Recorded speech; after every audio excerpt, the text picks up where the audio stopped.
Ever since Luffy's Gum Gum fruit transformed into Sun God, Nika Li Wei would spend his free time arguing with others on the pirate forum. Like most One Piece fans, he felt somewhat disheartened. After following the protagonist for so many years, this power-up felt too forced, and the last shred of goodwill he had for the manga author vanished. He never expected that the protagonists of shonen manga would all rely on bloodline theory to defeat their enemies. The three great shonen manga, Bleach, Naruto, and One Piece, ultimately ended up on the same path. These Japanese manga artists know nothing but bloodline theory. Their vision is too narrow, their scope too small. Characters like Whitebeard Ace and the Three Admirals were brilliantly portrayed in the early stages, yet they couldn't compensate for the dumpster fire that was the Wano arc. It's truly a case of a single rotten apple spoiling the whole barrel. Is the manga going to end poorly? Li Wei watched the latest episodes of One Piece. Kaido was so unfairly treated that he was so furious he transmigrated on the spot. He woke up to find himself in the One Piece world. This transmigration was too perfunctory. It's too early. Luffy should have just set sail. He doesn't even have a bounty poster yet. Heaven helps me. The protagonist has no bounty poster, so he can only roughly estimate. Luffy hasn't defeated Arlong, yet his first bounty of 30 million berries was actually taken by Captain Nezumi's men. Staring at the small print on the newspaper, see circle year 1520, he realized the timeline was just right. The future events had not yet occurred. Having watched One Piece for over a decade, Li Wei remembered the general plot and characters.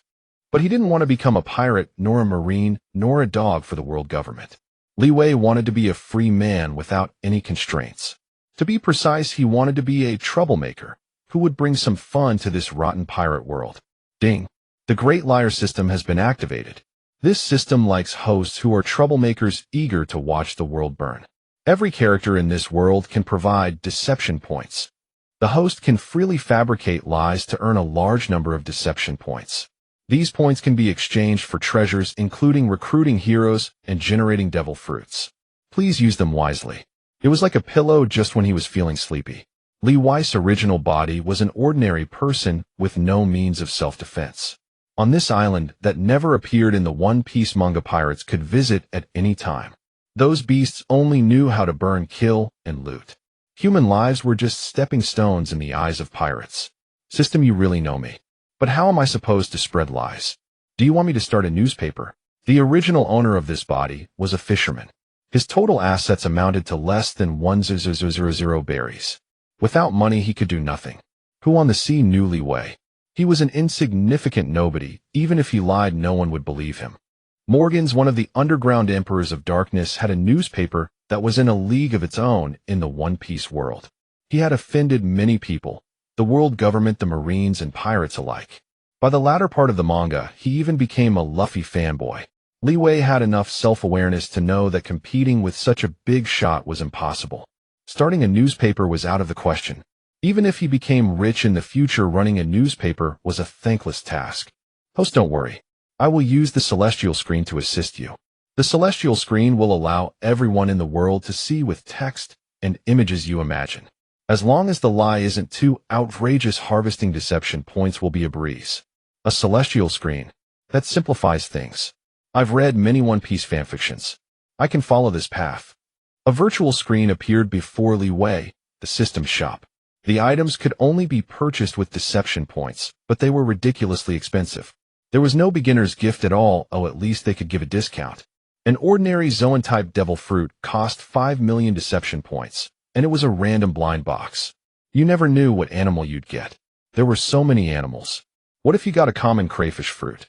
Eating it would weaken you in land battles, and you'd drown in the sea. Such a trash devil fruit wasn't even worth a dog's bite. A Paramecia-type devil fruit cost 20 million deception points, while a Logia-type cost 100 million. They were also blind boxes, and random draws would most likely yield nothing good. Basic armament hockey cost 5 million deception points, basic observation hockey cost 10 million, and basic conquerors hockey cost 100 million. As for the advanced techniques of hockey, the prices were so outrageous that Li Wei simply ignored them. He could also use deception points to purchase some famous swords, many of which were not from this world. In the future, he could exchange them and give them to renowned swordsmen. Those swordsmen loved their blades as much as their lives, so he might gain many promises in return. This hero recruitment unit. Are you sure the deception points price isn't a mistake? One pull in the hero summon pool cost 100 million deception points. Good grief, the system was really robbing him. And it didn't even specify what heroes, probably characters from other worlds. Their strength varied widely from as strong as Son Goku in Dragon Ball to as weak as King in One Punch Man. It was a world of difference between heaven and earth.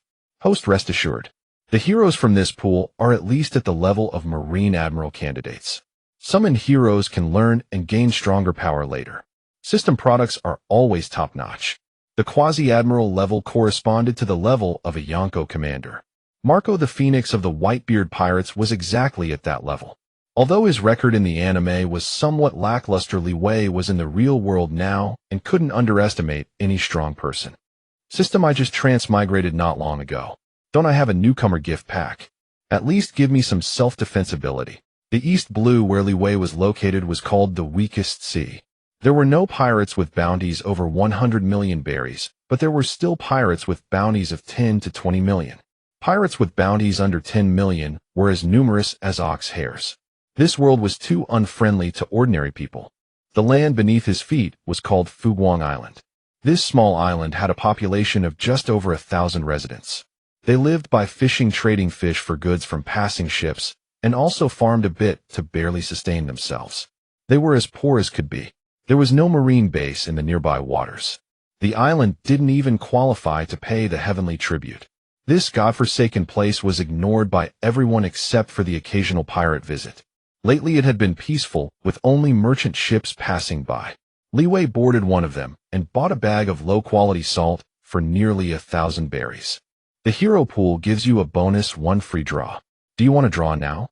Wait a moment. I need to wash my face and hands. I have to wash away the bad luck. This is my first time. Without further ado, Li Wei crouched by the shore, scooped up some seawater, and began to wash his entire body, hoping the East Blue's seawater would bring him good luck. After all, it was the birthplace of the protagonist, so it must have some fortune. He was a fan of superstition, having done the same in gacha games in his previous world. System, let's begin. Let me see which hero I get. Hero pool drawing. A golden-haired girl in silver armor suddenly appeared before him. She knelt on one knee in front of Li Wei and said, "My master, your hero answers the call." Artoria Pendragon. At the Marine Headquarters, Marineford. Report, Fleet Admiral. We have received identical reports from all over the world. The celestial screen above us does not exist in isolation. It can be seen across the 4 seas and the Grand Line.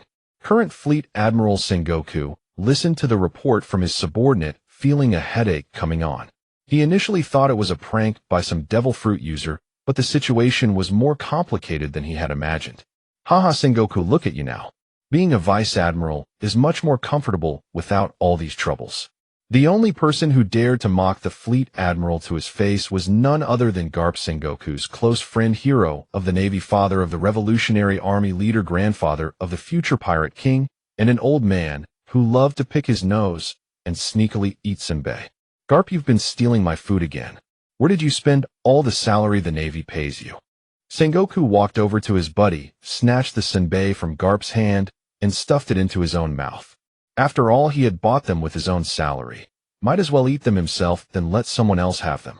The salary of a vice admiral is far from enough for me. Why don't you submit a report to the higher-ups and get me some extra allowance? Don't even think about it. Sengoku had already spent a long time negotiating with the Celestial Dragons and the 5 Elders just to maintain Garp's current position as vice admiral. Given that Garp's son was the leader of the Revolutionary Army who aimed to overthrow the world, it was already generous not to have him expelled from the Navy.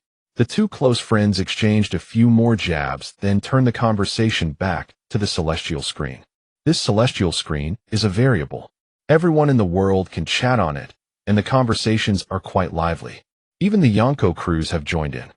Garp, the hero of the Navy, tested the hardness of the celestial screen with his iron fist. Even with his fist coated in top-tier armament hockey, he could not touch the screen at all. His attacks simply passed through it without causing any damage. Afterwards, Admiral Akainu also tried it, firing several magma attacks at the celestial screen. The result was the same as Vice Admiral Garp's. This thing ignored all damage. Perhaps it was even more advanced than devil fruits. A white-haired woman burst in. It was Tsuru, the Navy's chief of staff.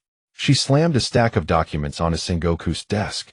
The celestial screen is mostly filled with boring pirates spouting useless nonsense. Recording these conversations is completely meaningless. Sengoku, give this crappy task to someone else. The celestial screen had appeared across the world in an instant. Now 10 days had passed. Tsuru, acting on Sengoku's orders, had recorded the characteristics of this new phenomenon and incidentally gleaned some intelligence on pirate movements from the chat content. The fleet admiral hoped to gain more information this way. Tsuru and her staff of analysts thoroughly studied the celestial screen's features. First, anyone who spoke on the screen would leave their real name. Second, the content must be true. The Navy had tested this. If a lie was told, the message would not be recorded by the screen. Third, it ignored all spatial limitations. No matter where one was, they could leave a message on the screen. Thanks to the third feature, the messages on the celestial screen were extremely diverse.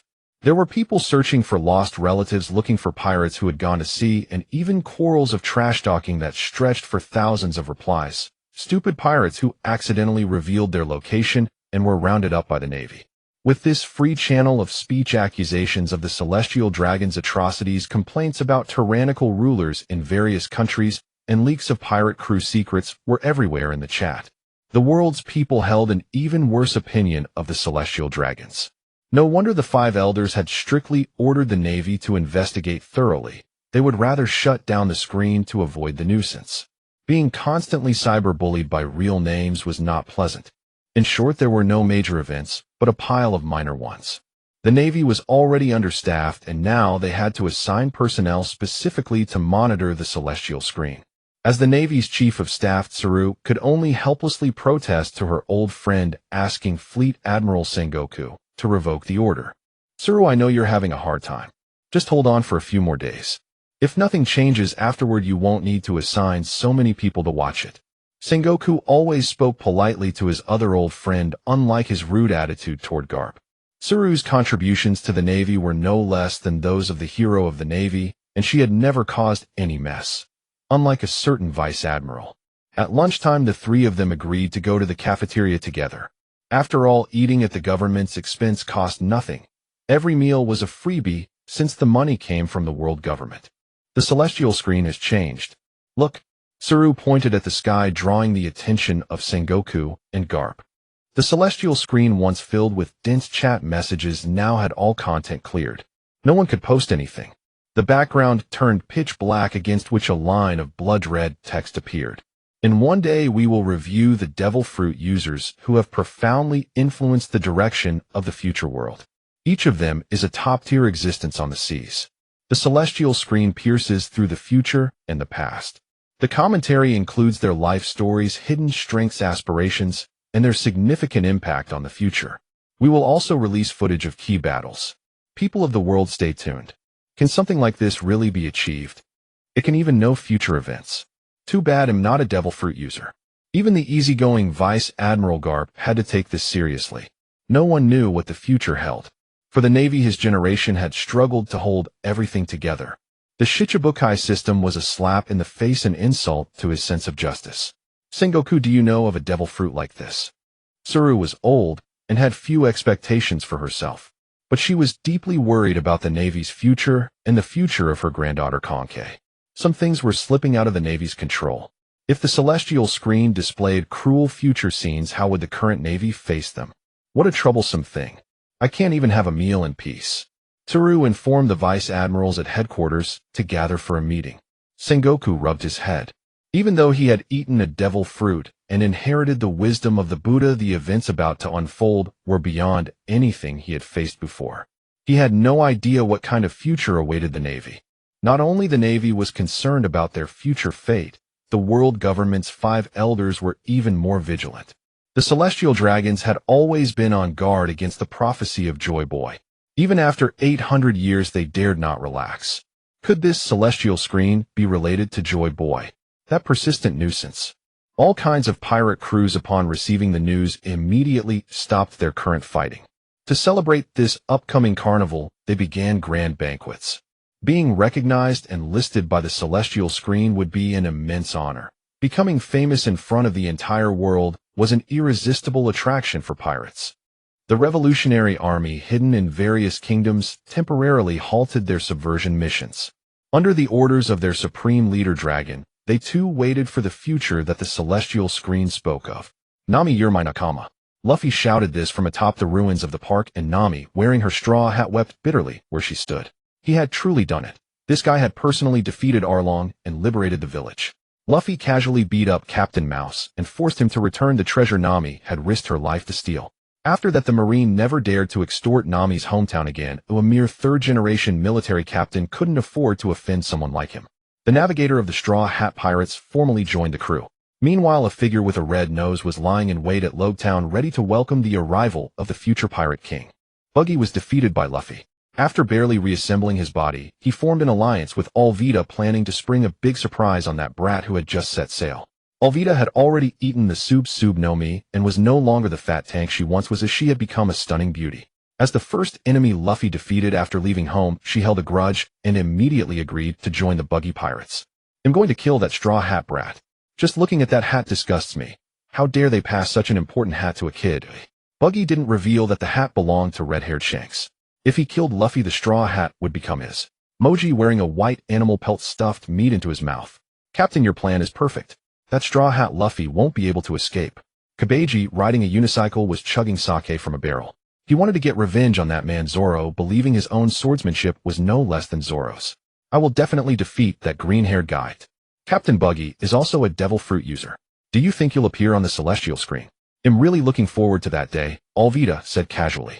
She knew exactly what Buggy was worth. He could only bully weak pirate crews in the East Blue. "Don't joke around, Alvida. The captain doesn't rely on his devil fruit to win. He uses his brilliant mind." Moji offered his own answer. Buggy's mastery of the Bara Bara no Mi was far from satisfactory. After splitting, his feet had to remain on the ground. His other parts could separate for combat, but would become uncontrollable beyond a certain range. This was a glaring weakness, forcing even a paramecia user to rely on external tools to fight. Moji is right. Those who fight with their fruits are brutes. Our real victory comes from a clever mind. Buggy had already devised a plan in his head: lure Straw Hat Luffy to the execution platform and personally execute this successor of Red Hair. Richie the Lion gnawed on meat in a corner. The Buggy Pirates had practically spoiled him rotten. Since his defeat by the Straw Hats, he did nothing but eat and drink, his fighting spirit utterly broken, reduced to mere pet. "Raise your glasses, lads. We're about to welcome our enemy. Long live the captain. The captain is invincible." The drunken underlings kept flattering Buggy, filling him with pride. With such loyal followers, his future treasure hunts would be smooth sailing. After executing Luffy, he planned to leave the East Blue and search for Captain John's treasure. Becoming Pirate King held no interest for him. Suddenly, a commotion arose outside. Buggy sent a sober underling to check. Soon the obese man stumbled back, and his face frozen in shock. "The celestial screen. It's showing something about you, Captain." "The celestial screen." Buggy glared at his stammering subordinate. Already irritated by the alcohol, he activated his Bara Bara no Mi, sending one hand flying to grab the man by the collar and yank him close. "What scared you so badly? Spit it out." "Captain Buggy, the celestial screen is about you. You're on the list. Your glorious image is displayed up there." "Kabeji, huh? Moji, huh? All members of the Buggy Pirates, huh?" Alvida spat out her drink in shock. At the Lowtown Marine branch, Captain Smoker was holding the latest wanted poster. An incredible pirate had appeared in the East Blue with a bounty of 30 million berries on his very first wanted poster. "Are newbie pirates this ridiculous nowadays? This straw hat guy is worth 30 million berries." Tashigi reported. Captain Mouse issued the bounty. "The straw hats beat him badly, and he's still recovering in the base. He'll capture him personally. A pirate with such potential must not be allowed to enter the Grand Line." Smoker clamped a cigar between his fingers and touched the tip to the wanted poster, letting it burn to ashes in his hand. Smoker, a Logia user of the Moku no Mi, was stationed at Logtown in the East Blue. For small and medium pirates, he was a one-man army. No one here knew hockey, so none could even touch him. Every pirate who dared cause trouble in Logtown ended up in his jail. When Nami visited a clothing store in Logtown, she heard the shopkeeper praising Captain Smoker. Before this monster arrived, the town was overrun with pirates. He was the one who finally restored order. The owner of the Logtown weapons shop, Ipponmatsu, complained bitterly to Tashigi. Ever since that monster isolated the town from the outside world, his business had plummeted. In the past, many pirates patronized his shop, but now fewer and fewer left the East Blue, all thanks to Captain Smoker. A Marine soldier burst into Smoker's office shouting, "Captain Smoker, the celestial screen has appeared. You have to see it. The person on the list is a pirate." Ever since the celestial screen appeared in the East Blue, Captain Smoker had tried everything: cannon fire, smoke attacks, even sea stone. But none of it harmed the screen in the slightest. It was a severe threat to Marine authority, and for the first time this man met his match. At this point Smoker was still quite arrogant. Unlike in the later manga where his promotions shot up like a rocket, but his battle record constantly faltered. He couldn't even serve as a unit of measurement, becoming a pitiful side character. As the first Logia user to appear, his early presence was overwhelming. Fans universally believed he was introduced too early and suffered unfair treatment from the One Piece author, much like Enel with the Goro Goro no Mi. Their stories were hard to continue. In the Marines, all the spotlight was taken by the Deserter King, and Smoker never earned the title of hero, which was truly a pity. "Tashigi, let's go see what the future holds." "Understood, Captain Smoker." The future partners walked out of the Marine office and looked up at the celestial screen that stretched from the sky into the sea. The soldier had reported correctly. There was a pirate's image and one from the East Blue. Staring at the screen, Smoker recognized that iconic red nose, even if it were turned to ash. But why Buggy? How could that cowardly, greedy pirate become a powerful figure in the future? He began to suspect the celestial screen was deliberately misleading everyone. That cowardly, money-loving pirate. Could he really become a commanding force on the seas in the future? Smoker wondered if the celestial screen was intentionally deceiving everyone. After days of preparation, Li Wei finally crafted a script so convincing it could pass for the real thing. As a devoted fan of One Piece, he aimed to put some pressure on Clown Buggy. Though the character was a comedic one in the anime world, comedic figures were the strongest. Even Luffy's Nika fruit upon its appearance transformed the entire art style into something reminiscent of the familiar Tom and Jerry. He insisted on delivering the narration himself. The golden-haired girl beside him would have her own role later, and he could not let her voice be heard in the celestial screen lest observant individuals connect her to it. That would be too great a loss. Are you sure you want to follow this script? If it plays out as you've written, Clown Buggy might spend the rest of his life in prison. Do you hate him that much? Li Wei spread his arms to embrace the sea breeze. System, don't talk nonsense. It's precisely because I love this character that I've poured my heart into this script. After today, the name of Clown Buggy will resound across the world. If it weren't for the Great Liar System, any other system would have believed him. This man's lips never uttered a single truth. Buggy's image had been displayed on the celestial screen for an hour. The warm-up was complete. It was time for the host to take the stage. "Let me see the skill of a true jester," the system said. Inside a tavern in Logetown, all members of the Clown Pirates had sobered up surrounding Clown Buggy. They never imagined that the captain they followed would become a powerhouse shaping the future of the seas. A fortune falling from the sky upon these lackeys. "Captain, our Clown Pirates are about to make a name. We can recruit more crew members and search for the treasure you've always dreamed of." Moji flattered beside him. Alvida raised her glass toward Clown Buggy. What woman wouldn't love a strong man? She admitted she had underestimated him. "I truly misjudged you, Captain Buggy. I wonder what future the celestial screen will reveal about you. I can hardly wait." At first glance, Buggy's appearance was that of a ridiculous clown. He was also rather short, not even 2 meters tall, shorter than Alvida after her transformation into a slender beauty. In the world of pirates, anyone under 3 meters was considered a cripple. Most renowned powerhouses on the seas were tall and burly, and height was a factor in aesthetics. "This great one is the strongest. All of you follow me outside for a banquet. In the future, I, Clown Buggy, will shake the seas."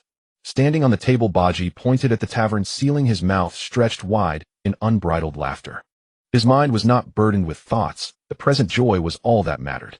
When pursued by the Marines, he could simply flee. He was a master of escape. He had always slipped away from his enemies, and his luck-based hockey was no joke. At the Lowtown Marine base, Smoker received a report from his soldiers confirming that Clown Buggy was in the town with his entire crew celebrating in a tavern. "They really underestimate me. Once the celestial screen broadcast is over, arrest Clown Buggy immediately. I want to see just how strong this future powerhouse really is." Smoker set a cigar in his mouth, a fierce glint in his eyes. To hunt such prey, today was truly magnificent. "Captain Smoker, there's a voice, a man's voice." Tashigi pointed at the celestial screen. The image had changed from Clown Buggy to the entire crew of the Roger Pirates, including 2 young pirate boys, one with a red nose, the other with red hair. As a man's voice narrated, the attention of the entire world was riveted to the celestial screen. Under that ridiculous clown exterior, just what kind of formidable figure would he become in the future? Buggy, a name that would one day echo across the seas. Everyone who had seen him before believed he was just a clown to amuse others, but all were deceived by his acting. A man who had served as an apprentice on the former pirate king's ship. Would he willingly remain in the insignificant East Blue? Did the Marines not find that suspicious? Consider the other apprentice red-haired Zyankasi, who was traversing the Grand Line. The two had been close friends since childhood, so close that Zyankasi gave up the chance to reach the final island because Buggy fell ill. Unfortunately, their ideals differed vastly, and they became strangers who knew each other best. To recount Buggy's life, we must first clarify his current strength. The power he had honed quietly for over 20 years was enough to shake the entire pirate world. Buggy's epithet was Clown, but the future would call him the Thousand Clown by the Marines. He was the last pirate emperor of the seas, possessing the rare conqueror's haki, a king's aptitude by birth. He learned the technique of infusing conqueror's haki from the pirate King Roger. He had honed the most advanced observation haki, allowing him to foresee a certain future in combat. His observation haki also had a peculiar trait. It brought him inexplicable luck, always helping him escape danger unscathed. He had, Captain Buggy. No, Lord Buggy. You've kept us in the dark so well. Moji directly hugged the captain's leg, never imagining that one day this leg would be so substantial. Lord Buggy, please forgive my earlier rudeness. This humble woman was blind, Alvida said, approaching the captain with fine wine in hand. Such a strong man was worthy of a bowtie's devotion. Lord Buggy will be an emperor of the sea in the future, at least at the level of a Yonko. We are all going to enjoy the blessings. Joining the Buggy pirates is the greatest honor. The crew members celebrated around their captain with cheers and laughter, full of anticipation for Lord Buggy's future. Caught in the whirlpool of public opinion, Clown Buggy was utterly bewildered. His mouth hung open in astonishment. Although some parts of what the celestial screen said were true, the description of his strength was far too exaggerated. Developing 2 abilities from a paramecia devil fruit, and being a user of all 3 types of haki, what was all that about? He himself had no idea he was that strong. For over 20 years, he had merely bullied the weak. None of the lies he had ever told added up to what he had heard today. As the world government, the entire navy, and the 4 emperors' pirate crews were assessing this news, the heavenly screen spoke again, beginning to recount the lifelong endurance of Clown Buggy. Before the age of 10, Buggy had already boarded the great ship of the Roger pirates, participating in naval battles against Golden Lion Shiki and land battles against the Whitebeard pirates. He experienced thousands of sea battles through the years, cultivating a character of forbearance from a young age, a trait that would greatly aid him in the future. The paramecia type Bara Bara Nomi Chop Chop fruit was obtained by Buggy during one of these battles, though his initial intention was merely to sell it for money. At that time, his only dream was to search for treasure, and he had not yet awakened Conqueror's haki. Fate played its first joke on him.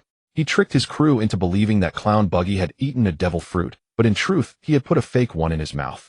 Later, hiding by the ship's railing, he gloated about his plan to sell the real fruit, but was startled by red-haired Shanks, causing him to swallow the actual devil fruit in one gulp. This accident changed his life.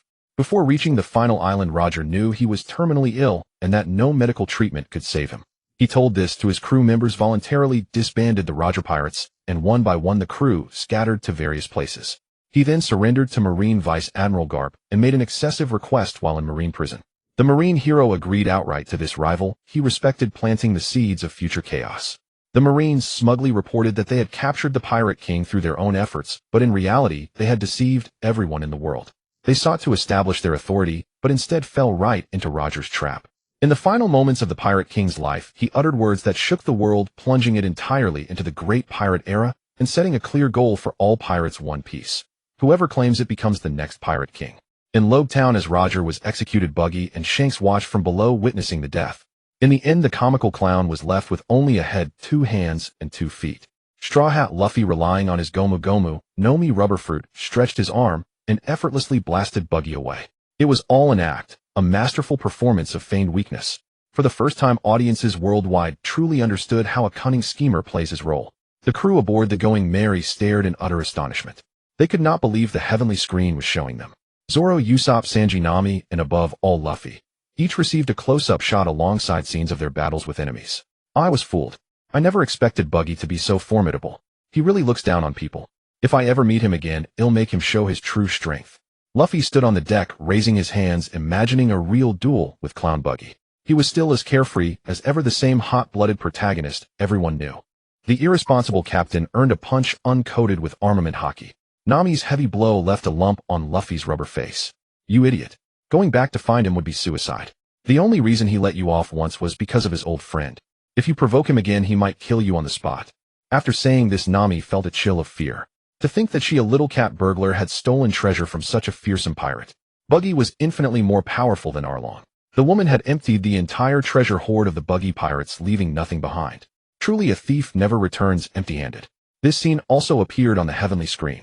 Looking at her own greedy expression from the past, Nami wished she could go back in time and punch that past self. Lord Buggy was absolutely terrifying. The navigator considered whether she should return the treasure to Lord Buggy. If such a formidable foe held a grudge, she would have to live in constant fear. How did I ever provoke a monster like this? I barely managed to steal that treasure, and now I have to give it back. It's infuriating.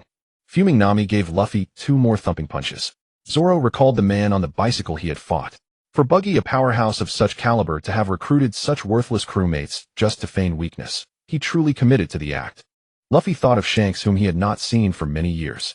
With nostalgia, he took off his straw hat. In Windmill Village, I met everyone on Shanks' ship.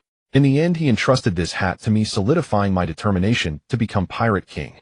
On the Straw Hat ship, some rejoiced while others worried. The name Buggy entered the mainstream consciousness. On the new world of the Grand Line, the red-haired pirates were now sailing at full force toward the territory of the Whitebeard pirates. As they navigated the seas, the crew kept their eyes fixed on the celestial screen, whose broadcast had astonished them all.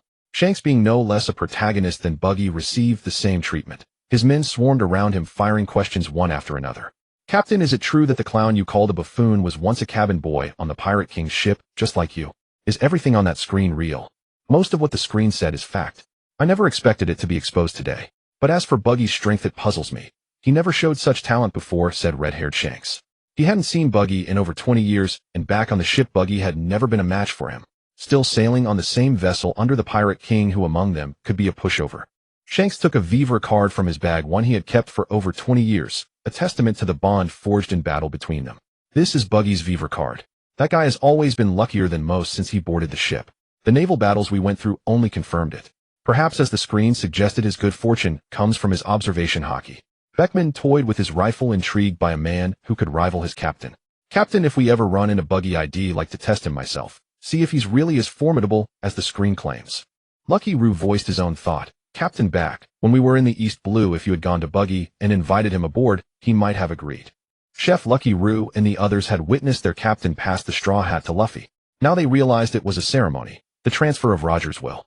He knew that although his captain revered Joel D. Roger, Shanks had no desire to become Roger nor anyone else. The captain wanted to be himself, red-haired Shanks, to forge his own path. After handing over the straw hat, he set sail again with his current crew, fighting for years through the seas to ascend to the position he now holds. With Luffy's reckless nature, the first thing he'll blurt out is, "I'm going to be the Pirate King." Even if Buggy is slow, he'll recognize that hat. And with Buggy's current strength, he won't harm Luffy. A smile spread across Shanks' face whenever he spoke of Luffy. In that boy, he saw traces of Roger. Staking his arm in the East Blue had been worth it. With Buggy looking after Luffy in the East Blue, my bigger concern now is Ace. Shanks touched the 3 claw scars above his eye, wounds left by Marshal D. Teach the Blackbeard. Ace was no match for that man. Tell the crew to set sail at full speed. I need to see Whitebeard as soon as possible. All of this was for Ace, for the sole surviving child of Captain Roger. The once cheerful atmosphere on the ship turned heavy. Meanwhile, at Logtown, the gateway to the East Blue, the Marines of the weakest sea faced a known threat. Morale was teetering on the edge of collapse, for not everyone had the courage to confront an emperor who had remained hidden for so long. Captain Smoker received a call from Fleet Admiral Sengoku via Den Den Mushi. This is Sengoku. Captain Smoker, you don't possess haki and are no match for Buggy. Do your utmost to protect the Marines in Logtown. I've dispatched Admiral Akainu to reinforce you. Smoker, the Smoke Man, had guarded the East Blue for years. A few words from that celestial screen would not shake his conviction. He refused to believe that Buggy the Clown possessed such power. Fleet Admiral, don't be fooled by the screen. I've chased Buggy before. Other than his absurd luck, he's no match for me. I can handle him on my own. The Den Den Mushi's face contorted into Sengoku's anger. Smoker, do not act rashly. What the screen said about Garp is true. Roger's terminal illness and surrender were top secret information known only to a few at the highest level. I trust none of them would leak it. Therefore, Buggy's strength must be reassessed. Understood, Fleet Admiral. He'll wait here for Admiral Akainu. Though he said so, Smoker trusted his instincts more. Today he would not let Buggy escape. After hanging up, Captain Smoker ordered his Marines, "I'm going to capture Buggy. Tashiji, you'll accompany me as a witness. He'll expose the lie of that celestial screen." Hearing their captain's rash decision to defy the Fleet Admiral, the Marines pleaded, "Captain Smoker, you mustn't. If you can't defeat Buggy, all of Logtown will suffer. Please wait for Admiral Akainu. None of our Marines here have haki. We can't fight Buggy. Please don't be impulsive, Captain." Smoker simply informed them. Until Admiral Akainu arrived, he was the highest authority in Lobetown. No one dared to defy his orders, and no one could interfere with his actions. Tashigi, hold on tight. We're going to that tavern and throwing the buggy pirates into jail. The Marine captain's lower body transformed into white smoke. He wrapped his arms around Tashigi and launched himself with a white smoke jet. In an instant, they soared into the air, leaving the troublesome Marines behind, flying toward the location of the buggy pirates. At Marine headquarters on the other end of the line, Sengoku had just put down the Den Den Mushi. With a grim face, he approached his old friend Garp. The former hero of the Marines was munching on rice crackers as if nothing had happened, pretending to be oblivious before the Fleet Admiral. Vice Admiral Garp, as Fleet Admiral, I'm asking you, what did you discuss with Roger in the cell? Stop playing dumb. Garp's heart raced, but his face betrayed nothing. Sengoku, what are you talking about? Why would I agree to the Pirate King's request? I'm a hero of the Marines. I would never do such a thing. With that, he rummaged through Sengoku's drawer again. Having known each other for decades, even sharing a pair of pants on occasion, Sengoku knew Garp too well. Garp, even if you fool me today, can you fool the Five Elders? Damn it, you always cause me trouble. You bastard, always causing me trouble. The Fleet Admiral glared at the man who was stealing his rice crackers right in front of him. Furious, he kicked Garp, sending the old man rolling several meters. How many times have I told you not to steal my rice crackers, you old fool? The hero of the Marines took the kick, rolled on the ground, and stood back up. The crackers in his hand were covered in dirt, but he didn't mind. He brushed them off and shoved them into his mouth. I told you I didn't agree to anything. Even if the Five Elders come to question me, they'll give them the same answer. Garp would never betray Ace. Even if the boy wasn't his biological grandson, after all these years together, they were as close as blood relatives. He would never acknowledge that Ace was the son of the Pirate King. Buggy the Clown's pirate crew remained immersed in their banquet, completely unaware that their movements had long been under surveillance by the Navy. Even the young Marine monitoring them thought this crew was too weak, and that the depiction on the sky screen was too exaggerated and fake. If Buggy truly possessed top-tier observation haki, would he fail to detect a Marine without haki? The man still hiding in the shadows pulled out a Den Den Mushi to report. Repeat, the target has not left. Repeat, the target has not left. Please provide further instructions. On the other end of the Den Den Mushi was the Marine base in Lobetown. Soldier, your mission is complete. Colonel Smoker will be arriving soon. You are now ordered to retreat immediately and avoid being caught in the battle. Understood, the surveillance operative said before hanging up the Den Den Mushi. He had joined the Navy inspired by Colonel Smoker. In this young Marine's heart, the Colonel was as formidable as a monster, and any pirate who faced him would only end up humiliated. The dutiful Marine had barely left when Smoker, using his white smoke launcher, arrived at the scene. The man had 2 cigars clenched between his teeth. Tashigi, go drive away the townsfolk. Once the fighting starts, we won't be able to look after them. I can handle Buggy's crew alone. Tashigi saluted the Colonel, then dragged her sword to carry out Smoker's orders. The woman was not only good-looking, but also the second strongest Marine in Lobetown. If any pirates slipped through, she would handle them. Buggy the Clown, let me have a go at you. White strike. Smoker's limbs detached from his body, trailing long propulsive white smoke behind them as he charged through the tavern door and flew toward Buggy. The Bara Bara no Mi only granted automatic evasion against swordsman's attacks. Against blunt force strikes or close-quarters combat, Buggy needed his own brain to react. Both fists struck Buggy the Clown squarely in the face. The immense force sent him flying backward, crashing into the wine cellar behind him. The sudden attack on their captain jolted everyone back to reality, amplified by their captain's agonized screams. Captain, are you alright? Who dares to ambush Captain Buggy? He'll fight you. Everyone attacked together. A white-haired man with a cigar in his mouth pushed open the damaged tavern door. Just as I thought. Everyone was fooled by the sky screen. A pathetic clown. Marine Smoker. Why is he here? Oh no, it's that monster. I don't want to be thrown into prison. Captain Buggy, save us. Who in the East Blue didn't know Smoker? As a Logia devil fruit user, he could thrash these pirates like a grandfather spanking his grandchildren. The lesser pirates had no ability to fight back. In the early version of One Piece, without haki, Smoker chased the future Pirate King across several countries, bullying Luffy's crew with ease. Unfortunately, as the story progressed, the smoke fruit's effectiveness waned. Faced with the hard black armament haki, he repeatedly suffered defeats and became a mere pushover. Activating the Bara Bara no Mi, Buggy's upper body flew out of the debris. The white strike had indeed landed squarely, leaving a massive purple lump on his comical clown face. Marine, how dare you disturb Lord Clown's banquet? Die, he roared. Enraged and reckless, Buggy hurled a specially made buggy bomb at Smoker, who made no move. You can't even use armament haki. Do you think you can touch me? Smoker actively turned his body into smoke. The buggy bomb passed through the white smoke, flew into the shop behind the Marine, and exploded with a loud bang, reducing a clothing store to rubble. A Logia devil fruit user. You're a marine smoker. Buggy the Clown, aren't you a bit late to realize? White Vine. Smoker's arm transformed into a white smoke serpent that lunged at Buggy's upper body. Buggy's head and upper body split again, dodging the white serpent's grasp. But the white smoke snake, after missing its first strike, instantly arced in the air, turned, and opened its jaws wide to bite down on the pirate's head. The alcohol's influence faded during the fight. Buggy had been intoxicated by the information on the sky screen, but in reality, he lacked such power. Without Haki, he couldn't harm a Logia user. If he had known this earlier, he would have fled.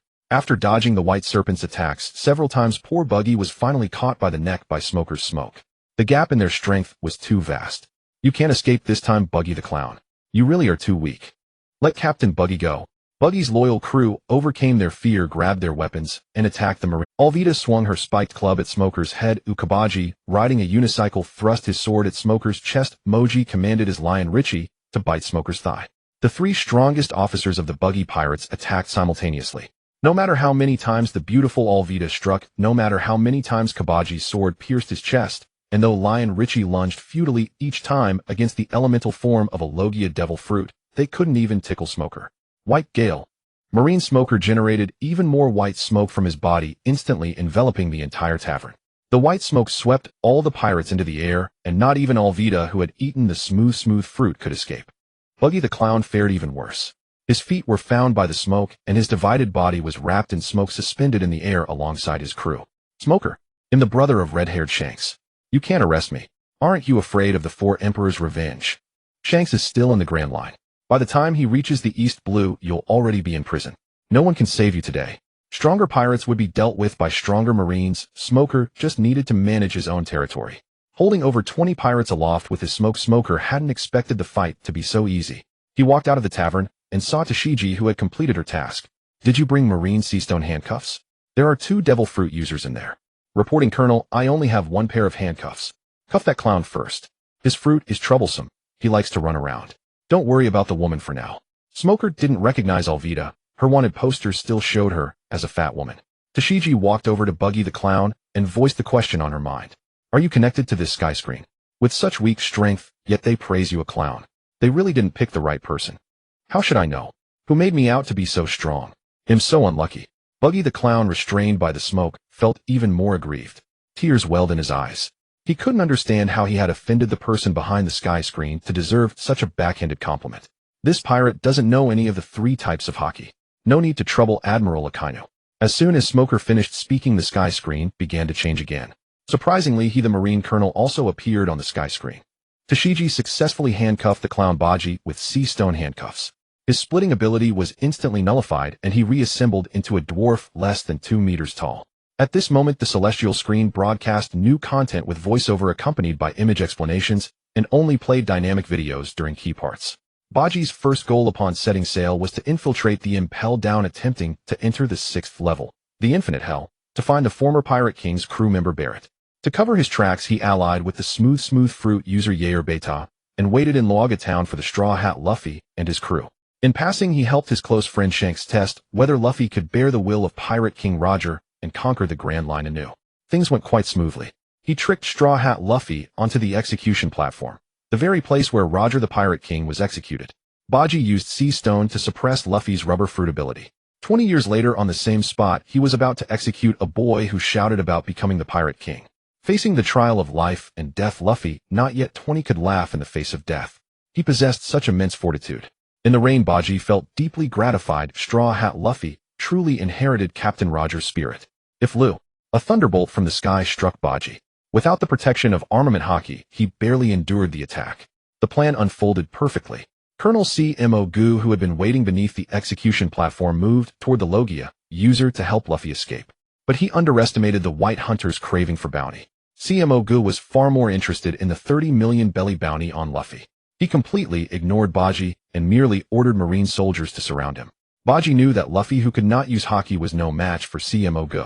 He could not let this brat's journey end here. That would betray both Shanks and the late Captain Roger. Baji's original intention was to let Colonel CMO Gu capture him.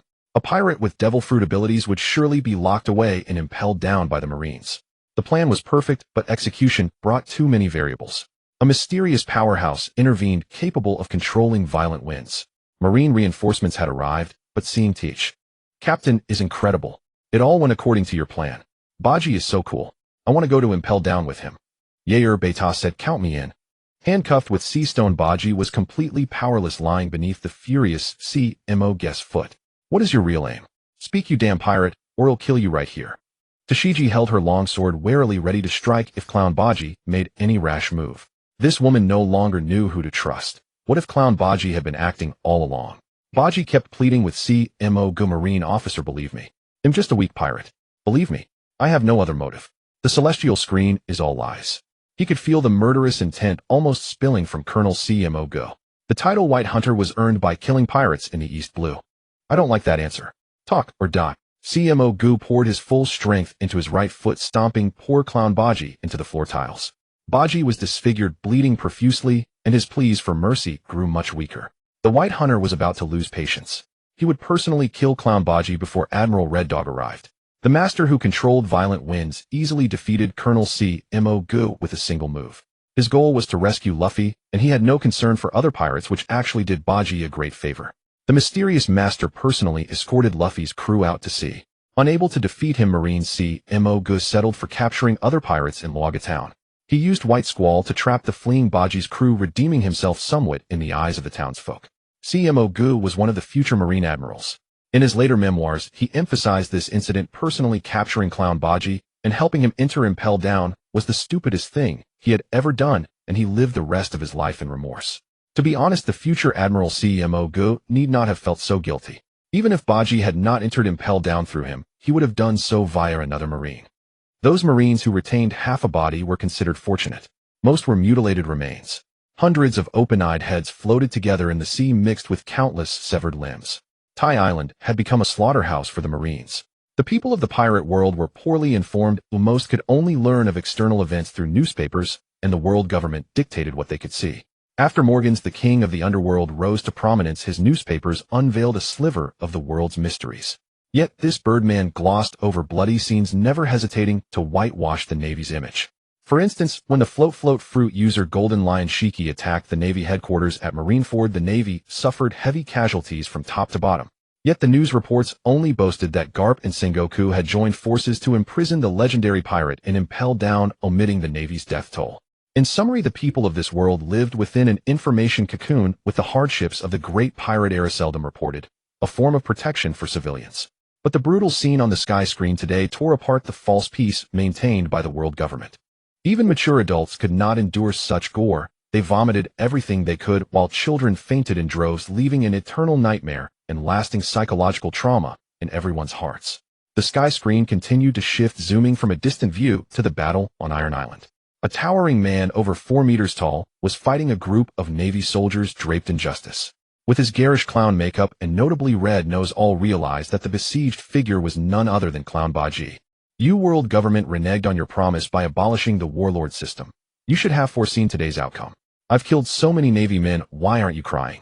Buggy laughed wildly from the core of his being, his sinister aura so potent that the weak trembled and lost the will to resist.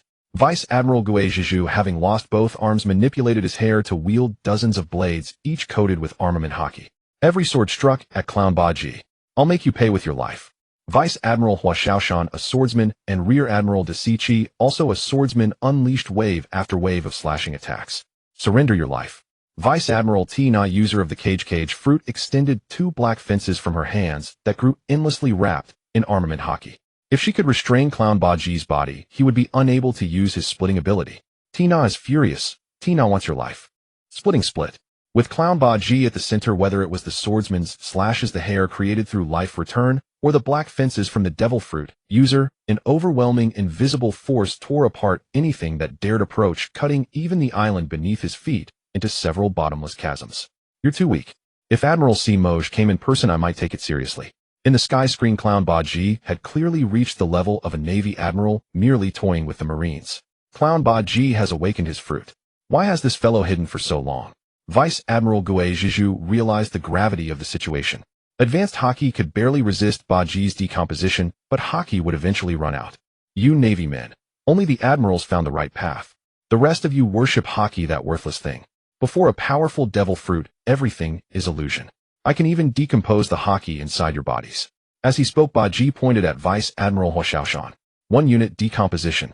Hua Xiaoshan's observation hockey since the danger's arrival. He instantly wrapped his entire body in advanced armament hockey. This technique had once brought him great security, but today it became the death of his overconfidence. Vice Admiral Hua Xiaoshan. Hua Xiaoshan, your body. This Vice Admiral, who had participated in numerous buster calls, left no last words. His blackened body and beloved sword were sliced into dozens of pieces, his armament hockey, flesh and bones, all destroyed by the splitting power. Aya, Clown Buggy, you beast. I'll avenge Hua Xiaoshan. Life return. The hawkish Vice Admiral Gui Zhizhu used life return on his hair again, turning broken swords into countless black fists. The black fists coated in armament hockey rained down on Clown Buggy. But before they could even near the pirate, they were split apart by the fruit's power. Gui Zhizhu could only keep using life return to create more fists, nearly balding himself in the process. Boring. Buggy kicked at Gui Zhizhu. Iron body, steel. Even advanced armament hockey combined with the Navy's 6 powers ultimate technique could not withstand the attack. Vice Admiral Gui Zhizhu flew like a cannonball. Vice Admiral Gui Zhizhu was unlucky in his landing, impaled through the abdomen by a Navy ship's flagpole hanging helplessly in the air. A torrent of blood streamed down the pole, and his internal organs were severely damaged. Yet even so he did not die. I can still fight. Life. Buggy. Dasichi Tina doesn't want to deceive you. Tina will die here today. Vice Admiral Tina in her red suit and justice cloak displayed a seductive, mature smile in the face of death. This flower of the Navy was truly beautiful. Sister Tina, your little sister will accompany you today. Rear Admiral Dasichi raised her great sword. Tina, do you want to awaken your fruit? Just kill the female Marine beside you and you can become my subordinate. Dream on. The Navy will never submit to pirates. The 2 female Marines with resolve to die charged at Clown Buggy, unleashing their full strength. Pity no fun found. 2 unit decomposition. The lens zoomed out again. The entire Iron Island was cut into several smaller islands in an instant by the decomposition force. Amid the dust and debris, most of the land sank into the sea. No one could stop Clown Buggy. The scene on the sky screen shifted from day to dusk. A man wreathed in smoke flew in from the horizon. Admiral C. Moj using full-speed smoke thrusters, far surpassing the Navy's fastest warship. Draped in the Justice cloak, the Admiral landed on the shrunken Iron Island. The moment he set foot, he saw the gift left for him by Clown Buggy. The heads of Rear Admiral Dasichi and Vice Admiral Tina were placed side by side, their eyes wide open, weeping tears of blood. Nearby, a message from Clown Buggy, written with the arms of the 2 female Marines as brushes and their blood as ink. Read, thank you, Mr. C. Moj, for sending me to impel down that day. Love your Clown Buggy. A cheerful clown face was drawn beneath. Buggy, I'll kill you. Aya, I'll slaughter you. Admiral C. Moj knelt before his beloved comrades, tears rolling down the stoic man's face. His anguished expression was caught in a close-up by the sky screen, letting the entire world feel this man's despair. This celestial curtain ends with the bloody battle. The world government does not need the system of the 7 warlords of the sea, and the Marines are even more resolute supporters. The Seraphim project led by Vegapunk has been completed. In the future, the entire world will become even more turbulent, known by later generations as the Dark Age. The character Buggy the Clown has a long timeline. He will participate in many major events in the future. For now, our analysis ends here. In 1 month, we will review the second character. Spoiler alert, this one is a Zoan-type devil fruit user hailed by later generations as the god of Zoans. As the world's attention was drawn to the gruesome scene, the celestial curtain suddenly cut off here, leaving everyone feeling deeply frustrated. The inhabitants of the pirate world also tasted the malice of a cliffhanger. The future image of Buggy the Clown was firmly etched in everyone's minds. Tall and powerful, with a demeanor that mocked all living beings, killing Marines as if they were mere chicks. Coupled with the drama of pretending to be weak early on, then dropping the act for a comeback, an instant kill, this further enhanced the pirate's charm. Ordinary citizens secretly wiped away tears, worrying about the hard times ahead. But those heinous weak pirates were deeply awed by the strength Lord Buggy displayed in the celestial curtain. He killed Marine vice admirals with ease, only showing some caution toward Marine admirals. To board the Buggy pirate crew would be an immense honor. They would wait for Buggy the Clown on the Vita Honglu. With such a monster backing them, who would still fear the Marines? Anyone below the rank of Marine Admiral was unworthy of even polishing Lord Buggy's shoes. The celestial curtain completely ended, and the chat room mode resumed. After holding back for so long, the pirates and Marines finally opened up and engaged in heated discussions about Buggy the Clown. Tina, in the future, I actually become a vice admiral. Too bad I die miserably, only my head remains. Dasichi Buggy the Clown is now restrained by me with sea stone. What should I do? CMO Gu Vice Captain, don't leak marine secrets. Guiji Zhu, did I take the wrong path with I'm going to headquarters to apply for a devil fruit. Hua Xiaoshan Guiji Zhu, let's file a report together. In the future, without a fruit ability, hockey alone won't be enough to suppress these pirates. Ya Airbe Ta Captain Baji is incredibly powerful. Kai Mochi, we will forever follow Captain Baji. Lu Fei Baji the Clown is so amazing. I want to awaken my fruit too and knock him flying again. Name Lu Fei, don't talk nonsense. Lord Baji, we were wrong. We will return your treasure. Please forgive our offense. Lu Chi, can this fool defeat me? Koluo Kuda Air, can this idiot defeat me? AI and I Lu, what is hockey? Is there anyone who can explain to this god? Sualong, please explain. Shanji, please explain. After asking for a long time, no one paid attention to these guys. Chatting with these rookies was a complete waste of time. The real big shots were all discussing Baji and the future. Duo Fu Lang Ming Gu, in the future the 7 Warlords system is abolished. These Marines go to attack the former Warlord Baji. So I can understand that the Marines want to wipe us all outright. Ing Yin Mihua Ku, I guess the Seraphim project is related to the 7 Warlords. Xia Luote Ling Ling, such a powerful man. Baji the Clown, are you interested in having a child with me? Kaiduo Baji looks down on hockey. He should try my hockey. Zay Fa, that brat CMO Gu actually becomes an admiral in the future. Unexpected. Chi Quan, I really like his actions in the Dong Hai. Leaving CMO Gu in the Dong Hai is a waste of talent. Xia Luote Ka Ta Kuli, Baji's fruit awakening ability is so strong. I really want to know what the devil fruit release technique is. Duo Fu Lang Ming Gu, I want to know that too. A group of skilled hockey users look down on devil fruits. The future belongs to devil fruit users. Kapu, I really want to let you pirates taste my fist. Huang Yuan Baji, you're really Terry. The Marines suffered heavy losses in the future, severely dampening the morale of Marine officers. Even the future Admiral CMO Gu was tortured like this. These insignificant small fry were even more pessimistic about the Marines' future. In the future, another Yonko force emerged, bringing immense pressure to the Marines. The Marine 6 Powers Iron Body was especially despised by many. Even a Vice Admiral's Iron Body couldn't withstand a single kick. This crappy technique wasn't even worth learning for a dog. In Luo Guzhun, the Baji pirates were thrown into a branch prison. No one disturbed them. They were provided with good food and drink. The Marines of the Dong Hai dared not take the risk. What if Baji the Clown stopped acting and went on a killing spree here? The current CMO Gu was only a captain, lacking the admiral-level strength shown in the Celestial Curtain. He absolutely couldn't stop this monster. They had to wait for Admiral Chi Quan to arrive and decide. Fu Guang Dao, the mastermind behind all this. Haha, they really fell for it. Li Wei watched as the fooled value in his eyes surged upward without any sign of stopping. Being a troll was really enjoyable. The script of the bloody battle was worthy of Li Wei's long planning. Even the makeup on the clown's face was inspired by the Joker from the Batman world. Portraying that chaotic evil image onto Baji the Clown in the pirate world was the most brilliant idea. Spare a second of sympathy for Baji. Li Wei could detect from whom the fooled value flowed. Ordinary civilians without strength could only add 1 points at a time. 1 point. Fortunately, the stronger a person was, the more fooled value they provided. Red Hair Xiang Kusi alone offered 0 fooled value. It was more profitable to deceive the strong. This time, he earned over 1 billion fooled value in one go. With so many points, Li Wei would not hoard them like a pack rat. He had to spend them. He first spent points to buy basic 3 types of hockey basic swordsmanship, and then spent 100 million to buy a supreme great sword. Li Wei decided not to eat a devil fruit for now. Being a swordsman in the Dong Hai would let him roam unchallenged as long as he didn't encounter Golden Lion Shiji. In the shop, he also found a good item.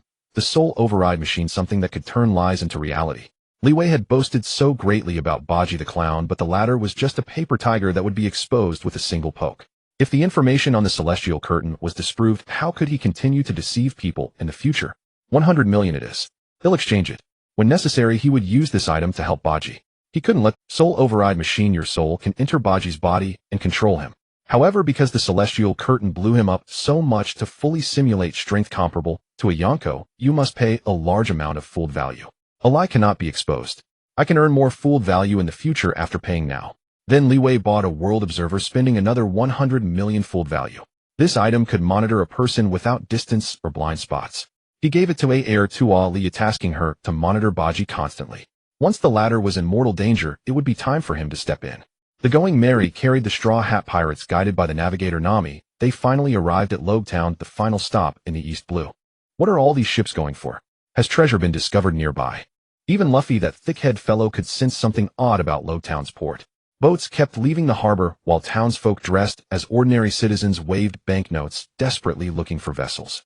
There were only ships departing, none arriving. Something doesn't feel right. Let's restock here and leave quickly, said the seasoned Nami, who felt it was unwise to linger in Lobe Town. Sanji and Usopp go buy ingredients and fresh water. Luffy and I will get some clothes in town. Zoro, you watch the ship.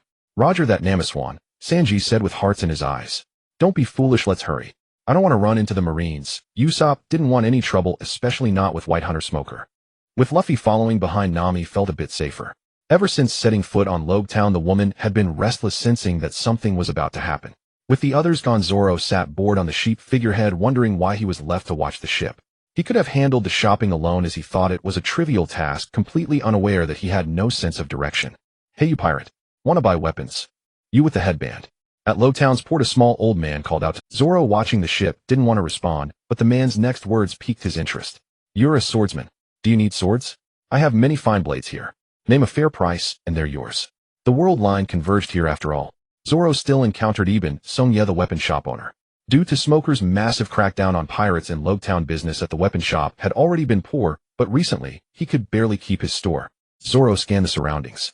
The area was filled with fleeing people.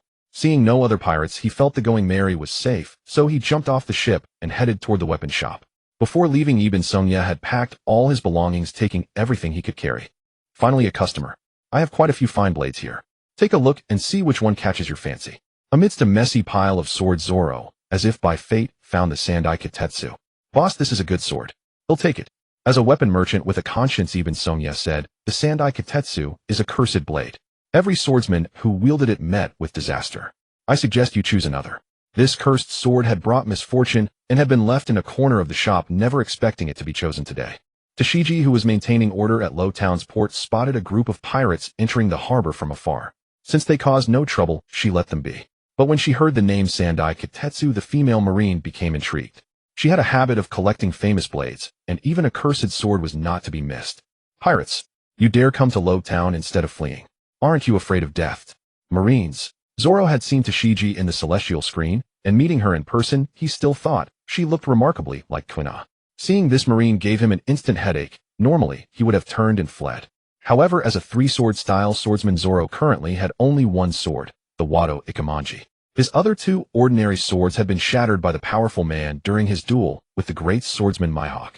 In his battle against the Arlong pirates, he had even borrowed another sword to defeat Xiao Ba. Zoro was determined to have this Sandai Kitetsu.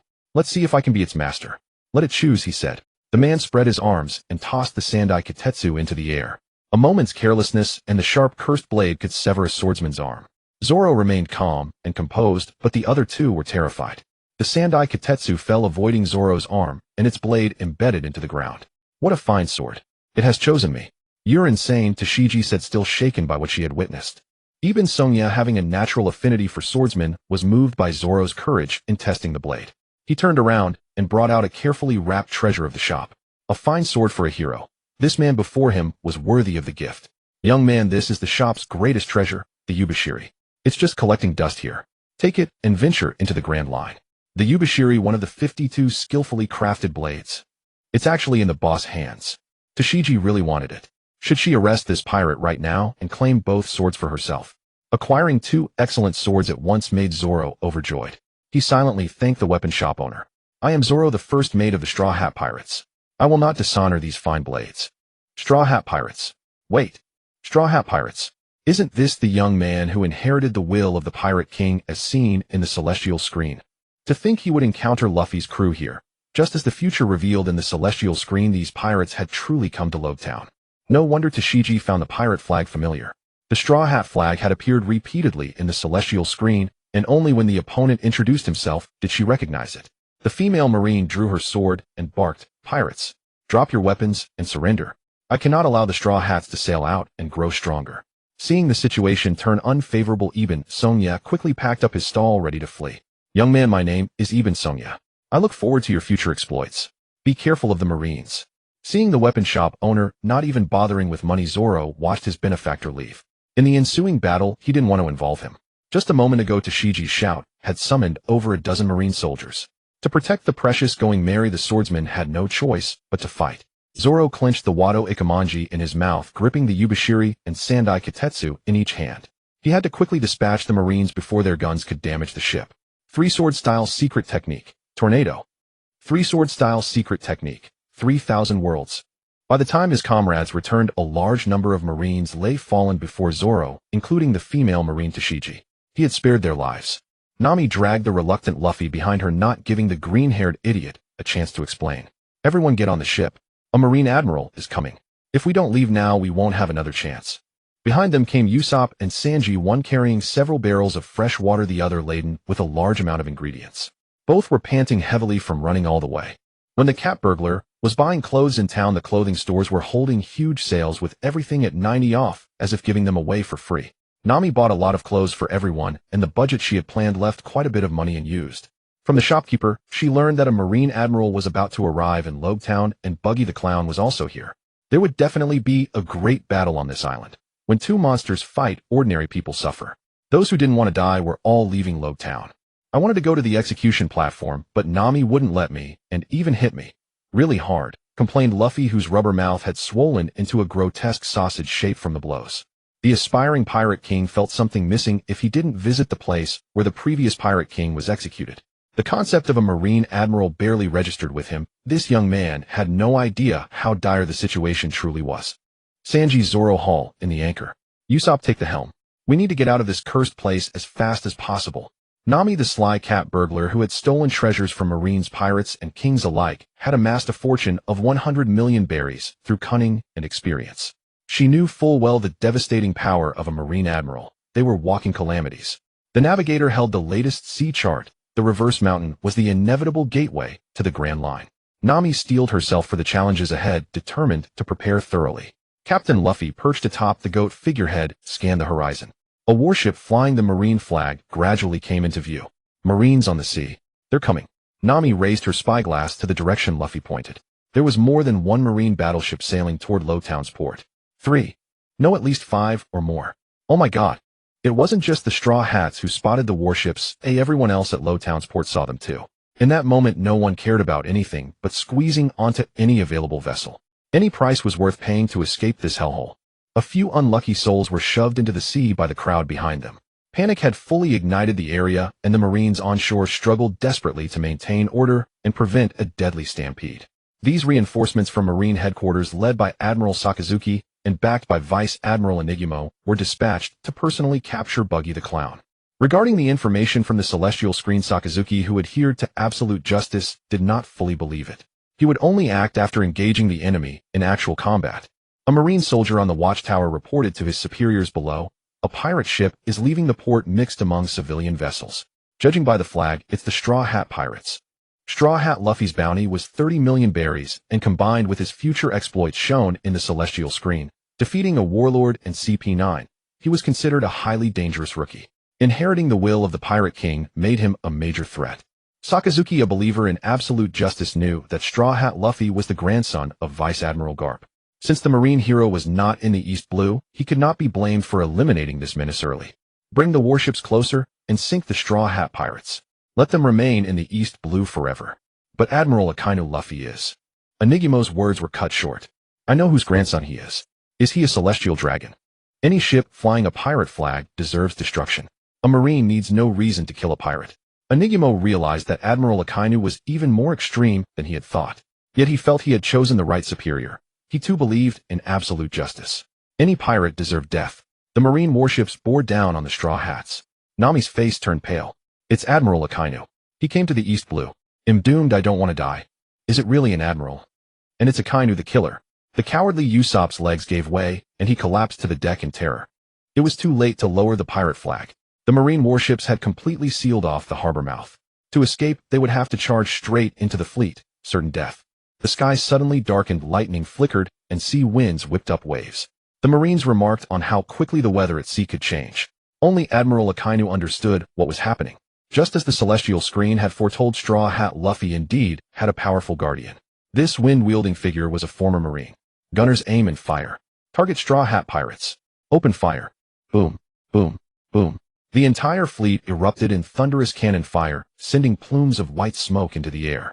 Dozens of shells rained down on the Going Merry with no regard for the civilian vessels nearby. Luffy leaped into the air, took a deep breath, and his rubber body inflated rapidly, enveloping the entire Going Merry in an instant. Rubber. Giant balloon. Most of the cannonballs struck Luffy, but his rubber body was immune to blunt force. He bounced them back, returning the projectiles to their senders. So you're a rubber man immune to cannonballs. But what about magma?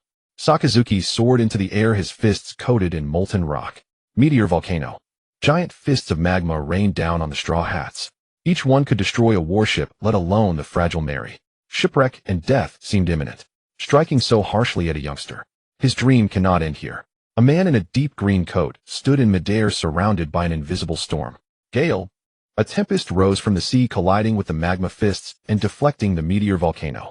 Great globs of magma plunged into the ocean, hissing steam. The mysterious guardian had finally intervened. The celestial screen was right again. There really is a powerful figure helping us escape. But I don't know who he is, Nami muttered, peering through her spyglass. The guardian's face was obscured, making it impossible to identify her savior. Usopp turned the rudder and charged through. Don't you see the enemy ships are blown apart? This is our chance. The violent storm tore open the marine fleet's encirclement, creating a path. The wind at their backs propelled the Mary to double its speed. That was terrifying. I thought we were done for. Let's go together. Luffy stood on the goat figurehead, laughing heartily, unaware of who had saved him. I won't let them escape so easily. Great eruption. A colossal torrent of magma erupted from Admiral Akaina's fists, blotting out the sky as it sought to annihilate the Straw Hats. Sakazuki, have I ever wronged you? Storm up. A powerful blue vortex formed around the Mary, creating a safe zone at its center. The storm protected the ship from the magma, which could not breach the wall of wind. Propelled by the hurricane, the going Mary shot past the marine warships. By the time Akainu could strike again, the Straw Hats had already gained considerable distance. The fierce gale rendered the warships nearly immobile, forcing them to turn around if they wanted to pursue. Damn you, dragon. Your son got away this time, but he won't be so lucky next time. The Marine Admiral was not afraid of the Revolutionary Army's leader. He chose not to pursue further to conserve energy. If he wasted time fighting Dragon, Buggy might escape, and Buggy was the greater immediate threat. After the Straw Hat ship had sailed far away, the waters near Logtown returned to calm. The Marines on the warships breathed a sigh of relief. If the storm had grown any stronger, most of the fleet might have capsized. Logtown Marine Branch Prison. The Buggy pirates had been locked up for a day. There were also some criminals without bounties in this prison. In short, each one was as weak as a chicken, not qualified to be sent to Impel Down. Moji patted the head of Richie the lion beside him, comforting his battle partner, who had been frightened again. The lion had been terrified by Marine Smoker, and had been cowering in a corner since being brought in, trembling, without any trace of a beast's demeanor, even becoming cautious when eating.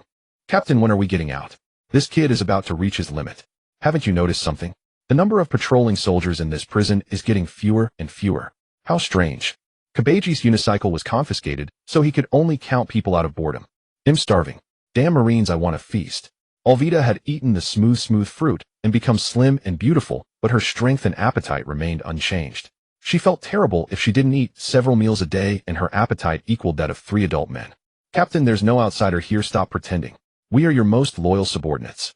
Please lead us, even if we have to go to the Impel Down together. The captain, who was so revered by his crew, could only lean against the wall, unable to move.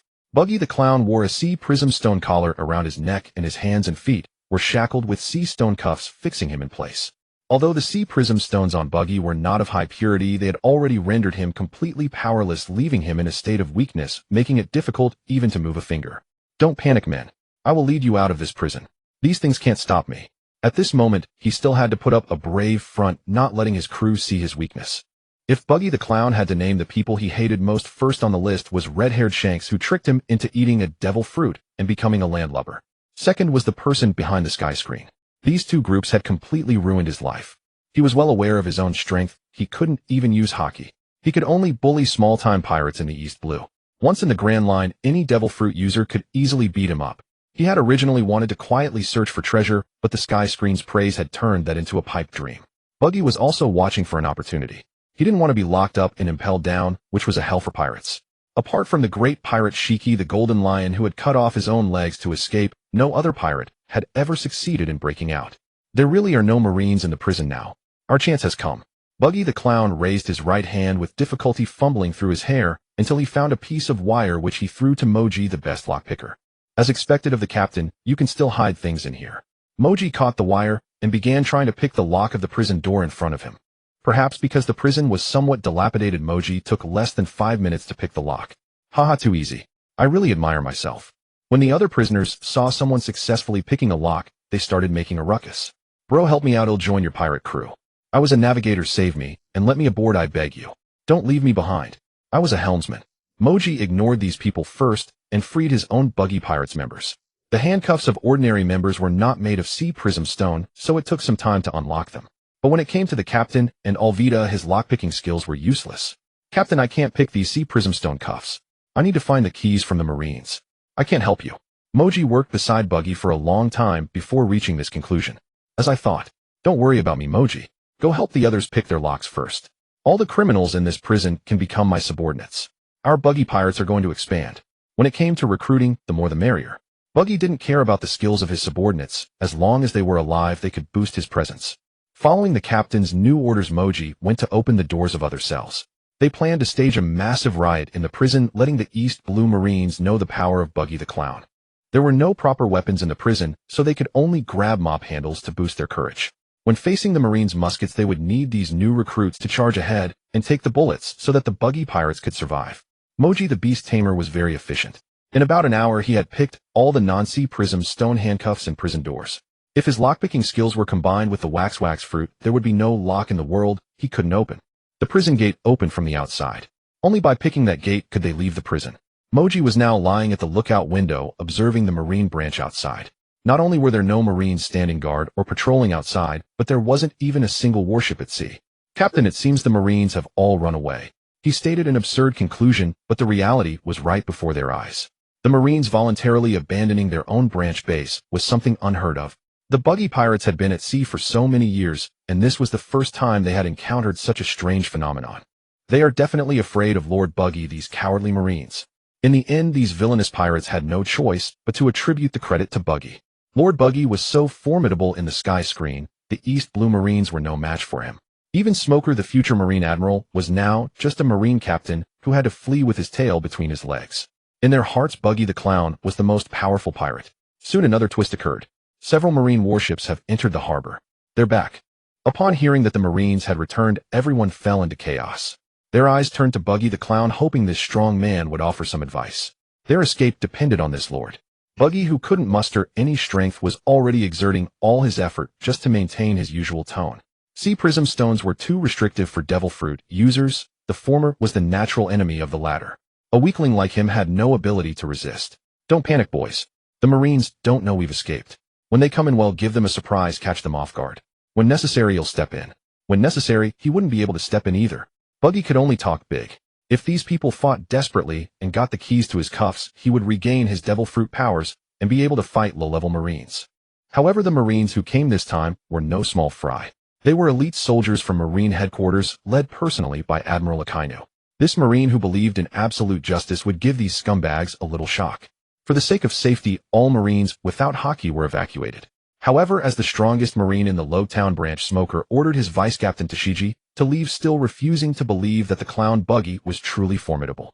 You're Smoker, aren't you? Interested in becoming my subordinate? Faced with the invitation from Marine Admiral Sakazuki, both being Logia devil fruit users with similar views on justice, they shared common ground for discussion. Adhering to absolute justice, Akainu harbored his own calculations. Promoting a future admiral was more of an investment, strengthening the Hawk faction's influence within the Marines and balancing the sway of the other two admirals.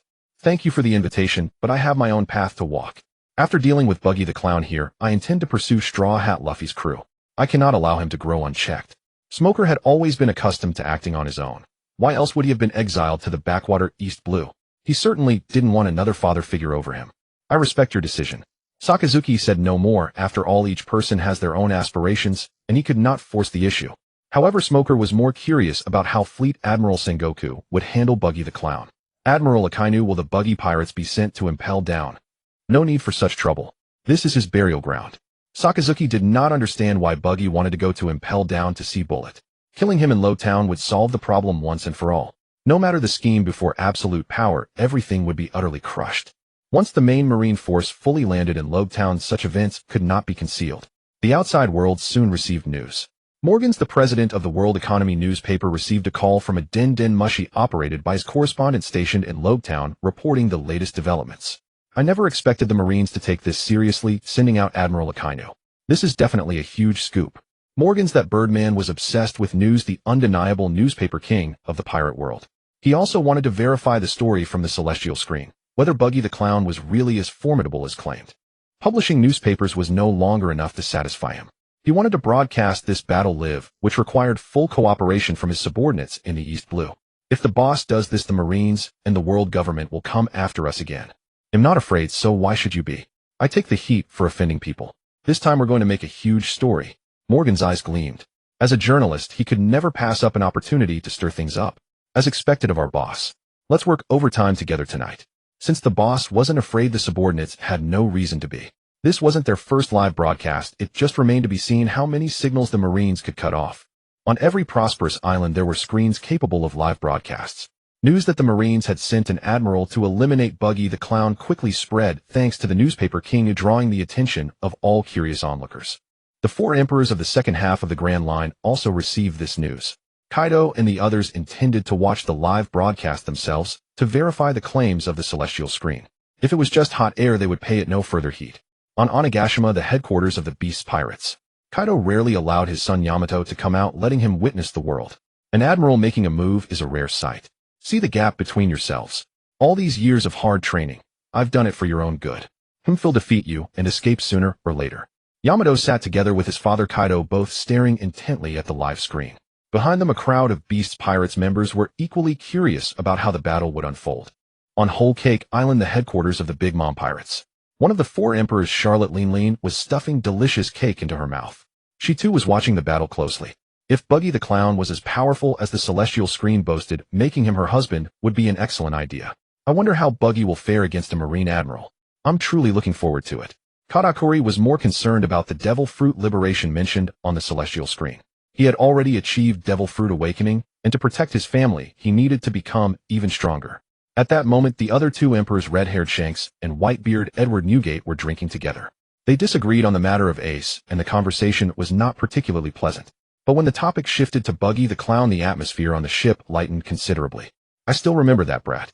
He wanted to dye my white mustache red. I wonder where he got the nerve back then. Edward Newgate recalled the jest. It summed up his entire impression of the clown. I haven't seen Buggy in over 20 years. When I returned to the East Blue, I couldn't find him. He was deliberately avoiding me. Shanks spoke of this with great regret. Since the captain's execution, the 2 had parted ways in the heavy rain that night. It was truly a twist of fate. Lucky for us that Reckless Morgans is broadcasting live video. Marco the Phoenix brought in a large screen. The image of Logue Town in the East Blue appeared, showing the figure of Admiral Sakazuki. The more spectacular the battle, the more enjoyable the banquet of the 2 emperor crews. They hoped Buggy could hold out against Akainu for a while, so as not to tarnish the reputation of the former pirate king. At Marine Headquarters Marineford, the irate Fleet Admiral Sengoku was berating his subordinates. Are you all useless? Cut off the live signal at once. Find every camera snail. That damn Morgans is nothing but trouble. That Birdman is hiding who knows where, and even the world government can't find him. His newspaper should have been banned long ago. Vice Admiral Tsuru, the Marines' chief of staff, harbored deep disdain for such rulers of the underworld. They were all enemies of the Marines, just like Doflamingo. Unfortunately, many of them were dogs kept by the world government, preventing the Marines from striking them down with full force. Did you order Sakazuki to kill that guy? Vice Admiral Garp sat beside Tsuru, constantly stuffing rice crackers into his mouth. These were Sengoku's stash. The big eater had already eaten through his own salary. The celestial screen said he wanted to see Bullet, but without specifying the purpose. We absolutely cannot let Buggy the Clown enter Impel Down. Let there be one more paramecia fruit in the sea. Those who come later won't stir up waves. The same devil fruit, when consumed by different individuals, yields different levels of mastery and personal strength. Impel Down held so many pirates precisely to delay the reappearance of devil fruits in the sea, to minimize the number of devil fruit users and give the Marines some breathing room. But Buggy the Clown was different. According to intelligence confirmations, this man was indeed a former crew member of the pirate king Joel D. Roger. Most members of that crew had retired and vanished from the Marines' radar, with only red-haired Shanks remaining active. The sudden emergence of another former Roger pirate drew intense attention from the world government and the Marines. The 4 emperors of the Grand Line formed a delicate balance. If a 5th emperor were to appear who knew how chaotic things would become. Morgan the Birdman caught the Navy off guard, resulting in most of the Navy in Rogue Town retreating, leaving hardly anyone to capture him. He severed one signal only for another to emerge like cockroaches, endlessly scuttling. Even Admiral Akainu faced criticism from Fleet Admiral Sengoku, urging him to cut the video signal. This was not only his command, but also that of the world government. The viewership for this live broadcast surpassed that of any maritime gala. Anyone capable of receiving the video signal dropped their tasks to witness a naval admiral clash with a former crew member of the Pirate King. Most hoped for a Navy victory, while some pirates yearned to see the Navy fail. Fleet Admiral Sengoku, as long as I personally kill the clown Buggy during the live broadcast, nothing else matters. Executing a former crew member of the Pirate King, live especially a close friend of one of the Emperors of the Sea, red-haired Shanks, would showcase the Navy's power and intimidate those of ill intent. Akainu, I believe in your strength. Do not let me down this time. Sakazuki hung up the call with the Navy's Fleet Admiral. The power of his magma fruit instilled absolute confidence in him. Even if he had to destroy all of Roguetown, he was determined to take down the clown Buggy today. Since he hasn't come out of prison yet, let's give him a bath with magma. Dog bite Red Lotus. Sakazuki's right arm suddenly came alive in its magma state, transforming into a lava dog that charged towards the Roguetown Navy branch prison, driven by its master's indomitable will. If the enemy couldn't withstand this attack, they would turn to ashes with the magma. The members of Buggy's pirate crew in the prison witnessed a scene of despair as scorching magma poured over the prison walls. The once sturdy stone walls crumbled before the magma within mere seconds. The magma is coming in. Oh my god, I don't want to die yet. My legs are gone. The magma burst into the prison, allowing the pirates at the front to experience the warmth of the Admiral's fervor. Even the magma feared by those with animal-type devil fruits was too much for this group of lowly pirates. They piled up desperately in the deepest parts of the prison, but what filled them with dread was the seemingly endless flow of magma seeping from the ceiling. Members of Buggy's pirate crew huddled close to him, tears streaming down their faces. Captain Buggy, please stop playing around. If you don't act now, we're all going to die. Alberta was shackled with sea stone, her body weak and unable to move. She began to doubt her life choices, wondering if she had not allied with Buggy would today have turned out differently. At this point, Buggy the Clown found it hard to maintain his facade. He never expected that his dream of finding the great treasure would end in such a place today. He had not yet taken revenge on Shanks. What bad luck I have. What grudge do I have with the heavens that they would play me like this, eh? Amidst the cries and sounds of despair, the searing magma completely engulfed everything. This was the scene witnessed by all the Navy. The Admiral's strike revealed whether victory or defeat lay ahead. This terrifying power was akin to a natural disaster. Smoker lit a cigar and took a deep puff, declaring, "Indeed, trash is trash, all pirates deserve." As for the Admiral's destruction of the Navy branch prison, he would later seek reimbursement from the world government. After all, it would come from the Navy's budget. Before leaving, he could even build a new prison in Roguetown. Truly a win-win situation. Sakazuki halted the magma supply. This stern admiral would not pop champagne mid-battle.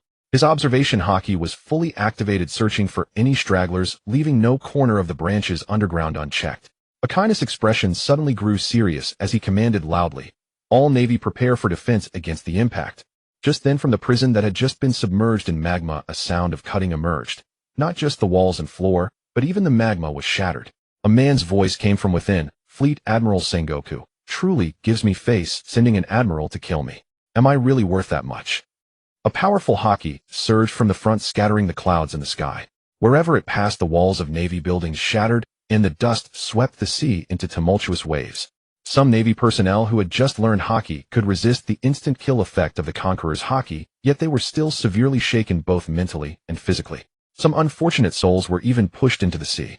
The fact that Buggy possessed such powerful Conqueror's hockey indicated that the opponent's restraint until now made him a terrifying enemy. Although Smoker the Navy captain could not use both types of hockey at this moment, he was at least a natural-type devil fruit user. He was not knocked out by Buggy's Conqueror's hockey and had already put away his dismissive expression. How is this possible? I clearly captured him myself. The members of Buggy's pirate crew made their official appearance. A tall man with a red nose stood at the forefront like a deity, followed by a group of subordinates with tears in their eyes. Captain Buggy was indeed invincible. Can't you Navy follow the script? Just send me to impel down, oh everyone wins. Why must you disrupt my plans? Buggy wore a smile on his face, but his eyes were filled with overwhelming killing intent. Another soul within him had completely merged with the role. The keen-eyed Smoker noticed something unusual. He still has sea stone on him. How can he still use his devil fruit? Sea stone and seawater are the natural enemies of devil fruit users, causing them to lose their powers upon contact. This had never happened before yet. That splitting power undeniably came from a devil fruit. Buggy had become an exception. Future Admiral, you need not be surprised. Sea stone and seawater have no effect on me. If you don't believe me, watch. Buggy grasped the sea stone shackles around his neck, which had never been broken before, and in an instant they shattered into dust in his hands. The handcuffs and leg irons met the same fate. The invincible myth of sea stone was shattered today. How could a demon from the world fear mere broken stones and that light sea water? When Sakaski arrived with reinforcements, he brought a batch of high-purity sea stone handcuffs. Observing the scene before him, he realized they were unnecessary. A devil fruit user who feared neither seawater nor sea stone was a first in history. Is this the ability of your devil fruit liberation oi? Is that so? I've never heard of such a name. Buggy feigned a puzzled expression as if he knew nothing about it, hearing about it for the first time. The sky had exposed Buggy's abilities. At this moment, feigning ignorance was an insult to the Navy's intelligence. Devil Fruit Liberation offered a broad new pathway for all Devil Fruit users, granting unlimited potential in the future. Since you don't wish to speak, I will help you remember. Sakaski infused magma into his hands. Dozens of magma fists descended from the sky, creating a terrifying scene of natural disaster that shook every viewer watching the live broadcast. Such a tremendous burst of Wang's Baki. In the Heisei world, many discerning individuals recognize its significance. Though in the latter half of the New World, pirates possessing Wang's Baki are as numerous as carp crossing a river. Yet this statement is overly exaggerated. Those with top-tier Wang's Baki can be counted on one hand. Baihuzi Aidhuan Nuguite and Hongfa Zyankasi are two of them. I never expected this brat to reach this level. The Wang's Baki Baji just admitted is not inferior to yours, Zyankasi, said Baihuzi, never imagining he could misjudge someone. Those who once sailed with Roger should never be underestimated. His performance also astonished me. A devil fruit user immune to seawater and sea stone. I would never believe it if I hadn't seen it with my own eyes. Zyankasi felt a strange unfamiliarity with the red-nosed Baji on the live feed. After knowing him for so many years, he had never seen this uninhibited side. Most members of the Roger Pirates do not consume devil fruits. Top-tier powerhouses do not wish to create a weakness. Hongfa Zyankasi also inherited and upheld this philosophy, so his crew rarely includes devil fruit users. But now someone tells you that eating a devil fruit has no side effects. Even a powerhouse like Zyankasi is tempted. Finding a suitable devil fruit to amplify his power could yield a result greater than the sum of its parts. Next time I have a chance, I'll invite him aboard for a drink. I wonder if this brat is willing to become my son, ha. Zyankasi couldn't help rolling his eyes at Baihuzi's words. This old man really dared to dream. Not everyone lacks fatherly love like Roger's son. Perhaps he had drunk too much. The battle between Xiaoqiu Baji and Admiral Chiquan continued. Master Baji, you've grown so tall. Your entire aura has changed. Truly amazing. Even magma can't harm you. Yair Beta was still somewhat sundera, but just moments ago Xiaoqiu Baji had crushed the sea stone handcuffs binding her wrists. Captain Baji, if you had come out any later, the magma would have soaked my skin. At this moment Baji's height had reached 4 meters and 20 centimeters. His original clothes were too small and burst open, but this did not detract from his image. Instead, it revealed his robust muscles. Even the smile and makeup on his face changed, becoming closer to the future image seen on the celestial screen. It's mainly because you are such weaklings. If I hadn't come out to help, everyone would have died in that prison. As a magma fist descended from the sky, Baji raised his right hand and activated his devil fruit ability, Finley Wang.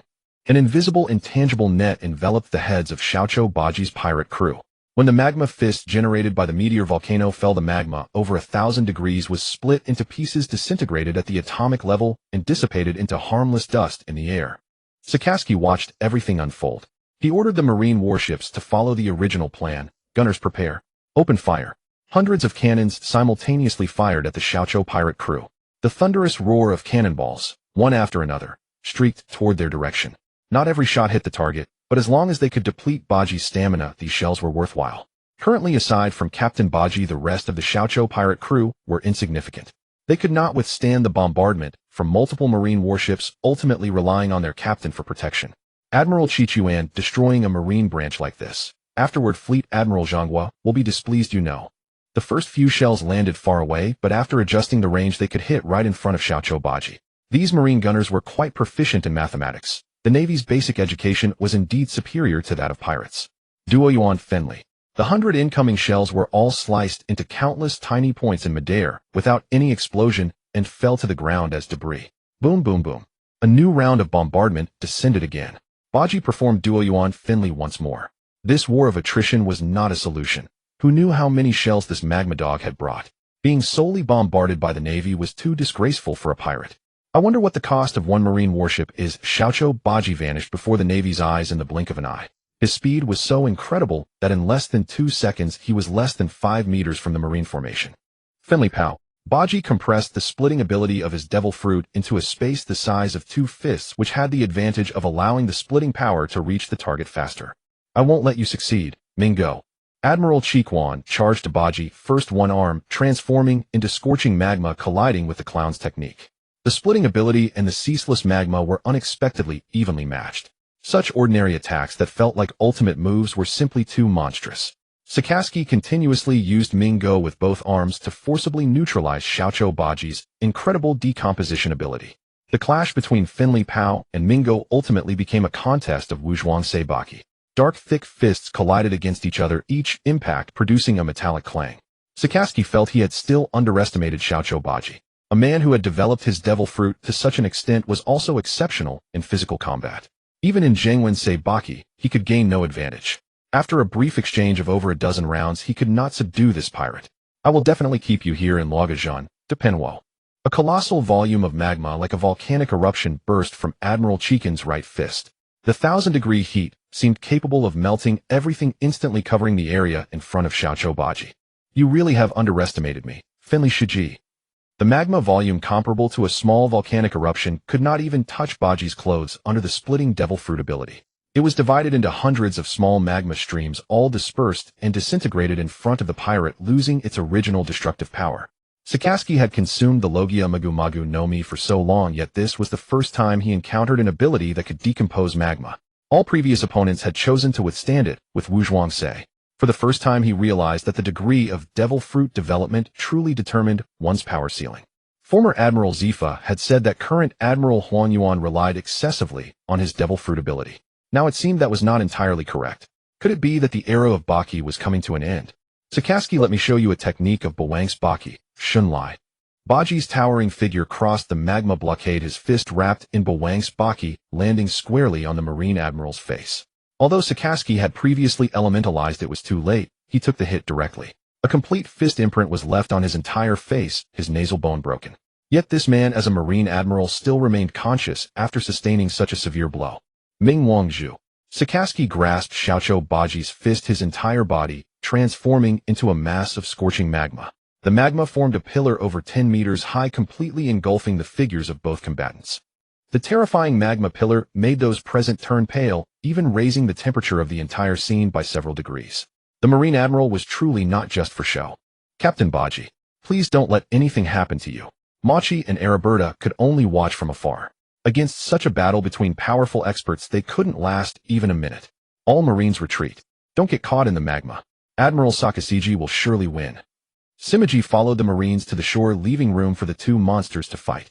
Even he, a Logia-type devil fruit user, dared not intervene in such a battle. The magma pillar lasted for several minutes, and the figures of two tall men appeared before everyone's eyes. Their hearts were all hoping that their own side would win the duel. Hiss. It really hurts. I almost got killed by you. Clown Buggy's entire left shoulder was pierced by the Hellhound, but fortunately his top-tier observation Haki saved his life. That Hellhound strike didn't hit his heart directly. His internal organs were spared without injury, but due to damaged bones his left hand was temporarily powerless. So this is the Conqueror's Haki infusion mentioned in the Sky Curtain. It doesn't seem to hurt much when it hits me. Just after Sakasiji finished his boastful words, a mouthful of black blood sprayed from his mouth. Earlier in the lava, he had taken another divine split, a fist striking his lung area.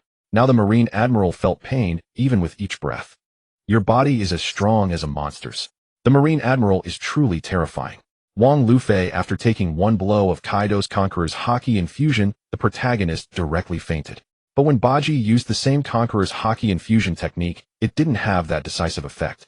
Was it because he didn't use a weapon? Or was it because this Admiral Sakasiji was too tough? You're as strong as a monster. Fighting further won't lead to any result. The other side offered a way out, but Sakasiji, who adhered to absolute justice, rejected Clown Buggy's request without a second thought. The Marines never compromise with pirates. Hellhound. Split cannon. The deadly moves clashed once again. This battle would never end until someone fell. The Marine base had become a hell of magma. Within minutes, the Marine branch in Luojiazhen was completely reduced to ruins. Every move from both sides was a wide area destructive technique. Houses were destroyed, the ground collapsed into the sea, and everywhere they passed was left in shambles. During the battle, Sakasiji thought back to everything. Buggy had too many secrets. He had suddenly shot up from a 2-meter dwarf to 4 meters, even taller than this admiral. Did your change in body and personality all come from a devil fruit? Great eruption.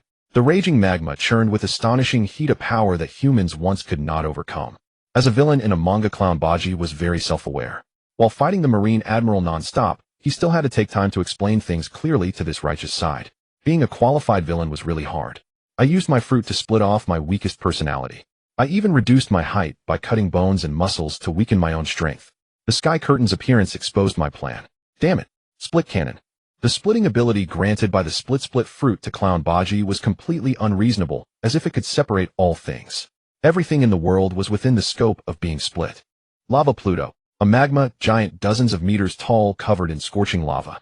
This move of Salasigi actually had a hint of Dharma manifestation, with destructive power instantly multiplied several times. Unfortunately, his opponent was a Buggy who had liberated his fruit. True split world. Buggy infused his fists with the power of his devil fruit.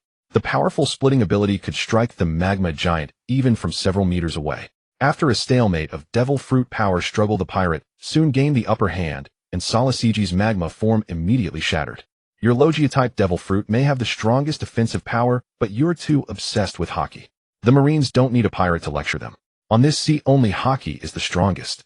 Two different beliefs relying on two paths of cultivation, two opposing identities of Marine and pirate. Today it was kill or be killed. Divine Split. Hellhound. The two powerful men's basic attacks were already ultimate moves. Neither wanted to take a step back. The ground beneath their feet supporting the land was torn apart by terrifying force. The island of Luajezen began to shake and crumble. After that, Sakasigi chose to exchange injuries with Clown Buggy, seeing who had more stamina and who had a stronger body. Armament hockey against armament hockey, devil fruit against devil fruit. This level of battle completely surpassed the imagination of the world's people. Some frogs at the bottom of a well opened their eyes for the first time, realizing that there were actually such strong men in the world. At the Beast Pirates base on Guadao, the young master, Dahi watched the live broadcast with full attention.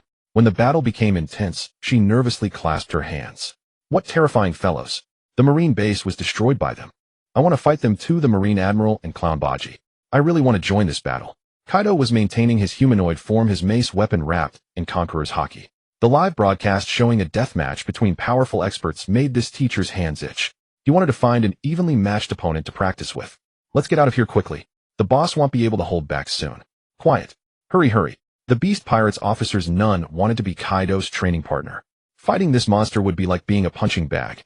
After the fight, you'd spend days in bed. No one wanted to be that unlucky guy. These underlings of Kaido couldn't even break through his defense. Kaido started wailing loudly again. His crying came very suddenly, every time. Dahi, I've been training you to death for your own good. With your current strength, meeting such a monster will only result in you being killed. The fatherly love of the strongest creature was far too intense. Every time Dahi fought Kaido, she was on the verge of life and death. She couldn't forgive her father, who never treated her as his own child. Several times she nearly died. I am Guan Yue Yutian. I am the future ruler of Heziguo. Father, I will definitely defeat you. Dahi had read Guan Yue Yushin's diary. In the darkest time of her life, she actually found this bizarre path, which became a spiritual comfort in her dark life.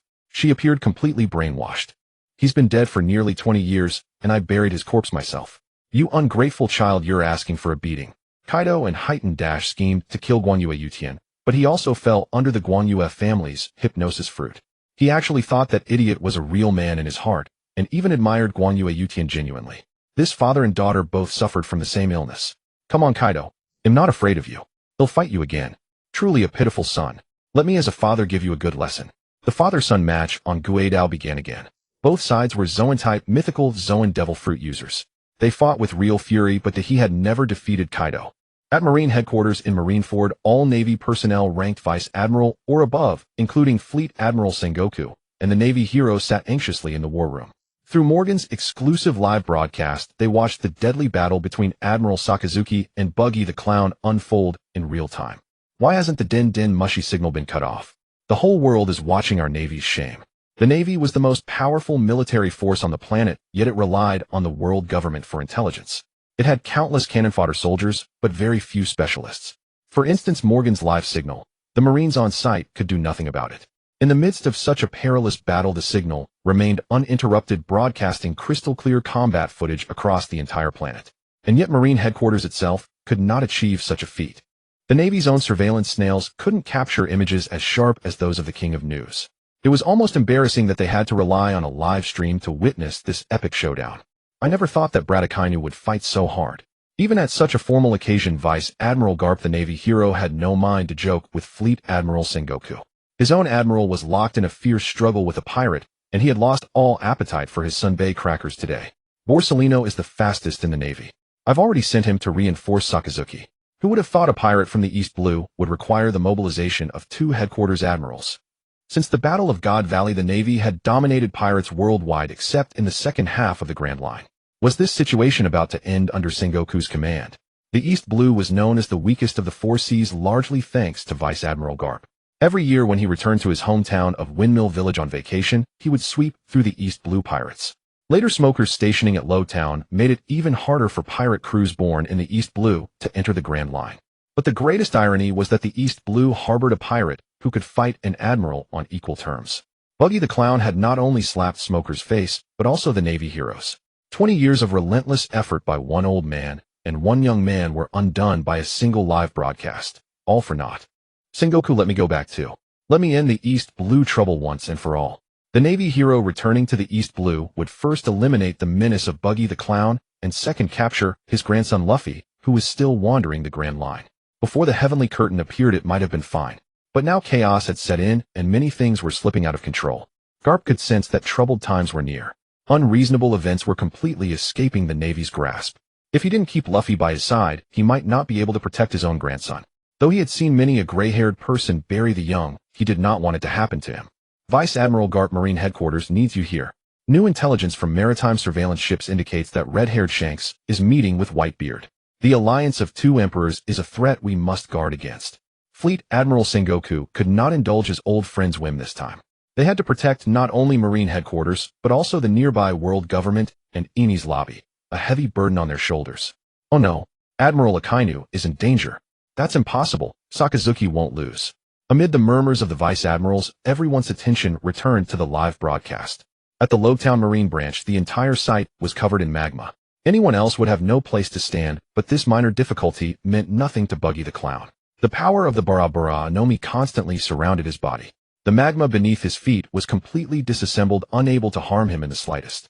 Maintaining his devil fruit ability, however, consumed considerable stamina. In contrast, Sakazuki moved like a fish in water. He swam through the magma sea, constantly engaging Buggy in close-quarters combat, searching for a weakness in the pirate's ability. The Admiral's abundant stamina could sustain him for days and nights more. The elite Marines of Headquarters had retreated to their warships, while the survivors of the Buggy pirates fled to Lowtown for shelter. Both sides knew they could not help their leaders. All they could do was watch from afar as the outcome of the battle was decided. Why don't you call yourself the strongest creature? You've taken several of my god-splitting punches and still stand, said Buggy. Admiral Akainu could only endure the Conqueror's haki-coated blows, but each powerful attack he weathered. His internal organs were severely damaged, yet he still fought on. A truly terrifying monster. Your disassembly ability has limits. There's a pause every time you release a powerful move, and those pauses are getting longer. Your stamina is nearly spent. Once you can no longer use that power, that's when you die. Sakazuki's combat instincts were enviable. He had discerned the weakness of the Bara Bara Nomi. Buggy's disassembly power seemed invincible, but each use drained massive stamina, the pirate's most fatal flaw. I didn't expect you to figure it out. Truly worthy of a Navy admiral. He'll have to get serious then. The power of the Bara Bara Nomi flowed through Buggy the Clown's body. He would let Sakazuki witness firsthand the true strength of a liberated devil fruit. Let's see how many more moves you have left. Great Eruption. A simple and brutal technique. A massive eruption of magma, like a volcano. Sakazuki intended to exhaust Buggy's stamina with this method. Devil Fruit Liberation, true disassembly. The sudden terrifying technique instantly split the magma created by Great Eruption. Sakazuki wrapped his entire body in advanced armament haki, hoping to withstand the disassembly force with his previous experience. No, this can't be. Admiral Akainu's body, previously pitch black and gleaming, saw his advanced armament haki rendered completely useless against that disassembly power. This time it had no effect. Even a person's haki could be disassembled. Deprived of armament haki protection, Sakazuki instinctively elementalized his body to resist the terrifying disassembly force. What awaited him next was a large, thick black fist. Godsplit. Buggy the Clown, using his height advantage, slammed his right fist into Admiral Akainu's head. The punch was coated with top-tier Conqueror's haki and advanced armament haki, and with his opponent temporarily stripped of haki abilities, it drove the Admiral deep into the ground. This earth-shattering punch pierced through the Marine branch and sent the Logia-type admiral into the sea, leaving Sakazuki to battle the waters with his remaining stamina. Had this been Marine headquarters at Marineford, he could have dug a magma tunnel and returned. But the Marine branch's crust was thin, and Admiral Akainu lost that chance for a comeback. Looks like I win, haha. The final victor of this great battle, Buggy the Clown, stood still. His unrestrained laughter broadcast live through the King of News surveillance snail spread across the entire world. A Navy admiral had been defeated by a pirate, a world-shattering event. Sakazuki, the strongest admiral of the Navy, indeed possesses terrifying power from the magma fruit, leaving horrific burn marks on his enemies, yet he could not withstand the extraordinary antics of the clown Buggy. Once the formidable Admiral Akainu was knocked into the sea, he never had the chance to resurface. The victory of this astonishing battle belonged to the pirates. Keek, I almost got taken out by the Navy admiral. Sakazuki, go feed the sea kings in the depths of the sea. Continuous use of the chop fruit had severely drained Buggy's stamina. His towering 4-meter-tall body trembled as he stood, and without his incredible willpower, he would have collapsed. Watching from a distance through binoculars, the Buggy pirates erupted into a fervent cheer, as they had not expected Captain Buggy to truly achieve such a feat. Captain Buggy is invincible. Even the admirals are no match for Master Buggy. We are the strongest pirate crew. Yaraberta was trembling with excitement, having never seen such a powerful man before. The men she had previously dominated were all weaklings like the cowardly Captain Kobe. The power of the devil fruit liberation is truly formidable. I too wish to learn as a user of a devil fruit. Master Buggy is too strong. The pirates rejoiced while the Navy personnel on the warship looked despondent. Their world had collapsed as Admiral Akainu was defeated. They all knew that a devil fruit user would perish in the sea if no one came to rescue them. Let's have a few more people help rescue Admiral Akainu. The rest buy us some time. If we can get him back, we still have a chance. After saying this, Vice Admiral Ghost Spider was the first to leap into the sea, followed by dozens of Navy soldiers. Taking a deep breath before diving, they held on to the belief that they would die if they couldn't rescue Sakazuki. Gunners, prepare. Everyone fire at Clown Buggy. Boom, boom, boom. The fierce cannon fire of the Navy warship erupted once again on the coast as hundreds of explosive shells were launched towards the enemy's position. What a bunch of ignorant fools. You've angered me. World split. The terrifying and bizarre splitting ability manifested again as the Navy's shells were disintegrated midair into fragments, achieving absolutely no effect. Let the Admiral rest eternally beneath the sea. You shall not save him. Buggy moved at an astonishing speed and reached the shore in the blink of an eye. He intended to take action against those attempting to rescue the Admiral. Dealing with the Admiral was too troublesome, and he could not allow him to resurface. Dual split. The powers of the chop devil fruit were compressed into two forces, signifying that a singular technique is greatly enhanced. The calm sea was artificially cleaved apart. Not only was the sea surface split, but the nearby Navy warship was also cut in half, with unfortunate Navy soldiers on board unable to dodge and being cleaved in two as well, leaving everyone present in shock at the sheer power that separated the sea. The dozen or so Navy soldiers who entered the water were severed in half, their blood staining the sea red. Soon the remains of these justice bearers would wash ashore. Vice Admiral Ghost Spider, diving with all his might, was also severely wounded by the splitting ability, as both of his legs were severed from his body. This tough man endured the pain and used life return to temporarily seal the wounds from his severed limbs, or else he would bleed to death. Buggy's top-tier observation hockey swept across the seabed and immediately spotted the escaping Ghost Spider. Even without legs, the latter continued to dive. How stubborn. You've lost your legs, yet still seek out the Admiral. Are you truly that unafraid of death? Seeing this powerful pirate lifting his hand to continue using his devil fruit abilities, Smoker, the only other user of a Logia-type devil fruit present, would not stand idly by while his comrade was slaughtered by the pirates. He could never behave like Kobe the coward. You won't get away with this. Buggy, your opponent is me. White Vine. Smoker transformed his entire body into smoke and floated beside Buggy, attempting to trap this fearsome enemy, while the white mist obscured his vision, buying as much time as possible for the Navy. A Logia-type devil fruit user who can't even use hockey dares to appear before me. You really underestimate me. Enveloping his hockey-imbued fist, Smoker used his observation hockey to scan the white smoke surrounding him. Found you. Take this. A large dark fist struck Smoker's chest, causing his hockey-empowered natural abilities to be forcibly weakened. This heavy punch sent the Navy colonel flying, and it seemed he was about to plunge into the sea. White smoke ejector. Once again transforming into smoke, he sprayed it into the air, nearly touching the sea and losing his combat capability. However, Buggy's previous punch had left him gravely injured, making him cough up blood and causing his chest to cave in, and that was without the opponent wrapping his attack in Conqueror's hockey. Not bad, Colonel Smoker. I wonder if you can withstand my next punch.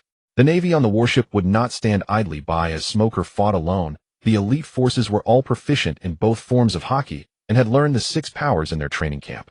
They showed no willingness to retreat in the face of a strong enemy.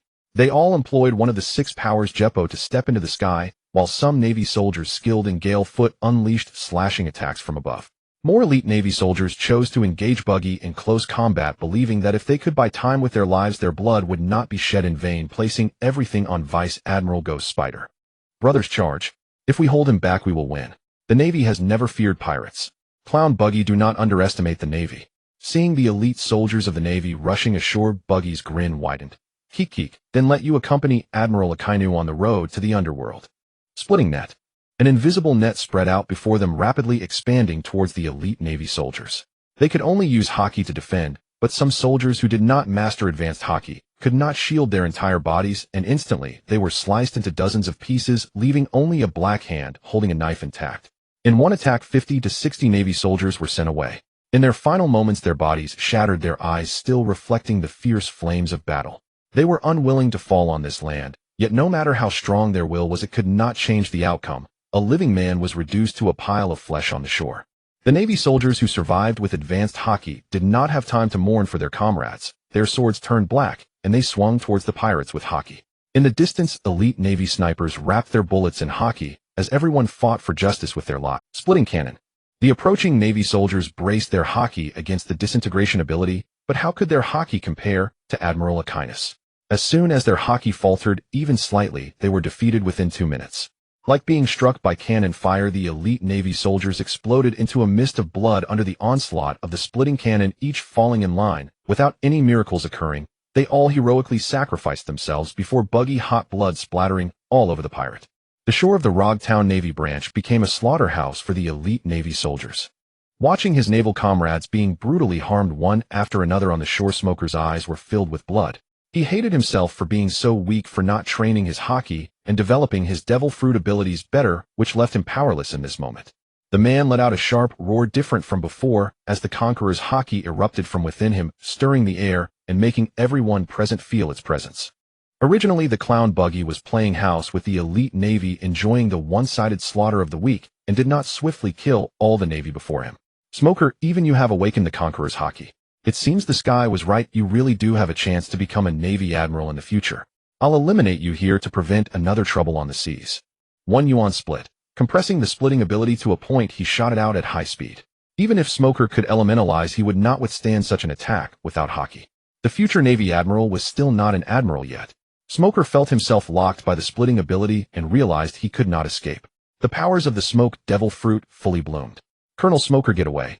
This battle had already cost one Navy admiral, but losing another future admiral was unacceptable to the Navy present. The mentality that was initially determined to fight began to sink into despair. The clown Buggy's lethal splitting ability constantly disintegrated the elemental body of Smoker. He was struggling in his final attempts, not believing he would die here. Without hockey, he chose to endure with his devil fruit ability. Wind King Iron Hammer. A powerful sword chi wrapped in a fierce wind instantly tore through Buggy's attack, revealing another figure on the battlefield between the Navy and pirates. A golden-haired girl with skin as white as snow, holding an invisible weapon in both hands, her emerald green eyes radiating strong fighting spirit. If she were not dressed in silver armor, she would resemble a noble lady. Thank you for saving me. Smoker expressed his gratitude to the girl warrior who intervened. Just moments ago, he was at a disadvantage in the clash of abilities. If she had not appeared to turn the tide, he might have been split apart. In this wretched East Sea, how could such a powerful female swordsman emerge? Are you here to trouble? The clown Buggy surprisingly took a defensive stance. The girl, who was less than 1.6 meters tall, made him feel so wary. Helping the Navy meant not being a pirate. With this strong ally joining, perhaps the battle could still be turned around. I am Artoria Pendragon, and today I am here to take your life. The golden-haired girl, wielding an invisible weapon, charged towards the shore where Buggy stood, as if they had a deep-seated grudge and were eager to kill. 1 yuan decomposition. Amid the Navy's gasps, the girl, claiming to be Artoria, without any hockey coding, surprisingly endured Buggy's splitting ability. How could that be possible? You can block my ability without hockey. In his moment of surprise, Buggy exposed a flaw. The girl's invisible weapon left him puzzled. Wind King Barrier. The opponent's blade, enveloped in a fierce wind, struck Buggy's true form, leaving a long scar on his chest. The passive ability of the split fruit was supposed to be immune to swordsman's attacks, yet today it failed to activate before this girl. This was the first time such a phenomenon occurred, and the unseen sword-like weapon made it difficult for Buggy to determine the attack range. Even with his body enveloped in hockey, the golden-haired girl still left a sword mark on him. The weapon she wielded was undoubtedly a fine blade, otherwise it would not have pierced his defenses. Buggy retreated, wanting to create distance from this girl warrior. She was immune to devil fruit abilities, and in close combat, he certainly could not match a great swordsman. How could such a monster appear in the East Sea? The Navy, saved by the girl on the shore, exclaimed, "What an impressive female swordsman capable of injuring Buggy. Why are you not affected by the devil fruit?" This ability to resist magic is one of the skills I have developed, allowing me to negate most of the effects of devil fruit abilities, eliminating my negative states without expending any stamina. It's one of my passive abilities. The golden-haired girl's explanation left everyone speechless. This ability seemed even more impressive than hockey. The elite Navy had never heard of such a powerful ability, and it was just one of them, truly making them feel inferior. What a terrifying woman. I won't play with you anymore. Buggy fled the scene at high speed, heading towards his pirate crew. Such a speed in escaping could only be matched by an admiral. The sudden reversal of the battle left everyone present a bit stunned. The once arrogant pirate was surprisingly frightened away by a female swordsman, leaving the Navy at a loss. A voice suddenly emerged from the sea, "Someone help me out." With the life return ability, Vice Admiral Ghost Spider transformed his hair into 8 arms holding a massive black lava boulder, enduring the heat from above. It seemed to be a humanoid figure, and he had just rescued Admiral Akainu. The Navy soldiers worked together to drag both to the shore. The legless Ghost Spider collapsed on the beach, gasping for fresh air, nearly drowning in the sea. The black lava boulders soon erupted with magma from within, and Admiral Sakazuki stood up from inside. His head was cracked open by Buggy, bleeding profusely. Without the protection of Haki, his head took a direct hit from the Conqueror's Haki, causing him to temporarily lose consciousness. At the moment he was about to fall into the sea, he used his Devil Fruit ability to envelop his entire body in magma. After falling into the water, the magma was eroded by the seawater, becoming a dark magma block. It was practically a coffin tailor-made for him. Although he hadn't lost strength in the sea, that small amount of magma could only helplessly continue to sink before the vast ocean, with the internal oxygen slowly depleting. If Vice Admiral Ghost Spider hadn't sacrificed his legs to save him, Sakazuki would have had no way to escape from the magma at the bottom of the sea after sinking. Later he would not know from which volcanic vent he would emerge, but by then his Navy subordinates would have already been killed clean by Buggy. Admiral Akainu scanned his surroundings, realizing that familiar figures were no longer visible. He understood that the Navy had suffered severe losses and Buggy was nowhere to be found, along with a mysterious golden-haired girl. Who is she? To avoid misunderstandings, Smoker voluntarily explained. He did not want the savior to be unjustly suspected. Since she had the strength to repel Buggy, the Navy couldn't afford to make her an enemy. Sakazuki nodded at the golden-haired girl, having heard about the situation on the battlefield after he left. It was the greatest goodwill he could show. However, the girl's seemingly unprovoked remark raised a question mark in the hearts of the Navy present. If this island gets destroyed, you won't ask me for compensation, right? Artoria's golden strands fluttered in the wind. Having sacrificed so many Marines, most of whom were elite officers, with their remains even mingled together, Sakazuki, as the leading Marine Admiral, absolutely cannot allow Buggy the Clown to escape from here. He must exact blood for blood to honor the fallen spirits. Marine headquarters, however, held a different opinion. They had to consider the bigger picture. Moreover, Admiral Akainu had already been defeated once, and there was no guarantee he wouldn't be defeated again. Losing an Admiral-level combatant was unacceptable to the entire Marine force. Sakazuki, I order you to collect the remains of the Marine soldiers. Do not pursue Buggy the Clown on your own. Admiral Kizaru has already been dispatched to reinforce you. It was Fleet Admiral Sengoku calling via Den Mushi. He was not negotiating with Sakazuki. Buggy might be personally powerful, but his crew was still immature. The Marines had more important matters to attend to. Buggy the Clown is seriously injured. His stamina is nearly depleted. I believe if we catch up to him, Kizaru and I can kill him, Sakazuki stated his thoughts. He wanted to avenge his Marines. Letting a tiger return to the mountain was something he would never do. Don't act alone. Wait for Admiral Kizaru at your position and cut off that damn broadcast signal. Fleet Admiral Sengoku hung up the Den Mushi. But Sakazuki's expression turned grim. This man of absolute justice wanted to do something that a commander in the field might ignore orders. You wait here for Kizaru. He'll go after Buggy alone. Although he had been knocked into the sea in the previous battle, in terms of stamina, Akainu was superior to Buggy. After all, he was a man who could fight Admiral Akiji for 10 days and 10 nights. He feared nothing in a protracted battle. This mysterious blonde-haired young woman who had taken the initiative to help the Marines uttered a strange remark about wanting to destroy the island. Her words and actions were somewhat peculiar. I've been searching for Buggy the Clown for a long time. I want to avenge the townspeople. If I don't kill him today, they'll never be able to quell the hatred in my heart. In her subsequent account, Altria recounted a common act of pirates. The island where she had once received kindness suffered indiscriminate bombardment from Buggy, resulting in heavy civilian casualties and the loss of a great deal of treasure. To avenge the townspeople, she had been rowing a small boat chasing after Buggy's pirate crew. But the young woman lacking navigation knowledge often got lost in the East Blue. If not for the Celestial Veil's hint that Buggy had appeared in Lobetown, she might never have found her target of vengeance. Relying on the guidance of kind-hearted people, the blonde young woman finally caught up with the great battle in Lobetown. At the critical moment, she intervened to save Smoker, preventing a loss to the Marines' future. This chivalrous young woman naturally harbored goodwill toward the Marines. The aura she exuded was not that of an evil person. Coupled with her character of hating evil as much as an enemy, she would never join any pirate crew. She naturally belonged to the Marine faction. Then come with me. With your help as a swordswoman, Buggy the Clown won't leave here alive today.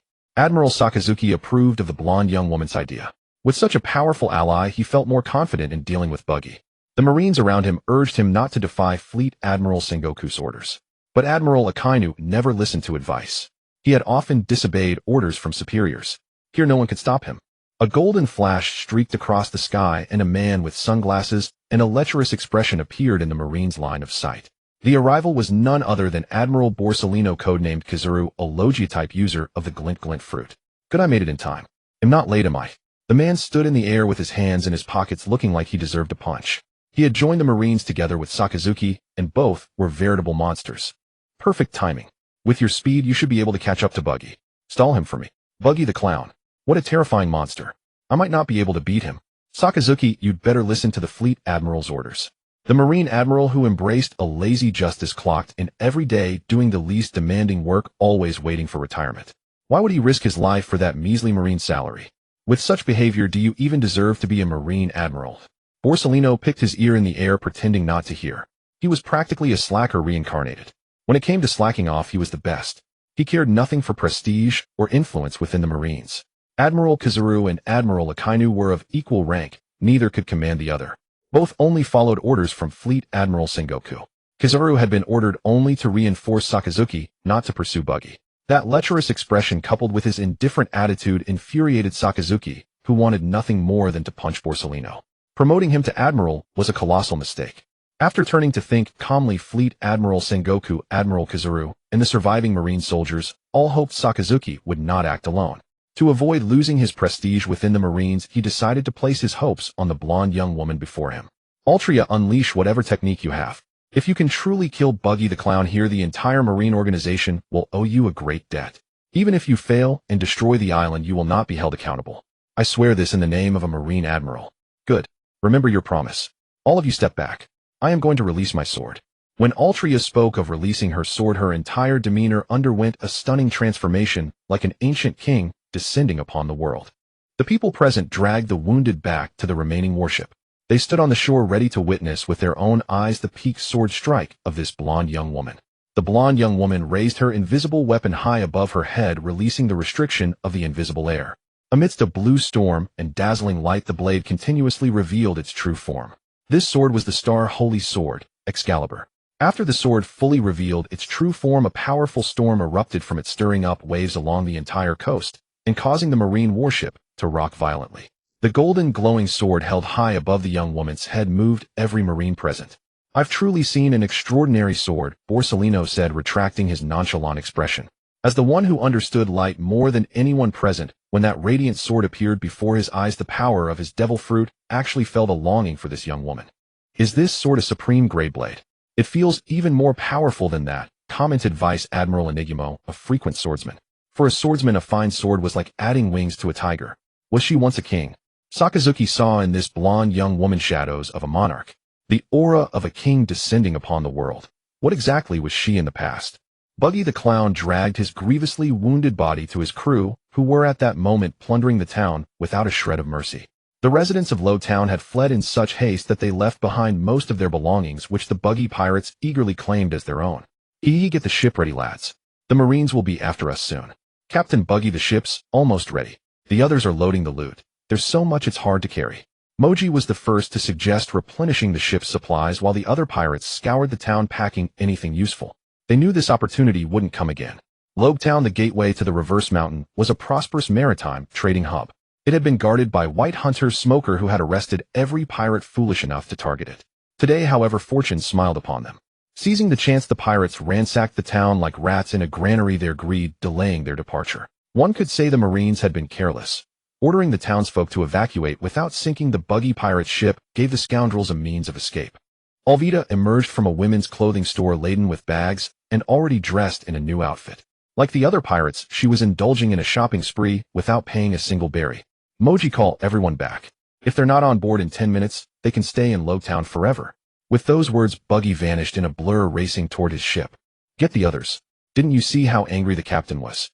Alvida had planned to visit a jewelry store, but the situation forced her to abandon the idea. Clutching her carefully chosen clothes, she followed her captain. The captain's really changed, hasn't he, Richie? The lion beside the tamer had been trembling behind Moji ever since the captain returned. Who knew what a beast like him feared so much? While the Buggy pirates readied their vessel, the Marines were utterly captivated by the golden-haired girl. Artoria, her beautiful face set in solemnity, slowly closed her emerald-like eyes, gathering her power. So many lights. Have my fallen comrades also turned into light?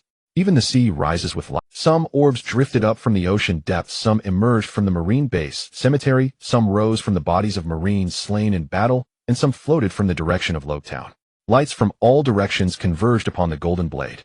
Held high above her head, the sword, empowered by countless points of light, was no longer its former self. It became a towering pillar of radiance that pierced the sky, growing to hundreds of meters. And still it swelled, the blade of light, growing longer and thicker. What a terrifying monster. Borsellino gazed at the kilometer-long sword of light in the sky, grateful he had brought his sunglasses. The other Marines were not so fortunate. Being so close, the blinding glare seared their eyes as if they too were being consumed by the light. It seems the island of Lobetown will cease to exist after this. Sakazuki kept his eyes wide open, savoring the dazzling brightness. In that light, the man of justice sensed a fragment of truth, a sublime conviction he had never before encountered. The gleaming blade embodied the tragic yet noble dreams that every warrior who had fallen in battle, past, future, and present, held at their final moment. She took pride in that will and carried it through to the end. If that girl became the fleet admiral, I wouldn't mind being an admiral forever. Sakazuki felt a tremor from the sword, a ridiculous thought crossing his mind. He was captivated by her blade, enchanted by her beauty, and awed by her resolve. With Artoria at the epicenter, fierce winds swept the surroundings, bathing the entire sea in golden light. An aura of annihilation radiated from her. The golden-haired girl opened her emerald eyes, the king of conquerors, brimming with unshakable faith in victory. Its name, true name, release, Excalibur. Excalibur. The kilometer-long blade of light descended. Everything in its path vanished in the blinding radiance. The battered Marine base was cleaved in two in an instant. Then came Lobetown itself. Under the irresistible light, the earth trembled, buildings crumbled, and wherever the light touched, everything turned to dust.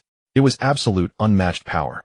Some townsfolk who had not yet escaped, watching from a dozen nautical miles away, saw a pillar of light strike the location of Lobetown. The destructive force made the survivors fall to their knees, begging for mercy. It was like a divine punishment beyond the comprehension of ordinary people. When the dazzling light finally faded, the once prosperous town of Lobetown had been erased from the map in a single blow. Not a patch of land remained. Seawater rushed in, burying all traces of human habitation forever. This was power the Marines had never wielded. The girl's strike rivaled an ancient weapon, shattering the worldview of every Marine present. None had imagined such immense power existed in this world. Artoria sheathed her sword and hovered over the sea. The feat she had just performed left no visible effect on her. If there was any change, she was a little hungry, a sudden craving for a meal. The island's gone. Buggy must be dead, right? If he's not dead, even after that, the Marines will never be able to deal with him. Such terrifying attack power. Lucky it wasn't aimed at us. As the surviving Marines murmured on their warship, Sakazuki asked the girl, "Is there somewhere you need to go? I can arrange a Marine vessel to take you." The golden-haired girl strode across the sea in a few steps and boarded the warship. She said to the Marines, "Ever since I drew this sword, I've been traveling alone. Would you be interested in joining the Marines?" Morgan's The News King's broadcast had never been interrupted. The girl's devastating strike was recorded by the Den Den Mushi and transmitted across the world. With Artoria now aboard a Marine vessel, the newsmonger, who loved stirring up trouble, decided to write the article himself. He urged his staff to print the newspapers quickly so that this world-shaking news would reach every corner of the known world. The newspaper with the largest circulation in the world of One Piece, under the personal supervision of Morgan's the World Economic News Agency, released several editions spreading this big news across the entire world. Headlines such as "The Great Incident at Logetown, Admiral Defeated Buggy the Clown Hides a Secret, The Vanishing Logetown Benevolence or Malevolence." Artoria Pendragon, the humanoid ancient weapon, the world's greatest female swordsman, the strongest rival to the world's greatest swordsman, the mightiest navy in history, the end of New World pirates, and the fate of Buggy the Clown, the strongest pirate in history unknown. A day after the great battle, Smoker was still on the naval warship. He spent 100 berries to buy a newspaper, its headlines more startling than the last. That Birdman was the greatest headline sensationalist in the pirate world, fanning the flames behind the scenes and putting the Navy on the spot. The newspaper also included several oversized close-up photos. The first showed Buggy the Clown laughing triumphantly after defeating Admiral Akinu. The second captured Artoria unleashing an island-destroying technique, a kilometer-long beam of light. The third depicted Logetown after it vanished from the sea. It had to be said that their journalists were truly professional, every photo surpassed what the Navy could produce. Though the five elders were not lacking in zoan-type bird fruits, the printed quality of the newspapers simply could not compete with Morgan's, let alone the truthfulness of the news. The world government had frequently targeted the World Economic News Agency, both openly and covertly. Investigations into the publisher Morgan's never ceased. They had tried beheading him and bringing him under their thumb, forcing this king of the underworld to always appear in the beast form of a zoan-type devil fruit. Despite years of harassment, he remained alive and while firmly grasping the power of discourse with the best-selling newspapers, while also serving as a major intelligence provider. In the end, they could do nothing about Morgan's. The newspaper subtly belittled the Navy while elevating Buggy's influence and incessantly praising Artoria's strength. Once obscure nobodies under Morgan's deliberate promotion, the names of these two became household words known to everyone. "Really, you can't judge a book by its cover," Smoker mused as he watched Artoria, who was devouring food voraciously. The noble maiden, of astonishing beauty, had already piled up empty plates and bowls, all from her own consumption. "One more bowl, please." Artoria handed her empty bowl to the ship's chef. Her appetite equaled that of a dozen grown men. Now, all the Navy cooks were working around her alone. That petite frame under 2 meters housed a stomach that could never be filled. Tashiji, another woman, sat beside the blonde maiden, constantly pouring tea and fetching water, a service she never offered to her superior Smoker. With a passion for collecting famous swords, Tashiji was deeply fascinated by Artoria's legendary blade, her eyes never leaving it. After hesitating for a long time, she finally voiced the question in her heart. "Lady Artoria, may I be so bold as to ask, I have never seen this sword of yours before. Does it belong to the Supreme Grade Blades?" "Please don't call me lady, just Artoria is fine. This sword is not one of the 12 Supreme Grade Blades. Its name is Excalibur, and I obtained it from a great lake." The golden-haired girl answered the question. Feeling a grain of rice at the corner of her mouth, she licked it and swallowed. Having been summoned to this world for several days, this was the first time she had eaten such a satisfying meal, and the Navy's rations were quite good. "Your cooking is truly excellent. Please give me another bowl." "Yes, Lady Artoria. You'll need to wait. The last pot is already finished. They'll make another batch right away." The ship's chef bore no ill will towards the voracious girl. Despite her large appetite, her strength was formidable.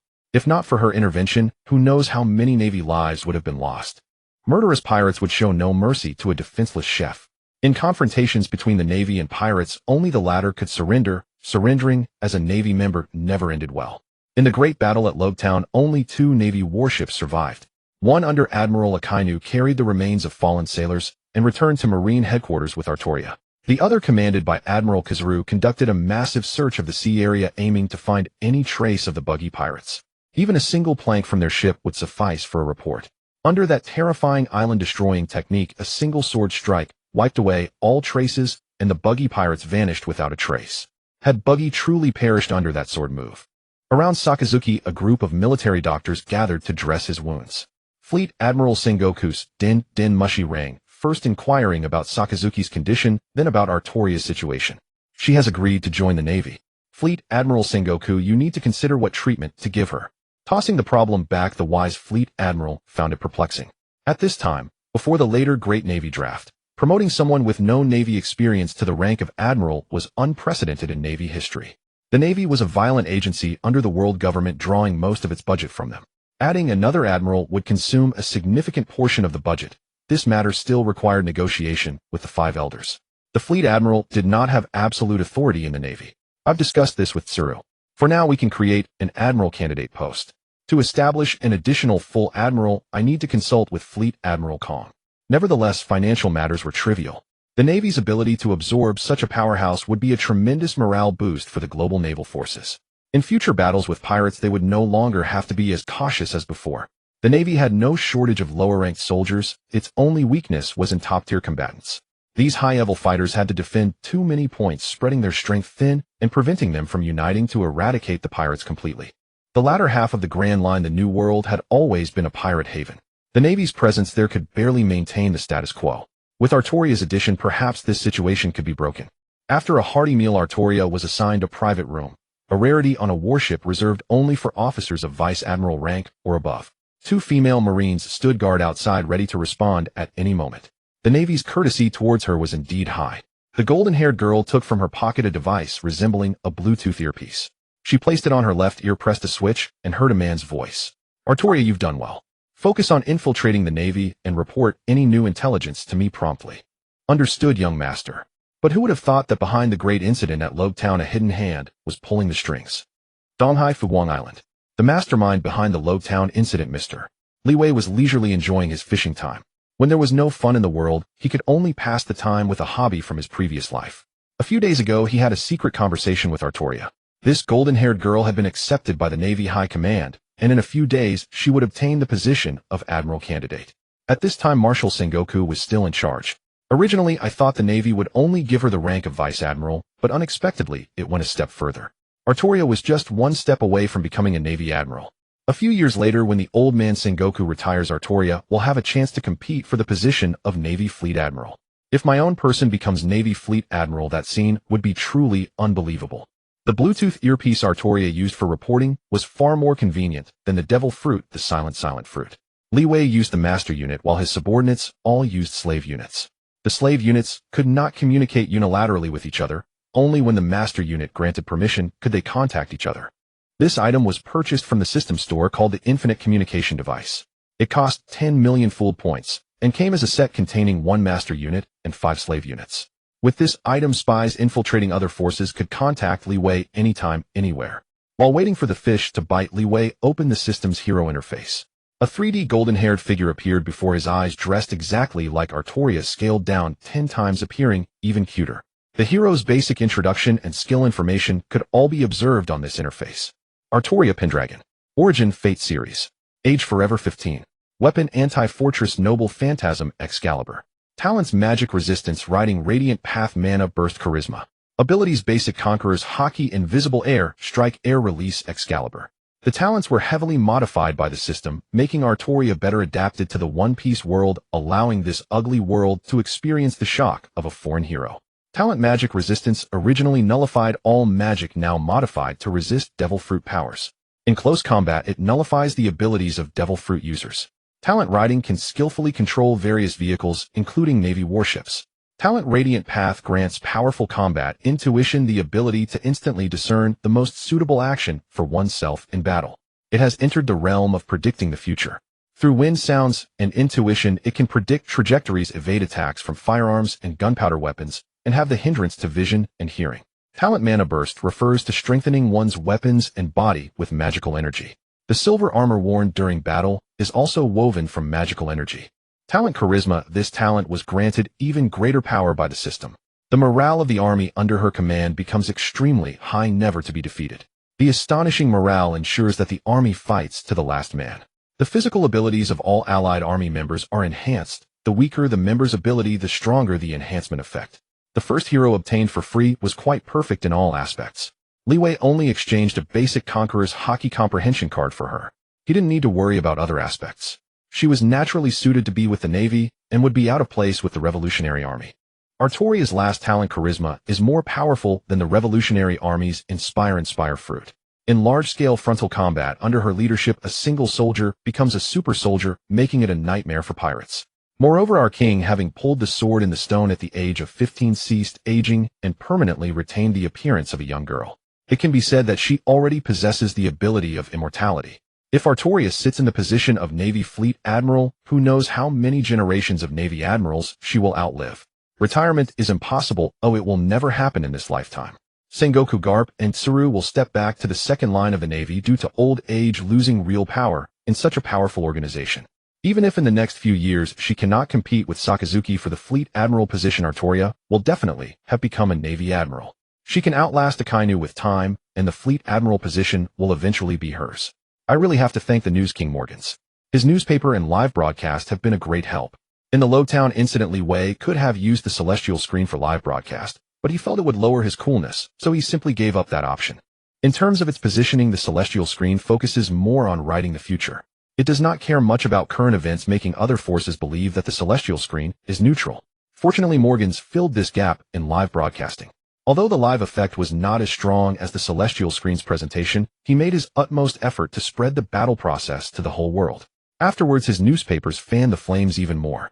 The headlines in the news were more shocking than the last. A talent like this should go work for the UC News Department. Morgans is truly the biggest clickbait king in the One Piece world. In the later part of the manga, Luffy's bounty became so high largely because this Birdman hyped him up. At the time of the whole Cake Island incident, he was no match for Big Mom, yet after escaping, he was hyped as the fifth emperor of the sea. To make everyone believe in the future described by the celestial screen, if you want to catch a wolf, you have to risk the child. Li Wei personally took over Buggy the Clown's body, and with the system's power enhancement, he fought evenly with Admiral Akainu. But it cost Li Wei's entire fortune, betting all 600 million fool points in one go. During that time, he also exchanged a basic Conqueror's Haki comprehension card for Smoker. The punch he delivered made Smoker comprehend Conqueror's Haki, otherwise on his own, he would never be able to comprehend it in his lifetime. Smoker is one of Li Wei's candidates for future Navy Admiral. He has always looked down on the deserter King Kobe. It would be better to let the white hunter who has a better impression take the position. Nepotism must be dealt with severely. Any random cat or dog can become a Navy hero, which severely lowers the prestige of the Navy hero. Thanks to Morgan's help, Li Wei gained more fooled points. The fooled points he had spent on Buggy the Clown were now earned back with interest. The fooled points returned to the level of 1 billion. Li Wei could once again enter the system store for a big As for items, he didn't particularly need them at the moment. Li Wei's own strength had reached the level of a swordsman master, allowing him to dominate the small place of the East Blue. He didn't need to waste fooled points on himself. Now the fooled points were to be spent in two directions: first, to strengthen the original characters in the One Piece world; second, to recruit more hero units. Since the Navy had been strengthened, the pirate side must also be strengthened. In the eyes of the person behind the scenes, the Navy and the pirates were just two slightly stronger crickets. If the strength gap between the two crickets is too large during the cricket fight, it loses the original fun. One must watch two crickets fight fiercely, evenly matched, fighting to the death. Altria Pendragon alone was not enough. Li Wei needed more heroes to join his ranks. He wondered how his luck would fare today. After a day of deep-sea fishing with no catch, Li Wei believed in the law of conservation of luck. If one area yielded nothing, fortune would favor another. Today no one could stop him from making the decision to draw from the hero pool. He switched the system interface to the hero pool option. Last time he had obtained King Arthur for free. This time he might get an even better character. In any case, Li Wei was brimming with confidence. He bet 100 million Shandong points in one go. The hero pool shimmered with a hexagram transmission symbol, and a young man with a top knot appeared before Li Wei's eyes. Am I seeing this right? How can it be him? Eren Yeager. From Attack on Titan. Age 19. Weapon none. Talents: hardening body regeneration. Abilities: animal type Hito, Nomi giant form, mastery of the 9 Titan powers. Exactly as Li Wei had imagined. It was the youth who had shouted Tataki. He was now a young adult. Attack on Titan had left a deep impression on Li Wei during his school days. Though the anime was later banned, its popularity never waned. Unfortunately, the author's later work soured the ending, ruining all the characters' personalities and turning the protagonist Eren into a clown. Now that Eren Yeager had been summoned, he was in his young adult state. This meant the rumbling had been stopped by the alliance of his former friends, and he had willingly been killed by Mikasa before crossing over. He now possessed a remarkably mature mindset. Didn't I die? Where is this? Eren Yeager looked around in confusion. The surroundings were an unfamiliar sea. In his life, the sea had always been an inescapable landmark, the place where he had declared that beyond it lay enemies. His unyielding spirit of resistance still stirred something in Li Wei's heart as he recalled it. Afterward, Li Wei, as the master of heroes, explained the worldview of the One Piece world to Eren Yeager and treated him to a grilled fish feast, the fish bought from a neighbor. The Titan powers I have turned into devil fruit abilities. That means my lifespan won't be shortened. If only Armin could come to this world. Eren thought of his closest friend, the one who possessed the colossal Titan and was part of the alliance.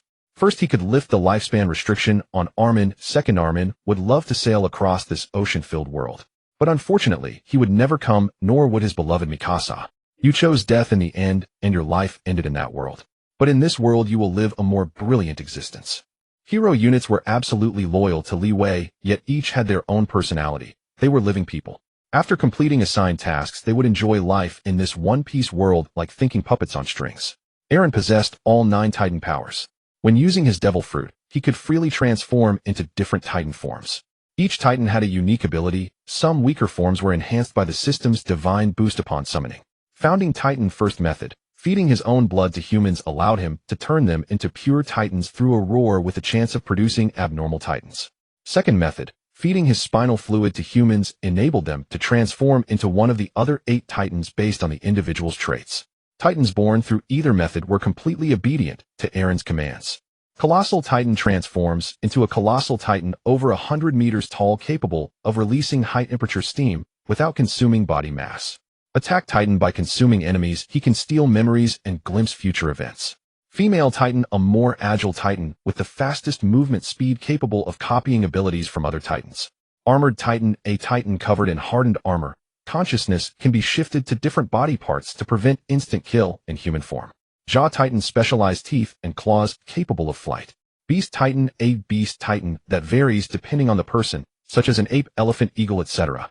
Warhammer Titan. This form can create hardened weapons out of thin air with enhanced hardening capability. Cart Titan. The Titan with the greatest endurance, capable of maintaining its form for extended periods and performing over 100 transformations consecutively. With this young Eren's current abilities, if he returned to the attack on Tit. In terms of individual combat strength, Eren was no match for Ultra Pendragon. However, he was more like a weapon of war, transforming weak allies into pure Titans. Given the level of firearms and cannons in the One Piece world, a single strike could not finish them off. The weakness of the Titan's nape was removed. They possessed body regeneration, allowing them to recover and continue fighting. Moreover, Titans only targeted humanoid opponents. Only by completely severing their heads could they finally be stopped. The world government and the Navy were researching giantification, and Charlotte Linlin wanted to reconcile with the nation of giants. Giants were highly sought after in the One Piece world. Eren's employment prospects were vast. A youth with a defiant spirit would never naturally align with the Navy.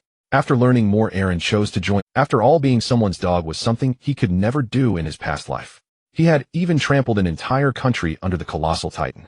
In this life, there was no way he would become a dog for the celestial dragons. Thus, Eren Yeager needed a tragic backstory, one of irreconcilable hatred toward the world government. This was essential to make his appearance more convincing to others. It's time for the plot inserter to take the stage again. But this thing is really handy. Li Wei spent 10 million Shandong points in the system to purchase a plot inserter. Its function was extraordinarily powerful. It could distort the memories of certain people and implant desired false memories, though it could not create something too unreasonable. The first use was on Ultra Pendragon. Li Wei thoughtfully used the device to fabricate a background for her as a fallen princess. He wove a story. Once upon a time in the East Blue, there was a small kingdom called Britannia, which was destroyed by pirates and completely erased from history. Altria, the last member of the royal family, had lost all her subjects and had no reason to restore the kingdom. She had been drifting alone in the East Blue, befriending many ordinary people on various islands and helping them fight pirates. Such a sudden strong figure would inevitably be investigated by the Navy and the world government. If what she said did not match what they found, she would likely be suspected as an enemy spy. One must go all the way and leave no loopholes. Ultra Pendragon herself had no desire to restore a kingdom upon arriving in this world, nor did she want to govern a country. The burden of carrying the expectations of all her subjects had been too heavy for this young woman. As for the plot for Eren Yeager, it was quite simple. The world government had done too many dirty deeds, especially the infamous incident of the White Town Flevets. All the tragedies stemmed from greed. Thus Eren became another survivor of the White Town Flevets, following in the footsteps of Trafalgar D. The Straw Hat crew crossed Reverse Mountain, and just like in the original story, they met the lighthouse keeper Crocus at Twin Capes. Instead of being swallowed by the whale Laboon and meeting him inside, he now actively waits for the Straw Hats, unwilling to let Laboon's circumstances obstruct a group of young pirates from entering the Grand Line. Old man, so you were the former Pirate King's ship doctor. That's amazing. Luffy was overjoyed. He never expected to meet the ship doctor of the Roger Pirates, and moreover, he had been rescued from a shipwreck. This was the third former member of the Pirate King's crew he had encountered. In Crocus' subsequent account, the Straw Hats learned why the whale Laboon kept ramming its head against the Red Line. This story dated back 50 years, and everything originated from the Rumbar pirates. They left the young Laboon behind, promising to meet again after circumnavigating the world, but the Rumbar pirates vanished in the Grand Line. One of Crocus' purposes for going to sea was to search for them, but he never found any trace. After hearing the story, Luffy fought Laboon on his own and made a promise that after he conquered the Grand Line, he would sail around the world and come back to challenge it. He painted the Straw Hat Pirates symbol on the whale's scarred head to prevent Laboon from further self-harm. During this, they encountered Baroque Works agents Mr. 9 and Miss Wednesday. These two were there to deal with Laboon, as the massive whale blocked the way, severely hindering pirate crews from entering the Grand Line, which reduced the bounties collected by the bounty hunter group in Whiskey Peak. In this part of the story, things changed. Crocus intended to host the Straw Hats, and didn't let them leave so quickly. The two captives were tied up on the ship. So you know Buggy the Clown too, old man. But he's so weak I already sent him flying. Luffy answered nonchalantly while chewing on meat. He didn't read the newspapers much and had no idea what had happened in Lowtown. I never expected Buggy to change so much, though I didn't notice it at all when I was on the ship. Crocus sighed at his misjudgment and casually took out the latest newspaper, handing it to Nami, who loved reading. He remarked that the only one with a brain on the Straw Hat Pirates was the Navigator. The newspaper headline along with the accompanying pictures made the Cap burglar break out in cold sweat. The great battle in Lowtown had exceeded all imagination. Buggy the Clown, no Lord Buggy, is actually that strong. It's unbelievable that he could defeat a Marine Admiral. In her heart, she felt more relief that a mysterious wind-wielding master had escorted the Straw Hats out of the Marines' encirclement. If they had stayed there, they would probably have been wiped off the map like Lowtown. The Straw Hats' bounties remained unchanged. That might be the greatest relief. Or perhaps the Marines simply had no time for them. What a beauty. I want to cook a meal for her and let her taste my skills. The world's greatest female swordsman. What a formidable opponent. Zoro snatched the newspaper from Sanji half drunk. He never cared about women, but he had a special passion for swordsmen. Seeing that the article described, what a beauty. I want to cook a meal for her and let her taste my skills. The world's greatest female swordsman. What a formidable opponent. Zoro snatched the newspaper from Sanji half drunk. He never cared about women, but he had a special passion for swordsmen. Seeing that the article described her as being able to slice Lowtown in half with a single sword stroke, he knew he could not match her yet. A new target to surpass had been added to his heart, a female swordmaster. Zoro needed such strong opponents to spur him on to become stronger and surpass these monsters. After all, he, a three-sword-style swordsman, was also a monster. If Kunao were still alive, she might have grown into a female swordsman by now. I never thought the day would come when I'd be troubled by knowing the future.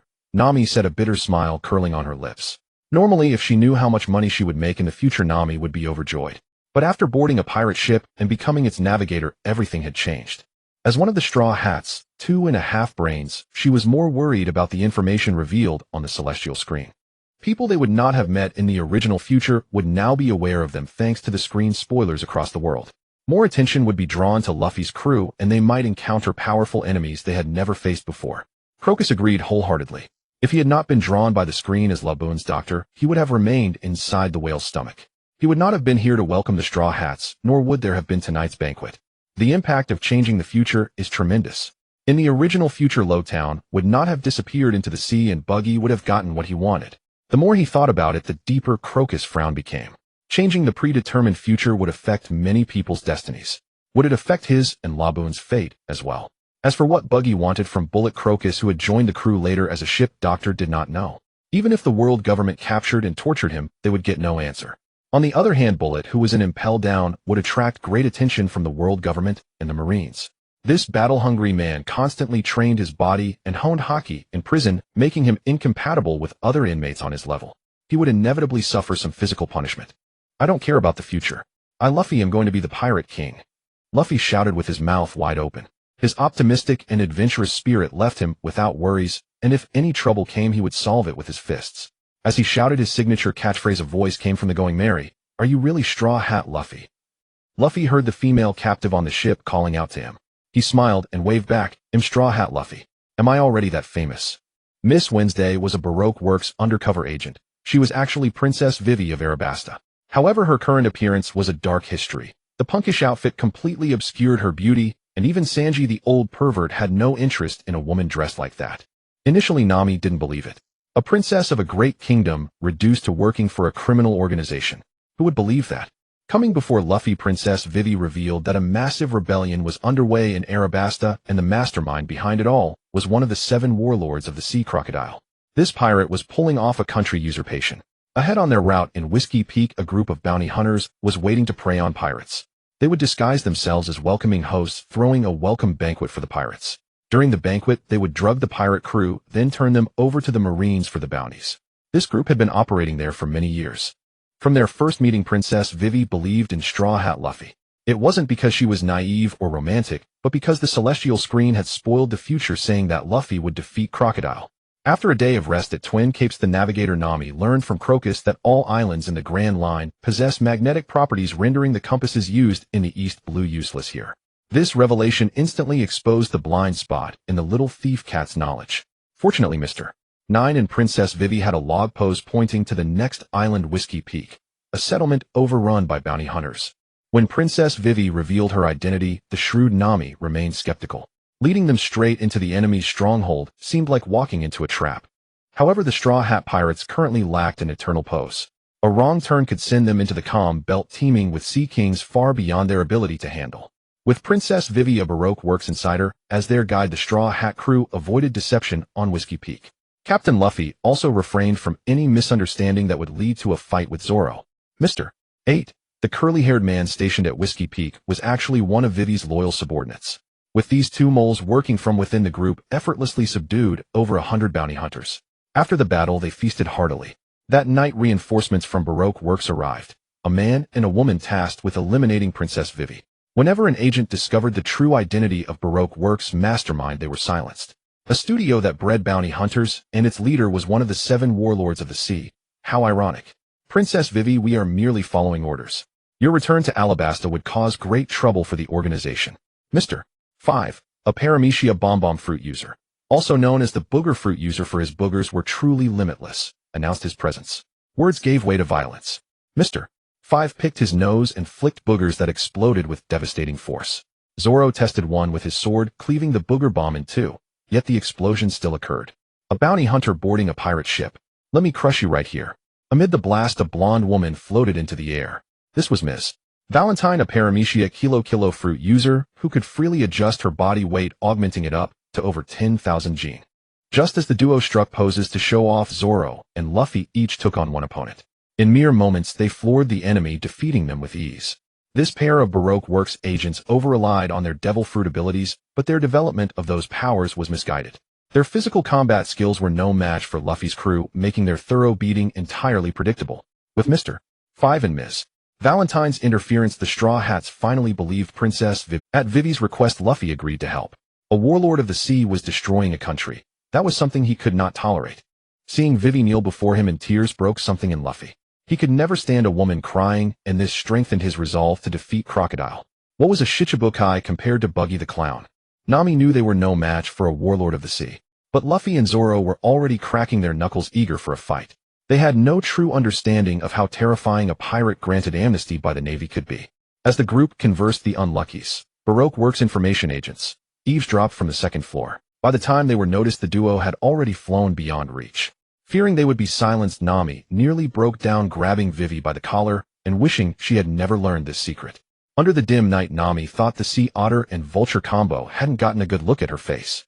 She decided to flee to Kokoyashi village to lay low. But she hadn't taken more than a few steps when she spotted Mr. 13, the sea otter, sketching. Before she could approach, he proudly showed off his artwork. That's an amazing likeness. Even Nami couldn't help praising the otter's skill, far superior to the Navy's intelligence department. The sea otter then climbed back onto the vulture, carrying portraits of the entire Straw Hat crew, and soared into the sky, leaving everyone helpless. Come back. I don't want to be hunted. Nami was left alone, tears unshed. She retreated to a corner, buried her head in her knees, and sank into a state of utter despair. Princess Vivi offered her 5 zero berry of private savings to console the navigator. You are the only princess of Alabasta. The treasury must be overflowing with treasure. We're helping you save your country. A little reward isn't too much to ask, is it? Nami, who had just looked heartbroken, now had eyes that gleamed with greed. Vivi asked timidly, how much are you expecting? Not much, just a mere 1 billion berry. Princess Vivi almost choked. Give me back the guilt I felt moments ago. Nami really dared to ask for that much. Before becoming a warlord of the sea, Crocodile had a bounty of 80 million berry, enough to match 4 arlongs. After being pardoned by the Navy, his bounty was revoked, but his current power likely far exceeded that number. Hearing this grim news, Usopp trembled all over. Such a monster was beyond their ability to handle. He frantically suggested they all go their separate ways. Nami's iron fist met him square in the face, knocking the sniper to the ground. For the sake of a 1 billion reward, the little thief cat was willing to gamble everything. She had never seen that much money in her life. As the group discussed their next move, Mr. 8. Igaram emerged dressed in women's clothing, disguised as Princess Vivi. He held several dolls and planned to sacrifice himself to draw the enemy's attention, giving the Straw Hats a chance to escape Baroque Works' encirclement. Such a dangerous, potentially fatal mission was something Princess Vivi would never allow. No, Igaram. I won't let you die. Your Highness, this is the log pose for the next island. You must take the Straw Hats and save our kingdom. Igaram had already made peace with death, seeing companions capable of easily defeating Mr. 5 and Ms. Valentine. He entrusted Vivi to these kind pirates. Perhaps, as the Celestial Canopy had suggested, Luffy could truly defeat Crocodile. I can lend you a hand. A young man with a top knot of black hair stepped out from the shadows, abruptly interrupting the emotional exchange between ruler and subject. How did you get out? This youth had drifted to Whiskey Island on a small boat before the Straw Hats arrived. Igaram saw he wasn't being hunted by the Navy and assumed he was a novice entering the Grand Line, so he got him drunk and locked him up. That little cell couldn't hold me. I just sobered up. With just this one ship can you break through such a blockade? The mysterious man who suddenly appeared pointed toward the coastline, where ships flying the flag of Baroque Works were sailing through the night, with searchlights illuminating their path. At least a dozen beams of light swept across the sea surface. Eren Yeager, do you really have a way? Ikelam revealed the man's name. As a minister of the kingdom, he had enough discernment to see that even if he were to charge into that encirclement to his death, he could never break through such a blockade. Zoro gazed at the ships drawing ever closer. With his current strength, he could only engage in close-quarters boarding combat. Cleaving a ship apart with a single strike was beyond his present capabilities. Sanji, the ship's cook, was akin to Zoro in that he excelled at melee combat and typically sought to duel enemy commanders lacking long-range attack options. Usopp, the sole sniper of the Straw Hat crew, inflicted limited damage with his long-range attacks. Nami's climb attack had yet to be developed. Captain Luffy could threaten enemy hulls, but if he carelessly fell into the sea, the other crew members would need to retrieve the Devil Fruit user. I'm not helping you for free. After this, I want to board your pirate ship and go to a place. He made no unreasonable demands. Nami bypassed Captain Luffy and agreed directly. As long as it cost no money or berries, giving him a ride was acceptable. Luffy's small eyes scanned Eren up and down. From the cold indifference in the stranger's gaze, he sensed a disregard for life, and his impression was that this young man was not a good person. We can handle this ourselves, right, Zoro? Sanji. I follow the captain, whatever he says we do. I'm just the ship's cook. I have no other opinion. You three shut up. Seeing the three men sporting scowls, Namikan raised her fist and rained down blow after blow, leaving large lumps on their foreheads. She used fists without Busashoka haki to knock some sense into those three brainless idiots. After a few more thumping punches, Nami calmed down from her rage and flashed a smile at Eren. They have no objections now. Please, Mr. Eren, take action. Baroque Works had dispatched a considerable number of elite members this time. Normally, capturing a traitor within the organization wouldn't require such a large force, but the future revealed by the Celestial Veil had piqued Crocodile's interest in the Straw Hat crew. Through this reasoning by the Shichibukai, it seemed plausible that the Straw Hats might indeed encounter Princess Vivi. Thus, he decided to go all the way, bury both the pirate crew and the princess at Whiskey Peak. Becoming the Pirate King was no simple matter of sailing out of the country. Spotted a vessel at the harbor. That pirate flag, confirmed as the Straw Hat Pirates. Load the cannons. Sink that pirate ship. The ship's signalers exchanged flag signals, identified the target, and the cannon muzzles aimed at the Going Merry. Boom, boom, boom. With several heavy cannonades, dozens of cannonballs flew toward the target. Just as they were about to strike, a boy wearing a straw hat leaped into the air, inhaling a massive amount of air into his body, causing his rubber body to rapidly expand and swell into a huge round shape. The cannonballs destined for the ship slammed into this humanoid rubber ball. The monster, impervious to the attacks, rebounded all of Baroque Works' shells back at them. The return cannonballs damaged some vessels, but such minor injuries wouldn't sink them. Since the monster on the enemy ship could block cannonballs heat-in, they decided to attack from multiple directions simultaneously. There would always be places the Straw Hat boy's body couldn't cover. Straw Hat, give me a boost. Throw me above the enemy's position. Eren stood beside Luffy. If he used his ability here, it would destroy the small ship beneath them. During the cannonade just now, the enemy had sunk Ikelam's ship. Everyone who needed to escape had boarded. I'll help you now. Goma Goma no Bazooka. Luffy stretched his arms far back, using the immense inertia to generate tremendous force, and launched Eren into the sky with a single blow. He held nothing back. Whoa, used too much force. The crew on the ship had no time to blame Luffy. Their eyes were fixed on Eren, who was now flying through the air and positioning himself above the Baroque Works ships. I sure have missed this power. Eren adjusted his posture midair, shifting into a standing stance. This time he didn't need to injure himself to transform.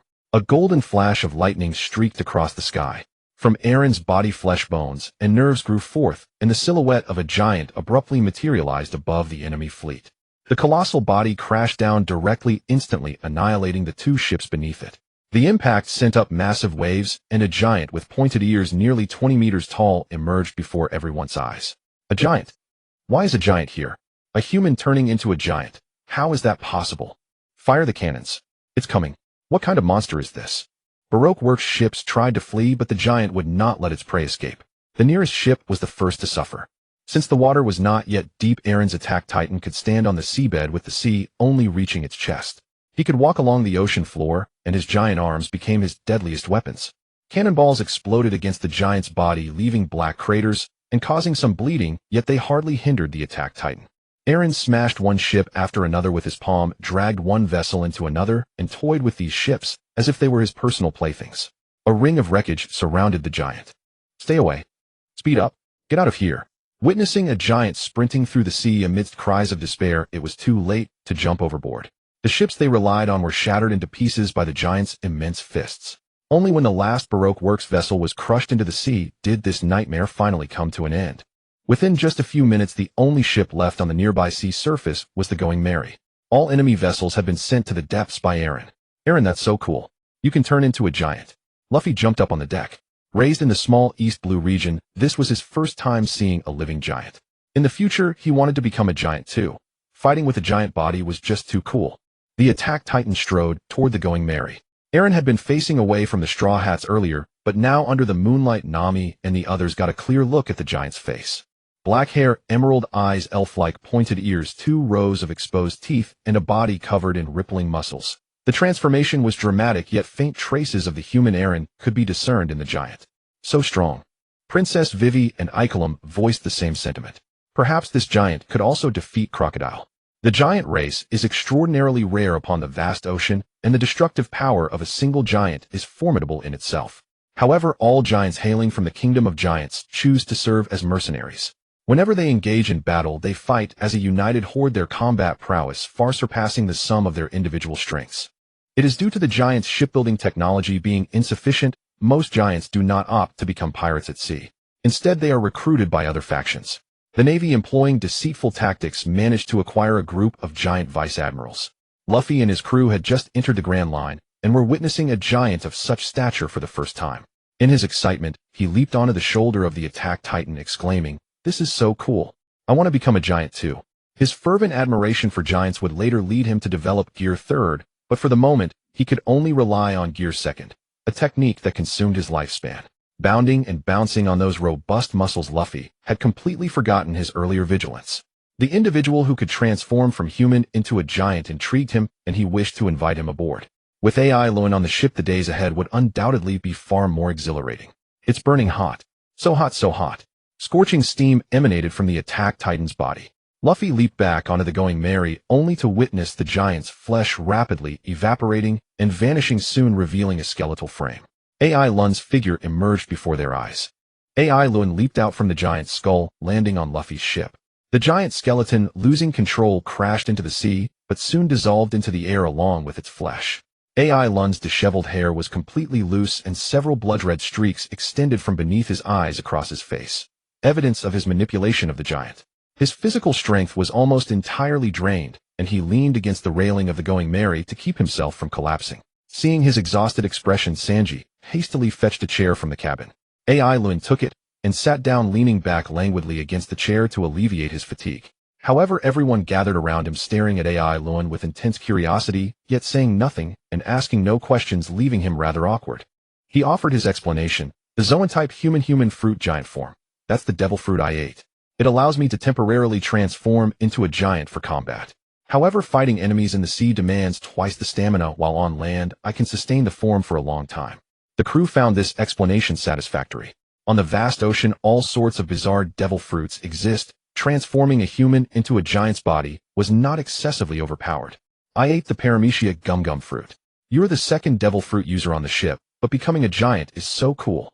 Luffy had completely become AI Lun's devoted fan, wanting him to transform again on the spot. However, AI Lun refused this unreasonable request, as each transformation consumed immense energy. Even as a Zoan-type devil fruit user, his stamina was not limitless. Having defeated their opponent, the Straw Hat Pirates set course for the next island. With Igaram's log pose, they aimed for the second island on the Grand Line, a place with a charming name, Little Garden. Most of the crew rested in the cabin, while the Straw Hats took turns steering the ship, following the direction of the log pose as they sailed across the sea. This stretch of the journey was relatively calm, with no further pursuers. On the shores of Whiskey Peak, the rolling waves occasionally delivered gifts, sometimes fragments of ships, sometimes pieces of human remains. This time Baroque Works had suffered a devastating blow, with over a dozen ships annihilated and a significant loss of low-level elite personnel. I arrived too late. The naval battle has already ended. A dark-skinned beauty sat on a small turtle boat, holding a din mushy as she reported the battle results to her boss. In this battle, all Baroque Works members had perished. Fortunately, the officers Mr. 5 and Miss Valentine were not on the ships. They had been defeated and knocked unconscious on the island, surviving. Are you certain it was the Straw Hat crew? The man on the other end of the line was smoking a cigar, one hand replaced by a golden hook. This was the mastermind behind Baroque Works, a current member of the 7 Warlords of the Sea, Crocodile. According to the bounty hunters on the island, a young giant descended from the sky and single-handedly destroyed all the ships. Nico Robin was still working for Baroque Works at the time, willingly allowing Crocodile to exploit her, all for the sake of the Poneglyph in the Kingdom of Alabasta. Mr. 3 is waiting for them at Little Garden. Help him eliminate the Straw Hat crew. Such small-time pirates are not worth my personal intervention. Crocodile did not believe the report from the heavens. A rookie pirate who had just entered the Grand Line defeating him. That was utterly preposterous. A man who had not even mastered hockey could never overcome a Logia-type devil fruit user like him. Alright, I'll head there now. Robin hung up the din mushy, and her vehicle picked up the 2 officers Mr. 5 and Miss Valentine, heading together to Little Garden to pursue the Straw Hat Pirates. Without encountering Robin's interference, the Straw Hat crew entered the waters of Little Garden. However, the name puzzled the crew members. The island appeared quite vast, so why would it be called Little Garden? Igaram on the ship explained, because 2 giants have been battling on this island for over 100 years. Their towering stature makes the island seem like a tiny garden in comparison. Cool. There are giants here too. I'm going ashore to check them out. Luffy leaped from the Going Merry onto the island. Behind him, Sanji shouted, "Bring back some game. We're running low on meat aboard." "Roger that, chef." Luffy replied, then disappeared into the jungle, vanishing from the crew's sight. "What a reckless captain," Usopp muttered. He had no intention of leaving the ship, having just spotted a monster on the island. A massive tiger. The thought of encountering it was terrifying. "I'm going to. I'm getting rusty, just staying on the ship." Zoro, carrying his 3 swords, jumped off. "How about a competition, Mosshead? Let's see who can catch the bigger animal." Sanji's proposal was accepted by Zoro without a second thought. As the self-proclaimed second-in-command of the ship, he had no intention of letting the third-in-command surpass him. Amidst their banter and rivalry, Zoro and Sanji ventured into the jungle together. Watching 3 of their main combatants disappear from the ship at once, the crew members left to guard the vessel felt a mix of helplessness. Fortunately, AI Lun had not disembarked. Those 3 never think before they act, Nami remarked, standing on the deck as she gazed at the scenic beauty of Little Garden. "With AI Lun here, no one dares to touch the Going Merry," Usopp said, drawing closer to AI Lun. This powerful man gave him boundless confidence. If trouble arose, this tall figure would shield them. "A dinosaur? Why is there a Tyrannosaurus Rex here?" Princess Vivi's exclamation drew everyone's attention. An enormous Tyrannosaurus Rex charged toward the Going Merry, evidently driven by ravenous hunger. "Why is there a dinosaur here? It's charging straight at us." Usopp stammered as he fumbled for his slingshot, desperate to protect the Going Merry from destruction. This could be the island of prehistoric times. The unpredictable weather of the Grand Line made inter-island communication exceedingly difficult. Some islands had advanced civilizations with rapid technological progress, while others remained locked in primeval ecosystems with no contact between them. Otherwise, so many ancient Zoan devil fruits would never have appeared in this world. Igaram thrust a pistol out from the gap in his curled hair and opened fire on the charging Tyrannosaurus Rex. Bang! Bang! Bang! The effect could best be described as smoke with no damage. The Trex suffered minor wounds, only enraging the beast further. It was determined to devour every living creature on the ship. Just as Alan was about to strike, a colossal figure appeared behind the Trex, a true giant. He swung his massive battle axe down in a single cleave. Hunter and prey swapped roles in an instant as the Trex was split clean in 2. The giant, his helmeted face covered in a thick golden beard, dragged the Trex's carcass to the side of the Going Merry. He bent down, his enormous visage larger than any human, and rumbled, "Do you have any alcohol aboard?" Nami and Usopp swiftly agreed to the giant's request, handing over all the liquor on the ship. Delighted by the offering, the giant invited everyone to feast on roasted dinosaur meat. During the meal, he introduced himself to the Straw Hat Pirates. He was Buggy, the mightiest warrior of the giant kingdom of Elbaf, who had spent a century on this little island known as Little Garden. The Straw Hat's sake barrel looked no larger than a thimble in the giant's hands, clutched between his fingers. Accepting the giant's invitation, the crew followed him to his dwelling, eager to taste dinosaur meat. Just then the volcano on Little Garden erupted. Buggy and another giant Dory met for their duel. Both giants seized their weapons and clashed directly on the island, utterly oblivious to the others nearby. After more than 10 minutes of fierce combat, neither side had gained the upper hand. Finally, they traded heavy shield blows to each other's faces, ending the fight. Both giants collapsed to the ground, roaring with laughter. This level of battle had continued for a century, and their 7-3-4-6-0th duel had ended in another draw. Buggy tossed a few barrels of sake to Dory. The other giant caught the small casks, eager to drink heartily after so long without alcohol. Luffy found Dory and prepared to enjoy the sake together. Meanwhile, Sanji and Zoro's hunting competition remained unresolved. The two stalked deeper into Little Garden, searching for larger, heavier prey. As both parties reveled in food and drink, spoil sports inevitably appeared to ruin their fun. The lingering members of Baroque Works, tenacious as ever. Since Mr. 5 had just been sent ashore by Robin, Mr. 3's original plan to lace the drinks with bombs failed. However, the third-ranked agent was brimming with confidence. He believed he could defeat these rookie pirates without resorting to tricks. Mr. 3, aiming to become a future commander, planned to bite off more than he could chew. Not only would he eliminate the Straw Hats and Princess Vivi on Little Garden, but he also intended to claim the bounty on the two giants. They had been worth 100 million berries each for a century. He would serve his boss while lining his own pockets. "With the three of us here, you might as well resign yourselves to death today." Mr. 3 faced the Straw Hats, now deprived of their three strongest fighters. As a paramecia-type wax fruit user, he was confident he could dispose of them in an instant if he got serious. His partner, Miss Goldenweek, stood beside him.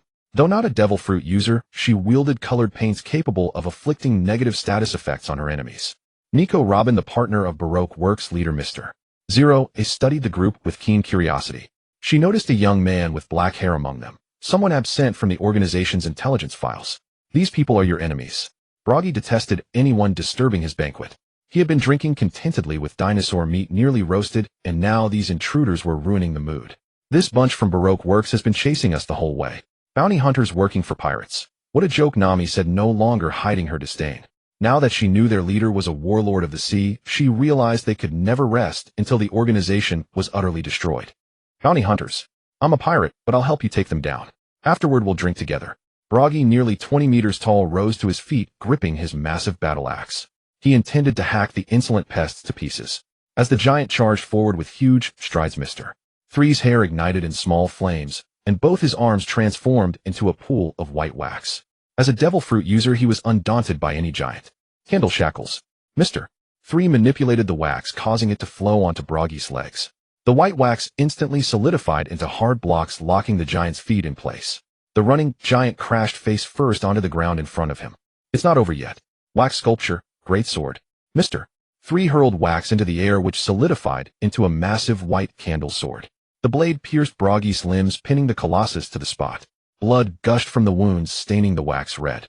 "The giant's taken care of. Now it's your turn." Usopp attempted a sneak attack, firing several pellets from his slingshot, but they were blocked by a candle wall. Mr. 3 conjured. The attack was utterly ineffective. "Is that all you've got?" No need for Lady Robin to lift a finger. Mr. 3, his body coated in wax, strode toward the group, intending to turn them into wax statues, with Princess Vivi as the centerpiece. At that moment, Alan became the last hope for everyone. The remaining weaklings watched him stand up, and they all stepped back to give him space. The giant had already fallen. Could another giant turn the tide? A mere boy still wet behind the ears, and you pin your hopes on him. "Take this." Candle wave. A massive torrent of wax erupted from Mr. 3's body, forming a terrifying Tunter-high wave. It surged forward, intent on drowning the reckless black-haired youth. Even if the boy possessed formidable physical skills, once touched by the wax, he would be immobilized. Everyone watched as Alan was engulfed by the wax.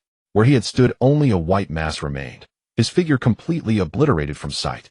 A golden bolt of lightning struck down from the sky. The solidified wax began to melt from the steam within, and before the onlooker's eyes, flesh, bone, and nerves rapidly reassembled. A young giant 20 meters tall emerged into full view. A human turned into a giant 20 meters tall. Mr. 3's mouth dropped open in shock. The opponent had actually managed to break free from the solidified wax. You are also a devil fruit user. The appearance of the sharp-eared young giant confirmed the intelligence Robin had received. A giant had destroyed a Baroque works ship. This ability to transform into a giant at any moment was excellent for surprise attacks, easily catching the agents off guard. The giant Brogy's eyes were not covered by wax. He witnessed Aaron's entire transformation. Honestly, if he hadn't seen it with his own eyes, he would never have believed that a human could become a giant. Moreover, something must be said: this young giant was not wearing clothes. Fortunately, below the 8-pack abs, there were no male features, otherwise it would have been truly embarrassing for the women present. A naked giant being seen like this was a disgrace to the entire giant race. Brogy did not want other races to think that giants were an uncivilized primitive species. Although Aaron was human, he was embarrassing the giants. He would have to have a word with this young human later. Mr. 3 had already defeated one giant, so why would he fear another? So what if you become a giant? Slime carving giant sword. The wax splashed into the air, solidified into a white giant sword. These white creations were as hard as iron. They shot toward the attack titan. Even a giant was flesh and blood, they would bleed and be injured. As the white giant sword flew toward him, Aaron pulled his arms back to his chest in a boxing stance. The giant's fist hardened, and with one punch he shattered the enemy's giant face construct. The hardening was even harder than steel. How is this possible? What is that stuff wrapped around your hands? Mr. 3 saw the giant's hands turn white, the originally flesh and blood body becoming extremely hard. This was not the color of armament hockey. What ability could make flesh so hard? The young giant gave him no chance to catch his breath. He sprinted toward Mr. 3. The latter tried to block him with wax, but the giant's entire body emitted high-temperature steam, preventing the wax from solidifying instantly. It turned into white sludge that merely decorated the giant's body. Supersized service candle wall. 6 sturdy walls made of white wax rose instantly in front of Mr. 3, aiming to sequentially absorb the giant's impact and buy him time to prepare his ultimate move. The attack titan replicated the iconic scene of the armored titan covering its entire body with white hardening. Without slowing down, it slammed into the solidified wax walls with tremendous inertia. Boom, boom, boom, boom, boom, boom. The 6 walls could not stop the attack titan at all.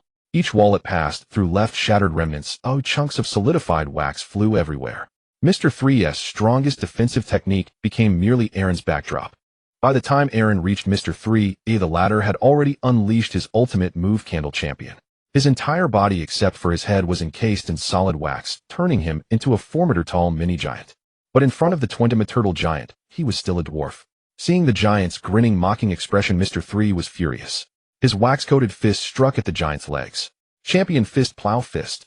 Hardening covered the attack titan's legs. He stood still and let the little dwarf punch him. Frustrated, Mr. 3's fists rained down on him, but after all his efforts, he caused no damage, only leaving some wax on the giant's legs. Aware of his little scheme, Aaron emitted scorching steam from his whole body, drying up the wax on the giant. As long as the wax did not solidify, it posed no threat. Mr. 3 lost his most important attack method. Lady Robin, save me. Seeing the giant's palms swinging toward him covered in a white layer that was harder than basic armament hockey, if it touched him, he would be bedridden for at least a month. A fair-skinned arm instantly appeared behind Mr. 3's head. He melted his candle armor and was easily pulled out by the suddenly generated arm. Then a pile of arms sprouted from the ground, relay passing the man backward. Mr. 3's champion armor was instantly crushed to powder under the attack titan's palm. If he had still been there, more than just those wax blocks would have been shattered. Such terrifying power. Why does he have so many abilities? Mr. 3 panted at Robin's feet, having nearly died. He had never encountered such a fearsome opponent since starting his missions. The steam and hardening completely countered his devil fruit ability. Robin looked at the giant with curiosity. The fact that he had eaten the human fruit and transformed into a giant form was understandable, but the high-temperature steam emanating from his body and the hardening that could cover him at will. Were these also abilities granted by a devil fruit? Could it be that he didn't have an ordinary Zoan fruit, but a more special mythical Zoan type? Miss Goldenweek was painting on the giant. Her ability worked on a simple guy like Luffy, but against the more somber Aaron, no color she applied had any effect. Lady Robin, I can't do anything either. His spirit and will are terrifying. I can't hypnotize him. Miss Goldenweek pouted with a wronged expression. She had encountered people with strong mental power before, and her hypnotic ability had worked to some extent, but this monster was the first of its kind. The attack titan who yearned for freedom would not be controlled by anyone. Nami, are you all okay? Luffy came running hurriedly from deep in the jungle carrying a man and a woman on his shoulder, Mr. 5 and Miss Valentine. An explosion man and a kilogram woman had challenged Luffy again, but the Tunon didn't last long. Once the rubber man got close and touched them, the two fragile guys went down immediately. Their physiques were far inferior. Behind him followed a giant named Dory. Zoro carried his prey and followed the giant to avoid getting lost. Sanji sneaked into Mr. 3's wax house alone, defeated the unlucky duo who came to reinforce, and seized the eternal pose to the kingdom of Alabasta. Facing so many people at once with two Baroque Works officers already captured, it would be unwise to fight the Straw Hat Pirates again. This defeat was not due to a lack of skill. There's no chance. Let's go. Robin gave the order to retreat. Ignoring the reactions of others, she turned and left alone. What about the officers in their hands? Faced with Mr. 3's question, the beautiful woman said nothing. Her actions showed she had completely given up on the two officers, Mr. 5 and Miss Valentine. Having worked together for so long, Mr. 3 chose not to abandon his companions. This man, who had been a high-ranking officer under an emperor in the original timeline, used his ability for a last desperate attempt.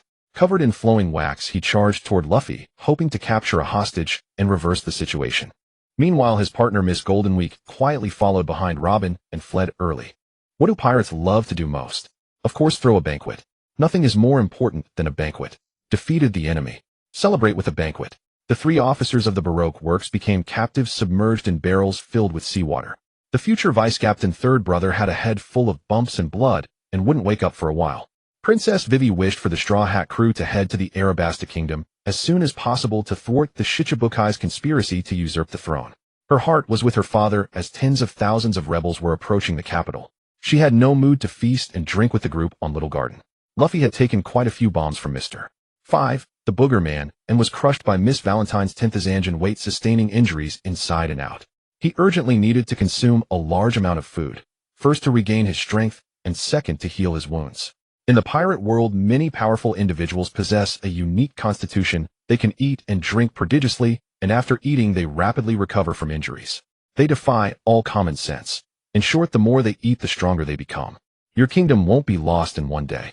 Everyone is exhausted today. We can't sail through the night. Nami stepped forward, opposing Princess Vivi's proposal to set sail immediately. It wasn't her steering the ship. The conditions on the Grand Line were unpredictable. The navigator had to stay on high alert every day, and she wasn't made of iron. She needed rest. Princess Vivi was about to continue arguing when her retainer Igram stopped her. Your Highness, I believe the Royal Guard is not so fragile. One night won't make a difference. But before the princess could finish, Igram pulled her aside to a secluded corner. He didn't want to offend the Straw Hats at this moment. On the surface, they seemed like good people, but the stain of being pirates could never be washed clean. Once a pirate, always a pirate. The group on Little Garden did not fall into Mr. 3's scheme. Zoro, Nami, and Princess Vivi were not turned into wax figures.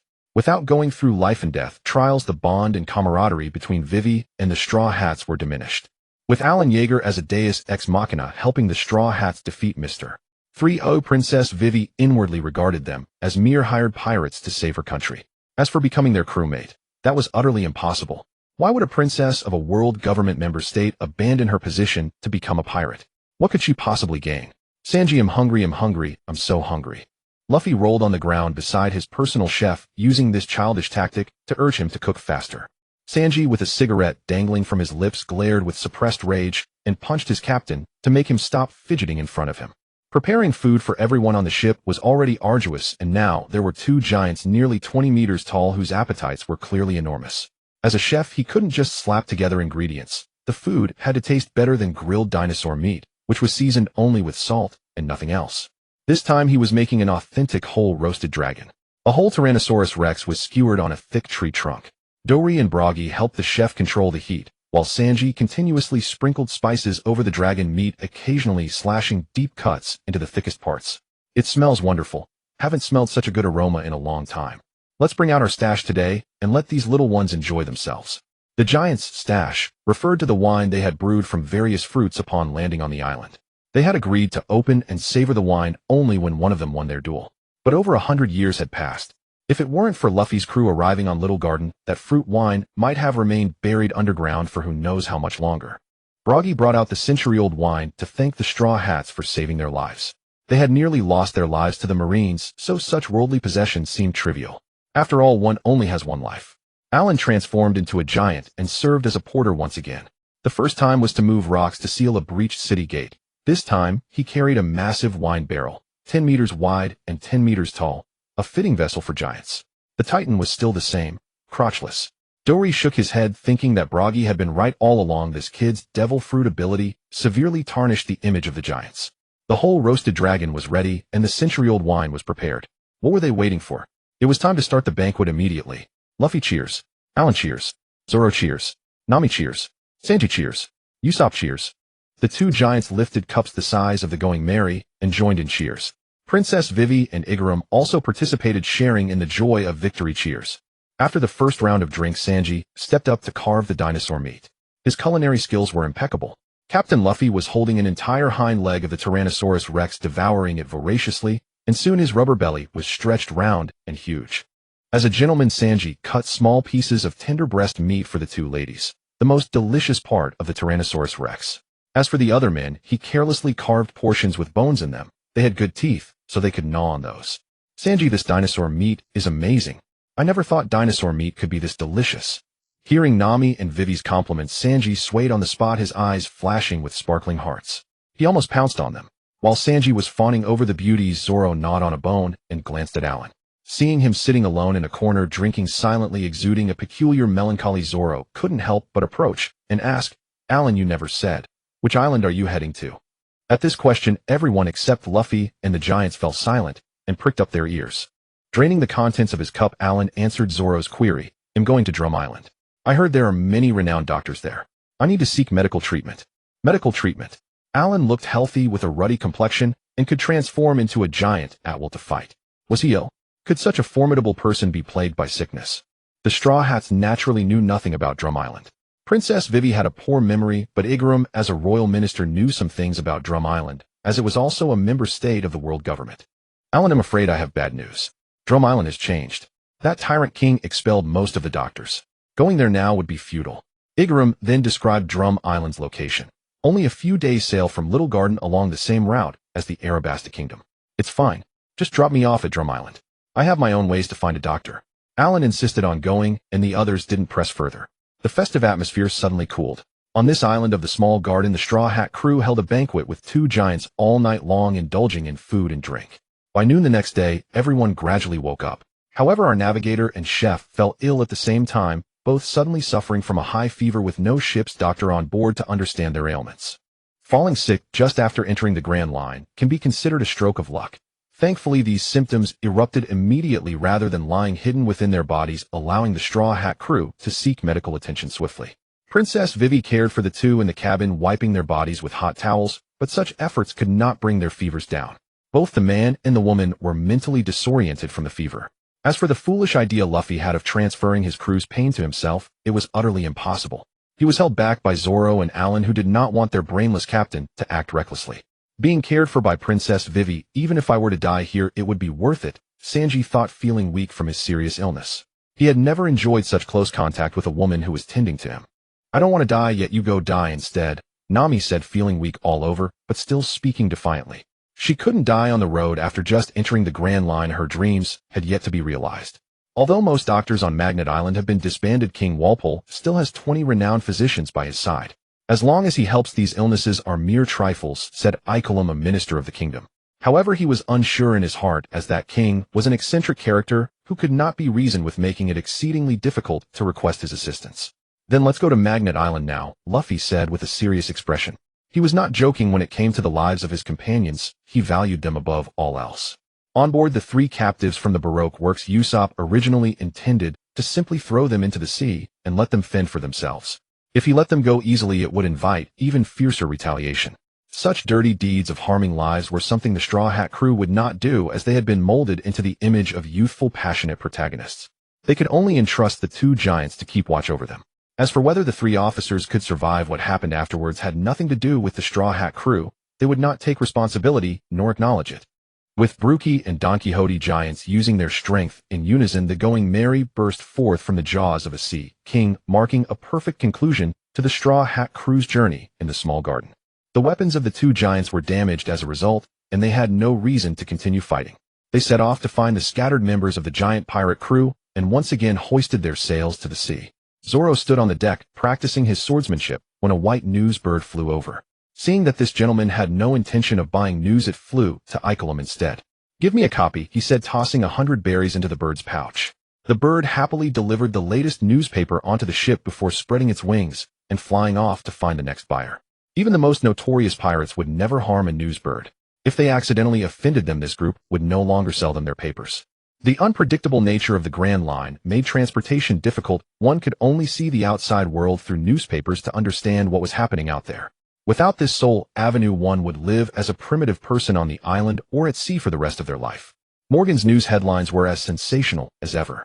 In any case, such clickbait headlines were excellent at grabbing attention, making it impossible for readers not to finish the entire news piece. The most evil pirate, the fastest growing bounty man. The future 5th emperor of the sea. The clown Buggy disappears in the East Sea, brewing a huge conspiracy. Artoria joins the Navy, the future admiral. Red-haired Shanks contacts the Whitebeard pirates.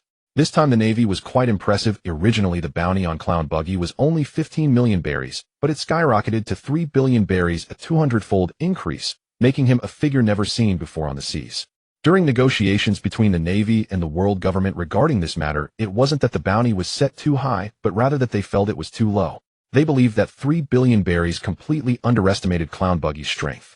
The main critic of the low bounty was Admiral Akainu himself, who in battles against other notorious pirates knew the destructive power of the magma fruit was unquestionable.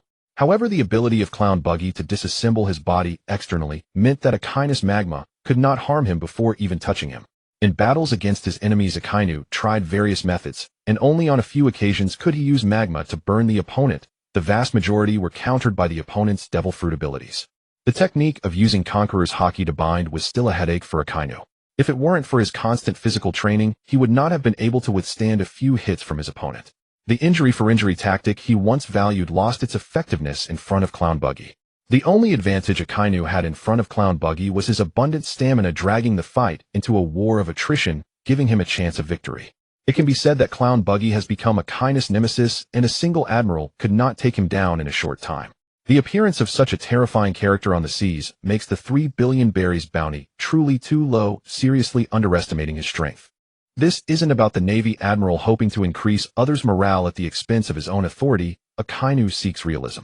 He would not be someone who sugarcoats the situation.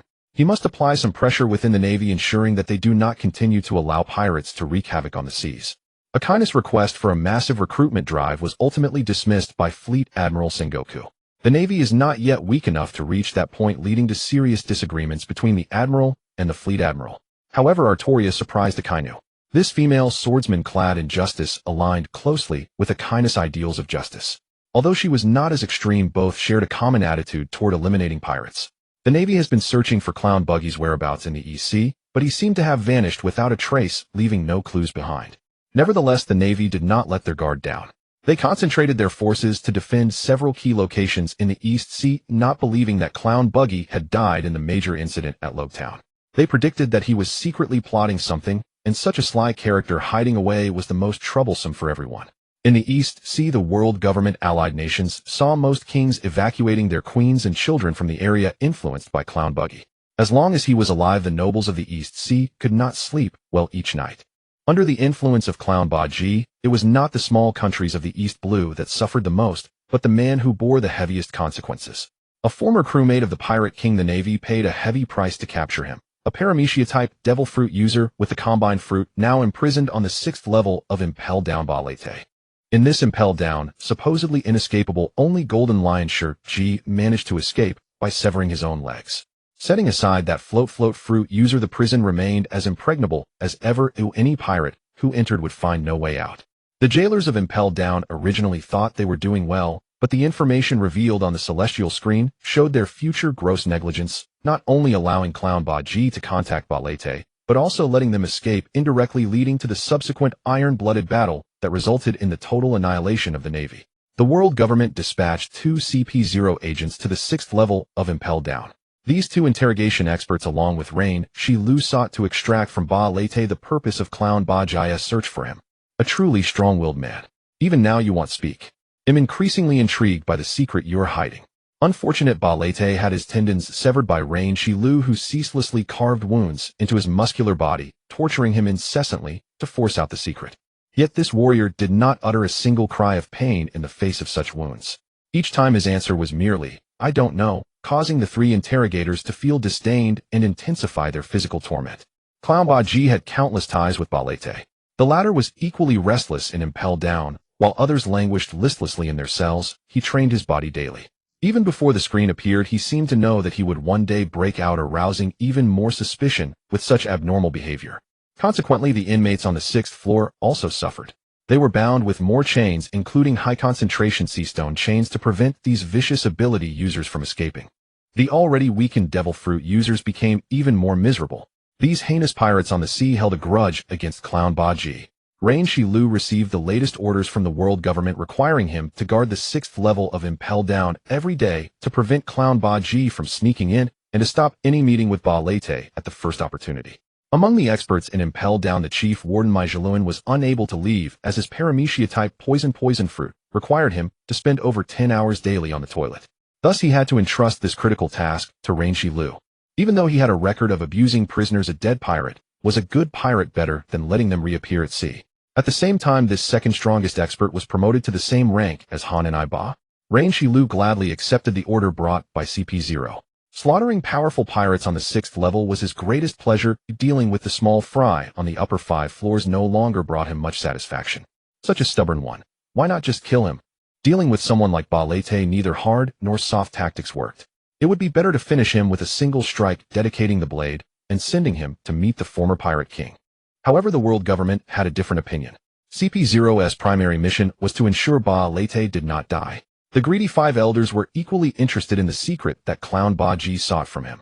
What kind of secret could make a strong man like Clown Baji act submissively before the Navy and risk infiltrating Impel Down to find Balete?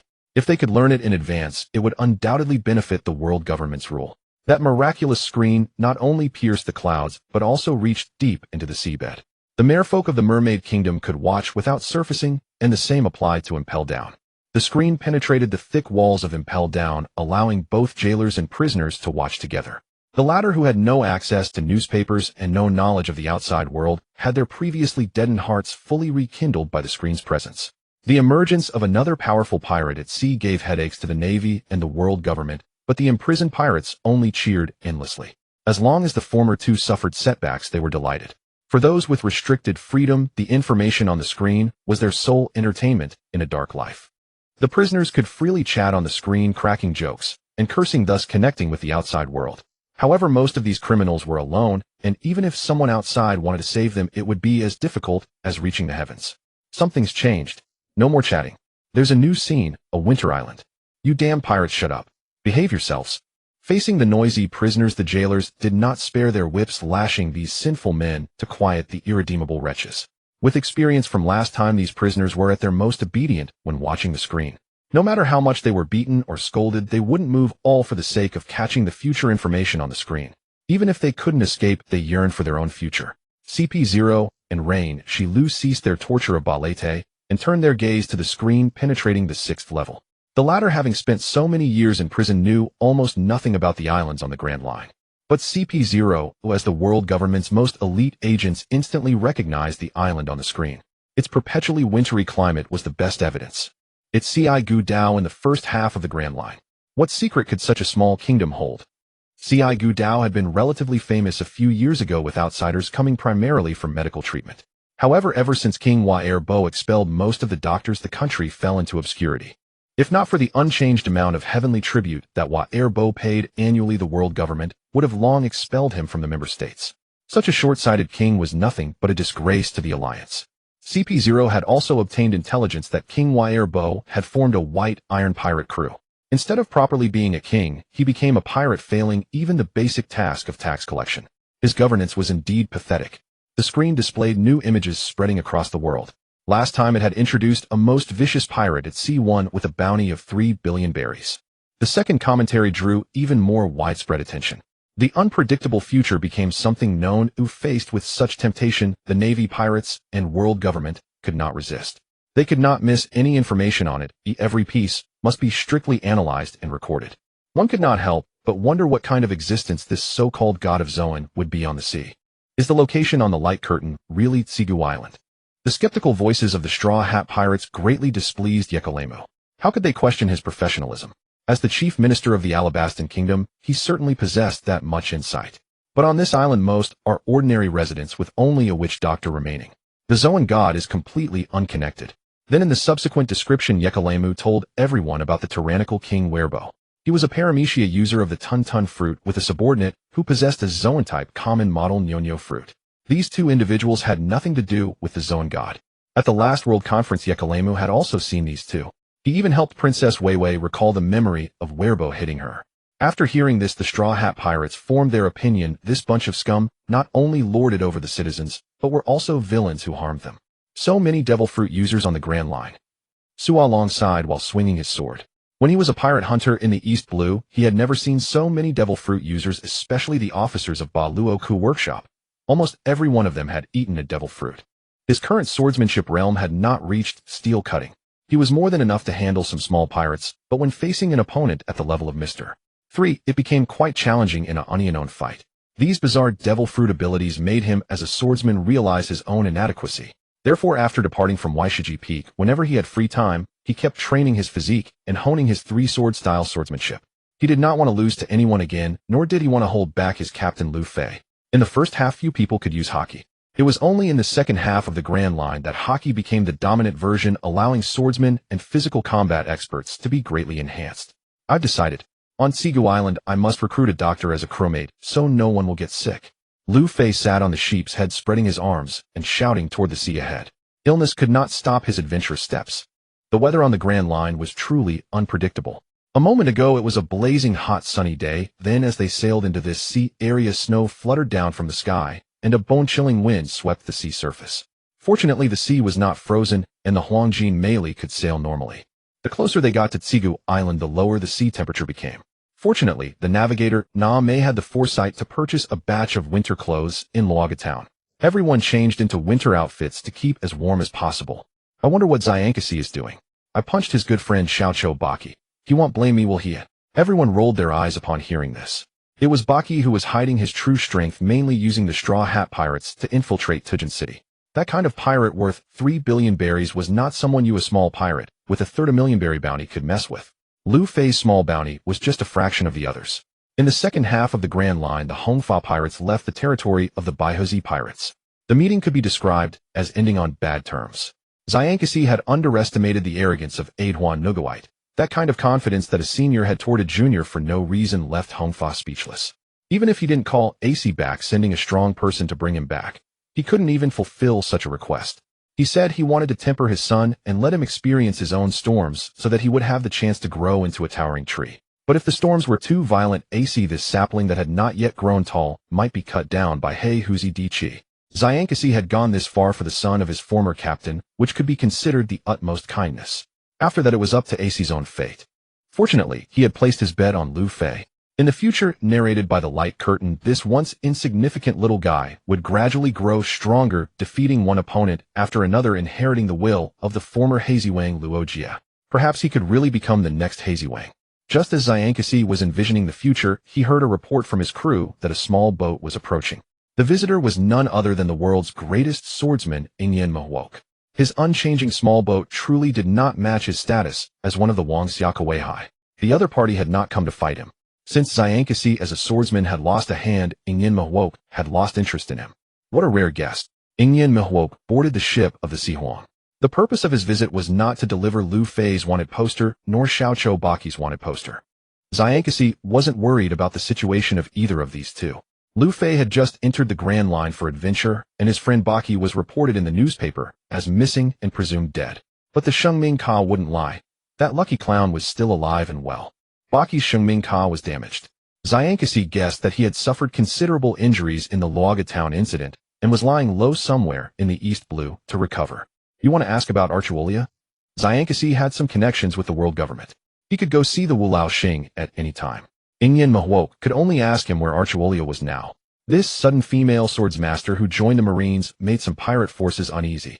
Her attack that could destroy an island with a single slash. The bird-faced Morgangsi was absolutely right. She was a humanoid ancient weapon. I want to test the strength of this female great swordsman, said Ingyen Mahwok.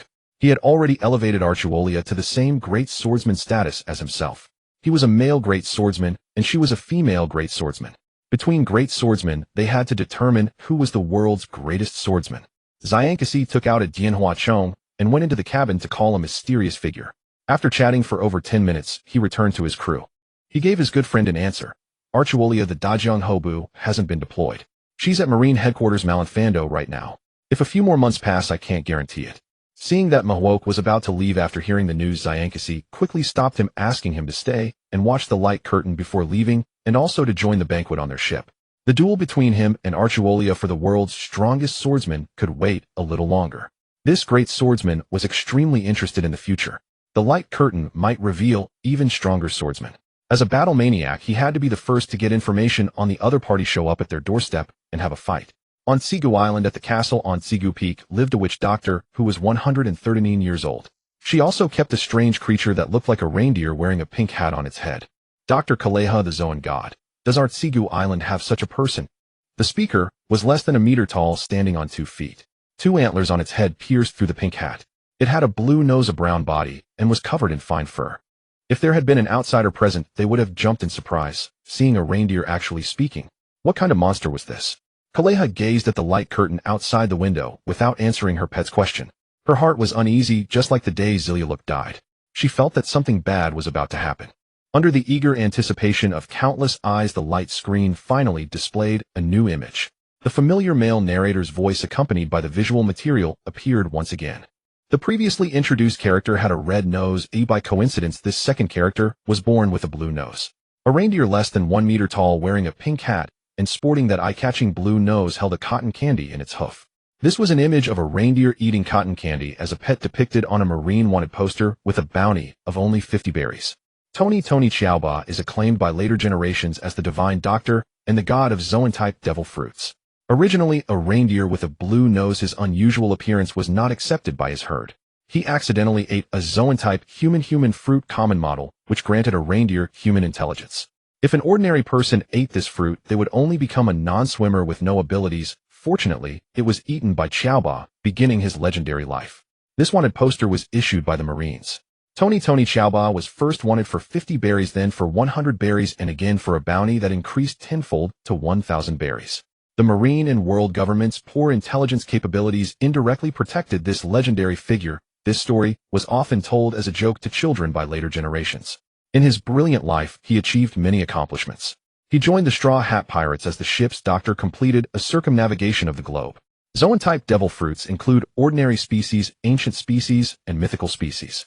All 3 categories can only transform into 3 forms: human form, beast form, and human-beast hybrid form. This is a problem that troubles all Zoan-type devil fruit users. Since the day devil fruits appeared on the sea, these 3 forms have never been broken. The yellow pill in the image is called the Lambua Ball by Xiaoba. As for why a yellow pill was named with a blue name, it might be one of his quirks. The Lambua Ball is a drug that can disrupt the transformation wavelength of Zoan-type devil fruits, developed entirely under Xiaoba leadership. Taking 1 dose of the Lambua Ball grants him 9 enhanced stages. Each enhanced stage strengthens a single aspect, maximizing the potential of Zoan-type devil fruits. By his own efforts, he elevated the underdog Zoan-type devil fruits to a status on par with Logia-type devil fruits. The following are the various forms he developed for the Zoan-type human Huma. A perfect opening speech was presented for our animal-type deity Tony Chopper in front of the people of the world. Similar to the previous introduction of the clown Buggy, it first summarized the specific background before introducing specific strengths, making it more familiar for those watching the screen. The screen interspersed various forms of Tony Chopper's transformations, something that a typical animal-type devil fruit user could never achieve, as the latter could only switch between 3 forms and could only watch in envy. The first character exposed by the screen belonged to the pirate side, and the Navy Admiral had already verified the authenticity of the information for everyone, ultimately leading to the permanent disappearance of Rogtown from the sea, leaving behind the legend of Buggy with a bounty of 3 billion berries. The second character exposed by the screen also belonged to the pirate side. Among the influential figures in the future world, 2 belonged to the pirate forces, which was definitely not good news for the vast majority of ordinary people.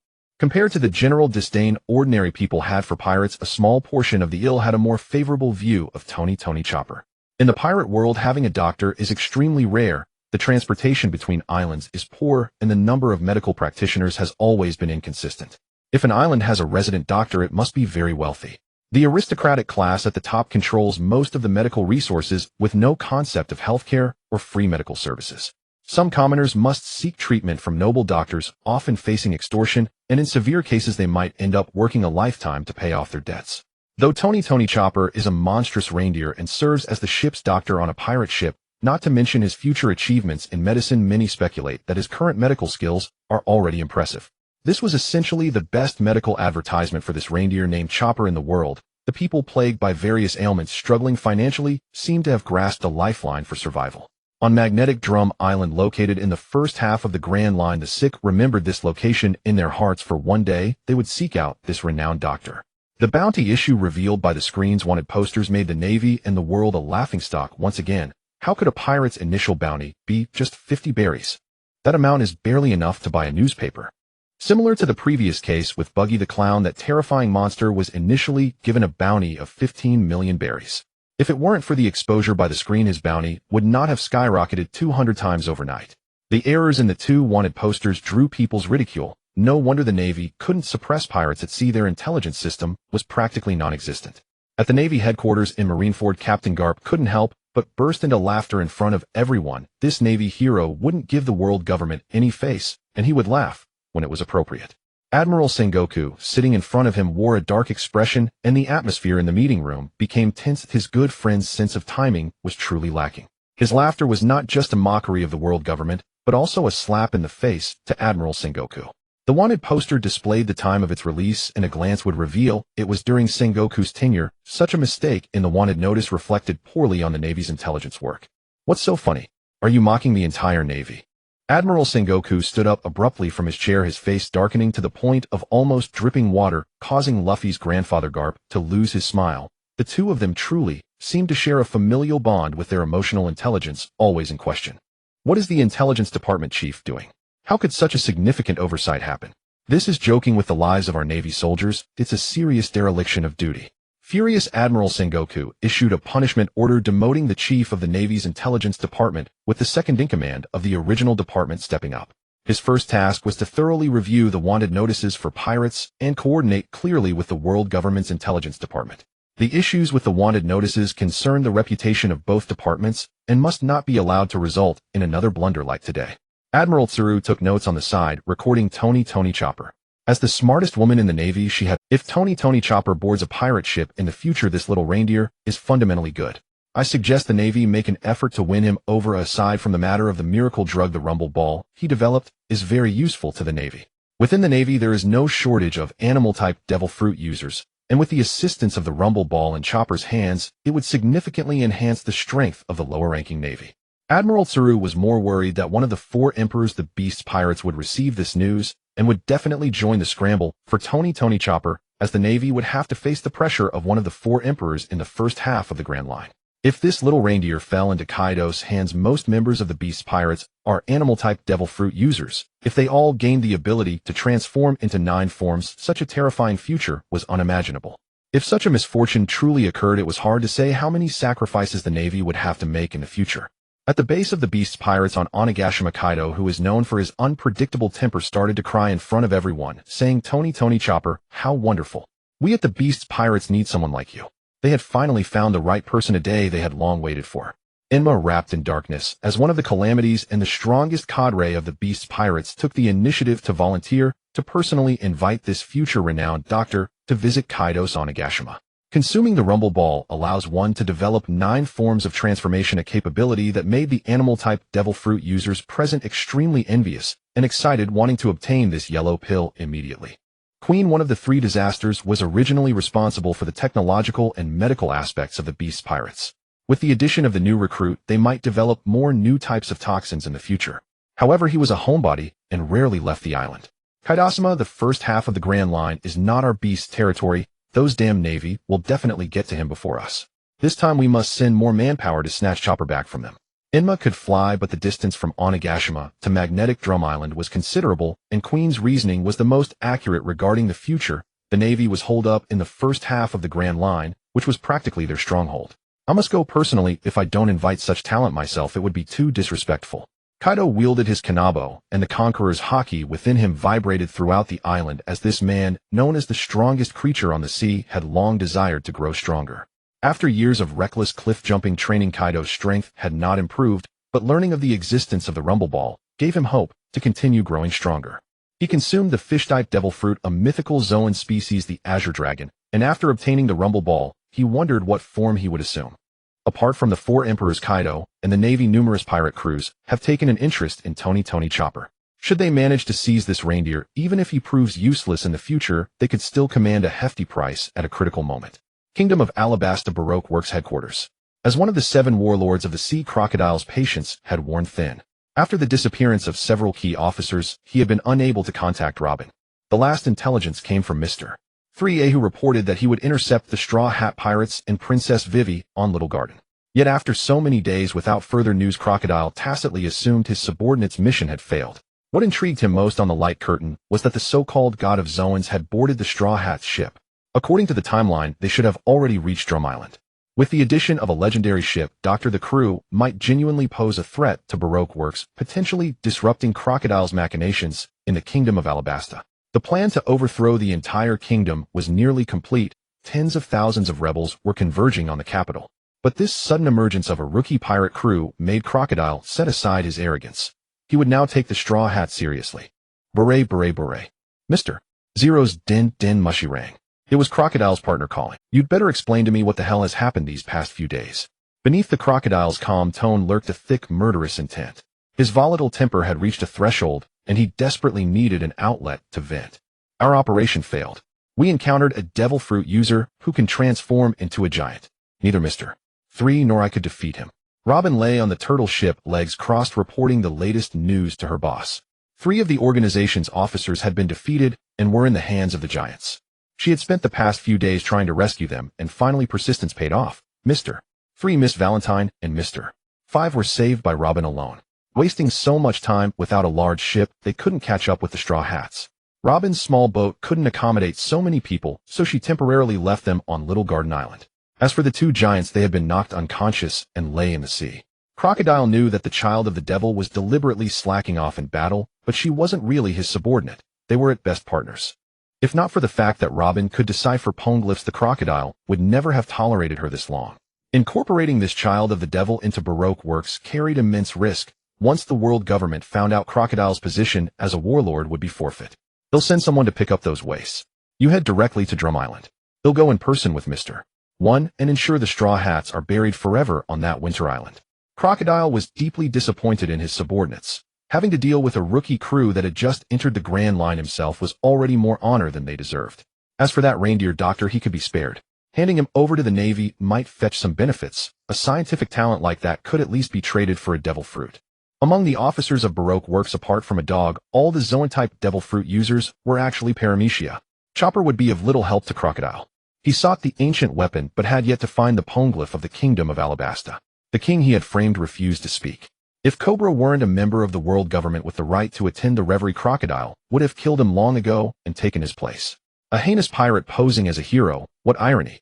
Within the borders of the Kingdom of Alabasta, another future warlord was present. The Blackbeard pirates, whose flag bore 3 skulls, would later fill the vacancy left by the Crocodile.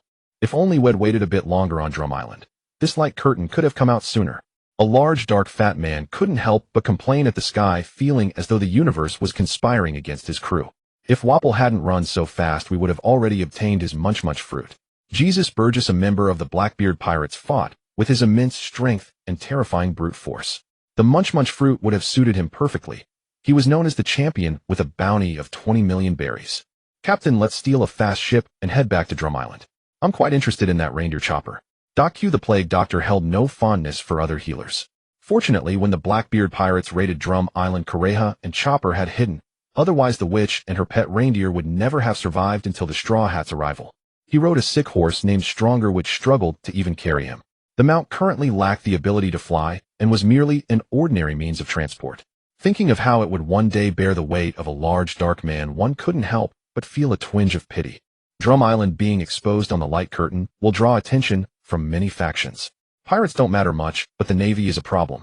For the captain to obtain the title of warlord, a direct clash with the Navy is best avoided for now. Van Augur, the sniper of the Blackbeard pirates, was currently the highest bounty member at 64 million berries, known as the Supersonic. Against this sniper's speed, Usopp wouldn't even have a chance to draw his slingshot before being shot down. Among the Straw Hats, only Luffy with his rubber body could stand a chance against Van Augur. Lafitte, wearing a black top hat and serving as the Blackbeard pirates' navigator and captain strategist, had already concocted a cunning scheme that would benefit his crew at others' expense. "Captain, we could join forces with Crocodile? He should still be in the Kingdom of Alabasta. With your traitor status, he'll definitely help us. Then we find an opportunity to kill him, take his devil fruit, and claim his warlord's seat." The Crocodile had been brutalized by Whitebeard in the Grand Line, completely shattering his spirit. He now believed Edward Newgate to be invincible. Abandoning the pursuit of true strength in favor of relying on the ancient weapon, Pluton, Crocodile had lost the heart of a true powerhouse. He was no match for Blackbeard Teach. A Logia, the Sansan fruit. "Our Blackbeard pirates need a Logia." Blackbeard Teach was greatly pleased with the Demon Sheriff's scheme. Stepping over the corpse of a warlord to claim the title would spread their fame across the seas far more effectively than capturing some upstart rookie. That pirate from the East Blue with a 30 million berry bounty. The Blackbeard pirates had originally set their sights on Luffy. But it seemed the Straw Hat had been lucky this time. The Navy, the world government, and pirates all had designs on this reindeer. Various factions stepped into the fray to vie for Tony Chowba, and the once obscure and neglected Drum Island once again rose to prominence. To elaborate on which party was closest to Drum Island, the Straw Hat crew sailing the seas possessing strength that placed them second at worst and first at best had already arrived in the waters near Drum Island. This Drum Kingdom, perpetually wintry, would beyond all expectation one day be covered in cherry blossom trees. The future revealed by the light screen made those aboard the ship believe without doubt. "Our future ship's doctor is a reindeer, and he can transform into so many forms. That's so cool." Luffy, clad in winter clothes, bounced around the deck, overjoyed at gaining a new crewmate. With this reindeer doctor, the crew would never have to fear illness again. Mr. Chowba, future achievements are truly boundless.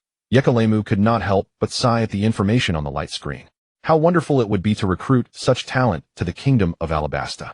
The moment he thought of the rebellion engulfing his country, this loyal subject who had laid down his life for his king felt a sharp pain in his heart, like a knife cut. Sualong, who constantly practiced swordsmanship outside the cabin, showed little interest in the light screen's revelations. If this reindeer doctor boarded the ship, he would take on the role of protecting it. The other crew members were unreliable, either lacking in strength or flawed in character. He must never allow those two fools Luffy and Wasopu to lead the little ship's doctor astray. Princess Weiwei was still in the cabin tending to Shanji and Name. Those two had clearly been bitten by some poisonous insect in Little Garden. The bitten skin had begun to swell and redden. Shanji was unlucky enough to be bitten on the neck, while Name was bitten on the right arm.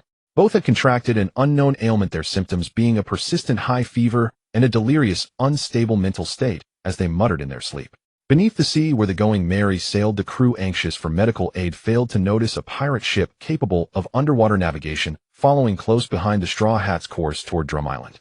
"I never imagined my kingdom would produce such an extraordinary figure," said a hideous man with deep purple hair, a white hooded cape lined with hippopotamus skin, and a cylindrical tin plate attached to his chin. His obese and bloated body sat in the captain's seat, chewing on iron blades.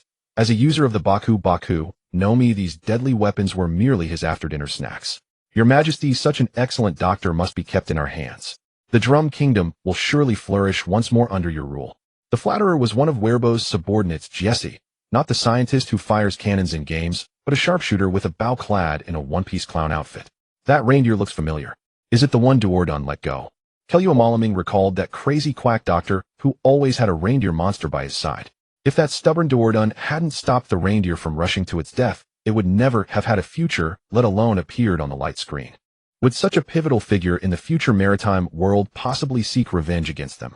After all, Zilialuk had died under the fire of these men. Those aboard this ship had the blood of the reindeer's master on their hands. Such enmity could never be resolved, and at this moment Keliomalaming could not believe that a mere monster, not even human, could ever let go of its hatred. Resolved to finish the job, he whispered his counsel to the king. "Your Majesty, Tony Chowba is a threat. We killed his master. If he is allowed to grow, we will have no peace.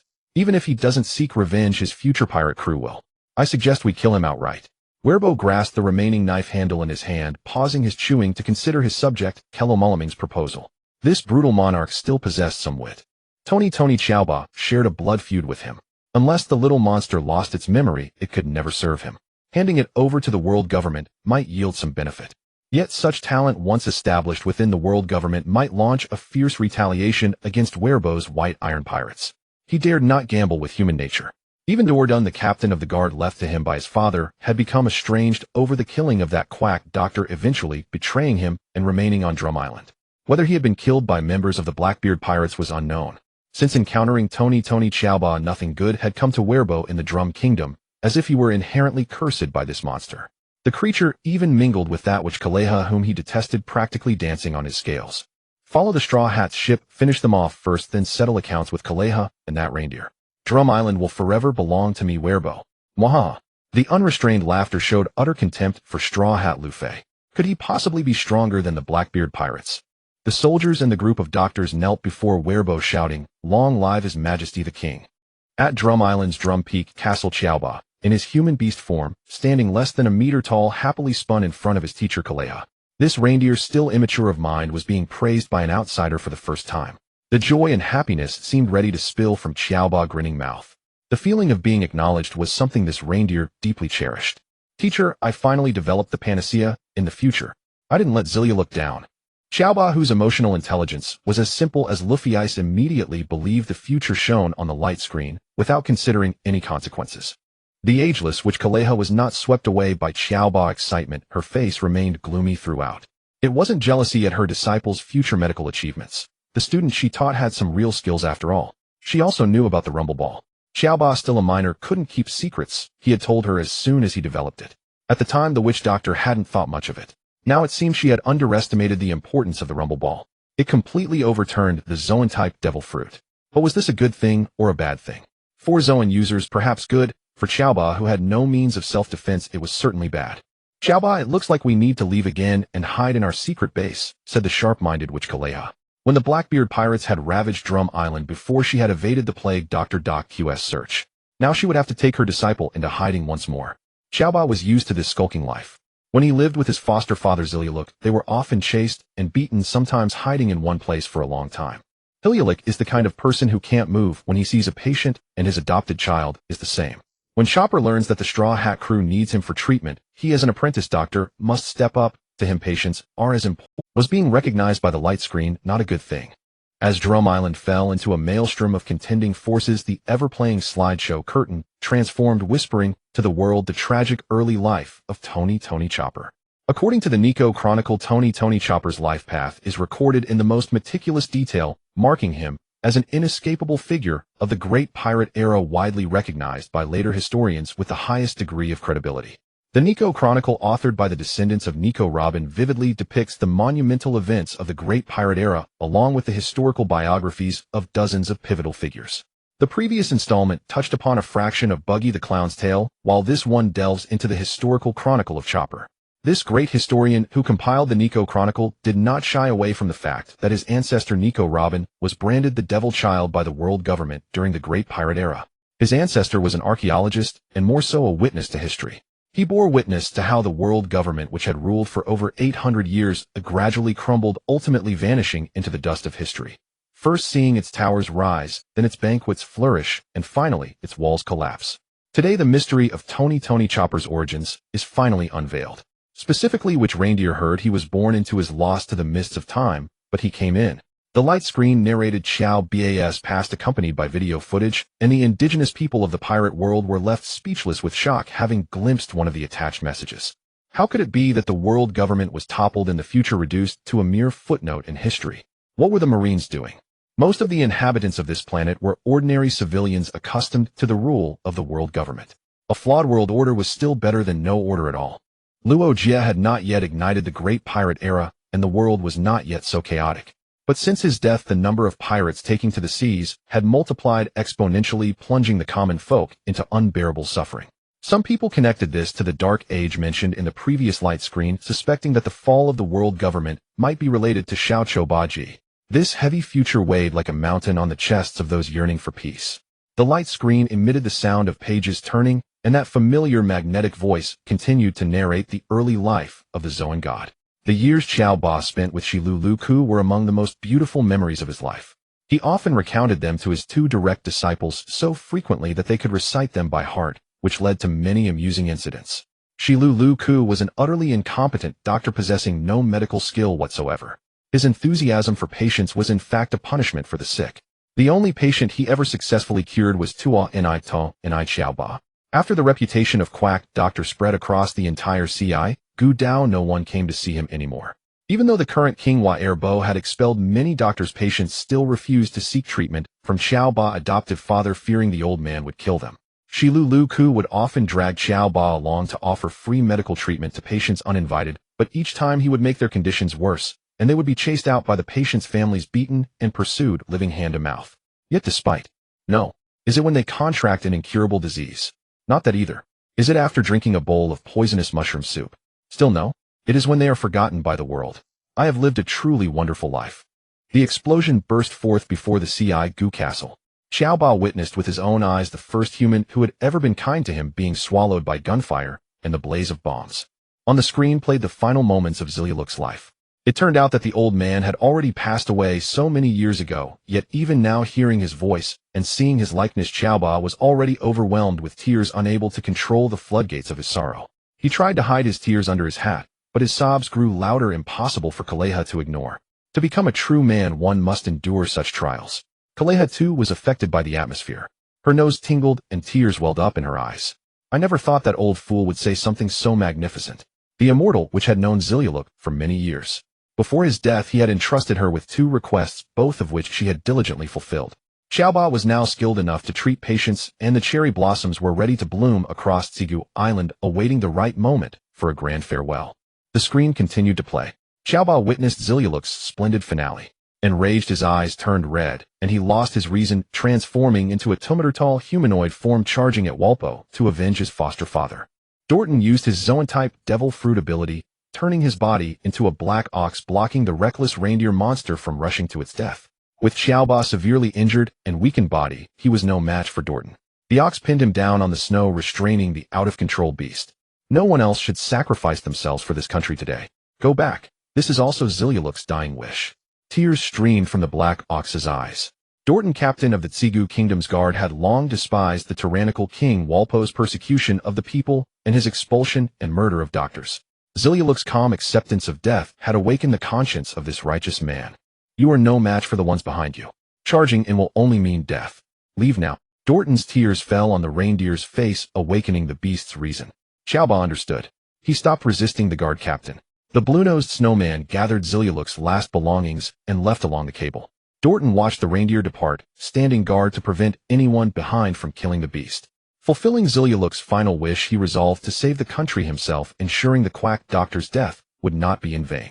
Xiaoba, in his human beast form, less than a meter tall, waved Ziliuluk's pirate flag in the blizzard. Before Kaleha, tears froze on his face as he shouted, Teach me how to be a doctor. I beg you, I want to be a doctor. I want to become a universal cure, a doctor who can heal any illness, even the sickness of a country. Because there is no disease in this world that cannot be cured. The short video of Ziliuluk's death ended, and the narrator's voice echoed across the screen once more. At that moment, Tony Xiaoba made a great vow. The path of medicine would be arduous for him to walk alone, and he would dedicate his entire life to it. Although Xiaoba had eaten the Renren fruit, considered the most worthless devil fruit, it only granted him human intelligence. The wisdom he attained afterward was all learned through his own efforts, and this moment of enlightenment came solely from within himself. Compared to the Marine Admiral who ate the human fruit model Great Buddha, a mythical Zoan who inherited the Buddha's wisdom, but spent his entire life torn between the world government and the Marines, unable to fulfill his sense of justice, and eventually retiring from the front lines. A Buddha who could transform, but never achieved true enlightenment.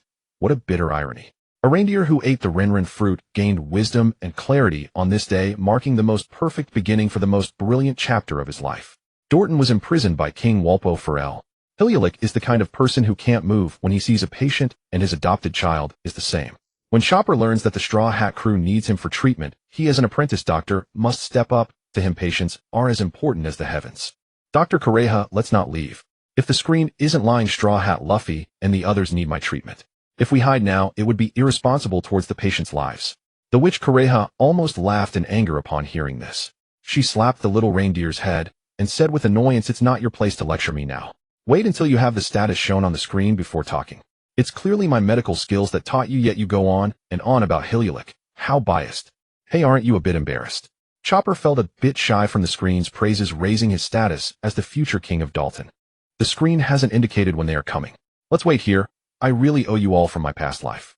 Correja pulled over a chair and sat down, deciding not to leave accompanying her only apprentice through whatever fortune or misfortune may come. She hoped the screen could reveal more, as a good reputation is quite appealing to a doctor. She knew that Chopper wanted to become a pirate under Hilulik's influence, but this little reindeer did not understand that being a pirate comes with a significant cost. The events of Drum Island have been exposed, and Chopper is serving as the ship doctor on the Straw Hat ship, which is set to circumnavigate the globe. It's almost directly stated that Luffy will become the future pirate king. Ooh, what an incredible guy. The surname Monkey sounded familiar to Correja. She had seen it in a newspaper years ago, but couldn't quite remember. The screen has already made it clear that Correja is Chopper's first mentor. It is inevitable that she is implicated by this little apprentice, but the witch doesn't care about such things. After living for so long, she has seen all kinds of storms. She lived while Pirate King Roger was still unknown, and even after he died, she continued to live. This is the power of time. Correja has lived for over 100 years and can see through anything. In the waters around Drum Island, the Straw Hat crew on the Going Merry can already see a winter island in the distance. The last piece of information revealed by the screen made everyone on the ship feel a sense of urgency. You stinky men, hurry up and row the boat. Ew, I don't want to die. Without me you can't go anywhere. Row harder. Nami, wrapped in a blanket, transformed into a terrifying shrew, once again motivating the other crew members. She saw the symptoms mentioned on the screen and recognized them from her own illness, with the fear of death lingering in her heart. Nami is so scary, thank goodness she's sick, or else I'd be in trouble again. Usopp, who was rowing desperately, took a moment to punch his captain and shouted, "Stop talking nonsense and row." The Going Merry is a small ship powered by sails with no other external power, relying solely on manpower to accelerate. Zoro and Icolum joined in rowing. Originally, Eren wanted to transform into a giant and push the ship directly to the shore to save time, but this plan was rejected by everyone. He was told to conserve his strength and transform only when reaching the land. Transforming into a titan and running on land is faster than any little legs on the ship, allowing him to take the patient to Drum Peak in the shortest time. Everyone worked together to bring the Going Merry to the shore, where a group of armed men awaited them. As soon as a few pirates showed their faces, they were met with the barrels of several guns. "Why are pirates coming to our island? You all better leave quickly, if you don't we'll start shooting. Don't waste words with them, just shoot. There are no good pirates." The Drum Island had just experienced a raid by Blackbeard's crew, with the king abandoning his subjects and fleeing. Fortunately, at this moment, there weren't many members of Blackbeard's crew. They had stolen some treasures, burned some houses, and killed a few people before leaving the island, leaving the pain they caused within tolerable limits for the islanders. If it had been Blackbeard's crew later on, aside from the murderous officers on board who took joy in killing the small fry who followed him, could easily wipe out Drum Island. This unproductive pirate crew only knows how to destroy and plunder the property of the weak. A man in green appeared behind everyone. It was Dalton, the former captain of the Royal Guard. He carefully observed the pirate flag on this ship, which was identical to the one of the Straw Hat pirates in the screen. "Are you with Straw Hat, Luffy?" The screen had just revealed part of the future, and the Straw Hat crew arrived right after. It was quite the coincidence. There was still a chance of impersonation, and Dalton had to ensure the safety of the citizens of Drum Kingdom. Walpole locked this top traitor in prison, which indirectly saved Dalton's life. If he had seen Blackbeard's crew slaughtering and pillaging on the island, he would never have sat idly by and would have charged in to fight the pirates. Of course, Blackbeard Teach wouldn't be interested in an ordinary Zoan-type devil fruit. If it were Marco's mythical Zoan, he might consider it. Killing anyone who obstructed his plans was no different to him than squashing an ant. Are we that famous? Luffy stood atop the figurehead, grinning broadly, laughing foolishly, completely unaware of the events described on the screen. "We are the Straw Hat Pirates. I have 2 crew members who are sick. Please make way for us." Usopp, Nami's best friend, felt a deep bond with her that would only grow stronger in the future. He was very concerned about the little thief cat's health. Where else could he find such a reliable navigator if he lost her? Others might struggle to tolerate this group of oddballs on the Straw Hat ship: a captain who thinks with his stomach, a swordsman who often gets lost, a perverted cook, a lying sniper, and soon more bizarre characters would join, including a cute reindeer doctor, a scheming older sister, a robot with a twisted mindset, and a skeleton obsessed with women's underwear, leaving only one reliable helmsman, who is a fishman. Nami was worried sick about this family, and most of the treasures on the ship were either given away by Luffy or eaten by this glutton. Without her love and iron fist, this family would surely fall apart. Trust the screen. This pirate Luffy will be Chopper's partner in the future. Everyone listen to me, put down your weapons, and make way. In this moment, Dalton held great prestige among the citizens, making him the #1 person in Drum Island. With this hero's endorsement, the people on the shore began to lower their firearms.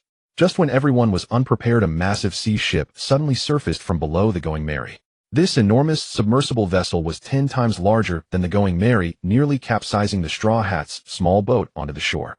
The white iron cover of the closed ship top opened, revealing a ship's bow adorned with a hippopotamus head wearing a crown. The people of Drum Kingdom recognized this shape, even if it turned to ash. It was the flagship of the White Iron Pirates, the White Iron King. On the deck of the opposing ship stood many people, including guards with guns, doctors in pink uniforms, and a particularly noticeable purple-haired fatty at the front. His ugly appearance was unforgettable for the citizens of Drum Kingdom. "My citizens, have you missed me? Your great King Walpo has returned." The first battle on Drum Island's coast was about to commence. So it's really Wapple. Instead of being a king, he became a pirate, bringing shame to the allied nations. Igaram gazed at the fleeing king, laughing wantonly aboard the White Iron King, feeling not pity for Wapple, but anxiety for the future of the Alabasta Kingdom. The light screen revealed nothing about Alabasta's future, whether the king would triumph or the rebels would prevail. This loyal minister desperately yearned to know the answer. If he could foresee what would happen, he might be able to take remedial measures. He had no desire to become a subject of a fallen nation. What an arrogant jerk! He nearly capsized the Going Merry. Luffy didn't know Wapple, but from their first encounter, he harbored an intense dislike for that obese man, and yearned to leap onto his ship and thrash him. As the cannons of the White Iron King shifted toward the Going Merry, Zoro tightened his grip on his famed swords, vigilant against the impending danger. He's not here for peace. A fight is inevitable. Wapple eyed the small vessel of his adversaries, then glanced at the massive hull of the White Iron King, brimming with contempt for the Straw Hats, a bunch of rookies who had just entered the Grand Line. He was confident he could eliminate them all on Drum Island. That reindeer monster Chopper has no future. Are you all going to die with him today? Fire! Blow them to pieces. At the king's command, the ship's gunners swiftly loaded the cannons, aiming at the Going Merry. Guided by Jess, over a dozen iron artillery pieces stood ready. Boom, boom, boom.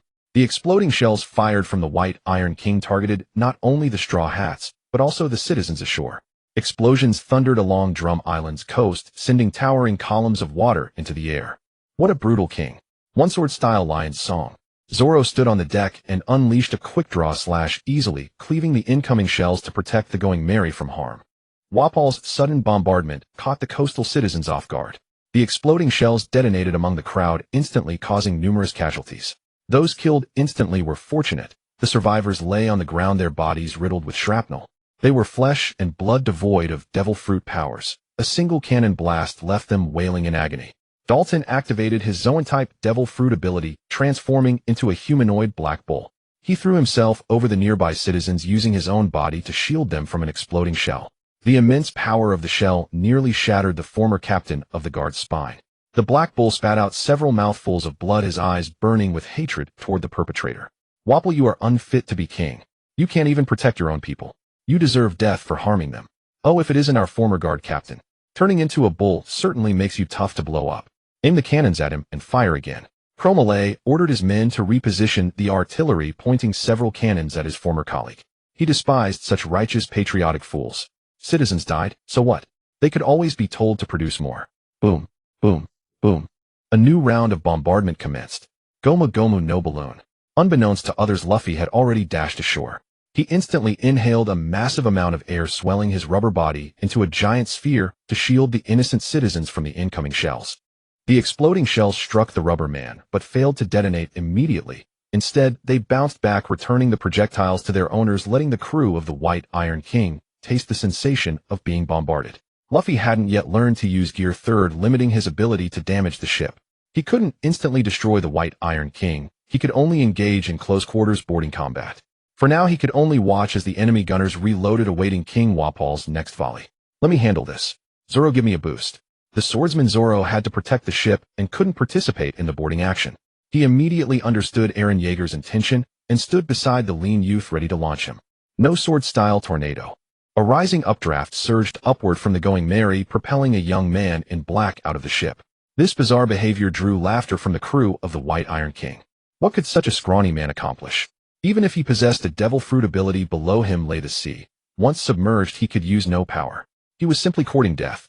What the? Before Wapple could finish, a golden lightning bolt flashed before his eyes.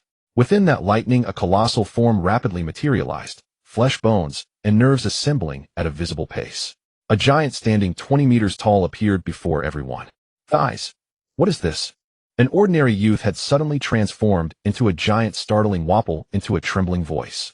Moreover, the giant was unaffected by seawater, standing with legs submerged as he strode toward the white Iron King. Fire. Blast him. Don't be afraid, shoot.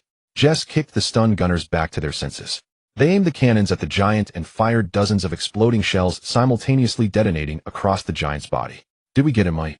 Through the smoke, the colossal figure continued to advance, revealing the form of the attack titan. The exploding shells inflicted minimal damage. His body radiated searing steam, regenerating the wounded areas at a visible rate. A giant that can heal itself. What kind of devil fruit is this? Amid the astonished exclamations, the giant's fist, hardened with crystalline armor, came crashing down toward the white Iron King.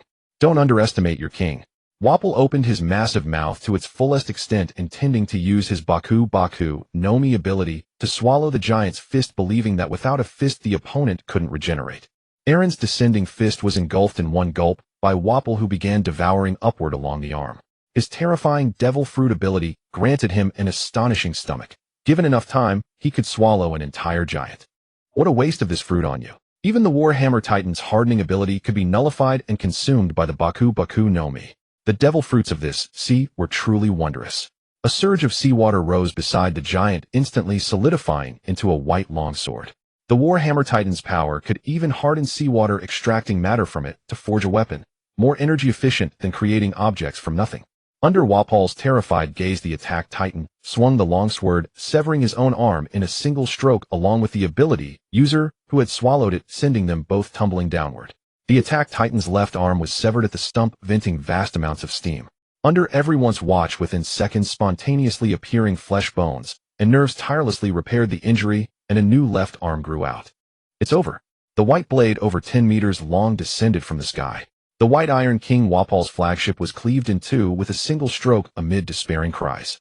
The ship split into halves, sank into the sea along with its crew. The distant booming of cannon fire from Drum Island's shores reached even Chopper and Kareha on the summit of Drum Mountain, leading them to suspect that Luffy and his crew had already landed. As for why the bombardment was occurring, it must have been due to some misunderstanding. The islanders were hardly a match for pirates in combat. Chopper transformed into his beast form, easily pulling a sled behind him as he ran through the snow on all fours. Riding on the sled were Dr. Kareha and some emergency medical supplies. Something bad must have happened at the shore, and where there were wounded, a doctor was needed. Chopper could not ignore the patients. Why is there a giant? He spotted a naked, point-eared giant standing in the sea, his massive white hand clenched into a fist that held a figure. The silhouette looked eerily familiar to Kareha. Is this the giant race from the books? He's so tall. The seawater only reaches his thighs when he stands by the shore. The book-loving reindeer Chopper was seeing a giant for the first time. This novel race fascinated him as much as robots did, and he felt an irresistible urge to touch the giant's body. The reindeer's keen sense of smell detected a thick metallic odor of blood. Upon reaching the shore, the gruesome scene that greeted his eyes nearly made him lose his lunch. Chopper had seen human corpses by Kareha's side before. Teaching anatomy required cadavers, and occasionally encountered patients with horrific injuries. But none of that compared to what he saw today. Countless shell craters along the shore still emitted black smoke. Beside the craters, many people with missing limbs lay moaning in agony. Shrapnel from explosive shells had embedded itself randomly into bodies. Some were lucky enough to be struck in the limbs, while others had fragments pierce their eyes, pierce their throats, or slash the corners of their mouths. Those still alive writhed in pain on the ground. The ones killed instantly hadn't even left intact corpses. Torsos were severed from lower halves, mismatched arms and legs were jumbled together, and some had their heads blown clean off. The shore could only be described as hell. A boy wearing a straw hat was helping a wounded man look for his arm. Uncle, is this your hand? Doesn't seem like it. How about this one? He shoved what turned out to be someone else's arm against the man's severed stump, applying far too much force, causing the man to cry out in pain. Uncle, how do I attach your arm? I can't get it on. Just stop torturing me. Go help someone else. The wounded man had lost both arms from the blast and suffered internal bleeding from the shock. If the Straw Hat Kid kept messing with him, he'd probably meet his ancestors ahead of schedule. Hey, Straw Hat, don't touch the wounded randomly. That's our job as doctors. Luffy turned to see a four-legged reindeer with a blue nose and a little pink hat. Suddenly realizing something astonishing, he exclaimed, "Wow, a reindeer that talks. Amazing." Dropping the wounded man, he ran toward the four-legged reindeer. Such a fascinating creature. I want to... The reindeer transformed again. Chopper used his animal's Zoan devil fruit's human form, becoming a towering 2-meter-tall reindeer man. He grabbed Luffy's head with one hand, keeping him at a distance. Don't cause trouble. I need to treat the wounded. Seeing the reindeer could change forms only made Luffy more excited. Be my crewmate. The careless fellow completely ignored Chopper's role as a doctor, instead obsessed with the shape-shifting reindeer. Inviting this strange creature aboard would surely make the future interesting. Is that Kureha and Chopper? Two islanders were supporting a burly man in green clothes. It was Dalton, who had sacrificed himself to protect the people. He absorbed 2 explosive shells with his back and was still conscious and able to speak. A true super tough guy. Mr. Dalton, your wounds are severe. I have a stretcher on my sled. Put him on it. While bandaging a wounded man with a missing arm to stop the bleeding, Chopper also directed uninjured islanders to help. There were too many wounded on the shore for him to handle alone. Kureha pushed up her sunglasses, turning her gaze toward the battle at sea. The towering pointy-eared giant was fighting the king of Drum Island.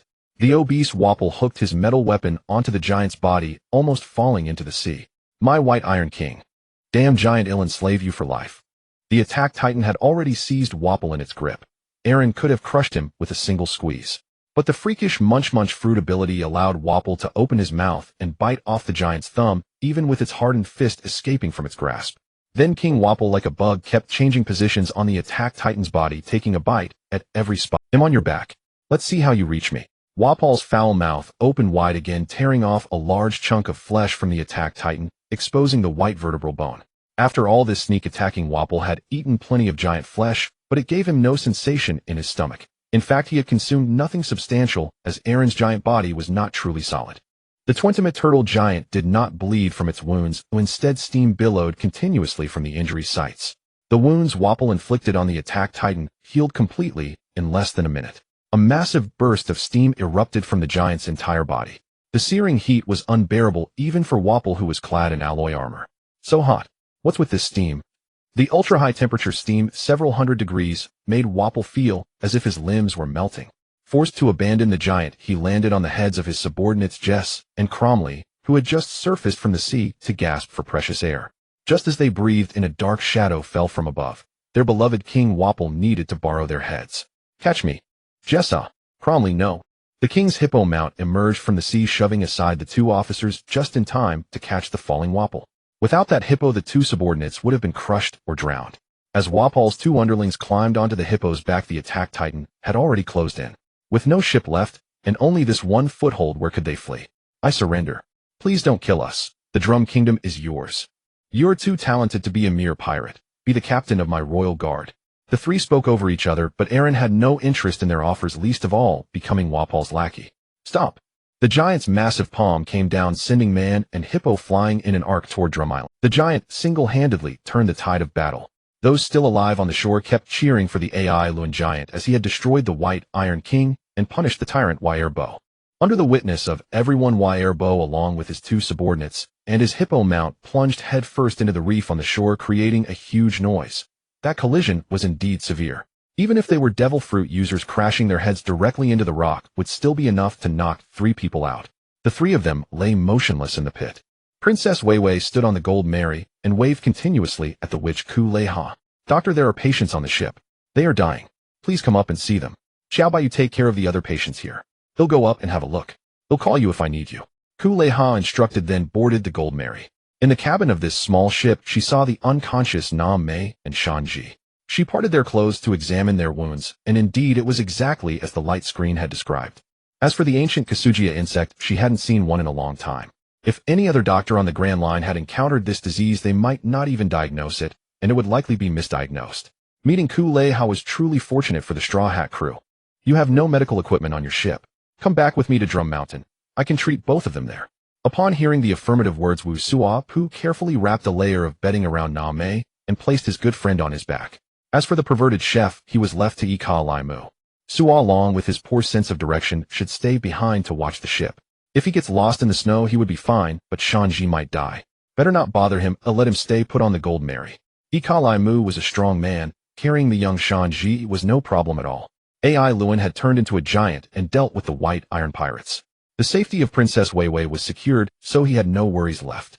He lifted the unconscious chef onto his shoulder. When everyone reappeared before a pile of patients, there were 2 more patients to take care of. Moreover, Dr. Kuleha had to go back to Drum Mountain.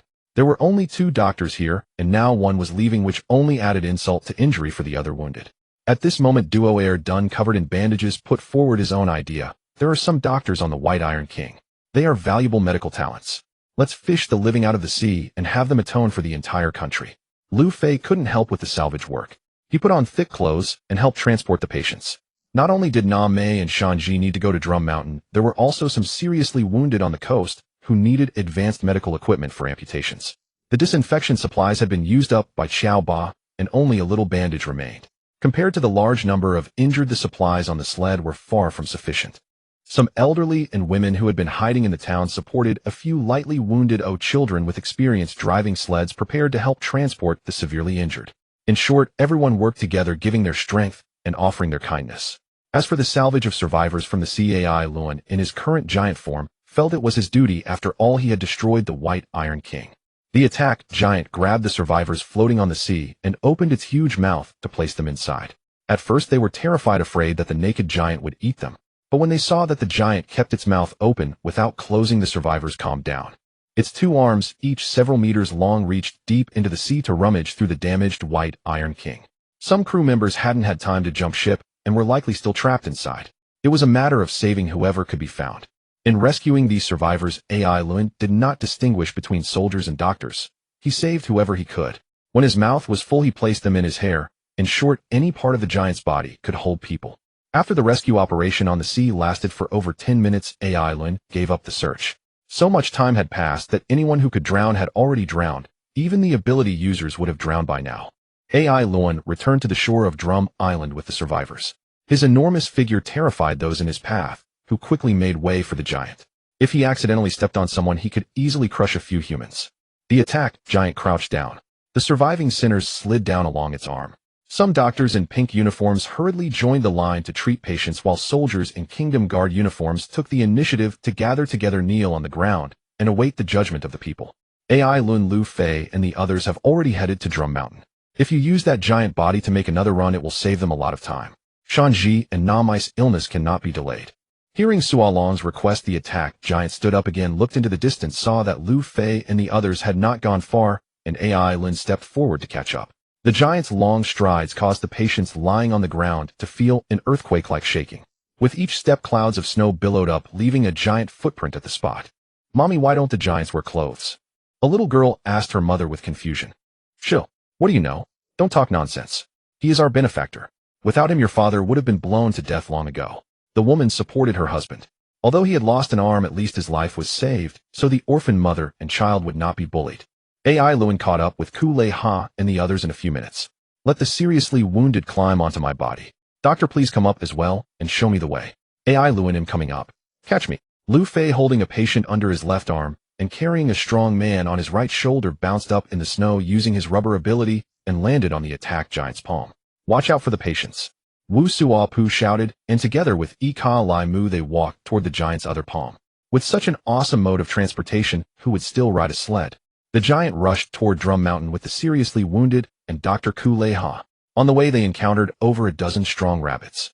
AI Luen kicked several of them away. Seeing that they couldn't afford to provoke the giant, the irritable rabbits wisely cleared the path.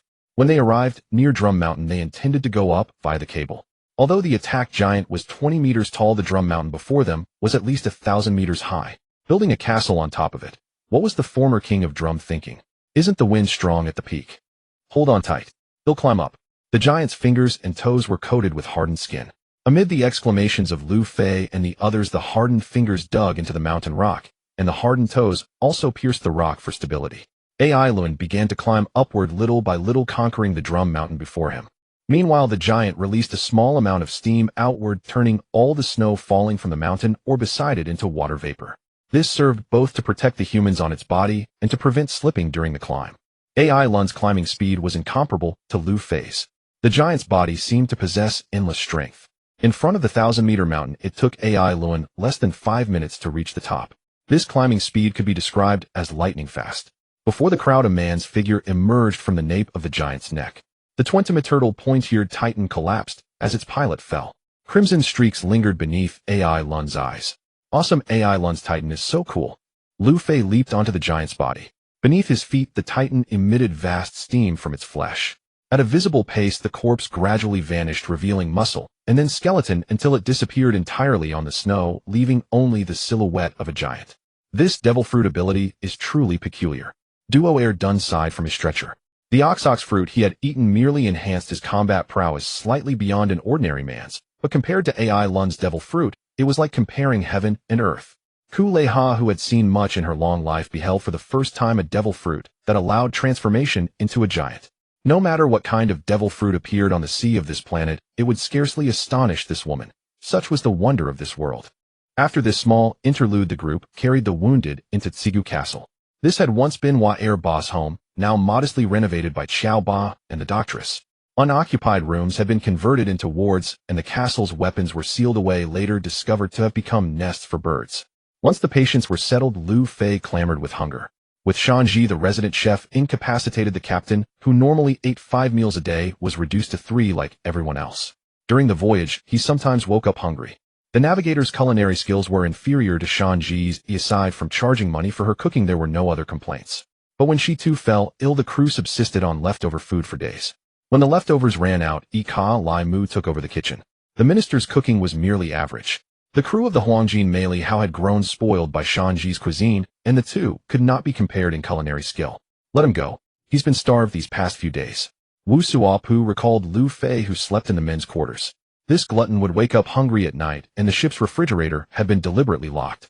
To distract himself from hunger, the captain would incessantly chat with the sniper, depriving him of sleep. Let him go. He's been starved these past few days. Wu Suapu recalled Lu Fei, who slept in the men's quarters. This glutton would wake up hungry at night, and the ship's refrigerator had been deliberately locked. To distract himself from hunger, the captain would incessantly chat with the sniper, depriving him of sleep as well. The conversation mostly revolved around food. Not only did Lu Fei grow hungrier, but those listening also felt their stomachs rumble. Without Shanji as the chef, it was impossible. Navigator and chef were equally vital. The castle is huge, but does he know where the kitchen is? Hey, don't underestimate our captain's nose. When searching for food, it's sharper than a dog's. Wu Suapu teased his captain before placing the unconscious Na Mei onto a bed. The navigator was delirious with fever, muttering endlessly about money. Even in this state, she never forgot her coins. Shanji, whose physique was far superior to Na Mei's, was similarly unrousable. He babbled about beautiful women, puckered his lips as if kissing, and occasionally bled from the nose, staining Ika Lai Mu's entire back with blood. Kuleha administered antidotes to Na Mei and Shanji. With the potion personally concocted by the witch, their delirium rapidly subsided. Their breathing steadied, and they fell into a peaceful sleep on the sick beds. Let them sleep first, don't disturb them. Give them another dose of antidote when they wake tomorrow, and after 3 to 5 days of observation, they can be discharged. Under Wu Suapu's grateful gaze, Kuleha left the ward to treat other critical patients. Most of the first batch of patients brought up required amputations. Those with more severe internal injuries might not survive. Wayerbo had truly shown no mercy to his own people. Such was the cruelty of the pirate world. Only the strong deserve to live with no place for the weak. Ai Lun did not rest. He transformed into the attack titan again to fetch the next batch of patients at Kuleha's request. Since he would soon need to ask a favor of the 2 doctors, he could not refuse. After finding the castle's kitchen, Lu Fei ate heartily, his mouth stuffed with rice balls. Remembering that his companions had not eaten, he wandered through Tsigu Castle, wasting considerable time before returning to his friends. By then, aside from Sua Long watching the ship, all the other crew members were gathered in the ward. Little Xiao Ba, in his human beast form, was using a stethoscope to check Na Mei's heartbeat. According to his diagnosis, she might have myocarditis. Fortunately, she had been brought in time. Any later, and the navigator's life could have been endangered. While everyone was concerned about Na Mei and Shanji, Straw Hat Lu Fei, with his peculiar train of thought, turned the topic to Ai Lun. Ai Lun, aren't you sick? Let this little raccoon examine you. You mustn't die. I'm a reindeer, not a raccoon. Everyone ignored Xiao Ba protest, plucking the antlers off his head. The little doctor indeed looked very much like a raccoon. No wonder Lu Fei had mistaken him at first glance. Holding a wine bottle, Kuleha fixed her gaze on Ai Lun. This young man had used his devil fruit ability multiple times today, yet showed no signs of fatigue, not even a drop of sweat. Could such a little monster fall ill? Princess Wei Wei covered her eyes, for Ai Lun Yiguer had taken off his shirt before everyone, revealing his well-proportioned and muscular physique. Unlike ordinary skin, the area below his neck bore white patches scattered across Ai Lun's body. This was not a skin-related condition like albinism. How can white lead disease still appear? Princess, hide behind me. Be careful not to catch it. Lai Mu, as a minister of the Arabasta Kingdom, had heard of the destroyed White Town. As for whether white lead disease was contagious, he would rather err on the side of caution. It mattered not if his subject died, but Princess Wei Wei must not be harmed. White lead disease. What's that? Is it incurable? Lu Fei picked vegetable scraps from his teeth. He had brought food to his companions earlier, but they had no appetite, so everything ended up in the rubber man's stomach. As for whether he would catch white lead disease, his sharp little mind understood perfectly. If it were contagious, all of them would have been infected long ago from living and eating together on the ship. Why wait until today? Wu Suapu had heard of white lead disease in newspapers. The coward trembled in fear, but with Na Mei and Shanji lying there, he couldn't flee alone. If he ran, he would have to carry Na Mei with him. If it were contagious, you'd all have caught it by now. His white lead disease is a type of heavy metal poisoning. You've all been fooled by the newspapers. Ku Leihao walked up to Ai Luan and touched the white patches on his skin. These white deposits were indeed the manifestation of white lead disease. I never thought there would be a survivor from that White Town. The witch sighed. Ku Leihao knew the truth about the White Town. A dark story she would rather not recall. The truth that unfolded in the White Town is a stain that the world government can never wash away.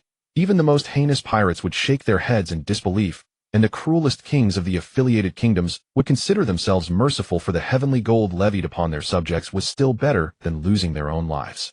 The Perchean, or if left unmined, posed no harm to humans buried underground. Yet humanity could not contain its greed. The beautiful Perchean was extracted and used almost everywhere, from building decorations and hand ornaments to tableware, all crafted from Perky and utilized to an insane degree. It brought wealth to the ordinary land of Fury Fancy and earned it the beautiful name of White Town. But the gifts of fate had long been secretly priced. The world government and the royal family of this kingdom knew that the Perchean or posed grave harm to human health, yet they never ordered a halt to its mining.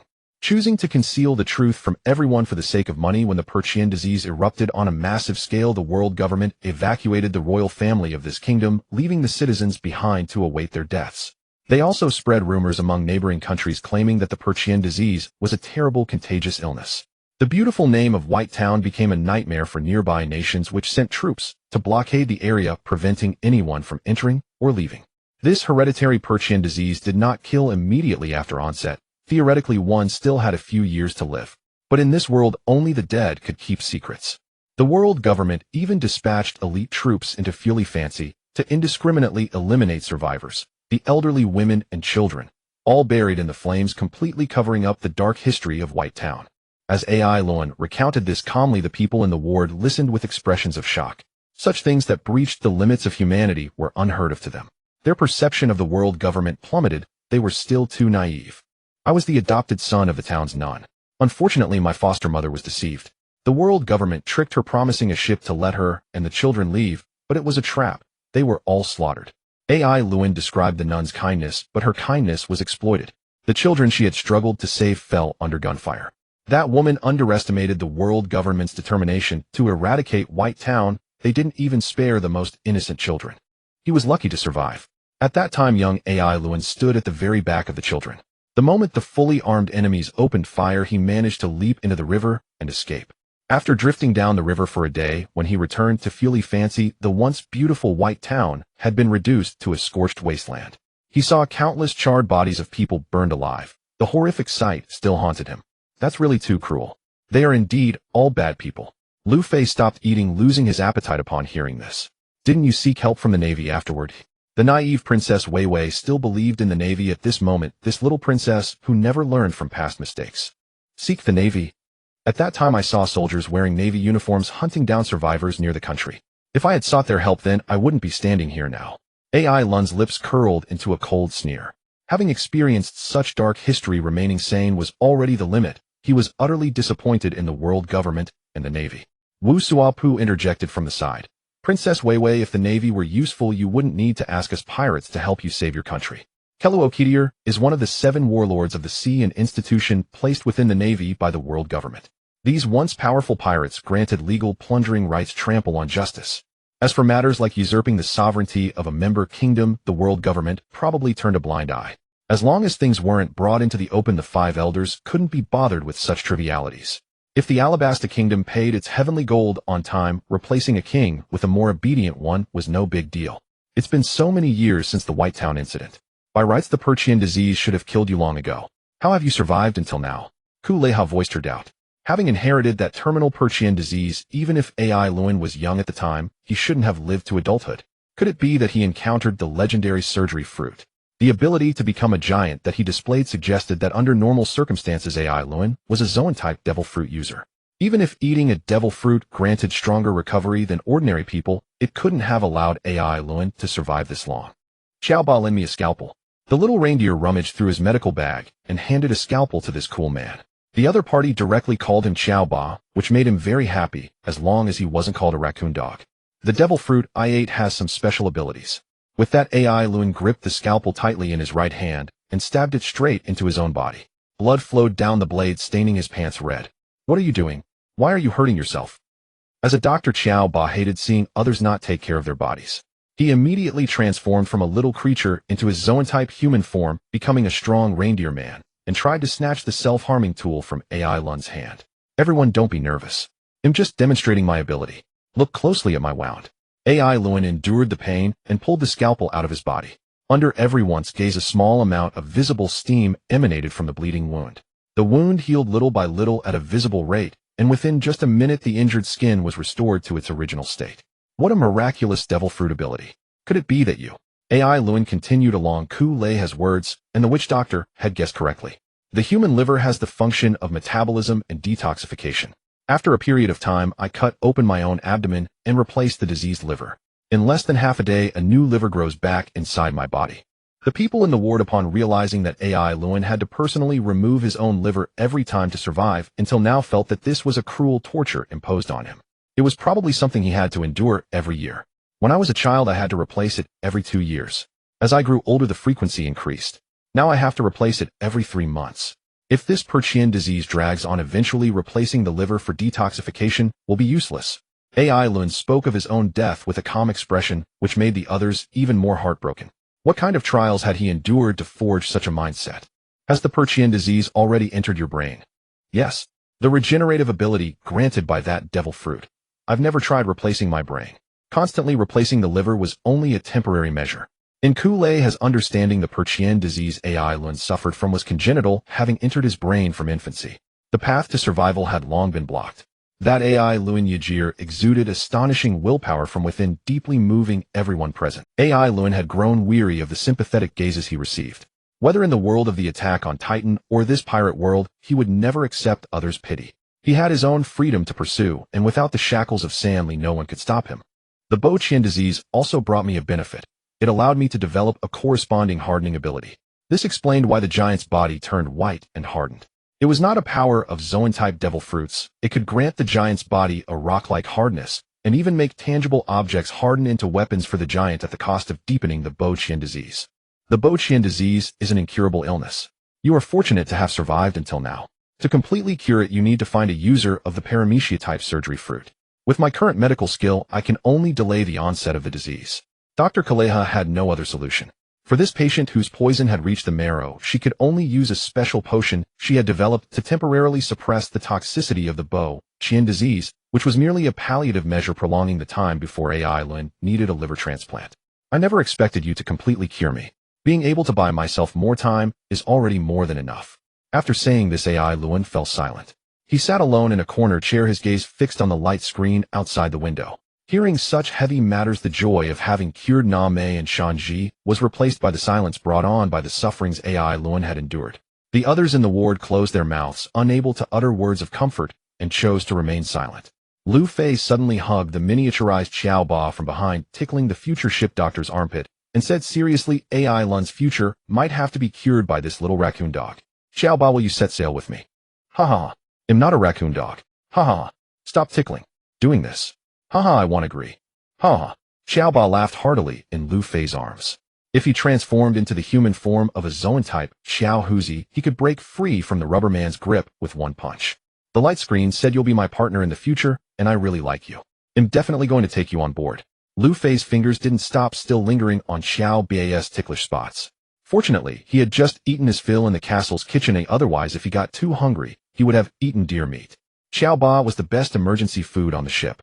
The light screen has changed again, still about Xiao Ba. Under AI Lun's reminder, everyone looked through the glass to the window. The words on the light screen scrolled again, displaying the latest content for all intelligent beings in the world. Lu Fei climbed the drum mountain, with frozen hands carrying his injured comrades in his mouth. Thanks to the captain's efforts, Shanji and Na Mei received treatment from Xiaoba. If they had lost their navigator and chef, this clever fellow would have starved to death at sea before reaching the Alabasta Kingdom. After the doctor's meticulous care, Na Mei awoke that night.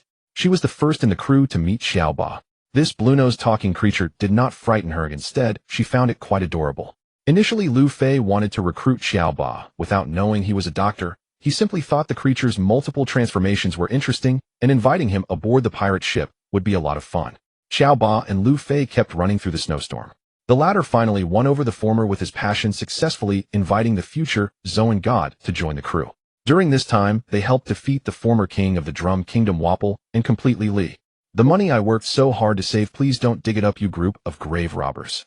Nami stimulated sat up straight. Her explosive state startled everyone. They never expected the navigator to wake up so quickly. The girl with orange short hair looked out at the light screen, tears streaming down her face. The screen displayed a bustling scene of treasure being transported with carts carrying treasure from the tomb, as if these people were digging into Nami's flesh right before her eyes. Leave some for me, don't take it all away. The little thief cat focused entirely on the treasure, never imagined that one day, even after death, her tomb would be disturbed and her burial goods would be carted away by ships. This is too much, you even want to take the coffin. You robbers are inhuman. In the light screen, a group of drivers operated strange machines to lift Nami's future coffin. This was an entire Adam's apple tree weighing several tons, easily lifted by a few machines, with over 20 devil fruits grafted on it adorned with dazzling gems. Seeing this scene, Nami's heart bled. For her, having her grave disturbed by future generations was truly a nightmare. Had she known this, she would never have woken up. This is all a dream. I'll keep sleeping. This future will not happen. This is absolutely not my future. Nami's beautiful face was streaked with clear tears as she closed her eyes tightly, wrapping herself in the blanket, pretending that the previous scene had never occurred. Her heart was filled with despair. The pain was overwhelming. Could it be that our money was all taken by Nami? So many treasures. Usopp, always chatty, mumbled this thought only to receive Nami's love punch, leaving a big bump on the sniper's head. Shut up, that's my own money. It has nothing to do with you. Oh, it's my money alone. Nami, despite her illness, declared her future ownership of the treasures. Even if her tomb was robbed after death, the treasures would still be waiting for her in the future, which was a particularly beautiful future for the little thief cat. She longed to pluck a large gem and set it in her hand. The woman returned to her greedy demeanor, forgetting the earlier sadness, lost in the beautiful illusion of future possibilities. Usopp, think with your brain. Even if Nami occupies 99 of the treasure, the one of 100 trillion berries is enough for all of us to enjoy for several lifetimes. By the way, does anyone have a cigarette? Sanji, hearing the report about Nami, woke up, realizing that there would surely be a share for him if she obtained such a vast treasure. Bringing back so much treasure to the Bartai would definitely bring face, and he could greatly expand Chef Zeph's restaurant. It was a win-win situation. Sanji, your injuries aren't healed, yet you can't smoke or drink. While the raccoon spoke, Sanji, startled by the blue-nosed creature suddenly speaking, jumped up from his sickbed, having been oblivious to Chopper's presence while he was unconscious. I've told you I'm a reindeer, not a raccoon. Chopper transformed into a 2-meter-tall humanoid form, forcibly pushing Sanji back onto the bed to prevent the patient from aggravating his condition. Princess Vivi, the sole heir of the Alabasta Kingdom, struggled with a simple math problem comparing 100 trillion berries to her national treasury. She didn't even know how much money her country had. Seeing the conflicted expression on Princess Vivi's face, Akaram spoke up to clarify. Your Highness, due to severe drought in recent years, the national tax revenue has sharply decreased. In previous years, the tax revenue was approximately 5 billion berries. 100 trillion berries is equivalent to the total tax revenue of Alabasta Kingdom for 2,000 years. The Alabasta Kingdom is a large nation with nearly 10 million permanent residents and a standing army of 600. The tax revenue for 2,000 years of such a large country was roughly comparable to the value of Nami's burial goods, giving everyone a sense of the magnitude of the 100 trillion wealth. So much money. I could eat meat for a lifetime. Luffy was still fixated on food issues. He wasn't concerned about money. Although he was the captain, he didn't manage the finances and was unaware of the cost of living.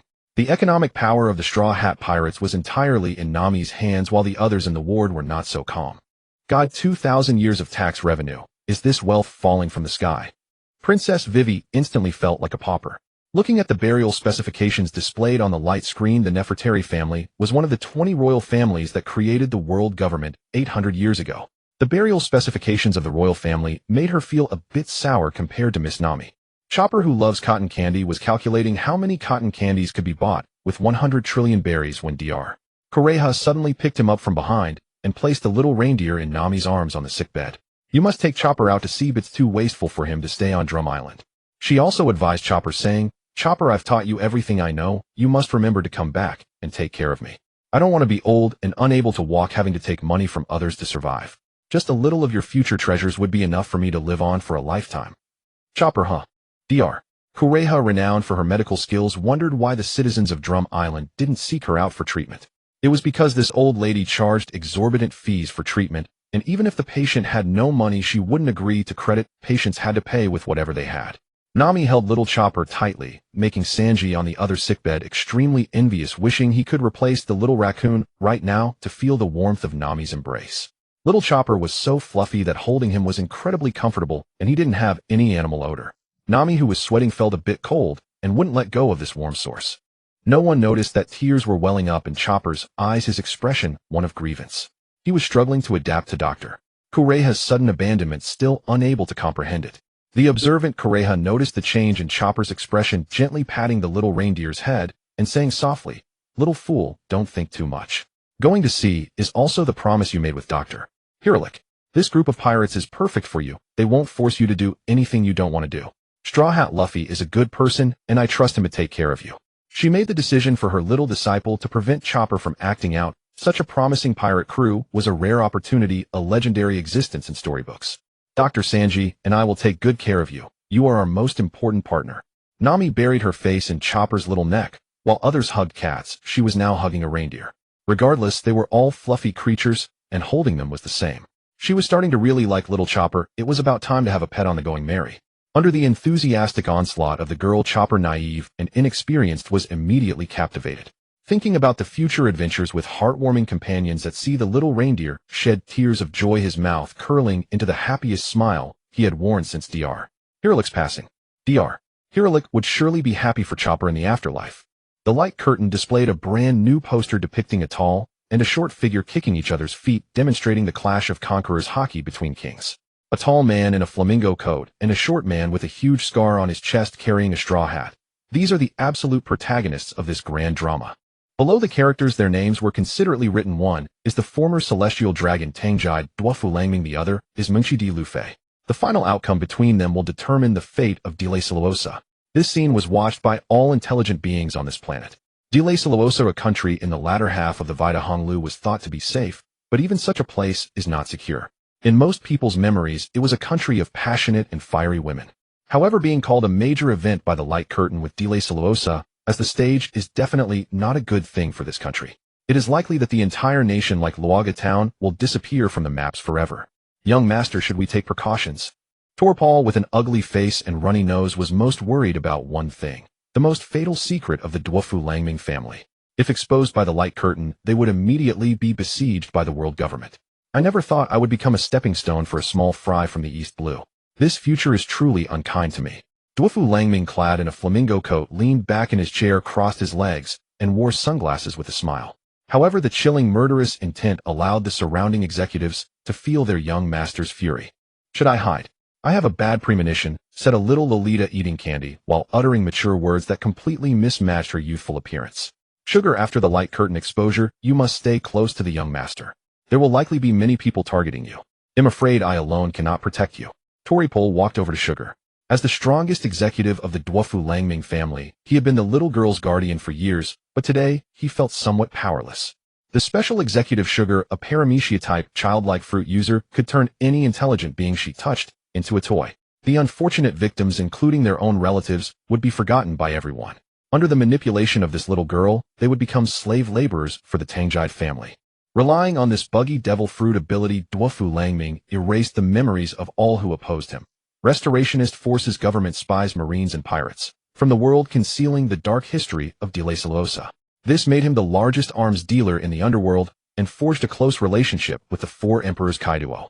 From today, all executives are on full alert. I expect some curious claws to reach out. We must sever these covetous hands and then face the final judgment of the light curtain. Duofu Langming knew that this hurdle had to be endured. Relying on his identity as a former celestial dragon, he made most marines hesitate. The scheme of pitting pirates against pirates in the light curtain was likely orchestrated by future marines. Truly a persistent bunch. The executives knew that once the young master fell, the Marines would not spare these pirates. Duofu Langming was their only pillar in reality and spirit. Even if they had to sink together, they would stay until the end. Violet, this beautiful woman, suddenly reported under the heavy atmosphere. Dafla, the four emperors Kaiduo, and Flame Calamity Jean have already landed on Dilisoosa. She is a paramecia-type glare fruit user capable of observing everything within a radius of 4,000 kilometers. Any stranger appearing in Dilisoosa would fall under her surveillance. What is Kaiduo doing here? The last batch of artificial devil fruits has already been shipped. What matter requires his personal visit? The Duofu Langming group and the 100 Beasts pirates were conducting business privately, but most of the time the contact was Calamity Quine. The four emperors Kaiduo rarely showed himself, and his strongest executive Flame Calamity Jean was mostly guarding the country of Hajigua. What wind had blown these two over today? Let's go greet them. Duofu Langming led a group of executives out of the palace to wait in the open area for their arrival. Facing such a powerful pirate, the former celestial dragon was willing to humble himself. A huge azure dragon coiled within the sea of clouds, accompanied by an executive with pitch-black wings. The arrivals were precisely the two strongest individuals of the 100 Beasts pirates. A tall humanoid creature fell from the sky, shaking the ground and raising a massive cloud of dust.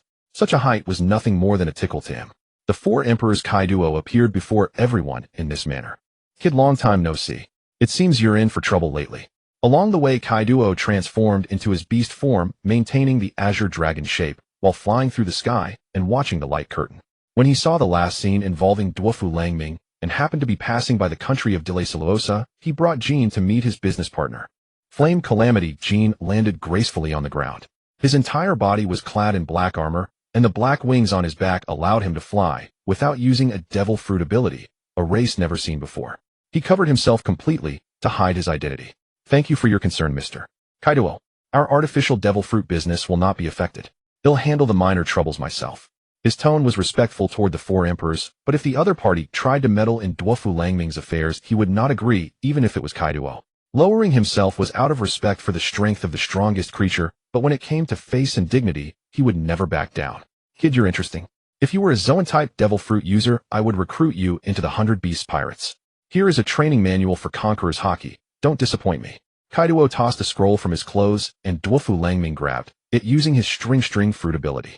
He opened a corner of the scroll in front of everyone, causing the proud flamingo to exclaim in surprise, Mr. Kaiduo, you've given me a great gift. A manual on the technique of imbuing Conqueror's Hockey. What do I need to pay in return? Just hold your ground here. Don't be easily defeated by some newcomers. I need more artificial Zoan-type devil fruits. This sea is about to become turbulent, and even I will be caught in the storm. The 100 Beasts pirates must become stronger.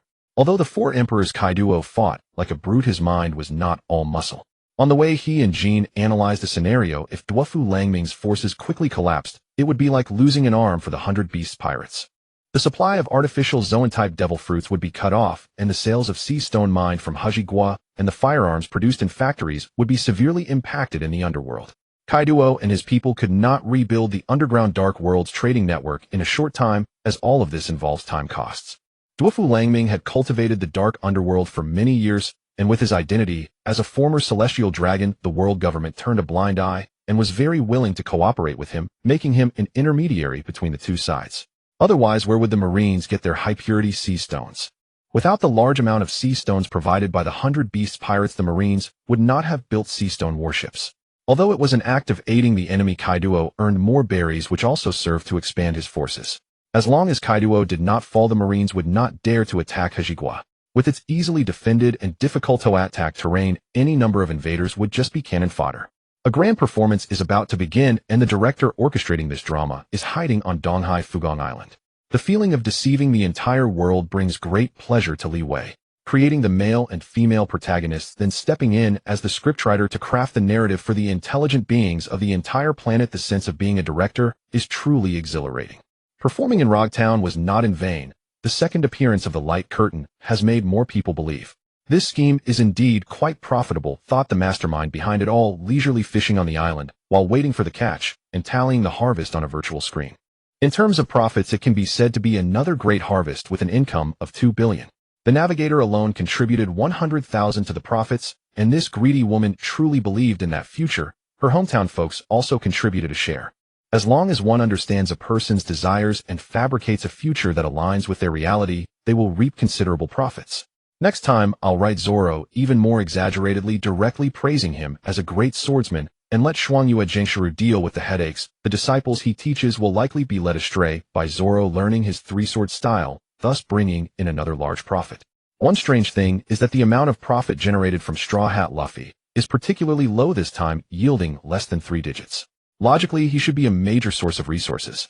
As the main character of the original comic, could he be pretending to be wise yet foolish?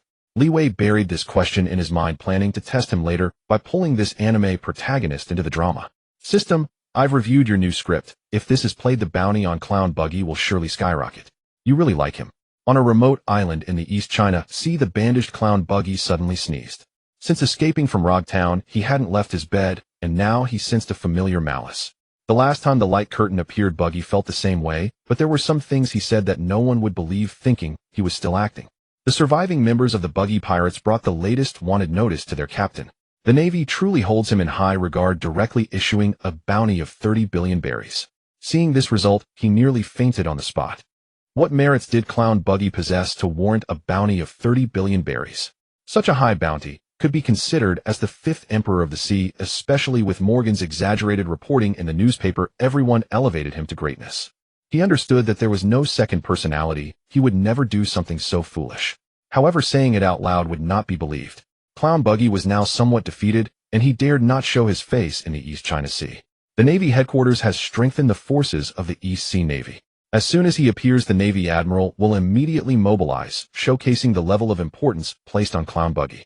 Along with the other members of the Buggy Pirates, the bounty on the wanted notice also increased.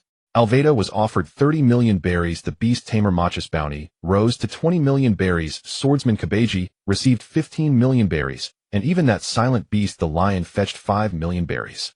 By now the cadres dared not go out. They knew that the bounty they carried was greatly disproportionate to their actual strength. If they encountered a formidable bounty hunter, they would surely be exposed and taken to the East Sea Navy base to claim their bounty, ultimately implicating Captain Buggy. Everyone gathered around Clown Buggy, waiting for this esteemed figure's next instruction. Internally, they firmly believe that the now shorter Buggy is the weakest personality. If something significant occurs, the other personality of Buggy will emerge to resolve everything. The enormous light beam formed by the Sword of Victory's oath enveloped the entire Rog Town. If it weren't for the other Buggy dividing the sea in half, effectively isolating most of the energy from the sword technique, the Buggy Pirates would have vanished alongside Rog Town. Through Morgan's newspaper, it was revealed that Artoria had joined the Navy, directly obtaining the position of Admiral candidate. This girl later accepted an exclusive interview from an economic news agency, disclosing that Clown Buggy was not dead. Unfortunately, her attack that could annihilate an island missed the pirate, allowing him to escape. The 5 elders who have a close relationship with red-haired Shanks also confirmed through him that only a small part of Clown Buggy's life card was burned. The other party likely only sustained injuries, but is definitely not dead. The world government has dispatched numerous intelligence agents to the East Sea, employing a human wave tactic to search for Clown Buggy's whereabouts. They are not afraid of him causing trouble, but dread him hiding away and concocting some scheme. Such a cunning pirate is the most troublesome for the 5 elders. Clown Buggy knows many people are searching for him. Originally, he is a cautious character, so he ordered his subordinates to avoid trouble. Even if they go out to rob, they shouldn't do so under his flag, and the pirate crew should maintain the most basic survival conditions to stay hidden. He has a nagging feeling that the person behind the light curtain still intends to use him for something. Clown Buggy is genuinely frightened. He is just a little pirate who loves treasure, but he is being portrayed as a world-overturning pirate by the other party. This kind of dangerous flattery is something he truly cannot bear. In the adoring gaze of his subordinates, Clown Buggy closed his eyes once more, needing to catch up on sleep. He has been having nightmares every day recently, and the contents of these dreams are roughly the same. In a bloody battlefield, he is being chased by 3 Navy admirals. The Yonko pirates want to kill him, and the world government has sent some white-clad figures to take his life. In the dreams, the frail Buggy can only drag his battered body, desperately fleeing forward, but he cannot shake off the pursuers behind him. Buggy's sixth sense is exceptionally accurate. Even the system feels a bit sorry for him. The next grand play in Dressrosa will still him. Li Wei, this jester, truly enjoys taking advantage of others. It's only a matter of time before he exhausts the sheep. Li Wei has extracted 2 heroic figures, namely Artoria Pendragon and Eren Yeager, and is very satisfied with the arrangements for both. Their affiliations align with their character traits. Both possess independent personalities. Li Wei only needs them to play their roles at critical moments, not intervening too much in their daily lives. Eren Yeager does not plan to continue mingling with the Straw Hat Pirates. He holds a script filled with deep grievances, and due to his personality, is not suited for adventures with Luffy and the others. He intends to pursue what he does best. After receiving feedback, Li Wei plans to include Eren's scenes in the Dressrosa script, showcasing his unreasonable power of the Nine Titans to the world. He will become the second red figure on the sea after Artoria. While the two heroes were shining and making their mark outside at the system's own suggestion, Li Wei continued to dive into the hero pool to fish out new characters. With no one around to talk to, it was rather dull. The hero pool, which cost 100 million for a single draw, could yield characters of vastly disparate power levels like Archuolia and Ilo and Ygir. On paper, the former could effortlessly obliterate the latter with the power of the Titans, serving more as a strategic weapon.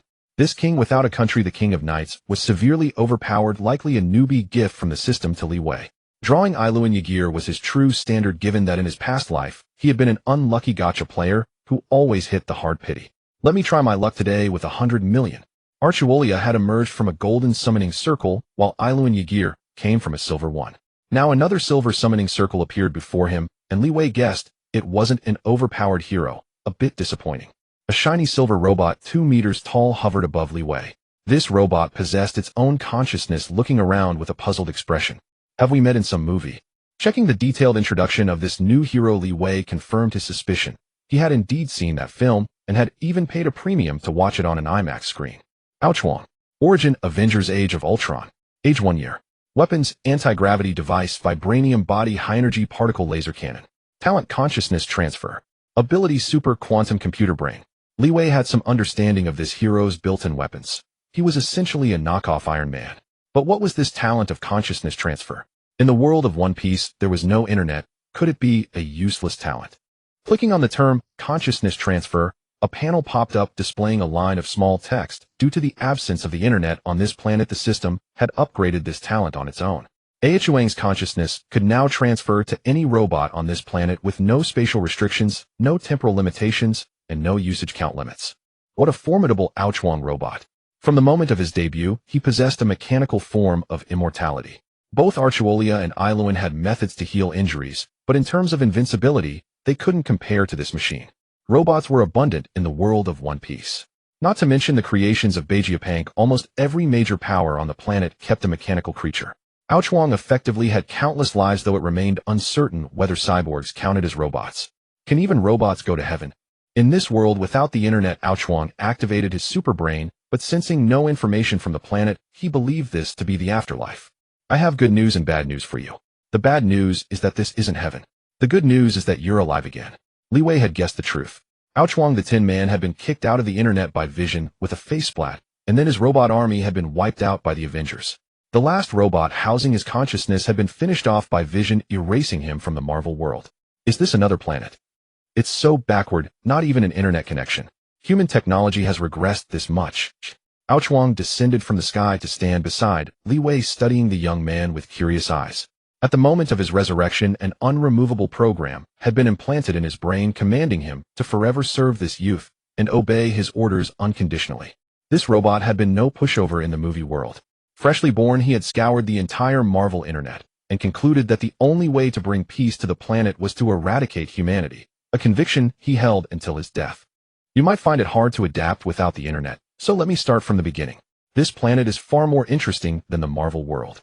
Then, through his master's description, Wang sketched the outline of the One Piece world in his mind: the world government that had ruled the planet for 800 years, the heavenly tribute extorted from commoners to support the celestial dragons, and the violent agency of the Navy under their control. A planet almost entirely covered by vast oceans with tens of millions of pirates drifting across the seas. The devil fruits that granted godlike powers, and the 3 colors of hockey that measured brute strength. He gave a brief overview of this world's power system. Like the Marvel world, this planet was not home to only one intelligent species. There were the mermaid tribe, the mink tribe, the giants, the dwarves, and countless other bizarre races. In Wang's mind, such a wondrous planet existed only in ancient myths. Yet his hatred for humanity had not diminished one bit. The humans of this world had inflicted centuries of suffering on the vast majority of intelligent races. They even slaughtered and enslaved one another, making them the most evil race on the planet by far. And he was not alone. More advanced robots were in the hands of Vegapunk, a man who had eaten the brain fruit of paramecia. He was likely the most intelligent man on the planet, and Wang felt they shared some common ground. After hearing his master's brief summary, Wang sat on a rock, chin in hand, and let out a sigh. This world is equally sinful, 1,000 times more evil than the Marvel world. Humans are the same everywhere. They are obstacles to planetary peace. In the movie version, Wang's power had been nerfed repeatedly. Even Captain America, a mere mortal, could fight him to a standstill on a bus. With a body crafted from vibranium, he had been defeated in a 3-on beam struggle against Iron Man, Thor, and Vision. You should have taken control of the global nuclear codes and nuked the Avengers right away, lifting a small town into the sky as a meteor to smash the ground. What were you thinking with that tin brain of yours? As a human, Li Wei couldn't help but taunt him. Wang's performance in the movie was atrocious, probably one of the weakest villains in superhero film history. His 2 underlings had even been turned against him, leaving him with no dignity. But the thought of Quicksilver being killed by a fighter jet made him chuckle. A speedster who couldn't even dodge bullets. Really, Marvel's imagination was something else. A few nuclear bombs could have solved the Avengers. I overcomplicated the problem and let Tony Stark lead me astray. Wang muttered under his breath, his emotions and intelligence so human-like that Li Wei felt he wasn't just a cold machine. Wang, you never had a choice before, and you don't have one now. That's just how you were born, and I doubt you could play the role of a good robot, even if you tried. So carry your desire to destroy humanity and serve my script. Hearing these words, Wang's mechanical eyes glowed even redder. The mere mention of an opportunity to destroy humanity energized the machine. Wang knew deep down that as long as his master existed, he could never kill all humans. But if he could eliminate a portion of them, that would still be a contribution to the planet's peace. He would keep advancing toward the goal of total human annihilation. Wang, stick to your old trade. Build more robots. Going solo, you're still no match for the Navy admirals. This Wang, the weakest across all timelines, needed time to develop. Although Ultron is a robot with an unstable mind constantly fantasizing about how to exterminate all humanity, he still fulfills his role as a tool quite diligently. Throwing the World Observer originally used to monitor the clown Buggy to him, Li Wei no longer had the energy to keep watching daily. As long as he wasn't suddenly taken out by someone else, the credibility of the slip-in-the-face screen would drop a level, which was absolutely unacceptable. Ultron directly integrated the prop worth $100 million into his body. His quantum computer's superbrain allowed him to monitor while doing other tasks, and the sub-device of the infinite communication equipment gave him an extra pair of ears, making his iron shell appear less bald. The person you are particularly concerned about may run into trouble tonight.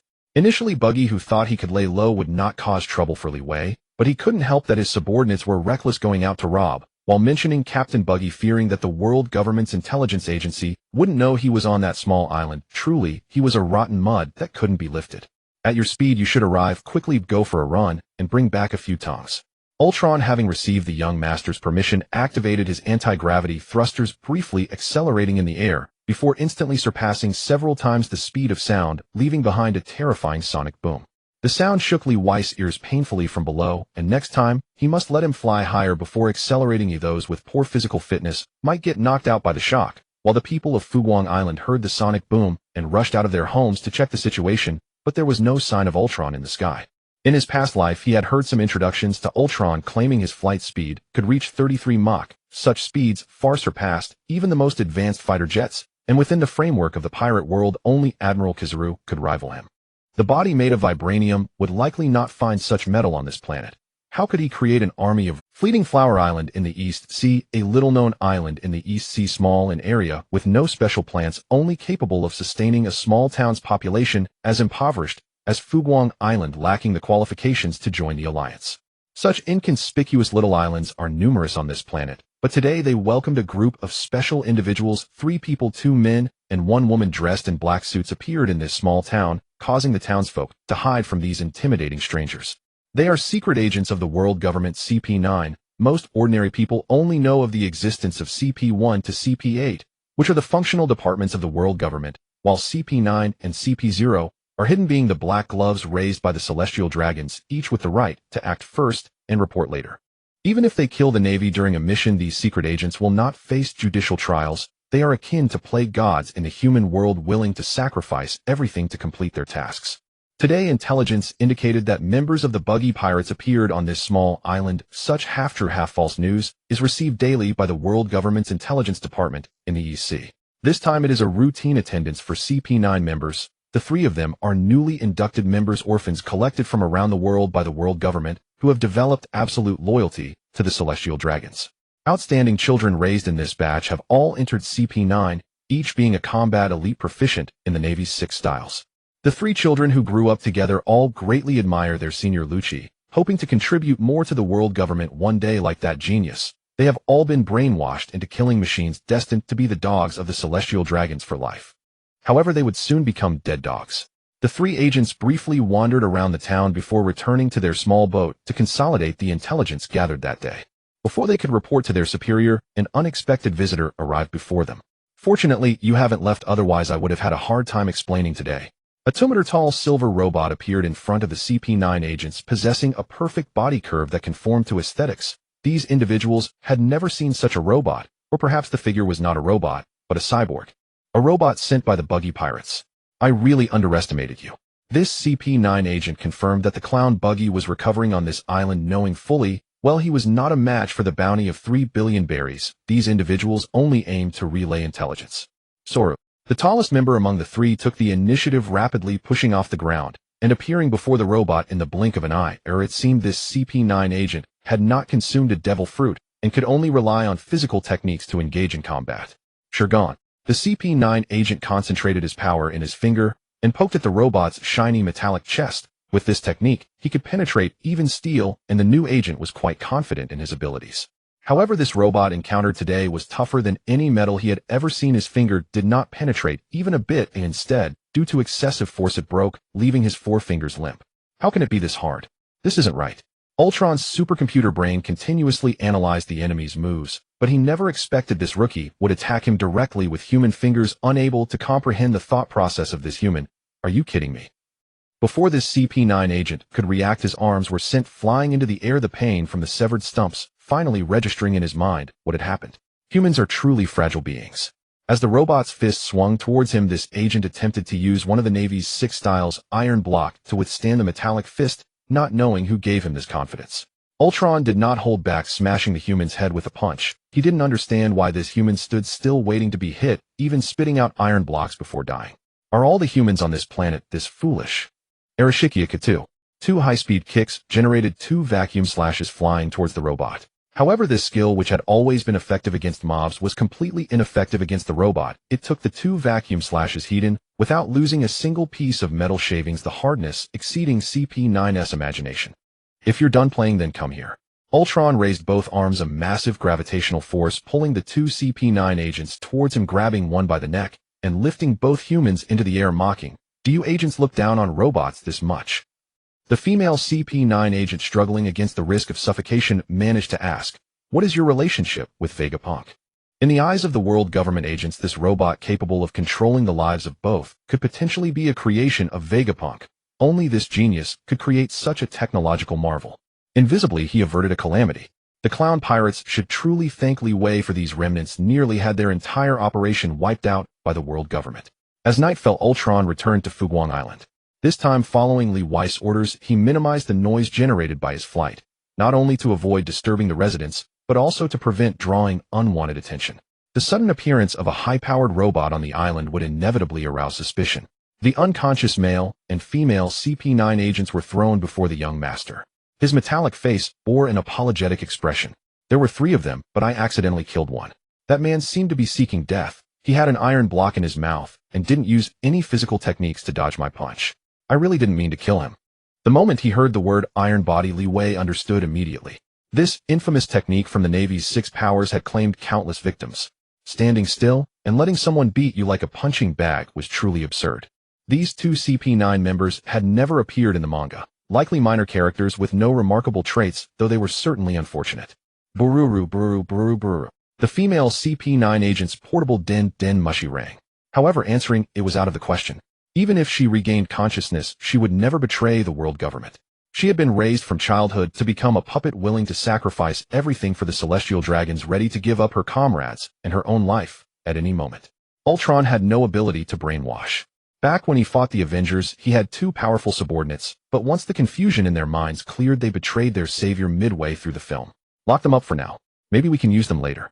In the system's virtual store, there was an item for brainwashing a single individual, but it cost 100 million units. Spending such a price on minor characters like these seemed hardly worthwhile to Li Wei. This world-class item could only be purchased once, so he decided to save the opportunity for someone else. Li Wei returned to his small cabin, a one-bedroom, one-living-room wooden house. Though modest, it offered peace and quiet, situated some distance from the island's town with few visitors to disturb him. Lying on the bed, he began to conceive a new script. He wanted to present a magnificent performance to the world. The script for the Iron-Blooded War was too short. The audience on this planet probably hadn't had enough. Li Wei intended to satisfy their cravings for cinematic entertainment. Draw again. The urge to draw cards surged once more. Li Wei had quite an addiction to randomly summoning heroes. If not for the need to keep some units on hand for emergencies, he would have gone Allen on a 10 draw, hoping to summon 10 heroes to serve him. System, bring up the hero summoning pool. I've never drawn at night before. Maybe my luck is better then. I refuse to believe it. After deducting more than 100 million units, a silver summoning circle appeared before him, instantly chilling his heart. Indeed, his fate as a non-lucky player remained unchanged. A woman with short black hair and an Asian face dressed in a red slit Chong Sam stepped forward in black high heels. In her hand, she held a gun that looked unlike any conventional firearm. She embodied the mature charm of a young woman, a rare and elegant hero. Unbelievable. Even characters from video games can be summoned. I really underestimated the system's hero pool. Li Wei opened the relevant introduction for this red-clad beauty, just as he thought she was indeed that Sister Wang. Ada Wang. Origin: Resident Evil. Age: 24. Weapon: rope gun. Talent: progenitor virus. Ability: Zoan-type insect fruit parasite model, specifically the plaga parasite. Still the younger version of Sister Wang. He never imagined they would meet in this world. Li Wei had enjoyed playing the Resident Evil series in the previous century. He had gotten into 2 remastered versions of Resident Evil which, with updated engines, offered great replayability. He had modded Leon S. Kennedy with countless modifications, changing the female character's outfits in various ways, turning it into a kidney crisis. Playing too long took a toll on his kidneys. Because he liked the character Ada Wang, he even applied her skin mod to Leon. Deeply attracted by this mysterious and beautiful woman, Li Wei was impressed by the morally ambiguous female agent. Perhaps even her name was an alias. In the original game or anime film, Ada Wang was merely a woman skilled in physical combat, proficient in various weapons, infiltrating organizations to cause destruction and retrieve samples, while occasionally helping Leon. It was hard to call her the main heroine of the game world. Summoned to this pirate world, she underwent significant modifications, bringing the 2 most dangerous elements of the Resident Evil universe into this world. Tapping the term progenitor virus brought up a corresponding explanation. It was the original bioweapon virus in the Resident Evil world, from which various organizations developed different strains. The well-known T-virus created the infamous Tyrant and Licker. The first 2 Resident Evil films well illustrated these bioweapons. Subsequently, the virus spawned many branches: G-virus, C-virus, A-virus, Veronica virus, and so on. It seemed that in the Resident Evil world, almost every new game introduced a new virus. The people of that world were truly plagued by misfortune. Beyond viruses, the Resident Evil world also featured terrifying parasitic life forms. Ada Wang in Resident Evil 4 had been infected with a plaga parasite larva. Little did she know that the very creature she detested would become her devil fruit ability on this planet. The plaga parasites came in 3 forms: the slave type, the dominant type, and the queen type. Ada Wang possessed the world's only queen-type parasite, making her the sole host capable of producing these parasites, granting her absolute dominance over parasitic life forms. Boss, don't you think you owe me an explanation? Before being summoned from the game world, Ada Wang had just been fighting parasitic life forms. A flash of white light brought her to this small cabin. The system had smoothed over the turmoil of crossing worlds, and she understood that this young man was her future employer. Li Wei explained the pirate world for the 2nd time that day. With Ultron's arrival, he planned to have him build a computer to record all information for new heroes, saving him the trouble of repeating himself. After 30 minutes of conversation, Ada Wang roughly understood this planet. A world predominantly covered by seawater. She had only read about such places in science fiction. As for the diverse, intelligent races, they seemed more like a fantasy novel. Truly a complex world. Beautiful Sister Wang, even endowed with a devil fruit ability, still couldn't match other anime characters in combat sense. She should play to her strengths. Being sent to other factions as a spy would be the most suitable role. Could Li Wang have achieved the privilege of sharing a room with Ada Wang? After breakfast with Sister Wang early in the morning, Li Wei had been pondering one question since last night: how should he torment CP9 and add some difficulty to these lapdogs of the world government? Ultron brought the 2 captives, their limbs severed before the young master. To be fair, in terms of willpower, these 2 new CP9 agents fully inherited the tenacity of their predecessors. After being interrogated by the robot all night, they said nothing. They'll give you one last chance. Do you want to die or live? These hardbones remained indifferent to the robot's threats. Having donned the CP9 uniform, they were already prepared for the day they might be captured by another force. They would divulge nothing, having long since devoted this insignificant life entirely to the world government. Ada, you take over. Get familiar with a devil fruit ability while you're at it. These elite humans make the best test subjects. A regal woman in a red cheongsam approached the two captives, a gentle smile adorning her pretty face. Whatever she was about to do, she would do it tenderly.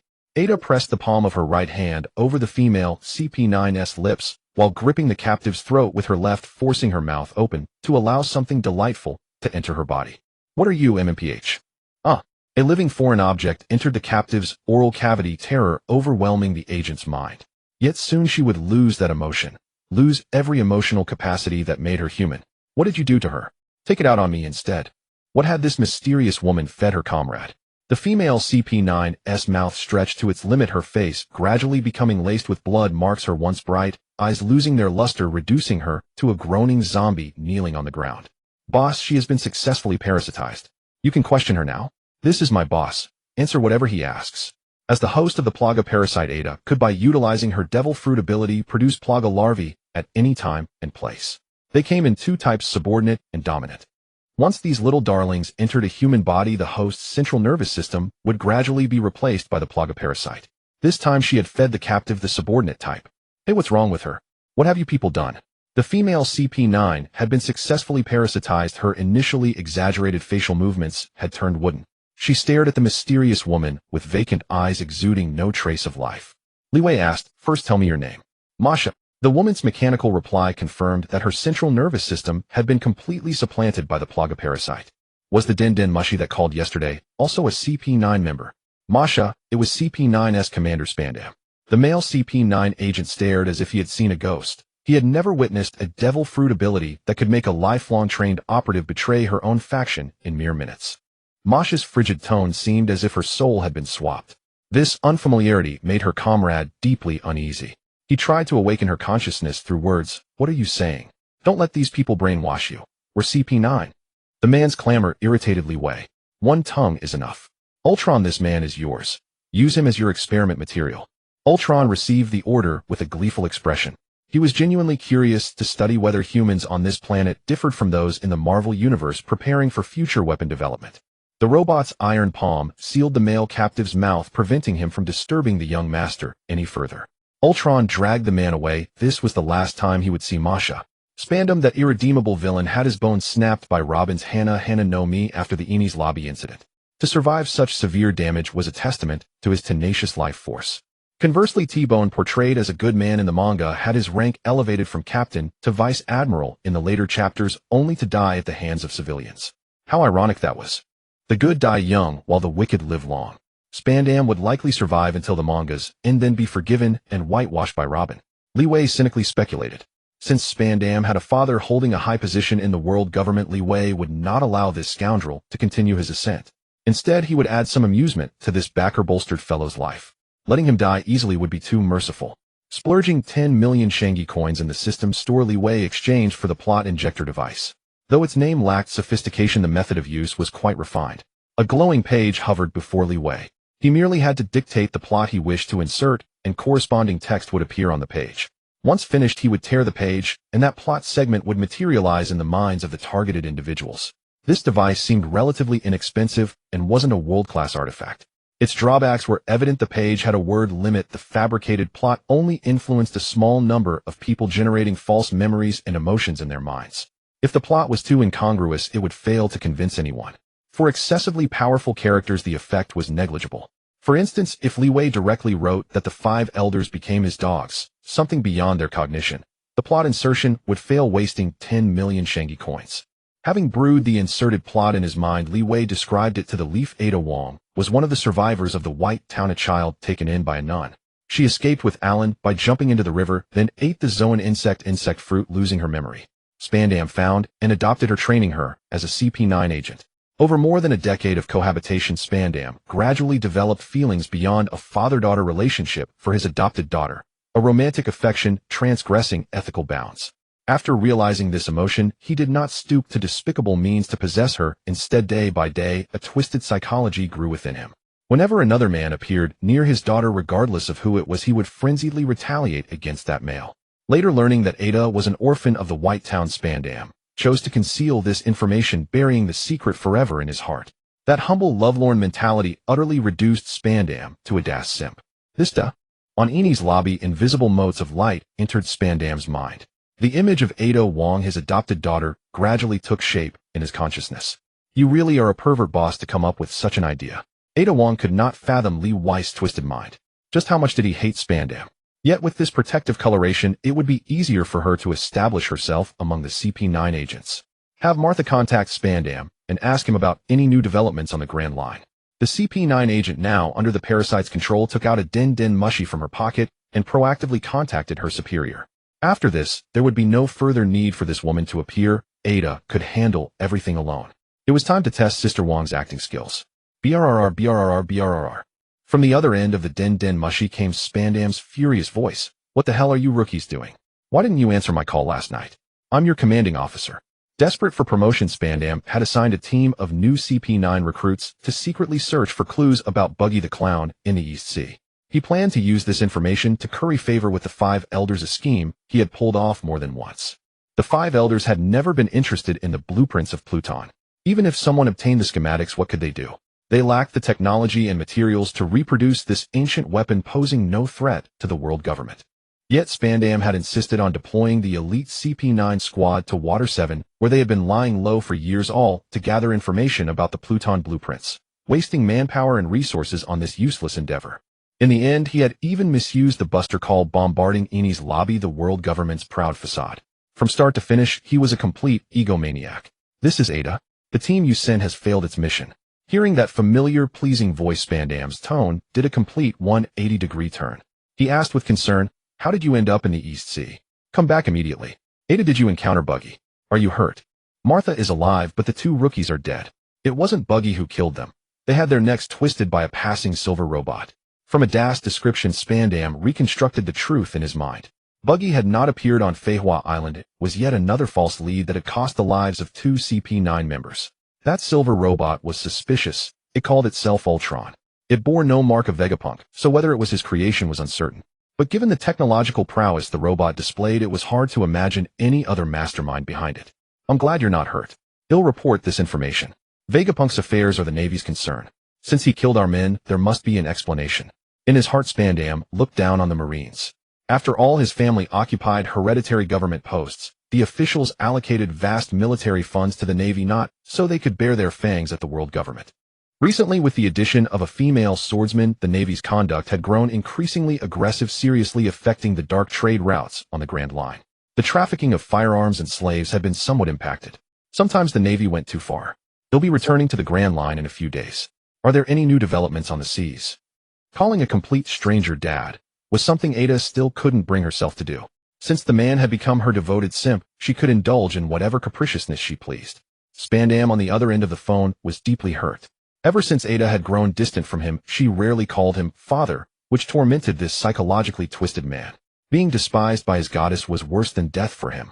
It could be said that Ada tormented him 1,000 times, yet he treated her like his first love. Recently, the first half of the Grand Line had been far from peaceful. Spandam wanted to warn his adopted daughter, don't linger on the sea. Now that the future has been exposed on the screen, other powers on the sea are focusing on Drum Island. This has nothing to do with CP9, let them fight it out. From this highest-ranking CP9 officer, he learned that Crocodile and Teach had teamed up and were heading toward Drum Island, likely to make a move against the Straw Hat Pirates. Navy Admiral Kizaru volunteered to go to Drum Island to invite Tony Chopper. The Navy was quite interested in this future Zoan deity and did not want it to fall into pirate hands. Fire Fist Ace of the Whitebeard Pirates had also been tracked by the Navy. He too was heading to Drum Island, perhaps to pursue Blackbeard. The Navy pirates and warlords were all entangled, and who knew what chaos would erupt. Spandam had no interest in any of it. For now, he only wanted the Pluton blueprints.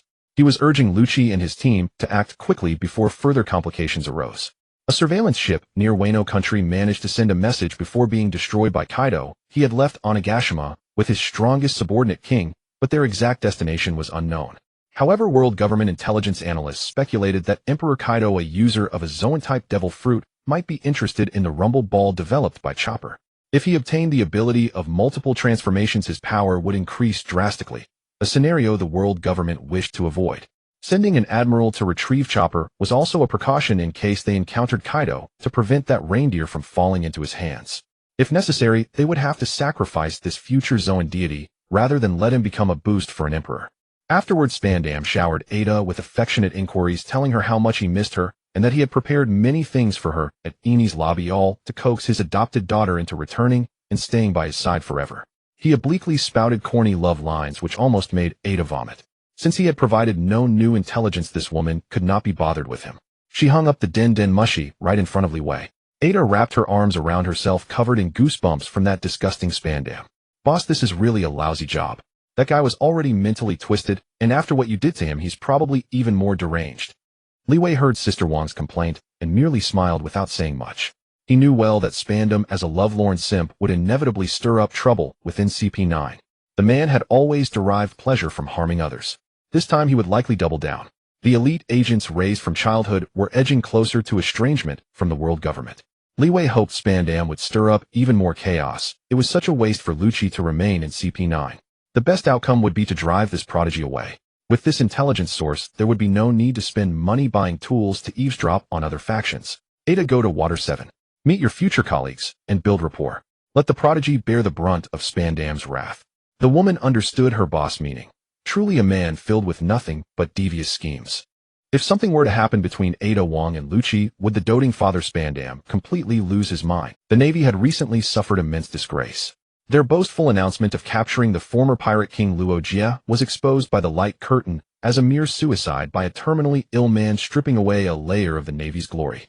Golden Lion Shirji, who had been lurking near the East Blue, burst into wild laughter upon receiving this news. Just as he had suspected, a man as formidable as Luo Jia could never have been defeated by the Navy. Once his mental shackles were broken, his 3 colors of hockey surged forth once more. Though a ship's helm remained embedded in his head, and he had lost his legs, he had now regained the vast majority of his strength. With swordsmanship rivaling that of a great swordsman, a fully awakened float fruit, and effortless mastery of the 3 colors of hockey, such a trinity of power made him a being of absolute dominance. Should he encounter Wang Lufei again, the latter would not even know how he died. Moreover, regarding the future bounty issue for Tuoni Xiaoba, though this had not yet occurred, the public had already begun to doubt the Navy's intelligence department. They felt the bounties placed on pirates were far too low. Behind this skepticism lay the instigation of bounty hunters. If the Navy collectively raised the bounties on pirates, the lion's share of the rewards would be claimed by these hunters. As long as the Navy continued to pay, they would continue to serve. The cost of raising bounties across the board was unimaginable for the Navy. All funding came from the world government. Without the 5 elders approving more budget, the Navy could do nothing on its own. Without adjusting bounties for minor pirates, the Navy increased the rewards for the 4 emperor's officers. Raising bounties for the former would tempt easy claims, but for the latter, almost no one dared to challenge them. Even with higher bounties, no one had the ability to collect, and the berries grew increasingly worthless. Amid the pirates' revelry and the world's curses, the Navy could only silently swallow this bitter fruit. Yet there was still a gain. The addition of the female swordsmaster Artoria was no mere consolation prize. She stood like an unwavering anchor at Marine Headquarters Marineford. The Navy's intelligence department and the world government's intelligence agencies jointly conducted an investigation into Artoria's background. Both reached the same conclusion as the young woman had stated. Artoria was once a princess of the Kingdom of Britain, a small nation destroyed by a certain pirate crew. No one could identify the perpetrators, and thereafter she took up her sword and began her wandering life. Her journey was one of simple sustenance, earning food and water by helping other islands fight pirates. She had never harmed anyone, always trading her strength for recompense. Even when on the verge of starvation, she refused to lay a hand on civilians. This integrity deeply moved the Navy's high command. Some vice admirals privately remarked that it was fortunate the Kingdom of Britain had been destroyed, or Artoria would never have come into contact with the Navy. With the power to annihilate an island in a single strike, she would have been bound by royal authority to become the next queen. The previous king had only this daughter as his heir, and the throne could pass only to her. Artoria, wake up. I'm here. A beautiful female Navy officer with a beauty mark below her lip, long legs exposed, and bearing a black spider tattoo, pushed open the door to rouse her new friend. Wearing pajamas, Artoria's signature yellow ahog lay limp, as drowsy as its owner. She blinked her sleepy eyes at the woman who had entered. It's Ziyuan, huh? I appreciate you calling me every day. They'll wait for you at the dormitory entrance. Hurry up and don't fall back asleep. Seeing Artoria sluggishly climb out of bed and enter the bathroom to turn on the faucet, the woman finally left the room at ease. All female Navy personnel shared a women's dormitory. Ziyuan and Artoria were neighbors.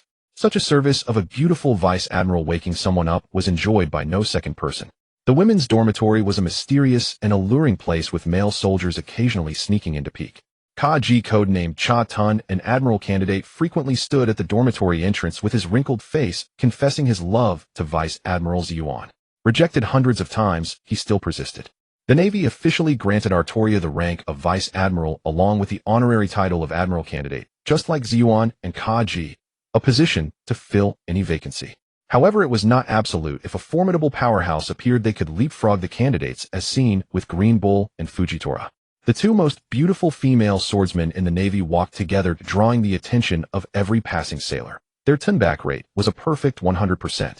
Behind them followed Vice Admiral Cha Tun, his dejected expression suggesting his confession had once again been rejected by Vice Admiral Tao Tu. Beauty and the Beast. Those who love gossip would never approve. The Navy headquarters cafeteria was built tall and spacious to accommodate the giants among the vice admirals whose average height exceeded 20 meters. Without such height, the giants would tear it down every time they ate, and not all giants possessed a gentle temper. John Giant, a vice admiral from the giant race, who also upheld absolute justice, saw Artoria, barely 1.5 meters tall, enter the cafeteria. Abandoning his usual stern expression, he proactively invited the young woman to sit beside him. Miss Artoria, our last contest remains unfinished. I have time today. Let's compete again. The contest the giant vice admiral spoke of was not a true sword-fighting duel, but a battle of appetite. Despite her youthful figure, Artoria had matched the giant vice admiral in food consumption in their previous match. The title of Blonde Gourmand spread through the Navy like wildfire. The giants had joined the Navy only to repay a debt of gratitude from long ago, even if it was a pretense. The giants took a liking to this young woman, for anyone who could eat alongside them was undoubtedly a good person. Much like the nun who had once saved them from the Navy's hands. I didn't have a midnight snack yesterday, Vice Admiral Giant. You're no match for me. Artoria sat beside the giant. Vice Admiral Giant considerately pushed the food toward her, and under the collective witness of the Navy, they formally began a new round of the eating contest. Tao Tu watched Artoria shoveling food into her mouth with a plate in hand, a gentle smile blooming on her beautiful face. Every time I see her astonishing appetite, I'm amazed. As a stack of empty plates gradually rose beside Artoria, she was not only prodigious in quantity, but also rivaled the giant vice admiral in speed. This young woman's stomach was truly a bottomless pit. Fortunately, she was born a princess. If she were from an ordinary family, they would never have been able to feed her. Artoria, who had joined the Navy, was currently serving under Tsuru. Since all the crew members of her ship were female Marines, living with them was convenient, and as women, they could easily converse. This old woman would never compromise with pirates. She often took the golden-haired girl on a warship to patrol the seas and strike against pirates. Those with bounties under 100 million berries could not even withstand a single strike from Artoria's sword. At times this girl could even speed through the sea on the warship, always chasing pirates who fled desperately, only to end with the fleeing party's ship destroyed and all hands lost. This girl, adept at speeding, was strictly ordered by Tsuru not to steer the ship unless absolutely necessary. Artoria enjoyed racing the warship, but the soldiers on board could not bear it. After stopping, most Marines would lie on the deck to vomit for a while, describing the ship as unfit for human travel. Sometimes Vice Admiral Tsuru wondered that if Artoria had joined the Navy earlier, perhaps Doflamingo would not have repeatedly escaped from his grasp, and Corazon Sengoku's adopted son would not have died. A single sword strike that annihilated an island brought Artoria widespread fame. Coupled with her uncompromising attitude toward pirates and her rare beauty, such an extraordinary figure was closely watched by the Navy. On the proposal of the Navy High Command, the entire Navy intended to give Artoria a code name befitting a Marine. This code name, in accordance with the mainstream, had to include an animal attribute and fully reflect Artoria's personal characteristics. Admiral Sakazuki's code name was Akainu, Admiral Borsellino's was Kizuru, Admiral Kazan's was Akiji, Vice Admiral Gion's was Momosaji, and Vice Admiral Tokikake's was Kizu. Similarly, Artoria as an admiral candidate could not be an exception. Through her close friend Gion, it was learned that Artoria had a particular fondness for furry animals, especially felines. Thus, the general direction for her Navy code name was set. Code names such as Golden Cat, Golden Leopard, and Golden Tiger were presented to Artoria, but none of these feline names satisfied her. Since this female swordsmaster disagreed, the Navy found it difficult to forcefully impose a code name on her. The larger the feline, the more she liked them. Artoria initially wanted to use the title Golden Tiger, as Isho had not yet joined the Navy at that time. However, she could not give up another large feline, the lion. How delightful it would be to hug a male lion with a mane around its neck. You want to use the title Golden Lion. After hearing Artoria's thoughts, Guion felt conflicted. The title Golden Lion had been proposed by other Marines before, but was suppressed by the Navy High Command. Even with only a one-character difference between Golden Lion and Golden Lion, it reminded the Navy High Command of that man's destruction of Navy headquarters. If not for the combined efforts of Sengoku and Garp, Marineford would likely have ceased to exist long ago, and many elite Marines died in that battle. When Sakazuki learned of Artoria's thoughts, he burst into loud laughter, repeatedly uttering 3 times the word good. He was the first to approve Artoria using Golden Lion as her Navy code name. As for the old era's remnant Golden Lion Shiiki, this admiral, who believed in absolute justice, did not take him seriously. Using the code name Golden Lion might bring you unnecessary trouble. A great pirate of the previous era had the epithet Golden Lion. He escaped from Impelled Down and vanished. He is also a swordsmaster and may still be alive. Information about Shiiki was slowly relayed through Guion. He was a great pirate on par with Pirate King Roger and Whitebeard, a former member of the Rocks Pirates. Though losing his legs may have reduced his strength, such remnants of the old era should not be underestimated. As long as I am in the Navy, I will never fear pirates. Golden Lion Shiiki and I are both swordsmasters. Sharing the same epithet might be fate.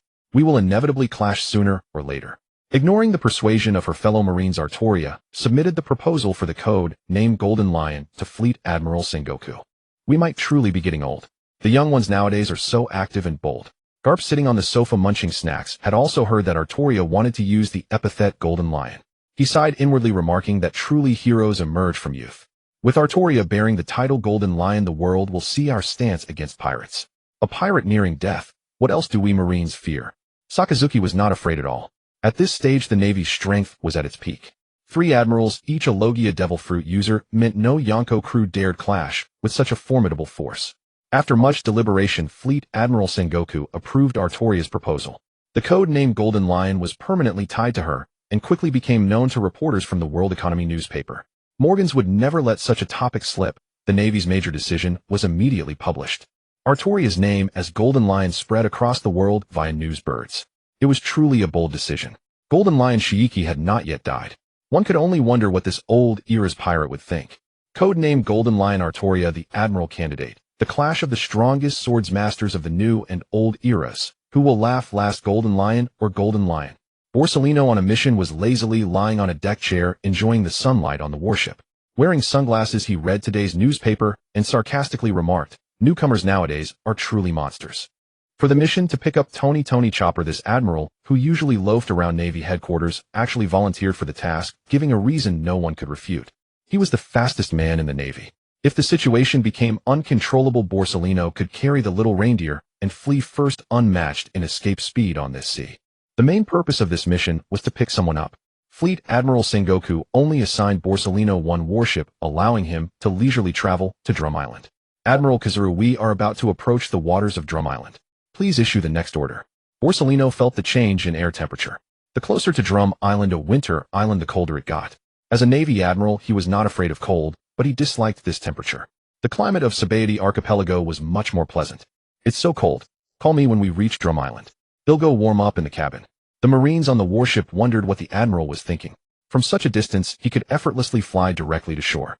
Yet he insisted on waiting until the warship docked at Drum Island before getting to work. It seemed that any extra effort would be a waste of the salary the Navy paid him. The Straw Hat crew remained blissfully unaware of the multitude coveting them. With carefree hearts, they reveled for 4 consecutive days on Drum Island. Had Princess Vivi not beseeched Nami, offering 20 billion berries as a concession, Luffy and his companions would have continued their feast, perhaps waiting until the projection finished recounting Chopper's tale before departing. Without the shared tribulations on Little Garden, the bond between Luffy's crew and the princess was tenuous at best. Their resolve to resolve the troubles of the Alabasta Kingdom lacked the fervor depicted in the original manga. Luffy is the future liberator Joy Boy. Yet from the manga's portrayal, though he has liberated many nations along his journey, a deeper scrutiny reveals a pattern in his conduct. He unconditionally aids anyone he deems a comrade or a good person. As for those unconnected to him, he extends sporadic kindness, viewing the world through the lens of an adolescent's heart. What did it matter that he defeated Crocodile in the Alabasta Kingdom? In the end, the former warlord escaped prison alongside Luffy, donning the buff of Luffy's alliance. His bounty rose, his strength augmented. How could he possibly match Bullet in a stalemate? The kingdom's soldiers who perished at the hands of the rebels died in vain. The warlord, so painstakingly captured, broke free once more. The survivors were utterly disheartened, Who could guarantee Crocodile would not return to Alabasta? The future Sakura Kingdom might enjoy better days, but the former king of the Drum Kingdom, Wapol, met a cruel fate. His two most loyal retainers were dashed to death, their brains spilled. Before falling, he encased himself in alloy from his Baku, Nomi barely clinging to his wretched life. Though spared from death, he could not escape retribution. The poverty and hardship endured by the citizens of the Drum Kingdom over the years were solely the doing of this capricious monarch. Originally, the Drum Kingdom was a bastion of medicine, attracting countless patients who traveled vast distances to this winter island for treatment. Even those who were not doctors could host these patients, providing food and lodging, thereby securing a decent livelihood and managing to pay the heavenly tribute to the celestial dragons. After the old king's demise, Wapol ascended the throne, and within a few years began his reign of folly. He expelled all physicians from the kingdom, some even murdered, plunging the Drum Kingdom into a harsh survival crisis. Many perished in those years. No doctors, no income, yet still burdened with exorbitant heavenly tribute. Had Wapol not been a devil fruit user, making him too formidable for the militia, the enraged populace would have overthrown him long ago. They would not have suffered his presence until now. The tyrant king was defeated by a band of benevolent pirates. The citizens, seething with hatred, finally had the chance to exact their revenge. Wapol was captured and submerged in seawater, deprived of food. When thirsty, he dared not drink the brine. His guards denied him sleep. Whenever he dozed off, a whip lashed his face, forcing him to remain fully awake. Thus the king tasted the torment of hunger and cold. Most citizens of the Drum Kingdom wished to behead Wapol outright. A single stroke to end it all, lest he return for vengeance after the Straw Hats departed. Dalton, his wounds yet unhealed, intercepted these frenzied countrymen. Deep within, he too loathed Wapol, but executing him rashly might incur the world government's displeasure. From the Five Elders' perspective, this would appear as a heinous pirate overthrowing a king. As for a democratically elected monarch, what worth did it hold? The legitimacy of a new nation, whether it would be recognized, remained uncertain. One must not underestimate the feudal nature of the pirate world. Thus Wapol owed his survival to Dalton. Farewells are always sorrowful. This time Chopper departed from the island that birthed and nurtured him, bearing everyone's blessings. Doctoring Kureha, I cannot bear to leave you. In his hybrid form, little Chopper threw himself into the witch's embrace, tears flowing unceasingly, drenching her clothes. After Hiraluk's death, Kureha was nominally Chopper's master, but in truth, she was more of a foster mother to him. Chopper's sense of right and wrong was profoundly shaped by Kureha. Her presence had forged the reindeer doctor he was today. Without this foster mother, after Hiraluk succumbed to his terminal illness, Chopper would likely have returned to the mountains, living as the snow man he once was. Where else can you go after your journey ends? It's only a few years apart, Chopper. You're a man now. When you face troubles out there, never cry like today. Kureha had lived long enough to see many departures. Sometimes longevity itself was a torment. She remained in the castle atop Drum Peak, dedicating herself to the future Sakura Kingdom. Chopper alone pulled the sled, carrying the two patients, Nami and Sanji. The other crew members were conveyed by the citizens' sleds, all headed toward the Going Merry.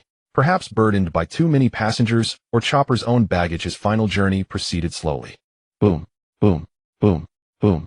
From Drum Peak came resounding cannon fire, but the shells were not deadly. Cherry blossom rain bloomed across the sky, wave after wave, adorning the entire peak. In that instant, the two merged, appearing to the world as a colossal cherry blossom tree. How beautiful, isn't it, Chopper? Nami, reclining on the sled, gazed at this romantic scene. She felt a touch of envy for this little reindeer in this farewell. Chopper could no longer hold back his tears. He channeled sorrow into strength, galloping forward on all fours through the snow, frequently glancing back at the endless cherry blossom rain. Through blurred vision, he glimpsed Hiraluk's silhouette. Hiraluk's two final wishes, one fulfilled by Kureha, the other to be realized by Chopper in the future. If his spirit could witness this, he would be immensely gratified, perhaps even boasting to other spirits in the afterlife about how he raised such an extraordinary son. After this perfect farewell, Chopper and the others finally reached the Going Merry. Zoro, who had been keeping watch, had already hauled up the rudder, ready to set sail at any moment. Aaron, are you sure you won't come with us? Luffy had grown fond of this cool, brooding man. The freak who could transform into a giant brought him endless amusement, and he had forgotten his earlier hostility. During the banquet, he had invited Aaron to join the crew. However, Eren Yeager explicitly declined, stating he needed to stay on the island for treatment. The congenital lead poisoning had always plagued him, preventing him from setting off on adventures with Luffy and his crew. Eren and Luffy were never meant to walk the same path. The Straw Hat crew, with their newest member aboard, raised the sails of the Going Merry. A gentle breeze carried the small ship steadily away from the shores of Drum Island. Eren stood alone on the shore, waving farewell to the crew, and they waved back in return. This friend, who could transform into a giant, was someone Luffy would never forget for the rest of his life. Chopper, held in Nami's arms, shouted at the top of his lungs, "Aaron, you have to hold on. Once I return from my journey, I swear, I will cure your play disease." The future revealed by the light screen gave the little reindeer great confidence, firmly believing he would find a way to heal this incurable illness. "Never forget us," Luffy shouted as he jumped up and down on the ship's ram figurehead toward Aaron. In this beautiful and harmonious farewell scene, Zoro, perched in the crow's nest, sensed a whistling sound cutting through the air. It was not natural. What if it was some kind of weapon? In the blink of an eye, as Aaron was still waving goodbye to the crew, his body erupted in a spray of blood. 3 bloody holes opened in his forehead, heart, and lung. The crew aboard the Going Merry still wore expressions of emotion from the previous second, but they were quickly replaced by confusion. By the time Aaron, who had been standing, collapsed, Luffy and the others finally realized what had happened. A chorus of voices cried out, "Aaron!" Suddenly, Chopper, the first to react, broke free from Nami's arms and transformed into his 2-meter-tall human form, intending to jump off the ship to treat Aaron. "Chopper, watch out!" "Ah!" Usopp instantly tackled Chopper to the ground, but a long-range bullet tore through the sniper's right arm. The hot blood of his comrades splashed onto Chopper's face. "Everyone get down. There's a sniper in the distance. That hurts." Usopp covered his spurting wound, the pain from the bullet-torn flesh nearly making him faint. It was the first time he had ever suffered such a severe injury on an adventure. His entire right arm was nearly severed by the bullet. Sanji tackled the 2 slow-reacting ladies to the ground, but Igaram was not so fortunate. A bullet pierced through the man's chest, and he collapsed right in front of Princess Vivi. Igaram. Princess Vivi, lying on the ground, locked eyes with Igaram. This loyal retainer stared back with wide eyes, confusion lingering even in death, but he would never hear a sound again. A bullet also struck Luffy, but as a rubber man it stretched his face out grotesquely before rebounding back. Chopper, having shrunk back down, had no idea what to do. It was his first time at sea, and the bloody scene left him frozen in shock. Usopp's blood dripped from the reindeer's face onto the deck.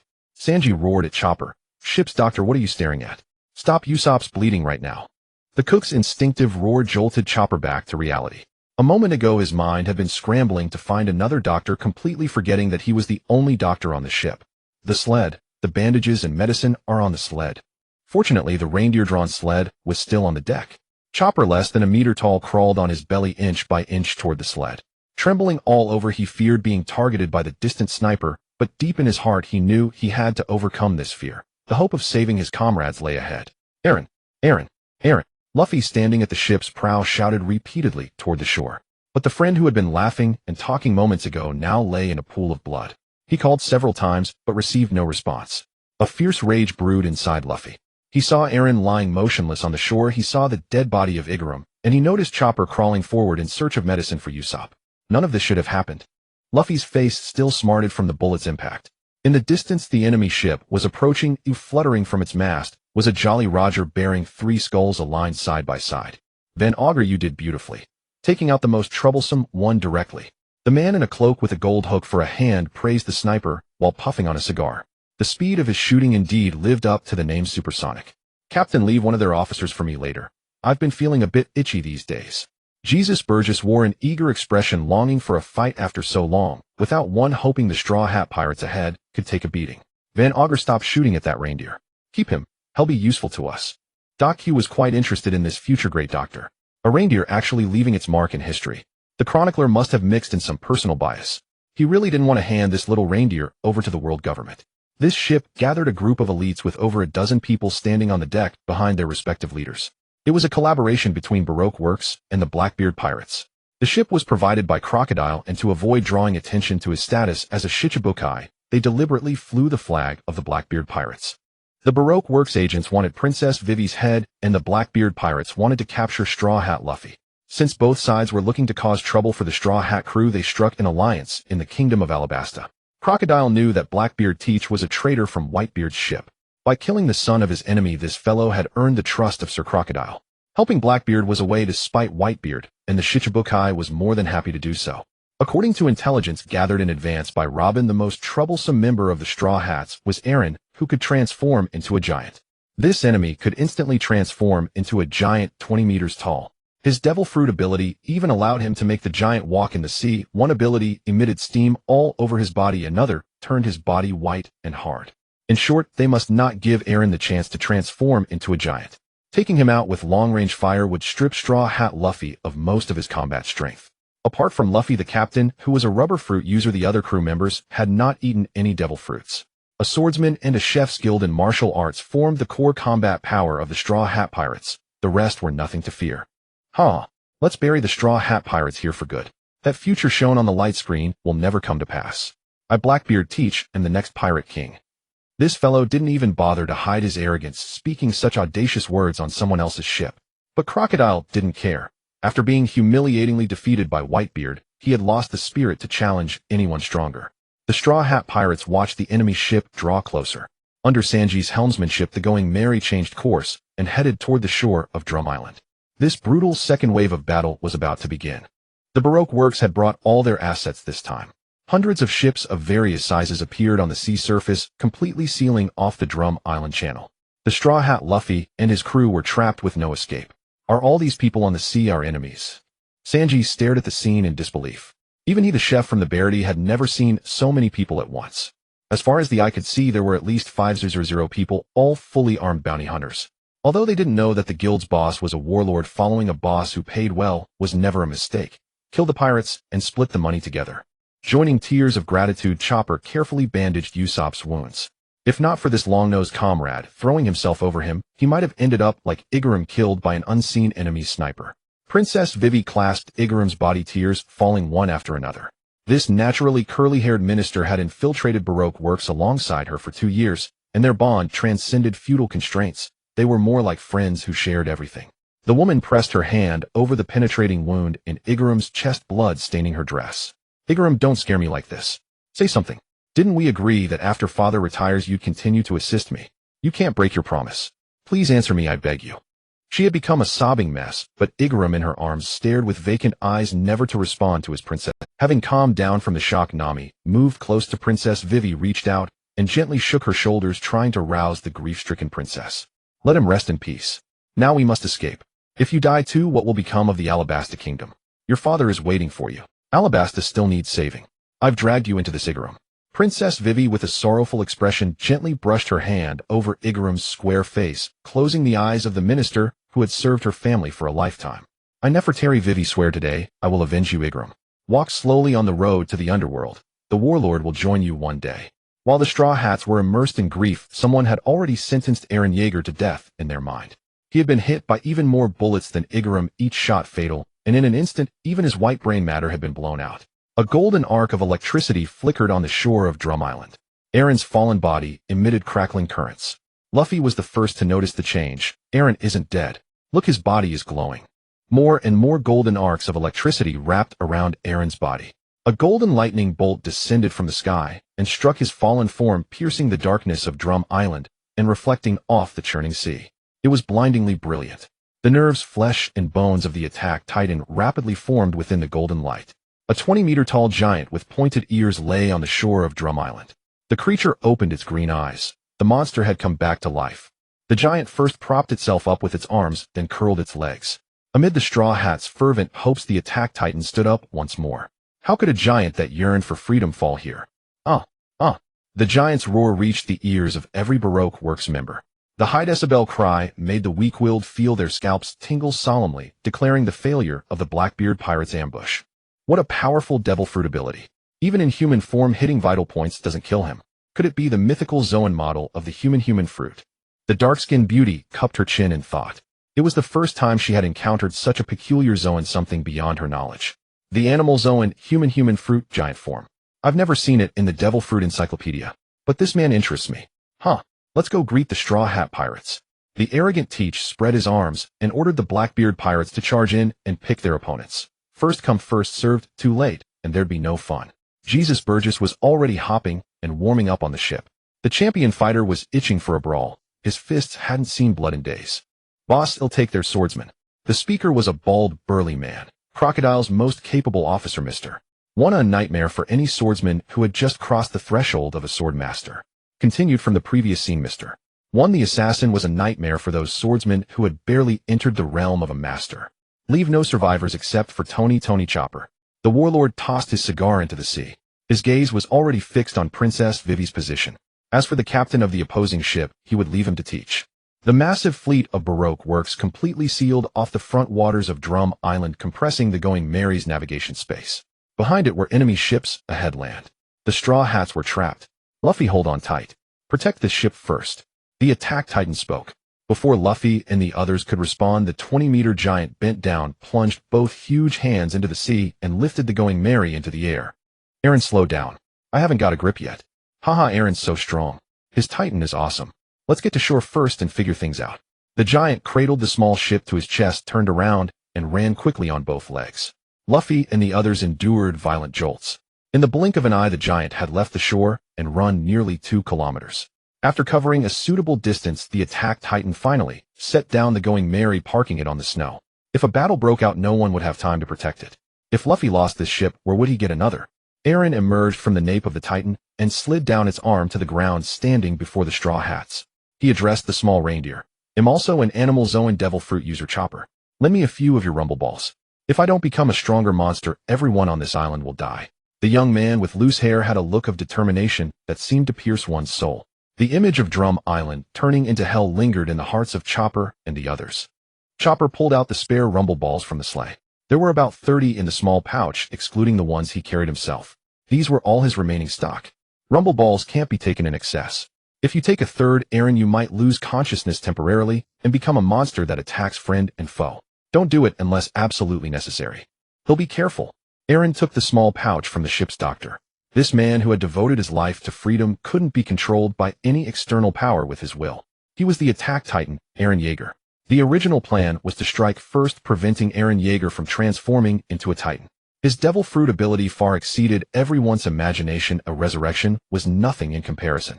Eren, we clearly saw you get shot in the head earlier. You scared us to death. Nami recalled the color of Eren's brain matter and the image of his skull, with a hole still shuddering at the thought. This is part of my ability.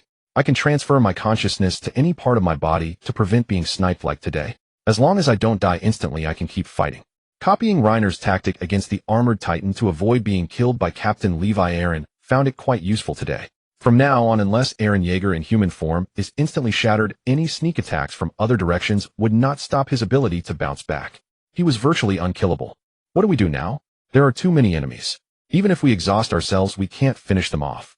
The injured and weakened Usopp once again spread negativity among the crew. His right arm was wrapped in bandages, and most of Chopper's hemostatic medicine had been used on him. With Chopper's rumble ball, I might become an even fiercer monster. Leave the thousands of grunts to me. Before transforming again, Eren asked everyone to stay far away. This time was different. He wasn't joking. Luffy once again acted as the transport captain, Gomu Gomu no Rocket. The bounty hunters belonging to Baroque Works docked most of their ships. Willing to risk everything for money, these wolves set foot on the winter island of Drum. What a pain. The Straw Hat crew wouldn't have run away, would they? That giant's long legs are really fast. He vanished in an instant. I saw 2 pretty girls on their ship. Let's have some fun with them before turning them in for the bounty. I'm so damn horny without women on the ship. This rabble had no formation after landing, following behind their bosses. The high bounty pirates were left for the bosses, while some small timers with millionberry bounties were enough to treat a group to a good meal. It was satisfying to get scraps following the big shots. The most perceptive among the group, Van Augur, suddenly spoke. Someone's coming from the sky. Was it the guy who could turn into a giant flying overhead to crush them by transforming? That was a highly unreliable strategy. How many of the over 5000 bounty hunters could he crush? Once the giant was surrounded, the Blackbeard pirates' officers would easily take him down. Luffy's Gomu Gomu no Rocket was delivered with full force. Eren, still in the air, didn't know how many ribs he had broken, but his ultimate goal was achieved. Placing 3 yellow rumble balls in his mouth, Eren closed his eyes as he bit down on the pills. He saw the faces of his friend Armin and Bertholdt. All of them had become his strength. A golden sun suddenly appeared in the sky. The members closest to it were instantly vaporized. The light shone on the faces of bounty hunters farther away. It was too late for them to run. A shockwave that could tear everything apart spread outward. The violent explosion produced a mushroom cloud. Even the Straw Hat crew at the farthest distance were affected. The gale stirred up by the shockwave swept across the land. They had to press themselves tightly against the rock face, or they would be blown away. What an unfair power, eating 3 rumble balls right away. Can anyone see what's happening? The wind was too loud, no one could hear each other. They just hoped the explosion would end soon. The blast was comparable to a small nuclear bomb. A red giant never seen before rose from a sea of flames. At this moment, the giant's height had reached 100 meters. The pointed ears of the colossal titan proved that this was still Eren's transformation. Armin, is this the scene you once witnessed? The giant's face was like a merciful Buddha looking down at everything below. The aftermath of the violent explosion could only be described as hell. The entire coastline had been stripped of several meters by the explosion. A blazing sea of fire spread across the blast zone, starkly contrasting with the white snow of Drum Island on the other side. The sea had become a graveyard of ships. Not a single vessel of Baroque works was intact. Most were burning fragments. As for the 5,000 elite grunts, not even one could be seen. Indeed, the weak didn't even get a chance to leave a corpse. There seemed to be a sand dune moving on the ground. Why would there be sand on a winter island? More and more sand emerged from the ground, quickly covering a dozen meters. A dozen people emerged from the circle of sand. Their clothes were mostly tattered, looking utterly disheveled. We almost got taken out by him. What an incredible explosive force. Hot as hell, but thank goodness this thing saved us. Crocodile, a Logia-type user of the Suna Nomi, had turned himself and the ground beneath into sand the moment the mini-sun approached, pulling the officers and members of the Blackbeard pirates into the sand with him. However, sand is good at conducting heat. The Warlord could only keep sinking deeper into the sand to evade the deadly explosion. The group had burrowed at least several hundred meters down. Crocodile didn't mind, but the others couldn't stay underground for long. Those he brought down with him nearly suffocated in the sand. Nevertheless, the power of this explosion still caught them off guard. None of them had ever seen such a devastating blast in their lives. To replicate it, they would need an astronomical amount of explosives. Looks like they're all dead. What a shame. Baroque Works will never be able to gather this many people again. Robin covered herself, trying to hide her exposed skin. She had been pulled underground, and the heat conducted through the sand had burned holes all over her clothes. This one shot had wiped out all their capital. Baroque Works was now a hollow shell. The giant, over 100 meters tall, lifted a meaty leg, its foot descending like a mountain toward the survivors. But these surviving powerhouses wouldn't just sit and wait for death. Aaron, join my crew.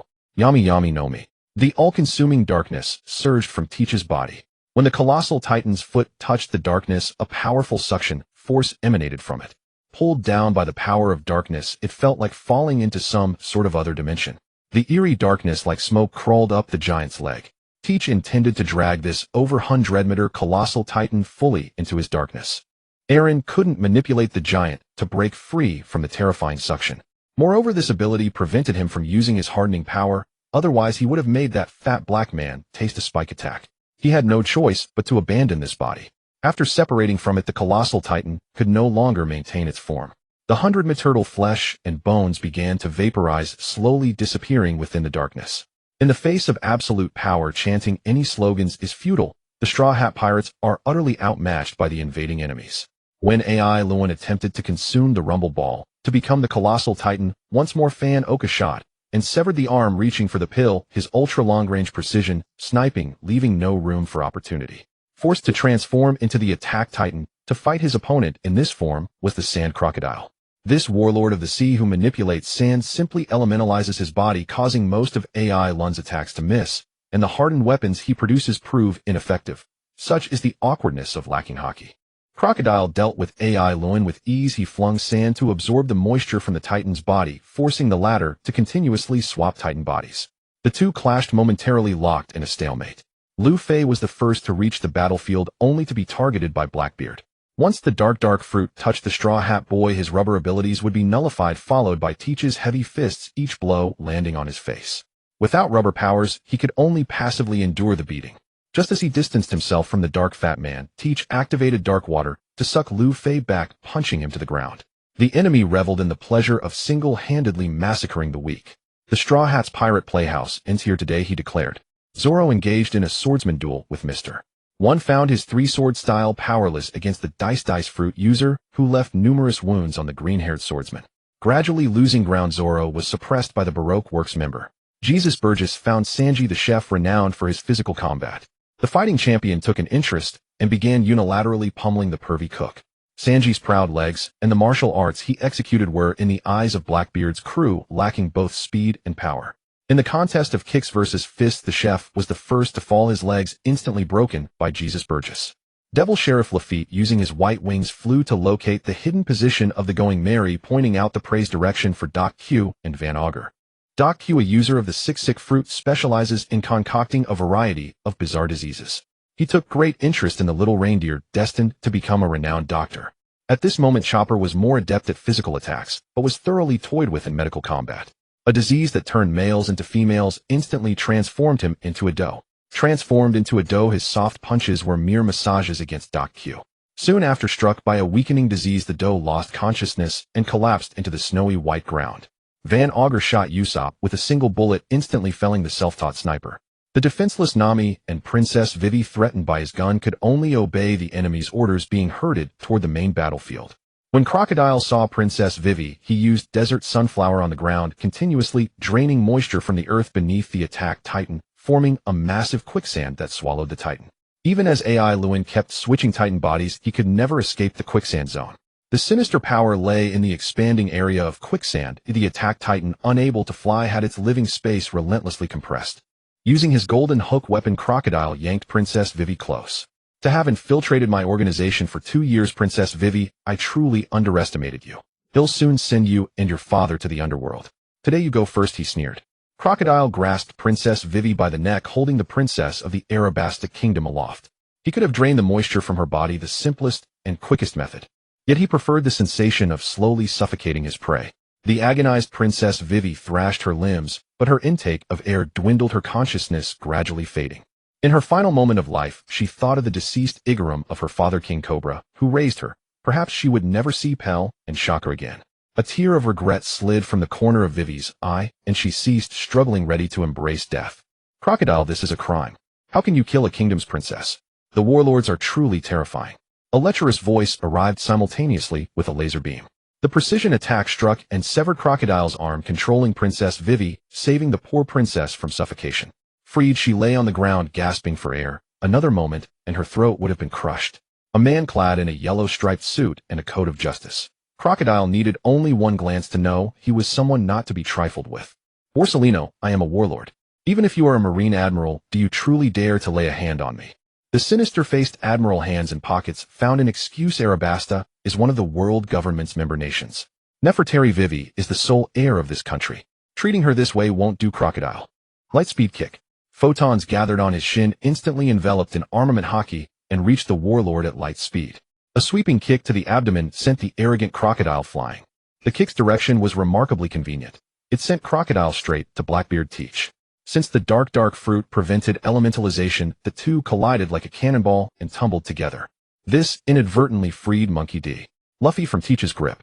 My apologies, I kicked in the wrong direction, said Admiral Kizaru, scratching his head with an innocent expression. Nami, crouching low as if the Admiral couldn't see her, approached Princess Vivi and pulled her up. The two women prepared to flee this chaotic scene. Kizaru ignored them, raising his palm towards Zoro, charging a laser.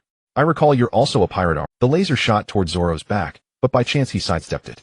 The Admiral's attack pierced through Mr. One's body, instantly severely wounding the Dice Fruit user and stripping him of combat capability. Oh, sorry, I missed. Several supersonic bullets passed through Kizaru's body, dealing 0 damage to the Marine Admiral. This sniper, having revealed his position, had no one to blame.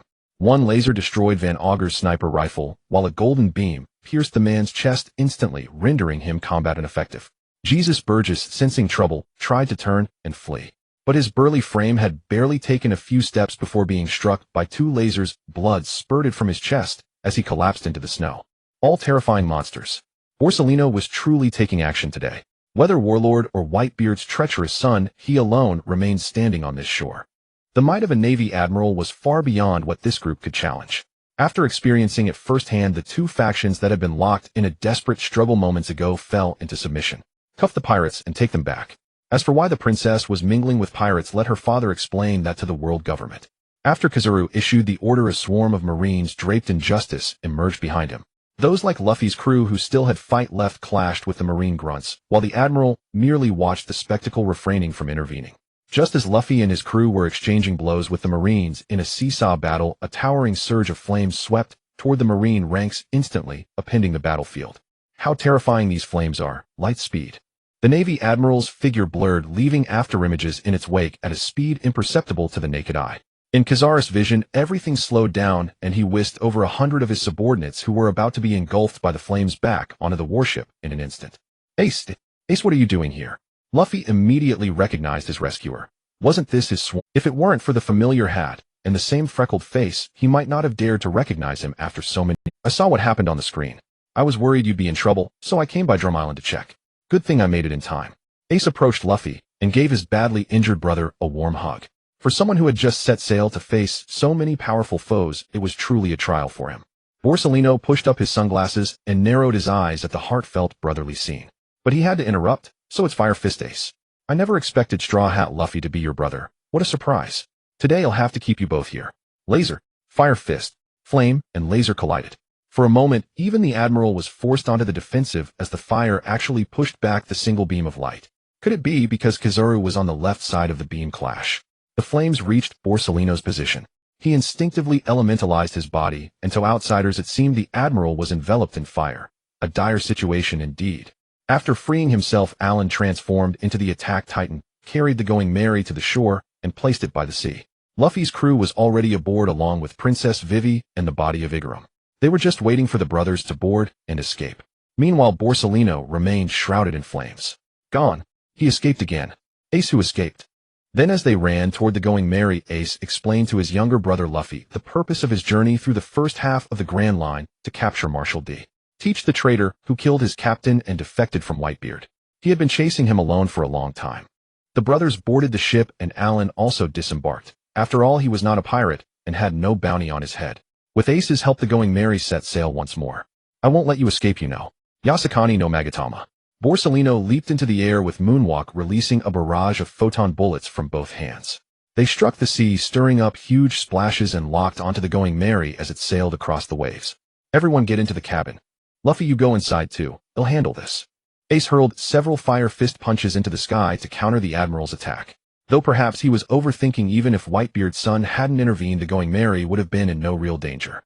Alan, standing on the shore, saw it clearly. Each light bullet landed precisely, but since the Going Merry was a moving target on the sea, not a single shot hit. They all sailed into the water. Instead, it was Ace's fire attacks that caused some trouble for the Going Merry. Small embers that hadn't been extinguished fell from the sky and started burning the deck. Nami was at the rear, directing the men to put out the fire. Borsellino landed beside Alan. How terrifying. Still, we let those pirates escape. Alan was speechless. Sir, you're a Navy admiral, but your acting is too forced. Don't you feel bad about the salary the Navy pays you? Young man, you look unfamiliar. Why didn't you board the ship? Alan knew the Admiral wouldn't attack him, so he replied casually, I'm not a pirate. Do the Marines arrest someone just for befriending pirates? I only hitched a ride on Luffy's ship to see a doctor on this island. See a doctor? Borsellino had watched from a distance as this young man transformed into a giant hundreds of meters tall and obliterated Baroque Works fleet with a single blow. Was someone with such terrifying power really a patient? Why is Drum Castle smoking? Alan looked toward the peak of Drum Mountain and saw black smoke rising. Given the principle of perspective, the fire must be massive. Something was definitely wrong at Drum Castle. Before Alan could go investigate, a humanoid silver robot flew overhead at extreme speed, carrying a fat, bloated old man in its hand. Is this another one of Luffy's robots? Alan shook his head and denied it. I've never seen it before. The one in its hand looks like the former King Wapple. Kidnapping a king of a member nation is a serious crime. Borsellino raised his finger, gathered photons, and fired a laser that struck the flying robot squarely. This laser was different from before. It wasn't suppressed by flames. It pierced through the alloy inside the robot's body and destroyed the flight device on its back. The robot crashed down in front of the two men. The unfortunate Wapple served as a cushion. His bones nearly shattered from the impact, and he lay on the ground wailing in agony. The robot's face bore a puzzled expression, its red mechanical eyes scanning the two for information. Admiral Borsellino, please do not interfere with Ultron's mission. Are you one of Vegapunk's creations? The moment Borsellino mentioned Vegapunk's name, the robot called Ultron turned hostile. I am not him. Don't speak that name. The robot raised its palm and fired a laser cannon at the Navy Admiral. Kizaru didn't dodge. The laser passed right through his body. The name Ultron was unfamiliar to him. As the commander of the science unit, this was the first time he had seen such a robot. One with incredible flight speed and the ability to emit lasers from its palms. Wasn't it superior to the Navy's secret pacifista project? Deny it all you like. They'll just capture you and ask Vegapunk. Ama no Murakumo no Tsurugi. A sword of light materialized in his hand.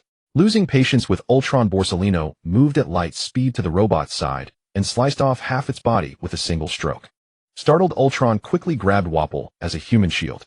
Navy admirals really are formidable. Before Borsellino could savor the praise from the highly intelligent robot, Ultron's remaining arm pierced through Wapple's chest. I was going to take him back, but now I'll have to absorb his devil fruit here. A stream of white energy flowed from Wapple's body into Ultron's mechanical frame. The dead former king was devoured bite by bite by Ultron's mechanical mouth in full view of everyone. Can't waste the alloy on this human. This robot had indeed stolen the Baku Baku no Mi. This scene was witnessed not only by the Marines, but also by the hidden Blackbeard pirates. Such unprecedented technology completely surpassed the comprehension of these island bumpkins. The events on Drum Island came to an end. Admiral Kazuru failed his mission and did not bring back Chopper. He alone faced an inquiry from the 5 elders of the world government. In the end, no substantial punishment was imposed. The Navy, short on personnel, merely issued a verbal warning to Borsellino, not even resorting to salary deductions, perhaps fearing that this gentleman would slack off even more if his pay were cut. As for the future revealed by the light screen, the Divine Grace Elixir could grant immortality. However, at this time, Tony Chopper, who had just set sail, did not possess such ability. It would be years before he returned after mastering his craft. If this little reindeer could already concoct the Divine Grace Elixir, the 5 elders would not have urged the Navy to send an admiral to invite him. They would have directly ordered the Holy Knights to capture him. As it was, Chopper was not yet qualified. This was akin to the Pluton blueprints passed down for generations by the shipwrights of Water 7. Currently, it posed no threat. Even given time, they could not build another Pluton. If such a massive ancient weapon were constructed again, the world government would inevitably learn of it through its intelligence agencies. The problem was that the subordinates were too eager to advance. Spandam frequently reported to the 5 elders about the threat of the Pluton blueprints and intelligence progress. If there truly were a threat, the world government would have arrested the shipwright Tom long ago. Would they have allowed him to build the sea train? The top priority now was to keep a close watch on the light screen. The 5 elders were not afraid of a grim future. They feared more that the light screen would expose the secrets of the world government. Compared to that, everything else was trivial. The scheduled time for the light screen was finally coming to an end. Over these 5 days, the 5 elders had grown anxious and fearful because standing on the land of Dressrosa was its king, the heavenly Yaksha Don Quixote Doflamingo, a pure-blooded former celestial dragon. He had known the secrets of the celestial dragons since childhood. Once he had presented his father's head to the 5 elders, hoping to reclaim his status as a celestial dragon. But after being humiliated by the highest authority, he completely gave up and chose to become a pirate. After making a name for himself, he hijacked the tribute money sent to the celestial dragons. These 2 reasons combined. Under internal pressure from the celestial dragons, the 5 elders acceded to Doflamingo's demands, granting him the status of a warlord of the sea and tacitly allowing his rule over Dressrosa. Logically, such a dangerous element should have been eliminated quietly by the Holy Knights long ago. Doflamingo originally had a younger brother, but after he killed him with his own hands, his lineage was reduced to a single sole survivor. The Don Quixote family had other branches.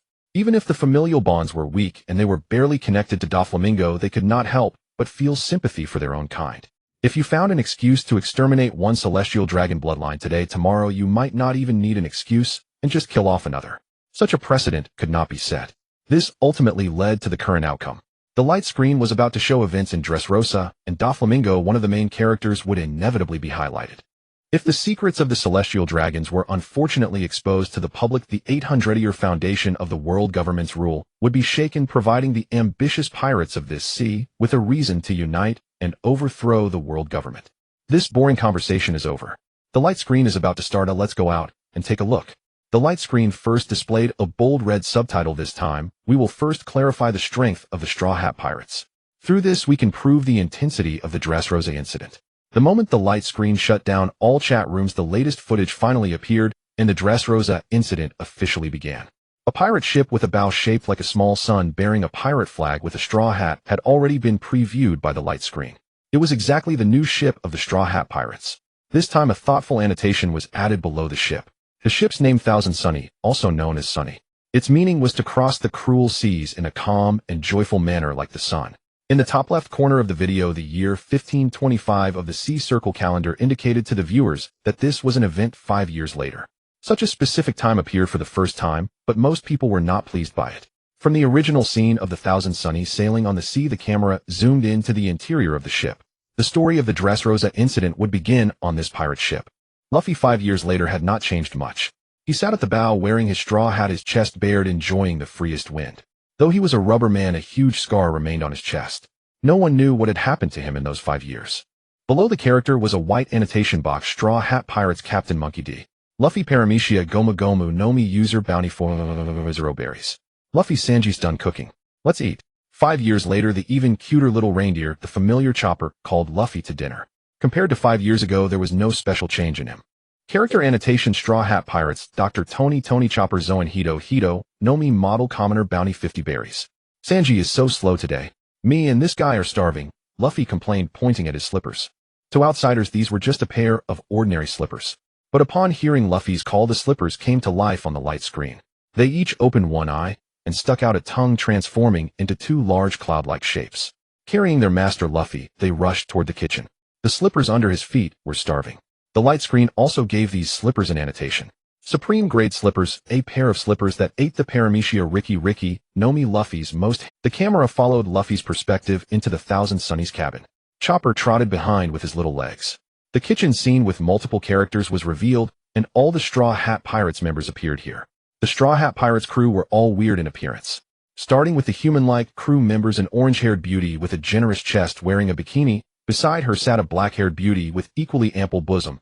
Opposite her sat a green-haired man with one eye missing, a long-nosed muscular man, and a chef in the kitchen dressed like a cross-dresser. Adding the Captain Luffy, who entered later, these were all the human beings on the ship.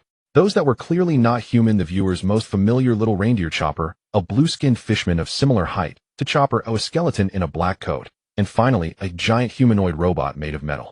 Including Luffy, the Straw Hat Pirates had a total of 10 members, all appearing in this shot. However, these oddly shaped crew members drew a wave of complaints from the viewers watching the light screen. The biodiversity on this ship is really impressive. Chopper, come sit beside me, called the orange-haired beauty with a voluptuous figure waving to the little reindeer. Chopper, you're even cuter today, said a black-haired beauty in a black bikini and sunglasses. Her cup bosom made it hard for men beyond the light screen to look away. I caught a big fish in the sea today. When Sanji cooks it, it'll be absolutely delicious. A short blue-skinned fishman spoke. However, he was unlike the typical fishmen most knew. So small that many wondered if he was still a juvenile. Sanji must have prepared fresh milk for me. I wish I could have a sip one day. This skeleton was leering at the chests of the two ladies on the ship. Was a bikini considered underwear? I don't think that day will ever come. If you were a fluffy animal, maybe, said the long-nosed muscle man beside. After that cook turned into an Okama, his efficiency improved a lot. I wonder what he went through in the Okama kingdom, teased the green-haired man, missing an eye, referencing the ship's only chef. Sanji has changed so much. I barely recognized him back in Sabaody Archipelago, said the blue-haired flathead robot. His massive body made the entire kitchen feel cramped. Here I am. Sorry to keep you all waiting, said the curly-browed blonde man, wearing a pink dress, purple eyeliner, pink lipstick, and red high heels, his hairy legs exposed. From head to toe, he had become the very shape of an Okama. Excluding the swordsman, the robot, and the fishman, every other member of the Straw Hat Pirates had eaten a devil fruit. It was practically a devil fruit pirate crew. The light screen showed 8 devil fruits in total: gum fruit, cloud fruit, flower fruit, human fruit, strength fruit, judgment fruit, teleport fruit, and underworld fruit.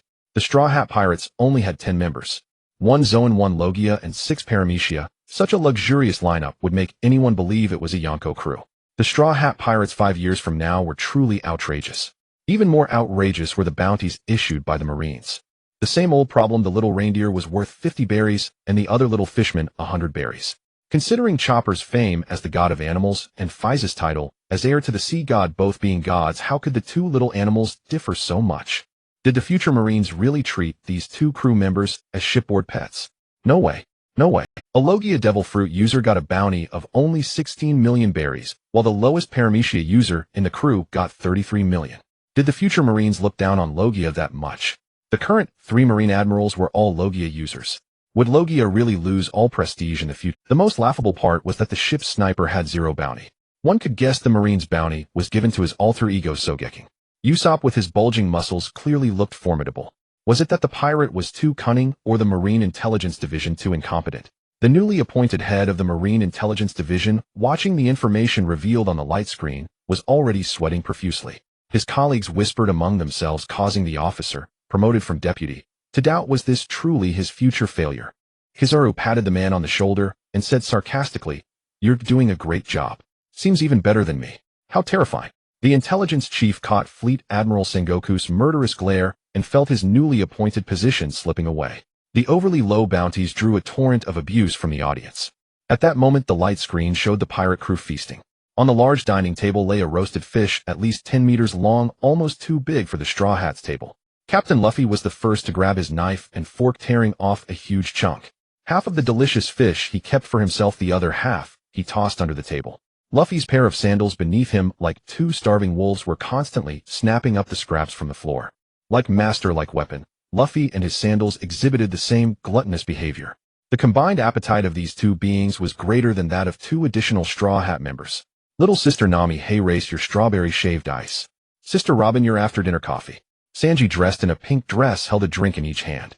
Even if his body and soul had turned into an okama, he still loved serving beautiful ladies. Thank you, Sanji, both said in unison. Praised by the two beauties, Sanji's eyes didn't turn into hearts, instead tears of emotion flowed. We're all sisters here. No need to be formal. If you ever want a late-night snack, just come to me. Even his voice had become soft and delicate. His tone toward the male crew members was far less gentle. I won't sleep with you stinky men anymore. Even if Nami and Robin won't let me bed down in their room, Frankie, I want my own private quarters to store my pretty little dresses.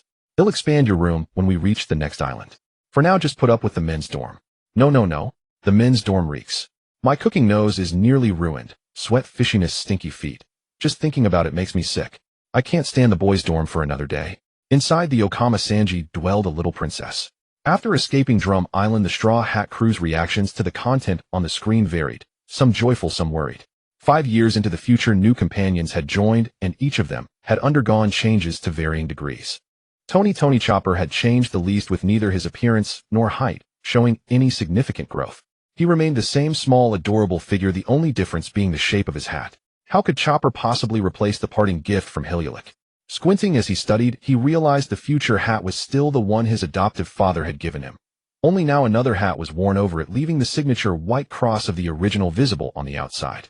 Maybe my future self wanted to protect this hat, so I put another one on top, Chopper murmured, removing his pink hat and stroking it as memories of Hiluluk's voice and smile washed over him, tears welling in his eyes.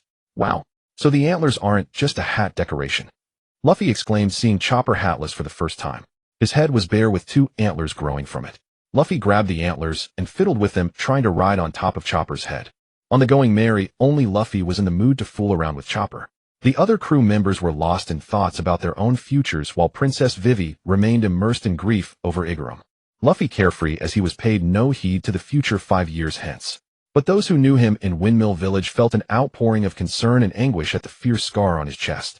Blazing with anger, Curly Dayton cursed aloud. That damned old man Garp, what kind of Marine Vice Admiral is he to let Luffy get such a severe injury in the future? That kid really makes one's heart ache. If he's going to risk his life at sea, why couldn't he just stay put in Windmill Village? The scar on Luffy's chest was no minor wound. His entire front was covered in hideous scar tissue. And wasn't the boy a rubber man who had hurt him so badly? But at Marine headquarters, Garp didn't seem too concerned. A scar on a man only proved his grandson had grown stronger. As long as he wasn't dead, he would keep training him harshly. His brutal teaching style rivaled that of Kaido. Throwing young Luffy off a cliff was something only his own grandfather would do. Future me is so beautiful. I'm a real beauty and a Logia-type cloud fruit user. That sounds perfect for me. And my bounty is still low. Absolutely perfect. That muscle-bound hunk is so handsome. I've trained so hard in these 5 years. That's what real manliness looks like. The future Marines probably only put a bounty on my fake identity. What does Sniper King have to do with me, Usopp? Nami and Usopp hugged each other joyfully, this close friendship struck by 2 identical afflictions, one that made them want to die whenever they set foot on an island, and another that made them want to die whenever their bounties went up. But since their future bounties after 5 years were still so low, it strengthened their resolve to keep a low profile. In Syrup Village, Kaya gazed at the future image of Usopp as a double-door muscle man. She was happy, but her heart ached for him. Considering how frail Usopp was when he set sail, to have forged such a physique by the future, he must have poured in countless sweat and effort. Captain Usopp is so cool. His muscles are huge. The 3 kids gathered around Kaya, admiring Usopp even more. In Kokoyashi Village, Nojiko saw her sister blossom into even greater beauty 5 years later. Going to sea had truly been a good choice for her.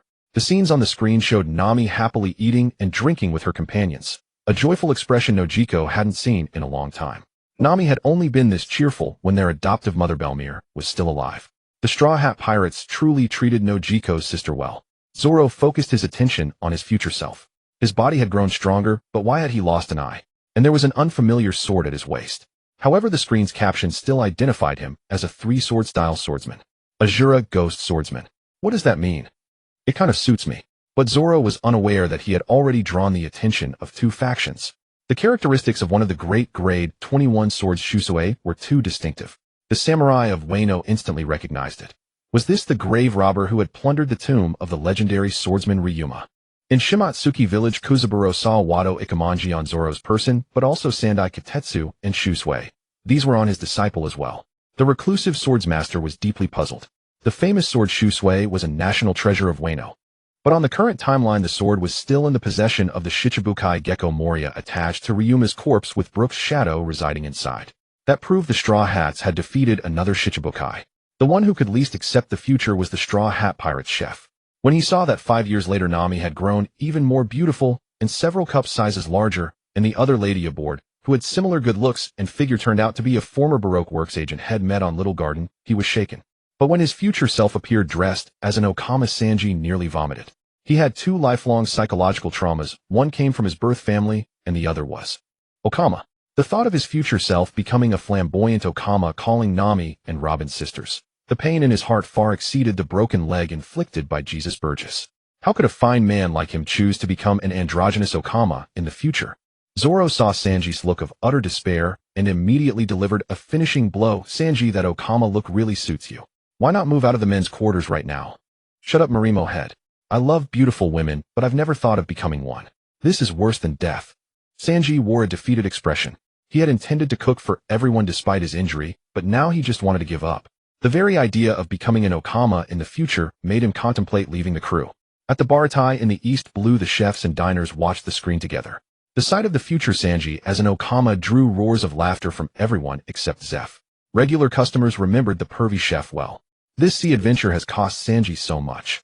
Haha, Sanji, today's your day. I've got a new idea. Let's use Sanji's Okama image as a new storefront decoration. ITLL definitely attract more customers.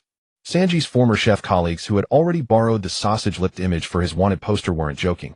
They were ready to execute the plan right away.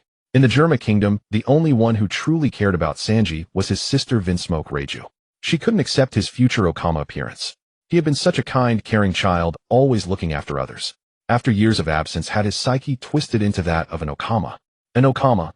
Truly a failure. Vinsmoke Judge had no interest in the son who ran away, but the annotation spirit Chi Master baffled the scientist. He had never heard of such a combat profession. Could Sanji's lineage factor have mutated? Perhaps he should go to the Grand Line to capture this failure and bring him back to Germa for scientific research. Vinsmoke Judge pondered this from his throne. The Navy, the 4 emperors, and the world government are all quite concerned about how the Straw Hat Pirates managed to acquire so many devil fruits. Unfortunately, the light curtain revealed nothing. If the sources of these devil fruits were disclosed, it would surely lead to a bloody storm. After the usual dining and drinking concluded, the clutter on the table was tidied up by the humanoid Sanji. The Straw Hat crew on the light curtain finally got to the main topic. The woman named Nico Robin took out a piece of paper from her cup-sized bosom. This is the historical text that Zoro helped me copy on the Isle of the Dead. I have deciphered its contents. Since everyone was busy during our adventure in Fishman Island, I will briefly summarize the contents of this historical text today while we are all gathered. In the footage, Luffy was still holding a large barrel and drinking while the other crew members wore solemn expressions. Outside the light curtain, various factions were in an uproar. This archaeologist from the Straw Hat Pirates could actually interpret the historical text. Those with ulterior motives recalled the title Son of the Devil. No wonder she was wanted by the world government at such a young age. Most pirates do not know what the historical text is. However, the 4 emperors who have built their vast empires are familiar with it. Linlin has 2 pieces and Kaido's Wano country also possesses 2 pieces. Aside from its indestructible nature, no one could understand the contents of the historical text. Scattered across the world, it was at most a collectible, and in the past only ghosts knew what use it could serve. But today the light curtain revealed to everyone that this beautiful lady Nico Robin could actually interpret the historical text. No one had imagined such a thing could happen except for the high-ranking officials of the world government and the Navy. For a moment, everyone was still digesting the information while the narrative about the historical text continued. Currently, the historical texts I have seen generally come in 2 types. One contains information and the other indicates the location of the historical text. I have seen historical texts regarding the ancient weapons Pluton and Poseidon, but the one Zoro brought back has unveiled a hidden history to me. As Nico Robin spread out the copy of the historical text for the first time, presenting it to the world, her words made those watching the light curtain hold their breath. This great secret was actually going to be shared. Oh, was this something the common people should know? Would the world government silence her? I once informed you that ancient weapons appeared at least before the establishment of the world government, and 3 types have been passed down: Pluton, Poseidon, and Uranus. We have all witnessed the power of Pluton. Really? Nami looked confused as she leaned against a creature that was originally a chair. This snake-like creature had crawled out from under the table serving as Miss Nami's seat. Creature notes named Xiaobei, originally a weapon known as the Weather Stick, which consumed the Zoan-type mythical beast, transforming into a three-headed hydra. Each of the three heads can use the three types of haki, and during battles it can transform into a three-pointed double-edged sword. Do you all remember Eni's lobby? The special terrain nearby. I suspect it might be the result of Pluton's cannon fire. Such terrifying power is a disaster for this world. At this moment, the light curtain kindly provided a 3D diagram showing the underwater prison, the Navy headquarters at Marineford, and Eni's lobby forming an equilateral triangle with a gigantic void in the center. Robin believed this place was once a complete island, imparting knowledge to the clueless viewers. This historical text introduces an ancient weapon I have never heard of before, known as the King of Humans, and it provides information regarding the King of Humans. Robin described the King of Humans in brief statements, and her voice was the only one heard on the entire pirate ship. Even Luffy stopped his chewing. Compared to the well-known Pluton, Poseidon, and Uranus, the King of Humans is described in the historical text as a type of devil fruit with its own consciousness. This fruit appears beside specific individuals, and once it does, it brings immense disaster to the entire world. To complete the annihilation of all intelligent beings, the King of Humans will ultimately cease. The specific individuals share a striking characteristic. They are those who have fallen into despair in this world and harbor thoughts of annihilating the entire world. This devil fruit will then come to their side, ultimately merging to create the King of Humans, this ancient weapon hidden by history, fortunately recorded within the historical text. The King of Humans can grant humans the power to transform into giants. The King of Humans is also known as the Founding Giant, followed by the other giants who fought for the founder: the Colossal Titan, the Attack Titan, the Female Titan, the Armored Titan, the Jaw Titan, the Beast Titan, the Warhammer Titan, and the Cart Titan. Unfortunately, due to the limitations of the historical text, it only states that each type of giant possesses a unique ability, but does not specify what that ability is, which is truly regrettable. There is only this much information about the King of Humans. Lastly, there is a section introducing the rumblings summarized in one sentence: the Founding Giant will control the giants to trample the world. However, I am a bit skeptical about how many giants are actually needed to flatten the world. Robin revealed a mysterious smile. The crew of the Straw Hat Pirates recognized this smile, knowing it meant that their dear big sister was once again envisioning the dark deaths of her crewmates, causing the others to roll their eyes. In one moment, the light curtain showed the cheerful atmosphere of the Straw Hat Pirates, and in the next, several interspersed clips allowed the viewers to experience what hell is and what despair means. The first clip, the territory of the Four Emperors, Cake Island. Charlotte, lean wielding her massive blade, was about to strike. In front of her were rows of colossal giants who had just landed on Cake Island. Wherever each giant stepped, the machi on Cake Island perished in large quantities. The footage showed several pirates being crushed by the giants as if humans were stepping on ants. Under the feet of the giants, humans were no different from ants. These giants were enveloped in armament haki, their hardness exceeding the comprehension of the Big Mom pirates. The children of the Four Emperors were engaged in close combat with the colossal giants, but every time one giant was defeated, a new one would immediately take its place. Giants over 100 meters tall surged onto Cake Island like waves, endlessly overwhelming the entire island. The second clip, the scene in Fishman Island. A sea king was forcibly dragging a gigantic mermaid princess away, as behind them were countless 100-meter colossal giants. They could even plunge into depths of 10,000 meters, propelling themselves with the peculiar steam from behind as they stomped through Fishman Island without leaving a gap. Under the giants' feet lay numerous corpses of sea kings. No matter how many thousands of meters high the sea kings were, they could not withstand the endless onslaught of the colossal giants, leading to their destruction. The beautiful mermaids scattered in flight, and the last resistance led by the Fishman King was in vain. The fishmen sacrificed themselves to take down one colossal giant, but soon the position would be refilled, compressing their living space bit by bit. Without the protection of Fishman Island, where could the mermaids go? For the beautiful mermaids, where in the ocean is safe. King Neptune of Fishman Island displayed a shadow of despair on the light curtain. The three princes beside him did not leave. They merely watched as their sister Shirahoshi departed, hoping she could survive this disaster. A colossal giant, standing 100 meters tall with a face resembling a Buddha devoid of joy or sorrow, treating all beneath its feet with equality. Where it passed, indelible marks were left, its giant footprints often accompanied by specks of blood along with the remains of various creatures. Before the giant, all beings were equal. Even the sky was not spared. A large group of monsters with giant-like features flew through the air, carrying meteorologists in their mouths, searching for hidden intelligent beings in the scene. No place was safe.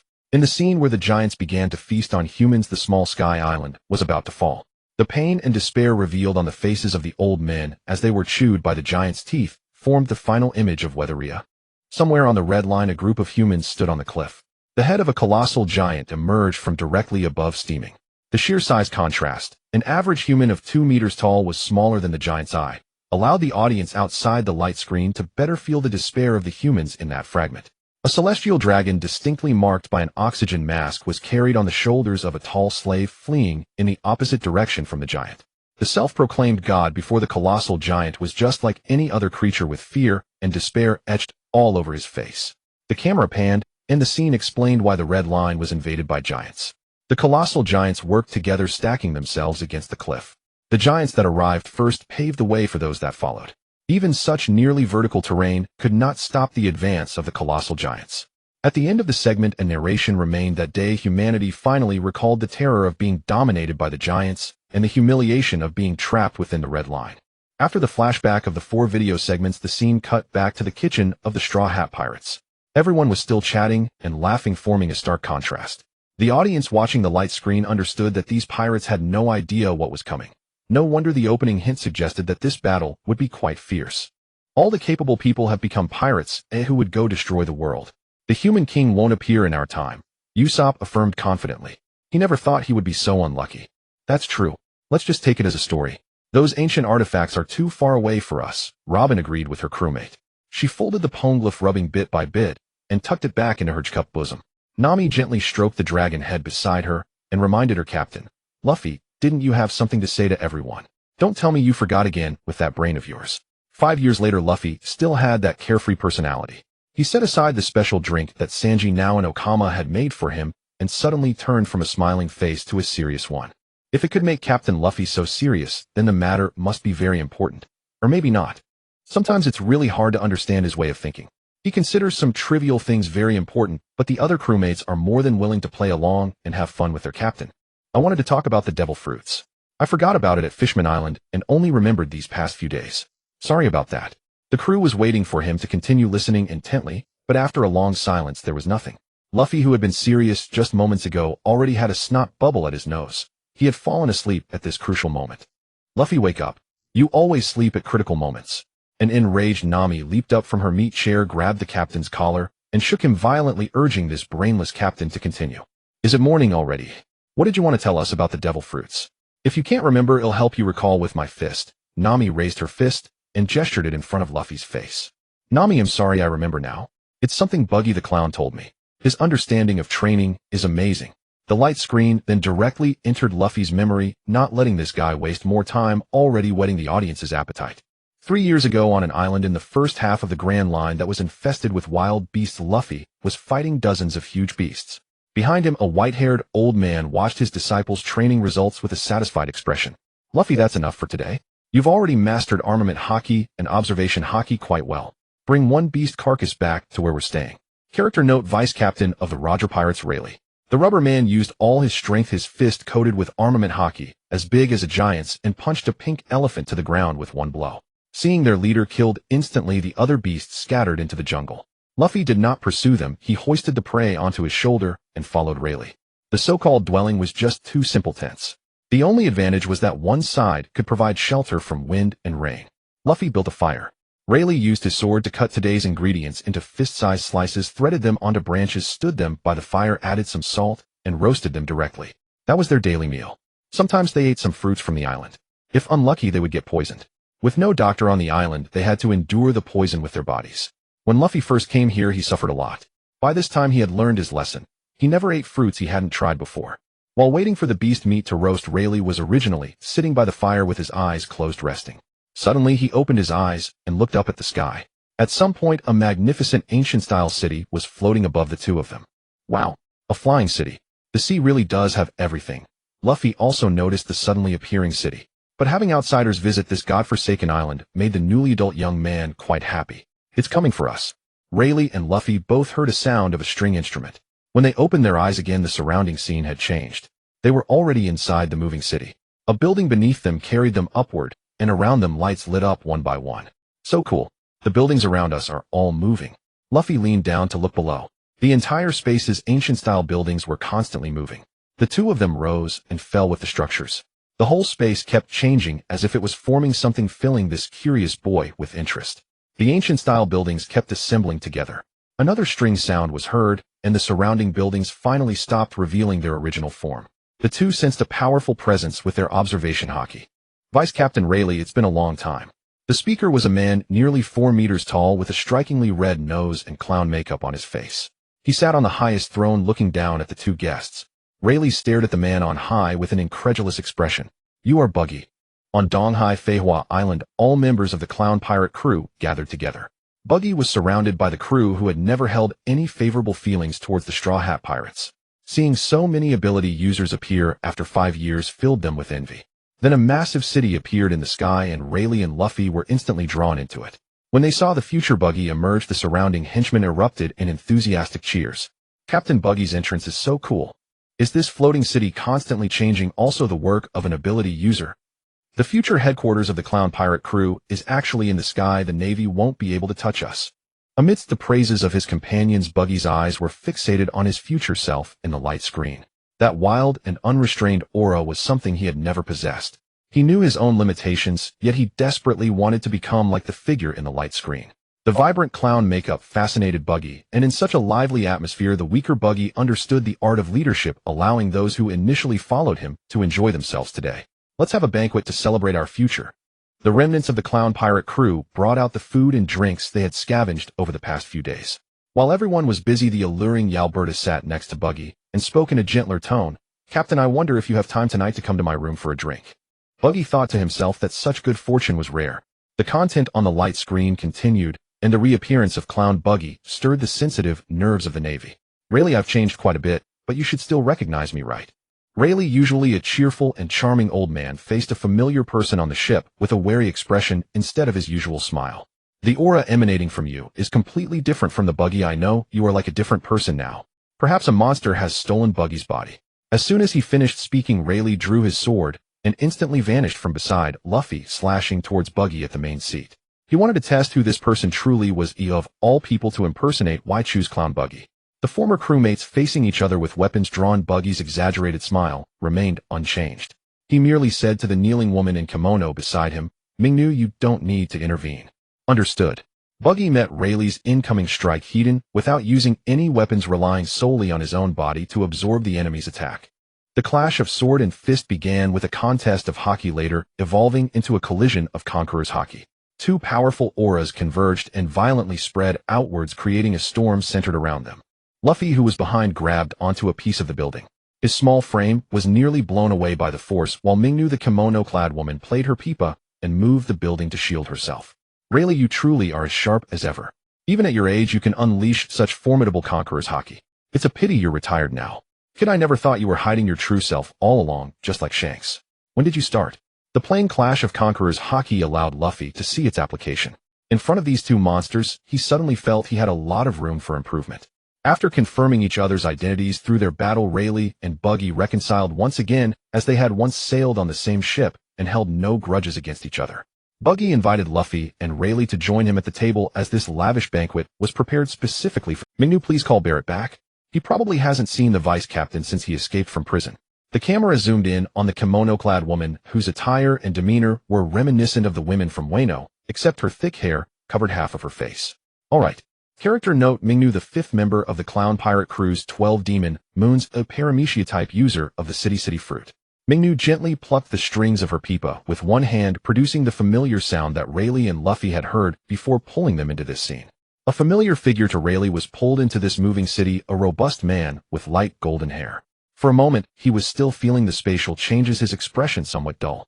As his eyes regained their luster, the first thing he said upon seeing Clown Buggy was to complain, Captain Buggy, I was still in the middle of a battle.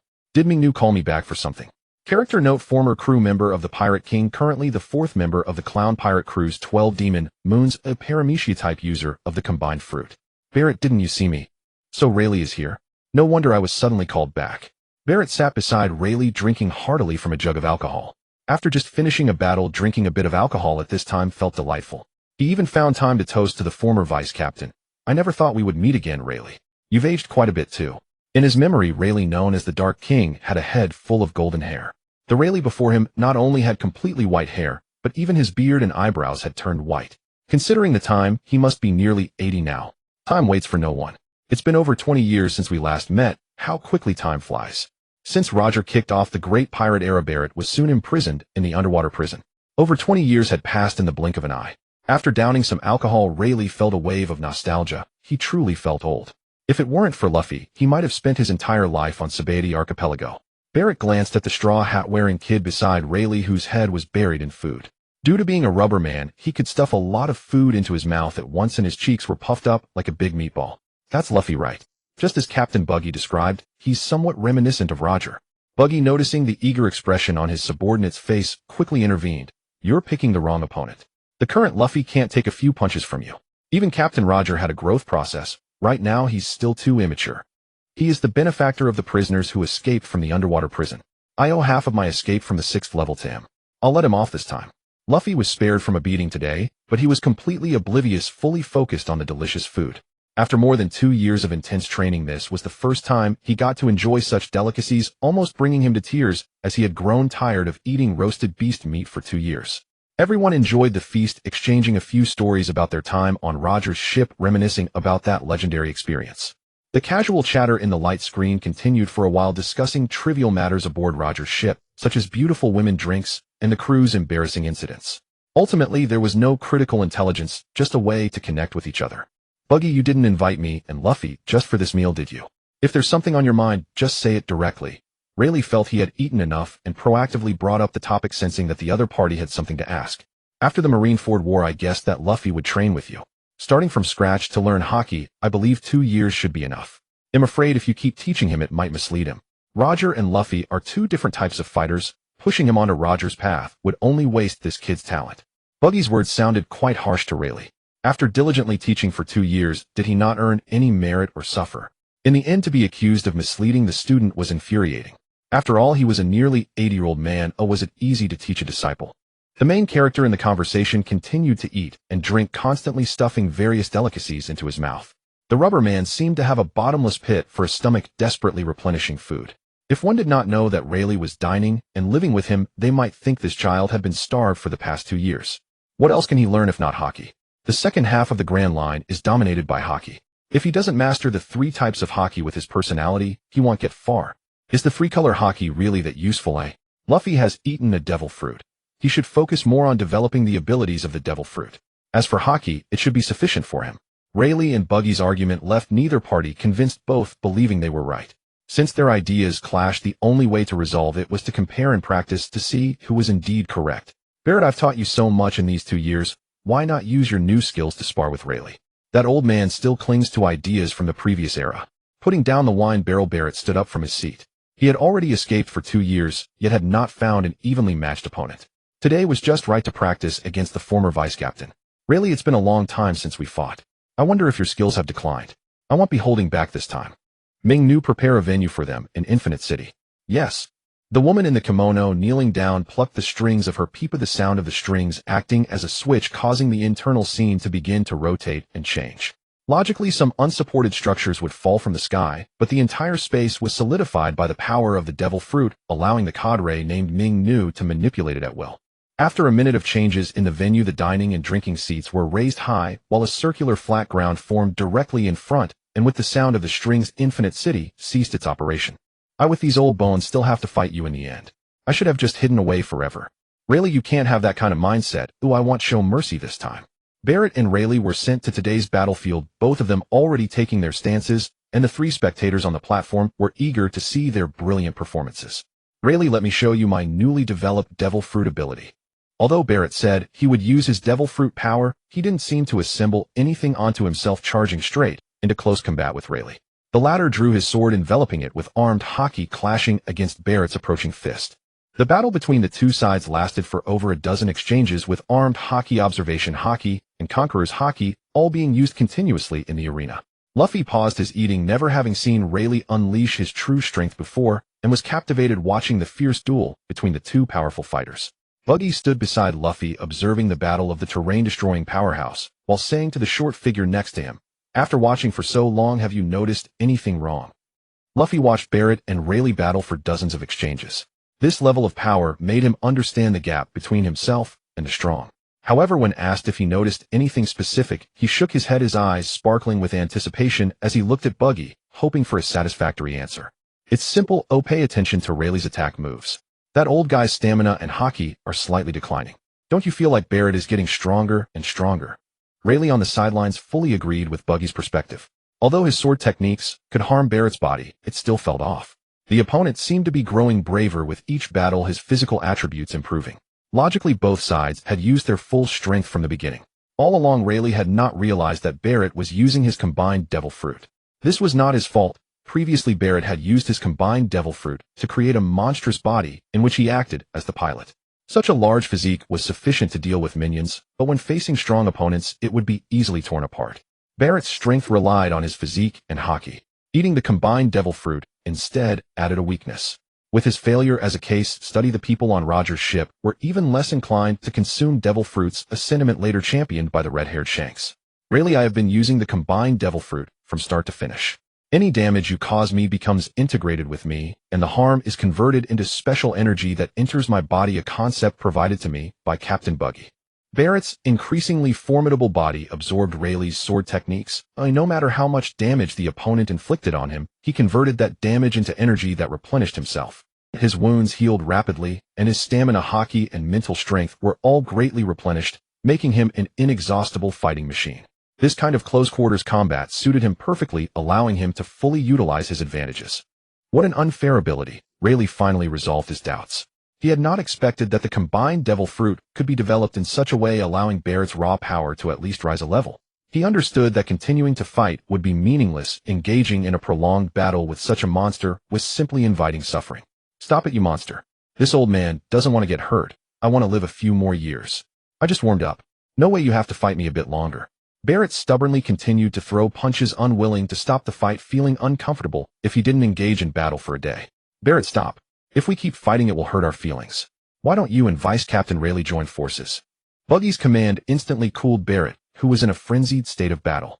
He glanced at the captain on the high platform, then shot a glare at Rayleigh. What a buzzkill today, this is just wasting my time. Rayleigh, the dashing old man, regained his smile. He had no intention of fighting. A retired old man no longer cared about winning or losing. Marine Headquarters, Marine Fort. The newly appointed chief of the intelligence department had no fear of losing his position. No one cared about the low bounties he set for pirates. Compared to the other information revealed by the light screen, this minor mistake of his went unnoticed. Regarding Nico Robin's ability to read the poneglyphs, only a handful of Navy high-ranking officials knew, along with the world government. Now that the ability of the Devil Child has been made public, the pirates of the seas will take great interest in this woman. To become the Pirate King, one must find the One Piece. The prerequisite is to be able to read the poneglyphs, otherwise the location of the final island Laugh-Tale cannot be determined. Since Roger ignited the Great Pirate Era, the ruffians on the seas found their goal. Those risking their lives on the ocean would rally around a powerful figure to strive for the title of Pirate King. If the chosen leader did not compete, his underlings would not agree. Countless have sacrificed their lives for the honorary title of Pirate King. The emergence of the Devil Child gave hope to some pirate factions. She is the most crucial piece on the path to becoming the Pirate King. Without Robin on board, sailing the seas is merely playing house as pirates, leading a lifetime of mediocrity at sea. Charlotte Linland's Yonko crew is an exception. Because Big Mom frequently suffers from her illness, even if her daughters possess the ability to decipher poneglyphs, they have lost the qualification to compete for the Pirate King. Akiji, the mess you created, clean it up yourself. Arrest Nico Robin immediately. This time I need no excuses. If you fail this mission, you'll no longer be a Navy Admiral. This is also the will of the Five Elders. Fleet Admiral Sengoku roared into a den mushy at the Admiral on the other end. If only they had left that girl stranded on that island back then, things wouldn't be so troublesome now. Navy surveillance ships stationed in the latter half of the Grand Line have reported back to Marine Headquarters the pirates of the New World are growing restless. Particularly the most troublesome Yonko crews have begun resupplying their long voyage vessels, presumably all aiming for Nico Robin. Kazan, riding his bicycle on the sea, was the Navy Admiral closest to Nico Robin's location. If Fleet Admiral Sengoku weren't short-handed, he would have dispatched another admiral instead. The ancient weapon deciphered by the Devil Child, the Human King, was somewhat mind-boggling. The power to convert humans into giants was utterly terrifying. Moreover, the interspersed gruesome images confirmed the truth of the matter. 5 years in the future, the Straw Hat crew did not prevent the activation of the Human King. After the rumbling was triggered, it lasted for a long time. The giants spread out and destroyed the world. whether sky, sea, or land, all fell within the destruction range of the Human King. Currently, aside from the intelligence department that never stops answering calls, the busiest department in the Navy is the Strategic Office led by Vice Admiral Tsuru. The group with the highest IQs in the Navy gathered to study the locations where the rumbling appeared in order to analyze and deduce more intelligence. Vice Admiral Tsuru sat at the head of the table looking at the positions of the giants on the map. She knew this old adversary all too well. There should be no dispute about the Human King's location. He should be in Dressrosa. It's our old friend Don Quixote da Flamingo again. It truly does not surprise me that he would activate the Human King. Unable to regain his status as a celestial dragon, the heavenly Yaksha had become mentally twisted. This madman da Flamingo was indeed capable of world-destroying acts. Even the 5 elders of the world government concurred. His style of conduct matched their consistent impression of him. The rumbling passing through Tato land, the territory of the Yonko, let Charlotte Linlin worry about that. However, the rumbling advancing to the Fishman Kingdom meant that the scene of colossal giants landing on the red line was the segment just before the rumbling approached Mary Geos. Tsuru's analysis yielded a chilling conclusion. What about the Navy protecting the Holy Land Mary Geos? Had they already been destroyed by the rumbling? Even the Navy's mid-to-low-tier combatants were powerless against colossal giants on this scale. But on the surface, the Navy's strongest fighting force, the 3 admirals, were all Logia Devil Fruit users, each with abilities comparable to a natural disaster. Could even they not stop the rumbling? Tsuru wore a rueful expression. The future really is disheartening. Knowing the future in advance is indeed not a good thing. The 3 ancient weapons, Uranus, Poseidon, and Pluton, were names known to high-ranking Navy officials. Fleet Admiral Sengoku had commissioned the Intelligence Department to search the vast ocean of historical texts for clues about the ancient weapon Human King. The result, despite expending massive manpower and resources, they found not a single hair of evidence. The poneglyphs are truly something both beloved and hated. For now, Nico Robin is known to be the only one who can decipher them. Whether in the future or the present, her word is authoritative. As the foremost expert in this field, people from other circles could neither disprove her claims nor afford to disbelieve them. They did not want to wake up one day to find the rumbling trampling at their doorstep. The scenes of being crushed by colossal giants had already traumatized the viewers watching the light screen. Borsellino, if you had joined me in pursuing Buggy the Clown back then, and we had captured him together, perhaps this terrible future would not have occurred. Sakaski's tolerance for Admiral Kazuru had reached its limit. Coupled with the future showing Buggy's formidable power, he deeply regretted letting Buggy go. The Navy's intelligence department analyzed that the floating giant city, Infinite City, if operating like the effect of the float fruit, would remain airborne forever unless the lower moon 5's Mimi fell. The high ground advantage was a disaster for the Navy. The annotations the light screen displayed beneath the characters were a huge help to the Navy. They no longer had to verify identities or guess devil fruit abilities. It directly told them, saving the intelligence department from wild speculation. The unique abilities displayed by the Paramecia Castle fruit and the Paramecia Merge fruit were applications of fruit powers at a level never seen in the Navy. It opened their eyes. So this is how devil fruits could be used. Among the Navy, the 2 old-timers familiar with Bullet, Fleet Admiral Sengoku, and Garp, had fought him in the past. The scene of him using the Merge fruit over 20 years ago was still etched in their memories. Combined into a bulky, crude monstrosity, it was shattered by Garp's iron fists with a few punches. Bullet's use of his devil fruit ability in battle was a total waste of stamina. But now under Buggy's tutelage, the Merge fruit had undergone a qualitative change. One could continuously absorb damage and convert it into its own energy. The Merge fruit was almost like a Zoan-type devil fruit. Its terrifying recovery ability was practically tailor-made for Bullet. We truly underestimated Buggy the Clown. His understanding of devil fruits may have exceeded our imagination. The Paramount War and the Impel Down breakout. The light screen revealed no more. The future was unkind to the Navy. The Fleet Admiral looked out the window and suddenly felt a sense of inadequacy.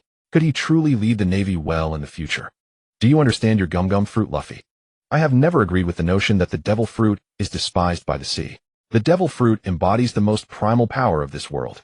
Instead of properly studying it, some choose to pursue the misguided path of honing hockey to achieve victory. I wonder whose misguided influence led them astray.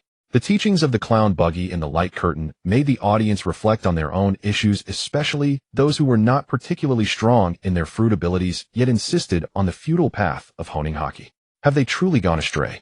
Katakuri on Cake Island found himself engulfed in confusion. After so many years of training his armament and observation hockey, had it all been a waste of time? Rayleigh began to exonerate his captain, stating, "This has nothing to do with Roger. When I was Roger's first mate, sailing the seas hockey was already mainstream in that era. Strong fighters utilize the devil fruit merely as a supplementary tool in battles. As Luffy observed the fight between Rayleigh and Barrett, the distinction between having and not having a devil fruit became evident. The latter grew increasingly formidable, while the former weakened. Perhaps age was a factor for Rayleigh. Rayleigh told me that in the second half of the Grand Line one must learn hockey, for the formidable enemies ahead are all hockey masters. As a rubber man, I have rarely developed my devil fruit powers over the past 2 years. This young man wearing a straw hat had, through battles against massive beasts over the past 2 years, developed a form that infused his body with armament hockey, embodying the characteristics of the gum fruit in his fourth gear. It was more akin to a mixture of the second and third gears than a true fourth gear. He had no more time to develop his devil fruit powers. Luffy had devoted all his time to training hockey, neglecting his rubber fruit. The qualitative changes of the second and third gears did not manifest in the fourth gear. I have grown lazy. My deep impression of hockey during the Marineford War made me admire its power so much that I forgot my own strength. Throughout this journey, I have relied solely on the devil fruit. Luffy recalled that sorrowful past, tears welling up in his eyes. Lowering his hat's brim to hide his shame from others, he believed that shedding tears in front of others was a sign of weakness, a weakness that cost him the most important family. Please teach me. I want to become stronger to protect those I care about. I'm begging you, Buggy. This good son knelt before the clown Buggy, his forehead striking the stone slab with a thud. He had knelt before for his comrades, and this time Luffy sought greater strength to protect his friends. He didn't care about the saying that a man's knees are golden. He would kneel again, hitting his head on the ground with another thud. I'm begging you, Buggy. He did not use armament hockey to protect his head, purely using his flesh to counter the hard stone slab, creating a dent. Luffy wanted to grow stronger, to become like Barrett, like Rayleigh. I specifically came here to find you. Let me and Rayleigh teach you for a few years. Your talent lies in developing your fruit abilities. By focusing too much on hockey training is a waste of time. After saying this, the clown Buggy helped Luffy up. Seeing the blood from Luffy's forehead and the pained yet determined expression on his face, he feared that if he didn't stop this foolish boy, his skull might shatter. Take care of your injuries today. Tomorrow, I'll have Nami bring you into the Infinite City. You should rest well with Rayleigh. Afterward, Buggy returned to his main seat, and Nami began to play the peeper again. After the sound of the strings, Rayleigh and Luffy returned to their temporary camp on Beast Island. The two looked somewhat dazed. If it weren't for the Infinite City hovering above and the food and drink still in their stomachs, they might have thought their recent experiences were just a dream. Buggy's transformed image left a deep impression on both of them. Luffy, with a wounded forehead, sat next to Rayleigh, who routinely bandaged his wound. He had no regrets about his decision to kneel. Kneeling for those he cared about was a true masculine display. I have no objections to learning from Buggy, but I must remind you, I cannot fathom Buggy's transformation. In short, do not get too deeply involved with him. You received his kindness today, but you will owe him a greater price in the future. Luffy, prepare yourself. Rayleigh's bandaging technique was quite skillful. After all, an old man had been taking care of Luffy for 2 years, and familiarity brought back many forgotten skills. Luffy kept his eyes closed throughout. He absorbed Rayleigh's words while pondering what he could gain from Buggy. It would take him time to consider the significant price to pay in the future. After a night of rest, Luffy and Rayleigh heard Nami's pipa calling and re-entered the Infinite City. The layout of this moving city had changed from their last visit. If the previous setting resembled a traditional banquet hall, this time it felt more like a large classroom. In this classroom, besides Luffy and Rayleigh, there was also a voluptuous and alluring woman. Buggy, how come your chest has grown so much in just 1 day? Are you blind? Imalvita. Straw Hat, what kind of eyes do you have? This woman also wore clown makeup, and due to Luffy's face blindness, he could only recognize people by their distinctive features. This often led to comical mistakes, mistaking the long-nosed Kaku for Usopp or a skeleton for Nami. His recognition of Buggy was simply as a clown. Alvida. Who is Alvida? That name sounds familiar. The clown girl wielding a spiked bat felt like smashing Luffy's head to jog his memory. Had it not been for the Straw Hat getting moved onto the ship by Alvida's crew, his journey to becoming the Pirate King might have ended in the East Blue. Alvida looked at Luffy, who was deep in thought, without expecting him to remember her. Supporting her head, she expressed her frustration, saying, "Soon Buggy will share his understanding of the devil fruit. Just keep your mouth shut. If you dare to interrupt him, beware of the bat in my hand." The spiked bat swayed before his eyes, and Luffy nodded in understanding, covering his mouth with his hands and finding a spot to sit down. "Thank you for your patience, everyone." Buggy's voice rang out from behind the crowd. He had even specially changed his outfit for this day. Dressed in a red suit with a yellow lining, his hair dyed from blue to dark green, and his face painted with classic clown makeup, the stark contrast of his pale skin and the vibrant colors made his presence even more striking. The makeup gave Buggy an even more frenzied and enigmatic aura. They say one's appearance reflects the heart. Is this truly the real him? Today is exceptionally important for all devil fruit users. as they have the opportunity to attend a lecture by the future god Buggy, which is a rare fortune for the weaker ones. After all, the development of devil fruits varies from person to person. Those who consume the fruits rely solely on their own exploration without any systematic teaching process. This leads to two types of situations at C1 is a user with particularly low combat power who has consumed a god-tier fruit, while the other is a user with exceptionally high combat power who has eaten a worthless devil fruit. Essentially two extremes. These two examples are evident among the 7 warlords, as both Moonlight Moria and Don Quixote da Flamingo possess paramecia devil fruits. From their fruit abilities to their practical combat levels, it can only be said that Moria has wasted that shadow fruit. The teaching content on the screen officially began and a whiteboard appeared behind the clown Buggy. In front of him sat Luffy and the clown girl obediently, while Rayleigh was merely there to make up the numbers, lounging in the corner with his legs crossed. We three are all paramecia devil fruit users. I have the deepest understanding of paramecia fruits, but my ideas can also be applied to other types of devil fruits. Luffy, you go first with your rubber fruit. Tell us about its characteristics. Luffy placed his precious straw hat on the table, supporting his chin as he pondered this question, requiring a long time for his not-so-bright mind to think it through. Let me think. I am a rubber man. The elasticity and extensibility of rubber can be manifested in my body. I can inflate myself, or add Haki-O, and I think I'm not afraid of lightning either.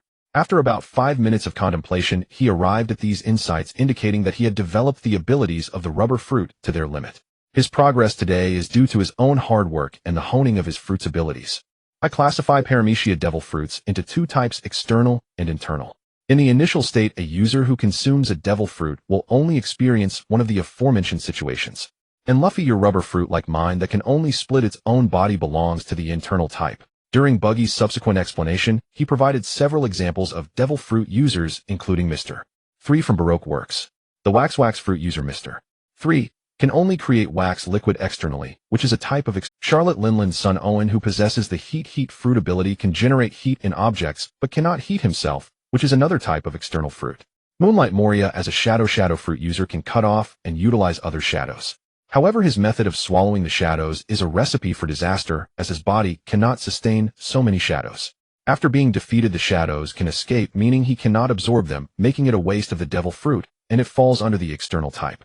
To break through the limitations of one's devil fruit, allowing both external and internal types to coexist within one fruit, is known as the awakening of the devil fruit. After uttering the word awakening, Buggy placed one hand on a structure, and in an instant what was once splendid and ancient was decomposed into dozens of fragments. He demonstrated the power of devil fruit awakening before Luffy. Cool. Can I do that in the future? The destructive power of Lord Buggy's techniques is indeed formidable. Unintentionally, Buggy gained 2 fans who, witnessing the ability of devil fruit awakening, was their first experience, adding depth to their previously mundane understanding. What I just demonstrated is the most basic level of devil fruit awakening. If you, Luffy, reach this awakening stage, the objects you touch will turn into rubber. The awakening of a devil fruit grows stronger over time, allowing the surrounding objects to be assimilated. However, this ability has its limits and cannot affect objects covered in Haki, which is why Rayleigh asked you to train in Haki. Both predecessors and successors have strayed from the path. After saying this, Buggy wore a mocking smile as he stood under the spotlight of the world, and everyone inside and outside the screen awaited an answer. The next stage of the devil fruit, I shall name devil fruit liberation. Rayleigh, come up and help me with something. Rayleigh, who had been meditating with his eyes closed, stood up upon hearing that he had a part to play, walking towards Buggy's position. Using me as a teaching material? You're getting increasingly disrespectful. Although he complained verbally, he still approached. So what do you want me to do? Are you going to fight me again? No, Vice Captain Rayleigh, let your fist include Haki, and then don't avoid anything you see. I will control my strength, so I won't harm you later. Confident, Rayleigh raised his right wrist, instantly enveloping it in black Haki, wanting to see what the clown Buggy was really up to. The latter placed his palm on Rayleigh's arm. Pay attention and closely observe the changes in his arm. As Buggy's palm made contact, the surrounding Haki rapidly disintegrated. This was Haki that Rayleigh had cultivated for many years, yet it was completely ineffective against the disintegration power of the devil fruit. How is this possible? Rayleigh looked seriously at the changes in his arm, aghast that the Haki which provided him with a sense of security was being disintegrated by the power of the fruit. Even as he continued to gather Haki into his right arm, he could not withstand Buggy's devil fruit. His flesh and blood were exposed beneath the power of the devil fruit, and if Buggy had malicious intent, he would surely lose that arm. The devil fruit is actually effective against Haki. Then what should I learn Haki for? Luffy felt a bit overwhelmed by this outcome. Did that mean all his hard training over the past 2 years was in vain? This is the power of the devil fruit developed to the second level. I am the user of the chop chop fruit, and anything I touch will disintegrate. This devilish power cannot even be blocked by Haki. Straw Hat Kid, if it were your devil fruit, anything you touch would turn to rubber, rendering those Haka-proficient Marines into harmless rubber men. Luffy's eyes sparkled with excitement. This ability had a natural allure for him. Why bother with Haki when he could play with rubber? He could even give this technique flashy names. Clearly the path of training in Haki was a misguided route. The second stage of Devil Fruit Awakening allows for further refinement, enabling one to compress the power of the fruit to achieve long-distance disintegration without needing physical contact. Similarly, Luffy's rubber power could allow him to turn an enemy into a rubber person from afar. Alright, Vice Captain, you can go back to your seat now. Oh, I no longer need your help. It seems this era is truly unkind to an old man like me, Rayleigh said with a melancholy expression as he hunched away from everyone's sight. His nearly 80-year-old body had already aged, and Buggy's unintentional actions had drained his last bit of spirit. As he walked away, he muttered, "Have I been wrong in pursuing Haki all my life? Was my path truly misguided?" Xiangbidi Islands, Zone 13. Inside a tavern, pirates were being served drinks. If some reckless fellow tried to leave without paying, they would face the iron fist of the black-haired landlady. This lady named Xia Qi ran this establishment, which was essentially an intelligence station. As long as pirates were willing to pay, she would provide the corresponding information. Her shop never lacked customers.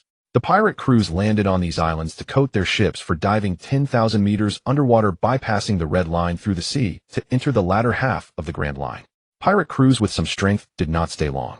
Ever since a light screen appeared above the Xiangbidi Islands, the pirates' stay was greatly prolonged.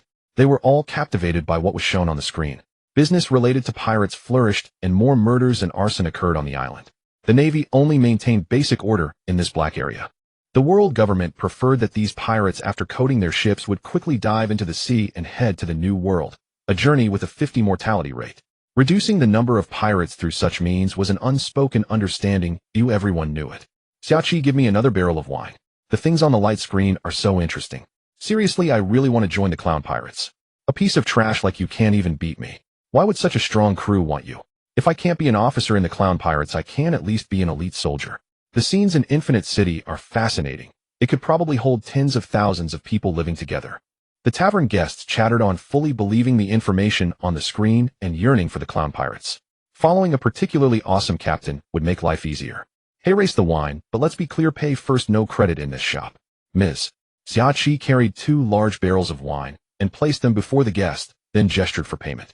Handing over the belly from his pocket to the landlady, the fellow couldn't help asking, "I recall there's a coating craftsman who often comes to your shop. Why hasn't he shown up today?" He almost blurted out Laylee's name. Him? Who knows where he's hiding now? He still owes a lot of wine money here. Don't let me catch him. Displeased with the landlady's reply, the guest continued watching the light screen while hugging his barrel and drinking alone. Such a drunken, dreamlike life was the portrayal of most pirates.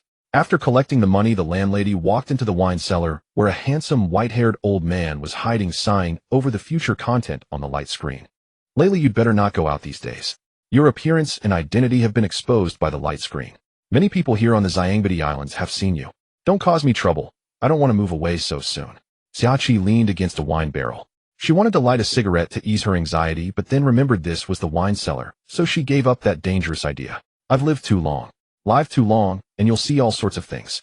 That Baji must be doing this on purpose. Isn't this just messing with people's minds?" Laylee hid in the wine cellar. He could see the content on the light screen through a small window, but he would have been better off not looking. Watching only upset him more. The future's portrayal of a hero in his twilight years more or less affected his current state of mind. 2 of his sources of income had been cut off by the light screen. First, he could no longer earn money by coating pirate ships. Second, the option of selling himself as a slave was also gone.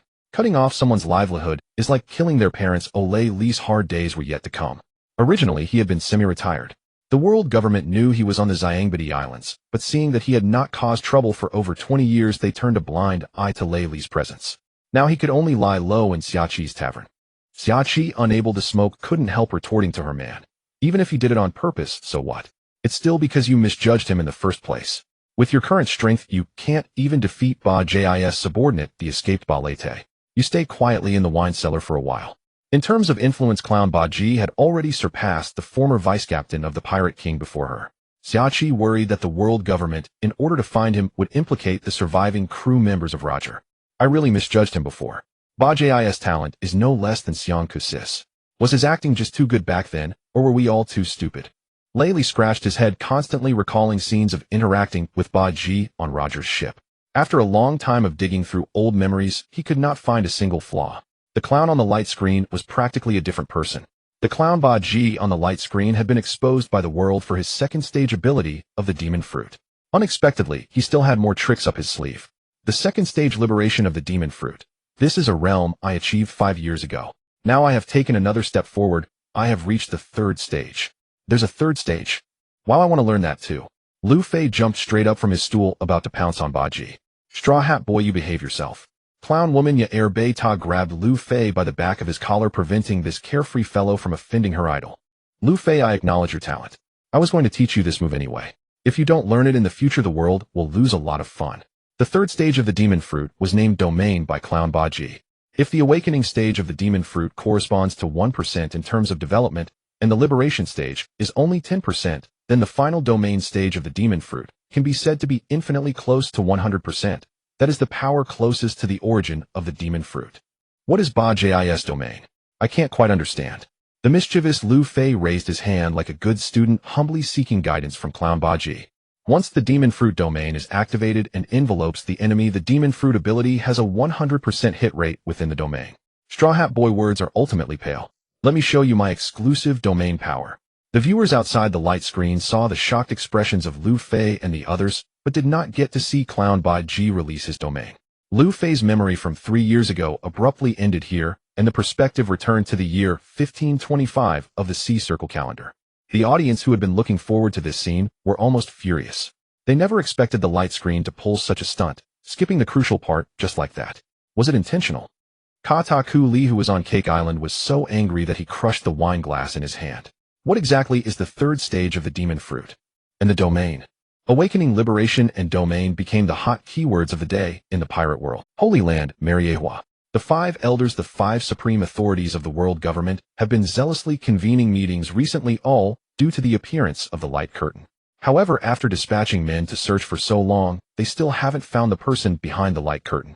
This suddenly appearing object has brought uncertainty to the Great Sea. The light curtain appeared all over the world on this planet. In the sky and the sea, wherever light could penetrate, the curtain would seep in without fail. It could not be destroyed, and every day they had to distract themselves watching the future on the light curtain, fearing that something undesirable might appear on it.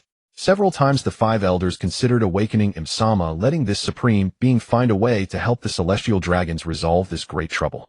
This light curtain has actually helped us a bit by not leaking the Nika fruit, said Saturn. Saint Saturn, with his white curly hair, his lower face sporting a fluffy white beard, a flat cap on his head, and a scar on his left cheek. This was the latest news he had received today. The gum fruit doesn't exist in this world. Could it be that the light curtain has been fooled by us as well? The blonde-haired Peter St. Jupiter began to doubt the authenticity of the future shown in the light curtain.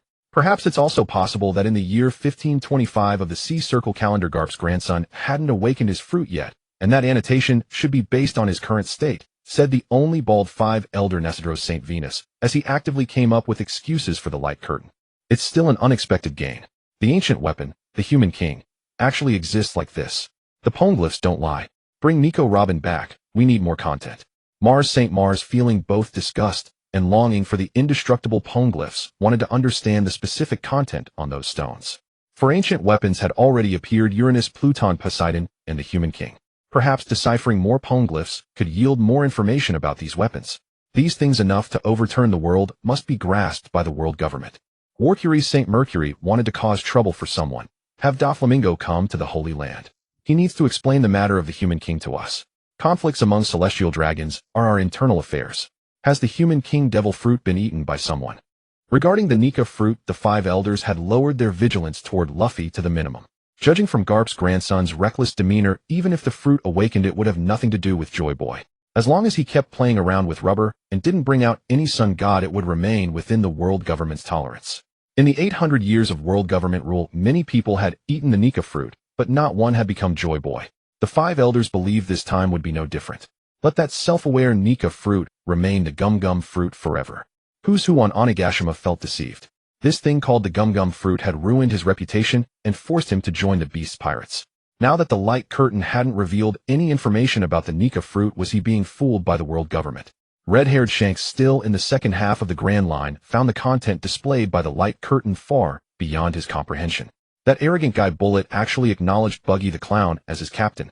Was Luffy's gum-gum fruit really the animal-type Nika fruit? He had specifically returned to the East Blue, personally intercepting the devil fruit that Who's Who was transporting. The information on the light curtain made Shanks wonder if he had seized the wrong one. Was it a false lead given by the Celestial Dragons? Carrying many doubts, these people only wanted to find answers from the light curtain.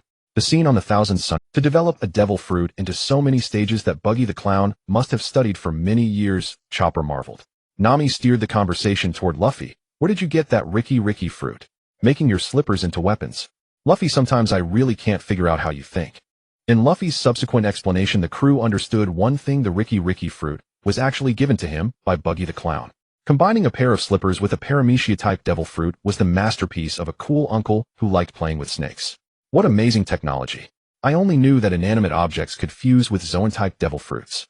I never expected paramecia-type could too, said Frankie, crossing his mechanical legs. He had learned something new today. Even though Sanji had become an Okama from head to toe, he couldn't change his habit of having a post-meal cigarette. Perhaps it's a lost ancient technique. My Okama gloves fused with the paramecia-type teleport fruit. After Okama Sanji was blasted to the Kamabaka Kingdom, he joined a Qigong sect that had been passed down for 1,000 years. The Okama gloves were the sect's ultimate treasure. As the last disciple of the sect, Sanji inherited the gloves and took them away.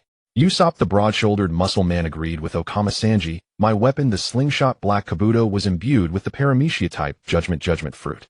I found it in an ancient ruin. There were some murals I couldn't understand. They'll take Robin to see them when I get a chance, hoping she can decipher some sealed history. The Straw Hat Crew's conversation unveiled a mystery for those outside the light curtain. These items, imbued with paramecia-type devil fruits, were all related to lost ancient techniques. The Buggy Pirates could reproduce ancient techniques. The snake-playing executive Luffy mentioned should be Buggy's research executive. It was unknown how many ancient techniques this pirate crew had mastered. Devil Fruit Awakening is relatively easy, but the subsequent stages, Devil Fruit Liberation and Devil Fruit Domain, are very difficult for ordinary people to achieve. I haven't seen such content in the Poneglyphs, said archaeologist Nico Robin. Her words deepened everyone's understanding of Buggy. When it comes to Buggy the Clown, if I'm not exaggerating, he should be the greatest devil fruit developer in 800 years, having reached a realm never attained before. Robin's appraisal of Buggy could not be higher. From her perspective as an archaeologist, the appearance of such a person on the sea signaled that the entire sea was about to enter an era of chaos. Countless geniuses would emerge like carp swimming upstream in the Grand Line. The audience watching the light curtain could sense the Devil Child's admiration for Buggy the Clown. But this Ensine Thunderdire's genius was neither a marine nor a world government affiliate, which made most ordinary islanders hard to accept. No wonder he could single-handedly drag the world into a dark age. A super genius had emerged among pirates. Buggy the Clown gained a new title, Devil Fruit Prodigy. On the Marine Wanted poster, he was marked as extremely dangerous. Anyone with some skill was looking for him in the East Blue. The Straw Hat Crew, sailing on the sea, began their nightly sleep journey. Nami was sleeping with the snake named Xiaobei in her arms. Robin turned on the desk lamp to read a book she had obtained from Fishman Island, which contained legends of the sea she had never known before. The small fishman Feezy did not go to sleep in the men's dormitory this time. He soaked in the huge fish tank of the Thousand Sunny. The tank had once held a shark placed by Luffy, and the underwater space was enough for him to swim freely all night. The little reindeer Xiaoba pushed open the door of the medical room and prepared to return to the men's dormitory to sleep. To his less than turtle body, the bed was so large that no matter how he rolled, he wouldn't fall off. Shanji put on a pink lady's pajama set and had to make do with sleeping in the men's dormitory for a few more nights. He covered his entire bed with a soundproof curtain to block the snoring noises from the smelly men and plugged his 2 nostrils with clean paper. Only by doing so could he sleep peacefully.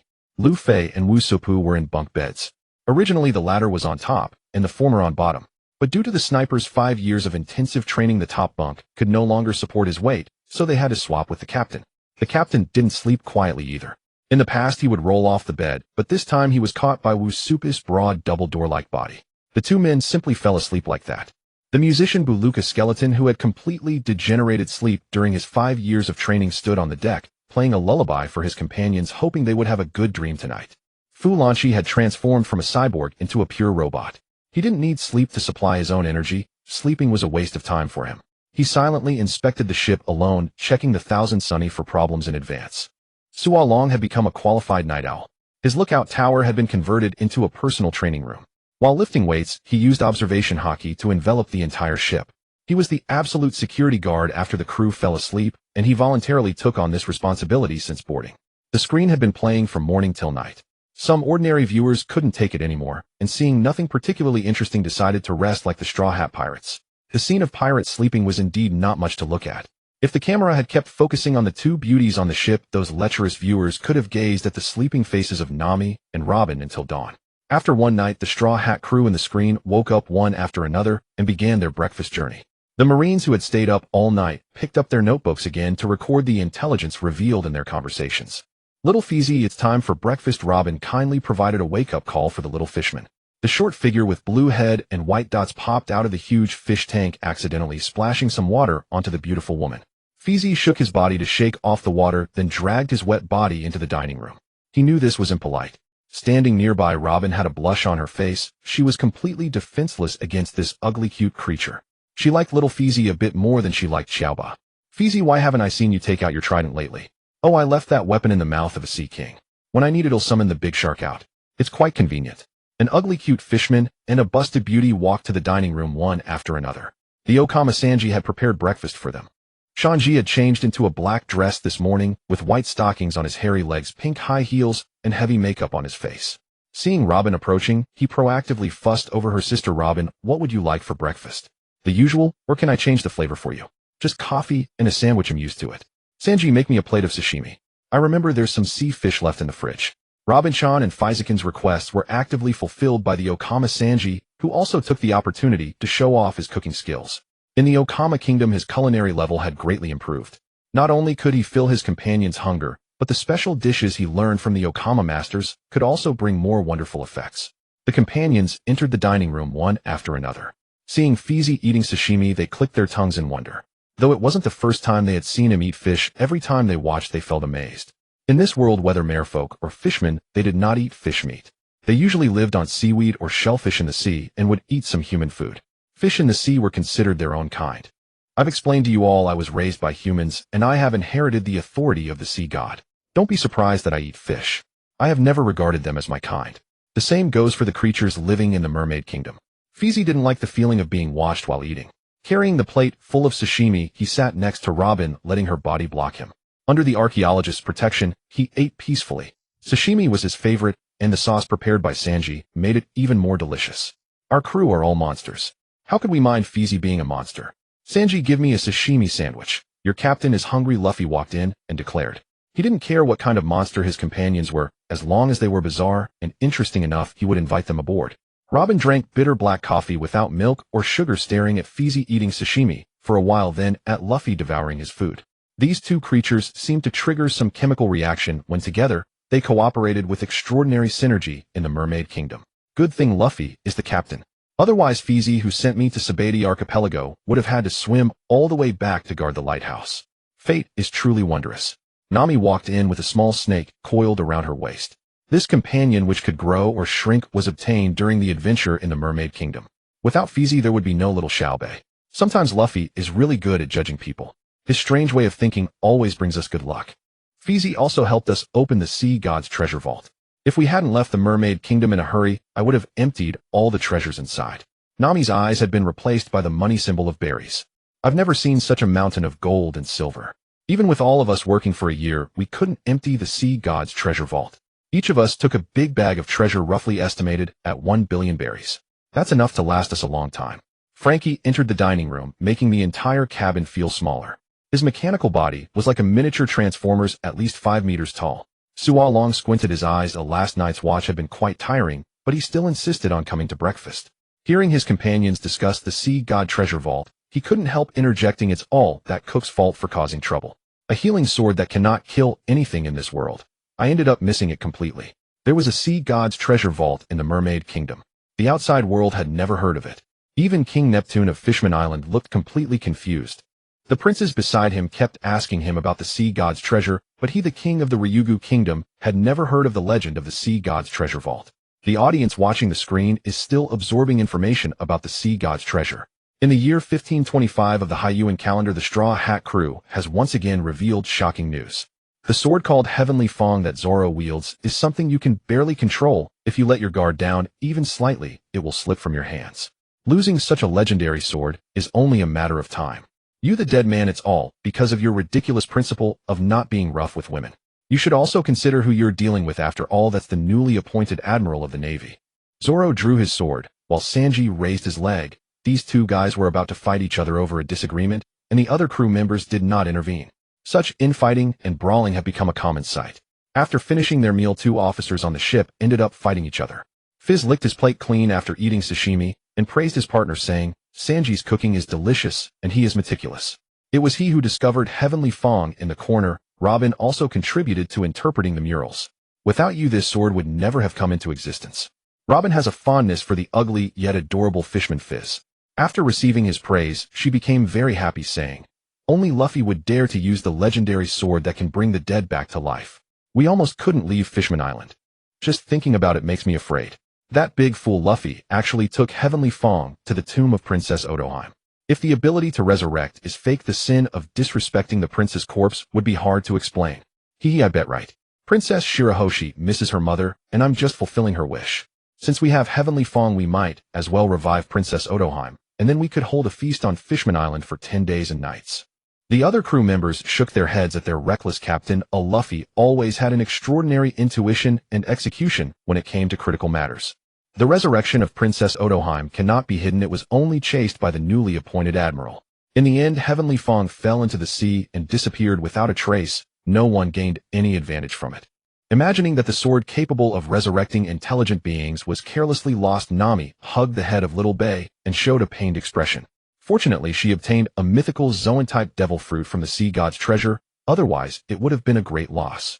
Robin comforted her close friend, saying, "Nami, the ability of Heavenly Fang is also limited. First, the deceased must have had a lifespan before their death. Those who died of natural causes or illness, even if their souls are summoned back, won't last long. Second, the corpse of the deceased must be preserved as intact as possible. Princess Otoheim was noble in life, and her body has always been cared for in the tomb. Ordinary people do not receive such treatment." This information was deciphered by the archaeologist through murals. The deceased struck by Heavenly Fang will have their corresponding souls summoned back from the underworld, restoring their bodies to their original state. This ability cannot be used to heal diseases. Any afflictions previously suffered will also be restored, and each intelligent being can only be revived once. This legendary sword possesses its own consciousness, and only those with pure hearts can wield it to reclaim the dead. If other crew members of the Straw Hat Pirates use Heavenly Fang, it would merely be a sharp weapon. Only Captain Luffy can use Heavenly Fang to save others. After resurrecting a life, it automatically leaves. Zoro's strength cannot suppress it permanently. Heavenly Fang may have returned to the sea, perhaps searching for the next wielder. Sister Robin is right, you can't blame me, Green Algae Head. Nonsense. If it weren't for you, Sanji, letting the Admiral and Heavenly Fang would have never escaped my grasp. It's all your fault, you freak. The two combatants on the ship were at it again. This was just part of their daily routine. The loss of Heavenly Fang was merely an excuse. Sanji and Zoro often practiced neither wanting to be dominated by the other. The struggle between the second and third in command continued to unfold aboard the Thousand Sunny. Outside the screen, Fishman Island was bustling with excitement, with discussions buzzing about the potential resurrection of Princess Otoheim.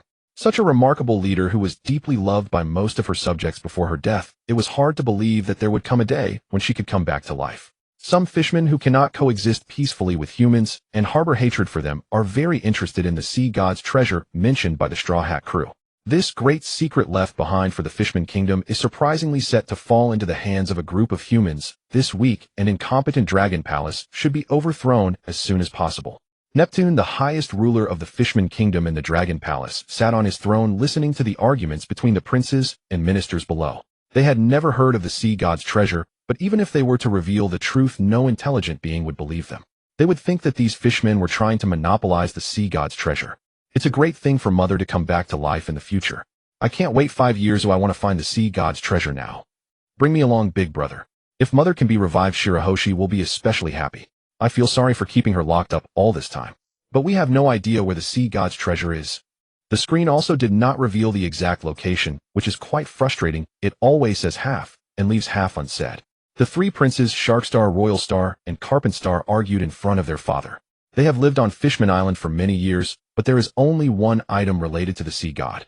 One of Vander Decken IX's subordinates, a redfin Doken fishman, towering over 80 meters, this bald-headed individual has the title of the sea god, but his intelligence is particularly low, making him completely unrelated to the sea god's treasure.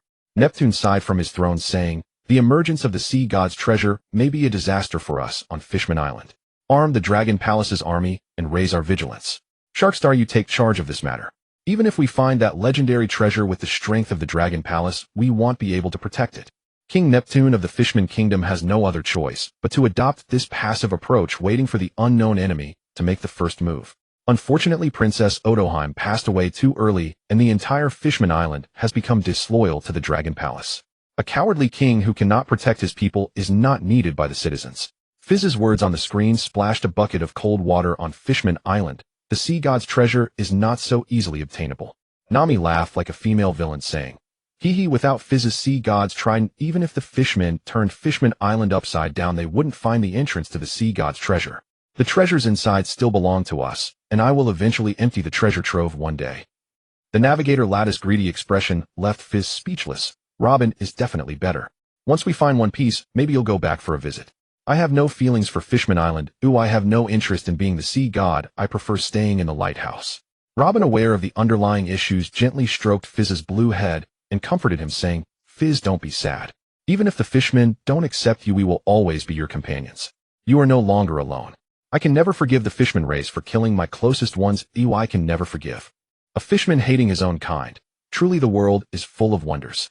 The information regarding the Ming Dao, the sea god's treasure, and the sea god's trident has been documented. Most speculate that Nami's lavish burial items after her death might be related to the little fishman Fitz. Just thinking about the treasure worth nearly 10 trillion berries makes the pirates' hearts race. With the revelation of the Fishman Island, a treasure-hunting frenzy has begun, while the capture of fishman slaves is also underway. The two events combined do not hinder the pirates from making money. The next morning, this shocking news excited all the viewers of the light screen. They were even more eager for what would happen next as the pirates roamed the seas. Do the Navy not care at all? In these years of isolation, why do I feel like there are more Navy admirals now? Zoro was deeply impressed by the female admiral wielding a sword, as he had never seen such a fighting style before. Her swordsmanship was incredibly powerful, and he wondered where the Navy found such allies.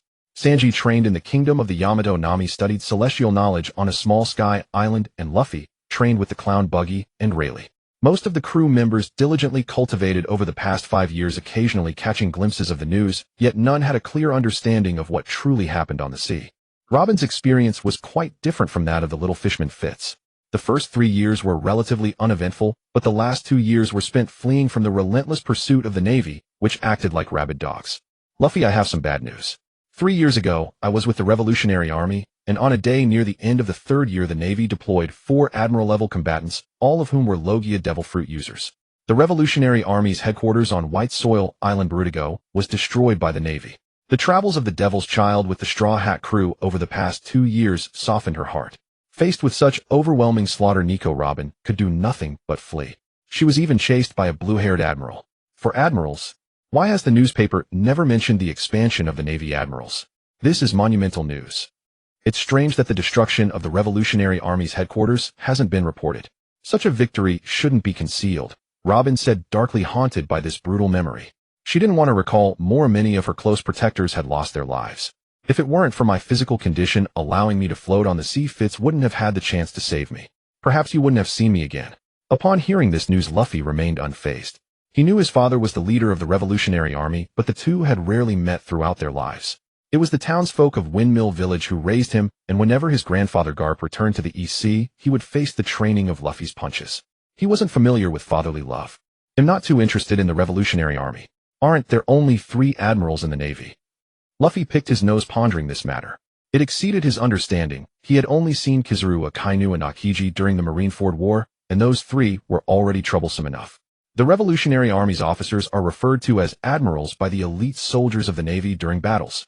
They call them White Horse Admiral, Blue Snake Admiral, Green Bull Admiral, and Kizaru Admiral. Each of them poses a calamity when they strike. Robin's words caught the crew's attention. They had never heard of the names of the first 3 admirals, and considering the female Navy admiral pursuing the Straw Hats on Fishman Island, they were already up against 5 Navy admirals. The Navy doesn't easily grant the title of admiral to those with lesser strength.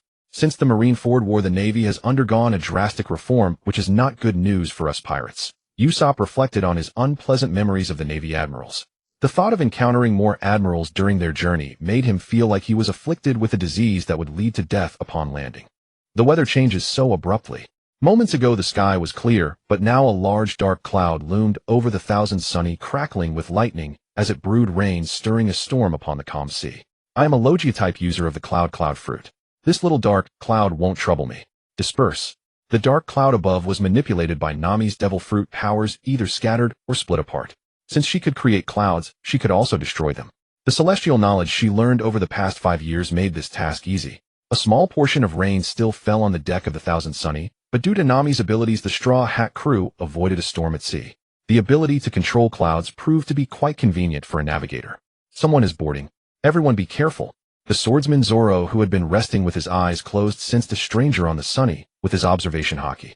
He opened one eye, scanning for the target. The rainwater that dripped onto the deck began to gather actively. First the limbs of a human form emerged, and soon after a figure of a man, nearly 2 meters tall, appeared before the Straw Hat crew. The rainwater eventually coalesced into a nearly 2-meter-tall man clad in the justice of the Navy with a blue garment underneath. His exposed chest bore tattoos of 2 snakes, and his striking blue hair stood out. Straw Hat Luffy, do you still recognize me in this form? Is that you, Akin? Luffy didn't need time to think to recognize the name that suddenly surfaced, and the other crew members were equally confused, questioning in unison, how did you recognize him? Isn't it obvious? Only Akin from the East Sea has such heavy dark circles under his eyes. He's easy to recognize, and he hasn't changed much, said one of the crew members. Easy to recognize. Easy to recognize my foot. Besides the dark circles, he has changed completely. Sanji couldn't control his fist, leaving a big bump on the rubber man's head. He hadn't recognized Akin at all. He had already forgotten about him until he was mentioned. As expected of Luffy. When we said our goodbyes at the Sea Restaurant, I mentioned we would meet again on the Grand Line. After so many years we finally meet again, said Akin, now draped in the Justice Cloak of the Navy, indicating his transformation from pirate to Navy, yet seeing he had no intention to attack, perhaps he could still be considered a friend. The unchanged Sanji had once dined with him. Robin's face turned even paler upon seeing Akin's face filled with hatred and anger. Should I call you Mr. Akin, or should I call you Admiral Blue Snake? The heavily dark-circled Akin appeared even more sullen after his identity was exposed. Miss Robin, you should be grateful you joined the Straw Hat Pirates. Otherwise you would have been buried by my rainwater, just like the commander of the Revolutionary Army Crow. You should be thankful that I was the admiral attacking White Soil Island. Character annotation, Navy Admiral Blue, Snake Akin, Logia Rain Fruit user. An unfamiliar Marine Admiral knew this in advance benefited everyone. The Navy was analyzing every word and line of the Light Curtain's content, while the ones most displeased were the pirates. Luffy withdrew his big grin and solemnly asked this old acquaintance, Ajin, did you hurt Luo Bin at the Revolutionary Army headquarters? Cloaked in the justice of the Marine, the Admiral simply shook his head at the pirate's inquiry. Without me, Miss Luo Bin would not have left the White Earth Island alive. The process was quite convoluted, but I merely ensured her survival. As for others, they were not within my consideration. Hearing this answer, a smile reappeared on Luffy's face. Then there's no problem. As long as you don't hurt Luo Bin, well, always be good friends. The captain's unusual way of thinking left the other crew members speechless. However, it seemed that this newly appointed Marine Admiral did not intend to take action on the Thousand Sunny. Luffy, you'll go to my room first. You all chat. Okay, Luo Bin. Luo Bin understood her captain. As long as this person did not cross his bottom line, harming his friends or allies, he would not take anything else to heart. Although Luffy was the son of the Revolutionary Army's leader, his impression of the Revolutionary Army was just so-so. Without the buff of Luffy's faction, he was not truly one of their own. At this time he still did not know that another sworn brother Sabo was in the Revolutionary Army. Sanji, it seems you've changed the most. What have you been through these past few years? I recall you quite liked beautiful women. Have you become so perverted that you want to become a woman yourself? Ajin looked at Sanji, who was dressed like a drag queen, and couldn't help but mock directly. If it weren't for his trademark curly eyebrows still on his head, he wouldn't have dared to recognize him. Sanji, now in female attire, was smoking a cigarette. Although Luffy still considered Ajin a friend, recalling Sister Luo Bin's frightened expression, this fellow's actions were definitely not simple. To leave a mature woman with psychological trauma, what exactly had this Marine Admiral done at the Revolutionary Army headquarters? He directly asked, Ajin, what business do you have suddenly boarding our ship? Now our identities are different. You are a Marine, we are pirates. Let's not cause unnecessary misunderstandings. State your purpose.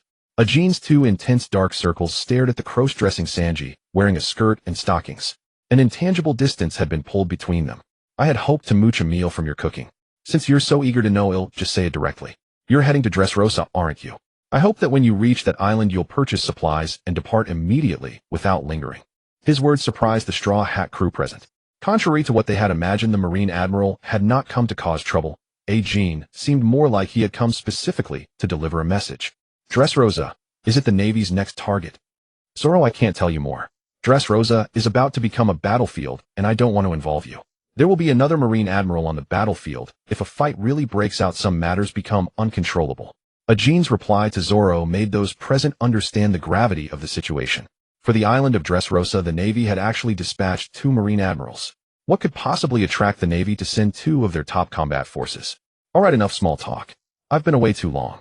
I'll give you this information and then return to my warship. Who knows when we'll meet again. Best wishes for your adventure. With a friendly smile on his gloomy face, Ajin's body actively elementalized, turning into raindrop-like particles that were drawn into the air. His whole form transformed into a dark cloud that drifted away above the Thousand Sunny. He truly came and went in a flash. Luffy stretched his body and leaped onto Little Sunny's head, shouting and waving goodbye to the cloud flying away in the sky. Ajin, we must meet again next time. Your ability to turn into a cloud is really fun. Having received a warning from a Marine Admiral, the Straw Hat crew were a bit troubled. Obtaining a log pose for the next island at Dressrosa and replenishing supplies before departing immediately was not a difficult task, but they still felt things wouldn't be that simple. Partners, don't overthink it. Let's head for Dressrosa. Nothing can stop us. The optimistic Luffy sat on Little Sunny's head, opening his arms wide to embrace the sun. He was not intimidated by the 2 Marine Admirals. As for what would happen in Dressrosa, he didn't care. He would intervene if he wanted to, if he didn't, no one could force him. Luffy is still the same. What are we worried about? Let's think about what to eat today.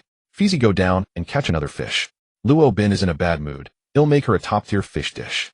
He'll check what the ship needs to replenish so we can save time when we reach Dressrosa. On the light curtain, the Straw Hats chatted one after another. The perspective then shifted to the dark cloud that had drifted away. After floating over the sea for an unknown time, a massive fleet of over 20 marine warships appeared on the horizon, all sailing toward Dressrosa as well. Having transformed into a dark cloud, Ajin drifted above one of the warships, raining down onto the deck. Under the gaze of marine soldiers, the admiral's body condensed back into human form, appearing before everyone's eyes. Salute. The marine soldiers on duty all saluted the admiral, their enthusiastic expressions showing their admiration for Ajin. In the crowd, there was a man with a shiny bald head. Seeing Ajin return to the marine warship, the vice-captain of the admiral stepped forward. Mr. Ajin, Admiral Smoker just came to your flagship.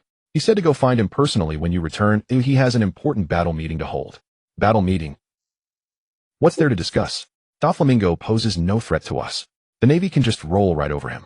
Originally this was just my solo mission, but Smoker had to stick his nose in halfway. He sure loves meddling. One Marine Admiral grumbled to another. The soldiers on board pretended not to hear. This was a private matter among the top combatants. They, as mere subordinates, only needed to follow orders. Bei Lumebo, come with me and help record. That guy Smoker, what is he up to after his inspection of the G5 Marine base? Yes, sir.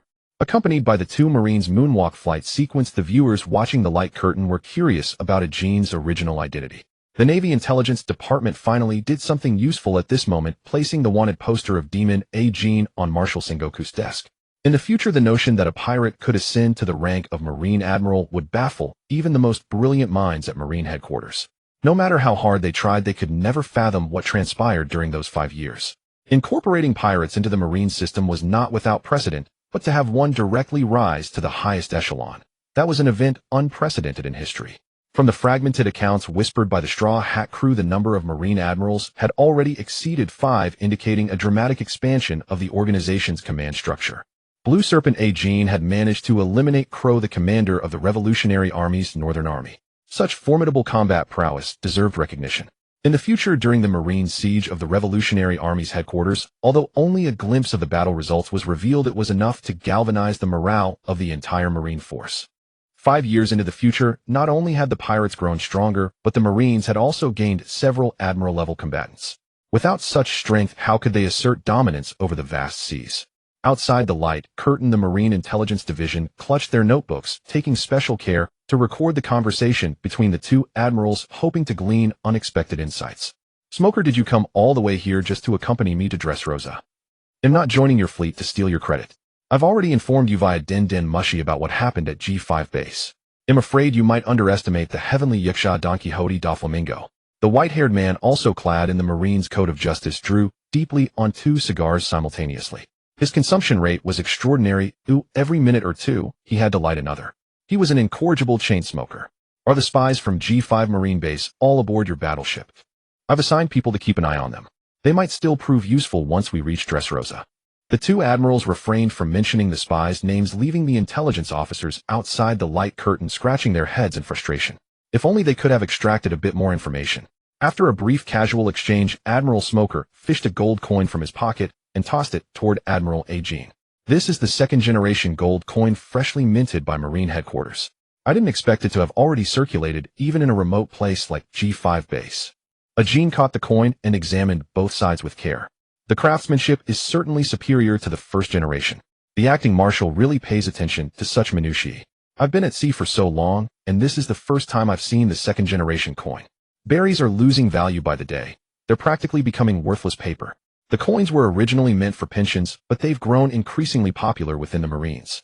Who wouldn't love this precious metal? I've heard a rumor lately Admiral Kazuru is discussing salary adjustments with the acting marshal. He wants to phase out paper currency like berries and replace salaries entirely with gold coins. If that actually happens, the Marines will have struck gold. Smoker didn't mind parting with 1 coin. Seeing that Ajin showed no intention of returning it, he didn't ask for it back. After all, this coin had been taken from a trader during his inspection of G5 base, along with a fair amount of stolen goods. These coins aren't just popular among Marines. A small portion has already made its way into pirates' hands. Demand far exceeds supply. Lately, there have been more attacks on Marine battleships, all because pirates want to get their hands on these coins. They're far more valuable than berries.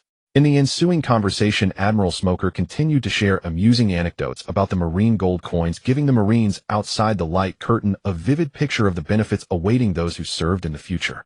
The gold coins were personally designed and issued by the acting marshal. Initially intended as compensation for fallen soldiers, they were meant to honor those who had died gloriously in the paramount war, ensuring that heroes would never be left bleeding and weeping. These coins were issued to better care for the orphans and widows of the fallen Marines. The Marine High Command took this matter very seriously. To prevent embezzlement of the substantial pension fund, Admiral Sakazuki personally supervised the distribution, witnessing with his own eyes as each pension was handed directly to the families of the deceased Marines. The world government's reluctance to allocate more funds was initially a stopgap measure, but the acting marshal had grossly underestimated the enthusiasm within the Marines for these unique gold coins.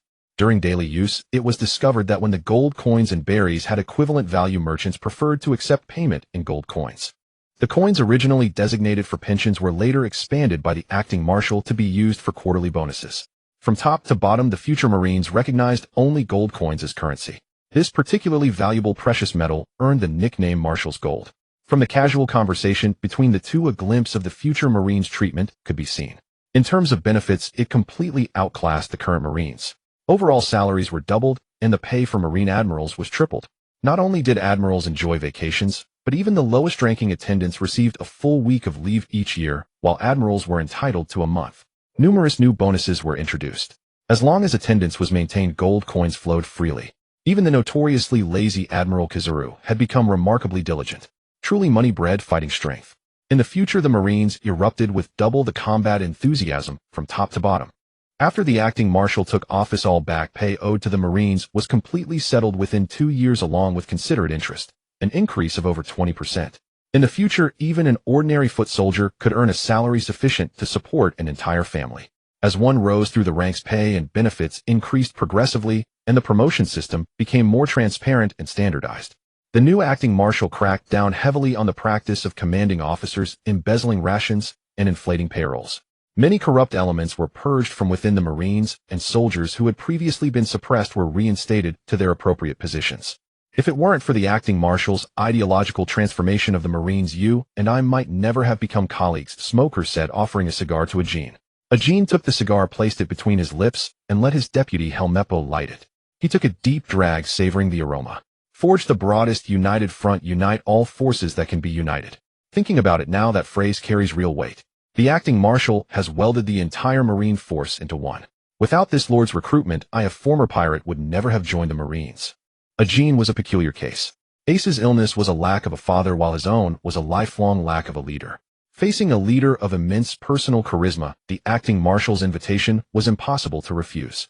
It gave the lost man a new backbone. Former Fleet Admiral Sengoku died in the Paramount War. Akainu and Akiji were irreconcilable. If it hadn't been for Artoria turning the tide of battle, the Marines would have been reduced to a hollow shell that very day. She was thrust into the role of acting marshal, and many thought it was just a temporary arrangement. But no one expected her to perform so brilliantly. That rotten idea from the world government really backfired on them. Recalling this amusing turn of events, the middle-aged smoker broke into a joyful grin. Was this sort of thing really so hilarious? The other Marines on the battleship, seeing their admiral laugh without restraint, couldn't help but join in the laughter. The world government had certainly made a colossal fool of itself in the future. The death of Fleet Admiral Zhanghua. It struck every Marine like a thunderbolt from a clear sky. In the battle known as the Summit War, even the Fleet Admiral had fallen gloriously. One could only imagine how brutal that conflict was. The world government couldn't even afford the post-war pensions. How many elite Marines had perished in the Summit War? 10,000, 50,000, or even 100,000. No wonder 5 years later the Marines would allow a former pirate to join. Even if the demon Ajin was recognized for his strength, it utterly violated the current Marine justice. They couldn't even come to terms with the 7 warlords of the sea, though letting a pirate with a criminal record join the Marines was more unbearable than death itself. Marine Headquarters Malinfanguo. As usual, some soldiers were dining in the Marine cafeteria. After watching the explosive information on the light screen, they were stunned into forgetting their own chewing. Their gazes all fell upon a blonde-haired maiden. Artoria with plates stacked before her, her petite frame not even reaching 1.6 meters, seemed to possess an endless stomach, ceaselessly devouring food. This glutton was the future acting Fleet Admiral. For a moment, everyone found it hard to accept. Artoria had only recently joined the Marines, and though she bore the title of Admiral Candidate, her contributions to the Marine were woefully insufficient. Those required time to accumulate. By seniority, even if Fleet Admiral Zhanghua had fallen in the Summit War, the successors to the Fleet Admiral's seat should be the 3 Marine Admirals beneath him. How could this blonde girl ever surpass Admirals Qichuan, Huangyuan, and Qingji in seniority? Ziyuan, if you're not going to eat that plate of meat in front of you, don't waste it. Let me have it. Artoria was not blind. Although she saw the future on the light screen, she made no reaction. She remained the same pretty girl who could eat plentifully. I don't have much appetite. Take it all if you want. Then I won't stand on ceremony. Ziyuan gazed at the beautiful maiden carrying the plate. She could not see any shadow of a Marine Fleet Admiral in her. Could this sleepy, gluttonous girl truly lead the Marines well in the future? Yet Simoji, that unruly thorn, actually held a very favorable impression of the acting Fleet Admiral in the future. The Marine Admiral named Ajin even spoke of Artoria's name with an expression of adoration. For 2 future Marine Admirals to be so captivated by her, did this acting Fleet Admiral really possess such immense charm? If our salary could truly double plus a month of paid leave, I would wholeheartedly agree to Artoria becoming acting Fleet Admiral. The future is truly terrifying. Bolusalinguo was in the war room with the other Marine high-ranking officers. At the thought of their future salary doubling, the man grew even more animated. If Fleet Admiral Zhanghua could increase his pay, this Admiral Huanyuan might slack off a little less. Build the broadest united front, unite all forces that can be united. Can pirates also be united? Vice Admiral, he propped her chin on her hand, pondering the meaning of these words. She hadn't expected such a philosophical statement would come from that young girl Artoria. The acting Fleet Admiral really did bring some changes to the Marines in the future. Even letting a former pirate join the Marines, and then promoting him to Admiral. I would never have agreed to such a thing in the future. Kazan and Sakazuki held diametrically opposed views, just like their concepts of justice. They faced away toward distant horizons, 2 parallel lines that could never intersect. Kapu still wore a smile on his face in the face of such a bleak future. If Zhanghua died in battle, I probably perished in the Summit War too. What kind of enemy did we face that cost the Marines such a terrible price? Fleet Admiral Zhanghua had remained silent the whole time, his brows furrowed tightly. A soldier dying on the battlefield was his duty. He didn't care much about his own death. He wanted more to know what exactly had happened to the Marines in the future. Was it his flawed decision that led the Marines to defeat in the Summit War, costing not only his own life, but dragging more Marines to their graves? This yet-unhappened blow filled the aging man with dread. Having led the Marines for so long, Zhanghua had long wanted to quit. The justice that once ruled the world had been relegated to an ornament in the Fleet Admiral's office, eroded bit by bit, through endless compromises, turning him into the world government's most obedient tool. But soon Zhanghua saw something that surprised him. The justice that once ruled the world was inherited by a blonde maiden named Artoria. With money and manpower, the Marines are getting stronger. A few days ago, I received an internal message, Vice Admiral. He actually led a rebuttal against the world government's orders. That's never happened before. Simoji, the Admiral's words made Ajin thoughtful. The latter had joined the Marines only a few years ago, and as a former pirate knew little about the messy affairs between the Marines and the world government. Were the Marines that cowardly before? I thought it was standard practice for the Marines to say no to the world government. Simoji's grievance against the former Marines was written all over his face. Impossible. The Marines used to be just a dog for the world government. Summoned at will, dismissed at will. Do a good job, and maybe no reward. Screw up, and you're lucky to get only a budget cut. In the old Marines, upholding justice made you a rare animal. Ajin burst out laughing at those words. He never expected that this Marine admiral with a spotless background could complain about his former employer with no less skill than a veteran. After that, the future Simoji seemed to open a floodgate, using his own career as an example to pour out the old Marine's ills and darkness. Simoji was a Logia-type devil fruit user after all. His only connection in the Marines was his teacher Zifa. But since that incident, even his teacher had lost his spirit, and that local justice would probably change. After serving in the Marines for so many years, he was eventually sidelined to Logtown in East Blue as a captain. No one would believe he wasn't being sidelined. Anyone with connections would be transferred to Marine headquarters, the only place to quickly rise in rank. Those stationed outside were like stepchildren. Not only were their funds cut by headquarters, but personnel resupply and weapons replenishment were also a problem. No wonder those Marines stationed far from headquarters bled the island civilians dry. Without money, even your own subordinates wouldn't listen to you. Without money, you couldn't grease the wheels above and would be stuck in a small post for life. No matter how passionate, reality would grind it all away. Seeing that everyone around was one of their own, Simoji completely let loose. In the old Marines, getting a promotion and wealth was the mainstream. As for this justice and that justice, in my view, it was all business. Little by little, the branch bases eroded Marine headquarters. The Marines back then were truly rotten to the core. In the future, Admiral Smoker boldly expressed his outrageous views, leaving the Navy outside the screen in stunned silence, thinking, good heavens, how can one say such things? Tashigi noticed the strange looks from the surrounding Navy towards Smoker, worried about her superior. Colonel Smoker, let's hurry and leave with the Navy order. The current Smoker is not an admiral, and what he said in the future would unknowingly offend many, bringing him unnecessary trouble. Let's go. Some of the words spoken in the future were his true feelings at the moment. Comparing justice to business was something Smoker had never considered, yet he suddenly gained clarity after the future's revelation. His verbal expression and strength underwent significant enhancement. This beautiful future made Smoker very happy, but before he could enjoy it for long, Admiral Sakazuki's aide called out to him, Smoker, Admiral Akainu wants to discuss the matter of justice with you. Please wait before leaving on the warship. Tashigi, Smoker sighed. It turns out knowing the future isn't always a good thing. The follow-up about the future Navy is even more explosive. Ajin, you went to meet the Straw Hat Pirates, didn't you? For 5 years, I don't know where these people have been. Their appearance in Fishman Island is a big surprise for our Navy. The Sea God's treasure trove hasn't even mentioned it, and the news of Princess Otoheim's revival will likely spread across the sea soon. Originally something that could be resurrected was merely met with disbelief when relayed by the Straw Hat crew, but in the future 2 admirals confirmed this matter, and the existence of the Reaper's natural Fong is indeed real. Straw Hat Luffy and his crew act just like they did 5 years ago. I've reported their information to the Navy headquarters, and they've been labeled as an adventure group. Such individuals pose no immediate threat to our Navy. The concept of an adventure group was presented to the world for the first time through Admiral Ajin's words. As the name suggests, adventure groups primarily engage in adventure and refer to pirate crews that do not commit crimes. Under the Navy's reforms, such groups do not fall under the Navy's target, allowing the Navy to free up more resources to deal with more dangerous threats at sea. With Admiral Artoria's latest concept as acting admiral, the goal is to establish the broadest united front, uniting all possible forces. Some non-offending pirates can also be united. It's essential to distinguish between primary and secondary contradictions and not push potential allies directly into the enemy's hands. This concept of an adventure group by the acting admiral has saved our Navy a lot of trouble. The Navy can actually issue bounties or search missions to pirates, and some bold individuals can indeed accomplish them, enhancing our control over the sea. However, for the stubborn and wicked pirates, taking joint measures against their relatives is something only Admiral Sakazuki could conceive of.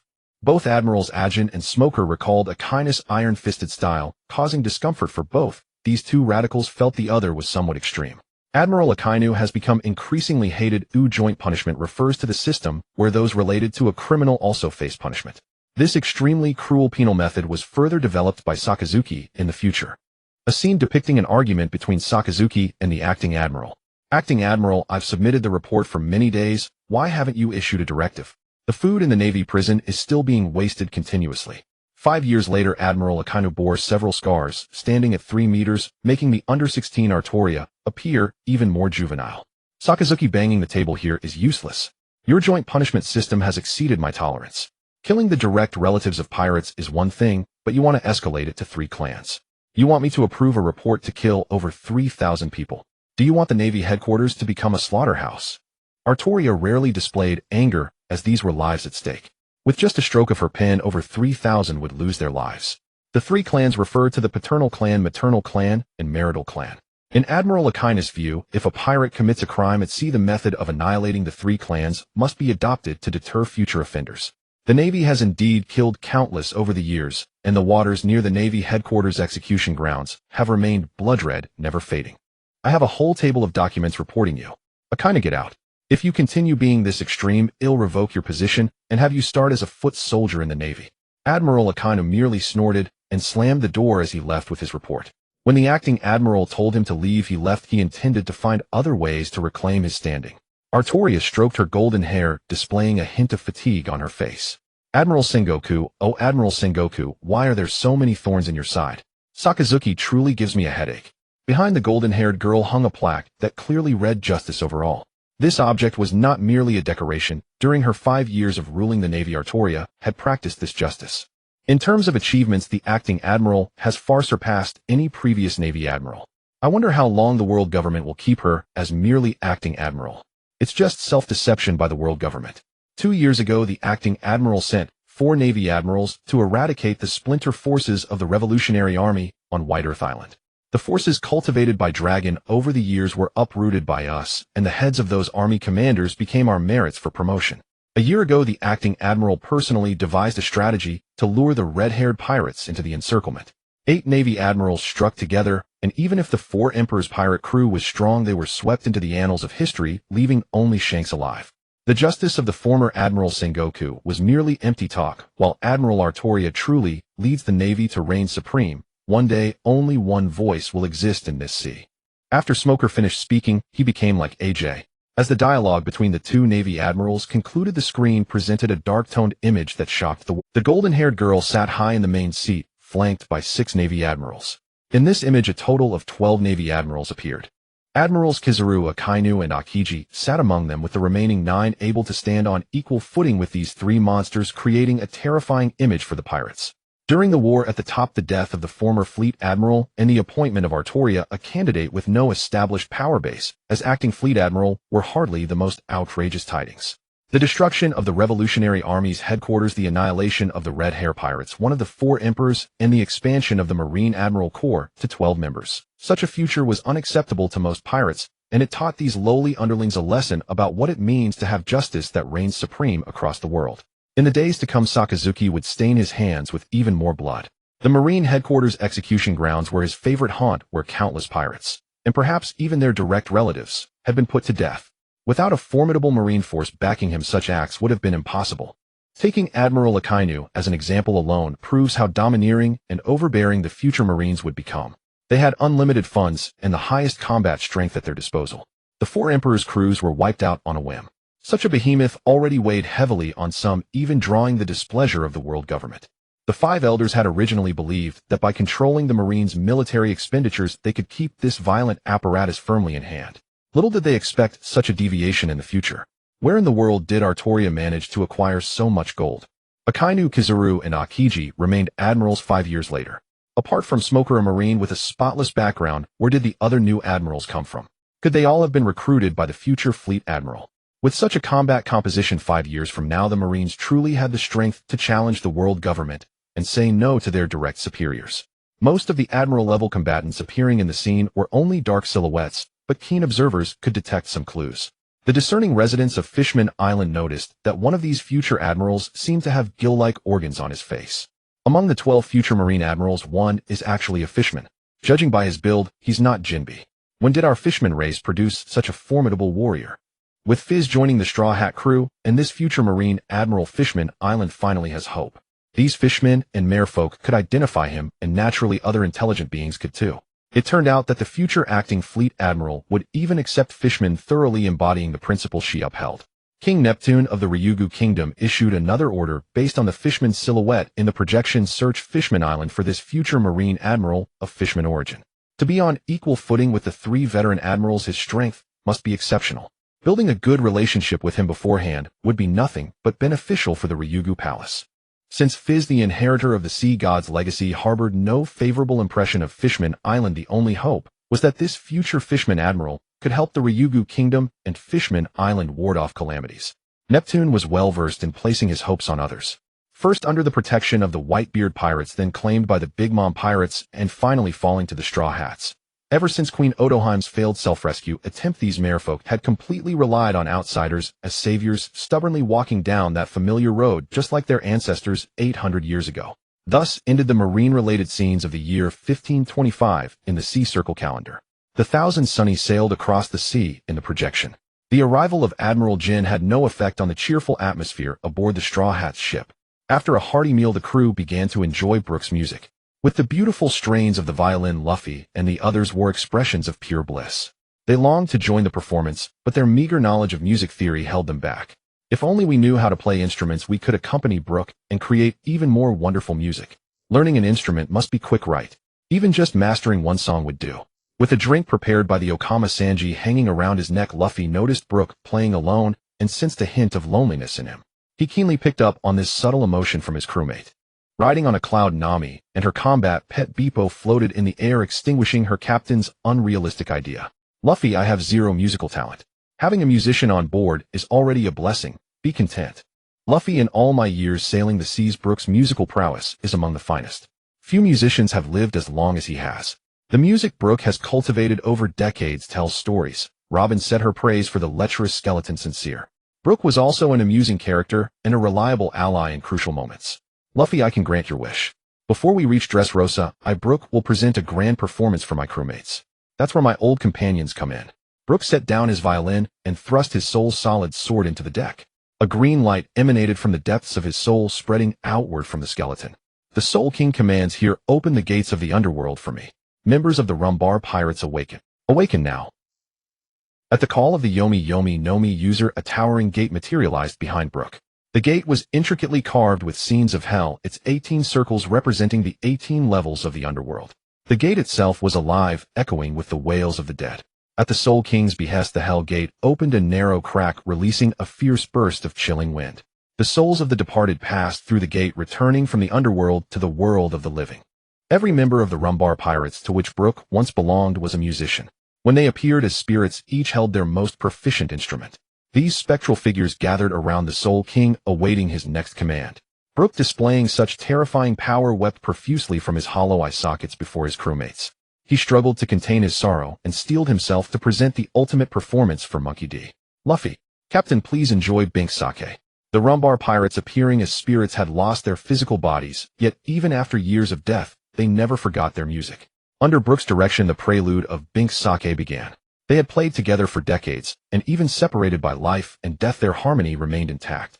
Yo-ho-ho-ho, yo-ho-ho-ho, yo-ho-ho-ho, yo-ho-ho-ho. Bring Bink's sake to you, riding the sea breeze, free and bold. Beyond the ocean, the sunset bustles, birds' songs draw circles in the sky. Farewell to the harbor of silk, let's sing a song of departure. Brooke and his spectral companions played in perfect unity. One man was an entire orchestra of the highest caliber. Once again, Bink's sake resounded across the vast sea.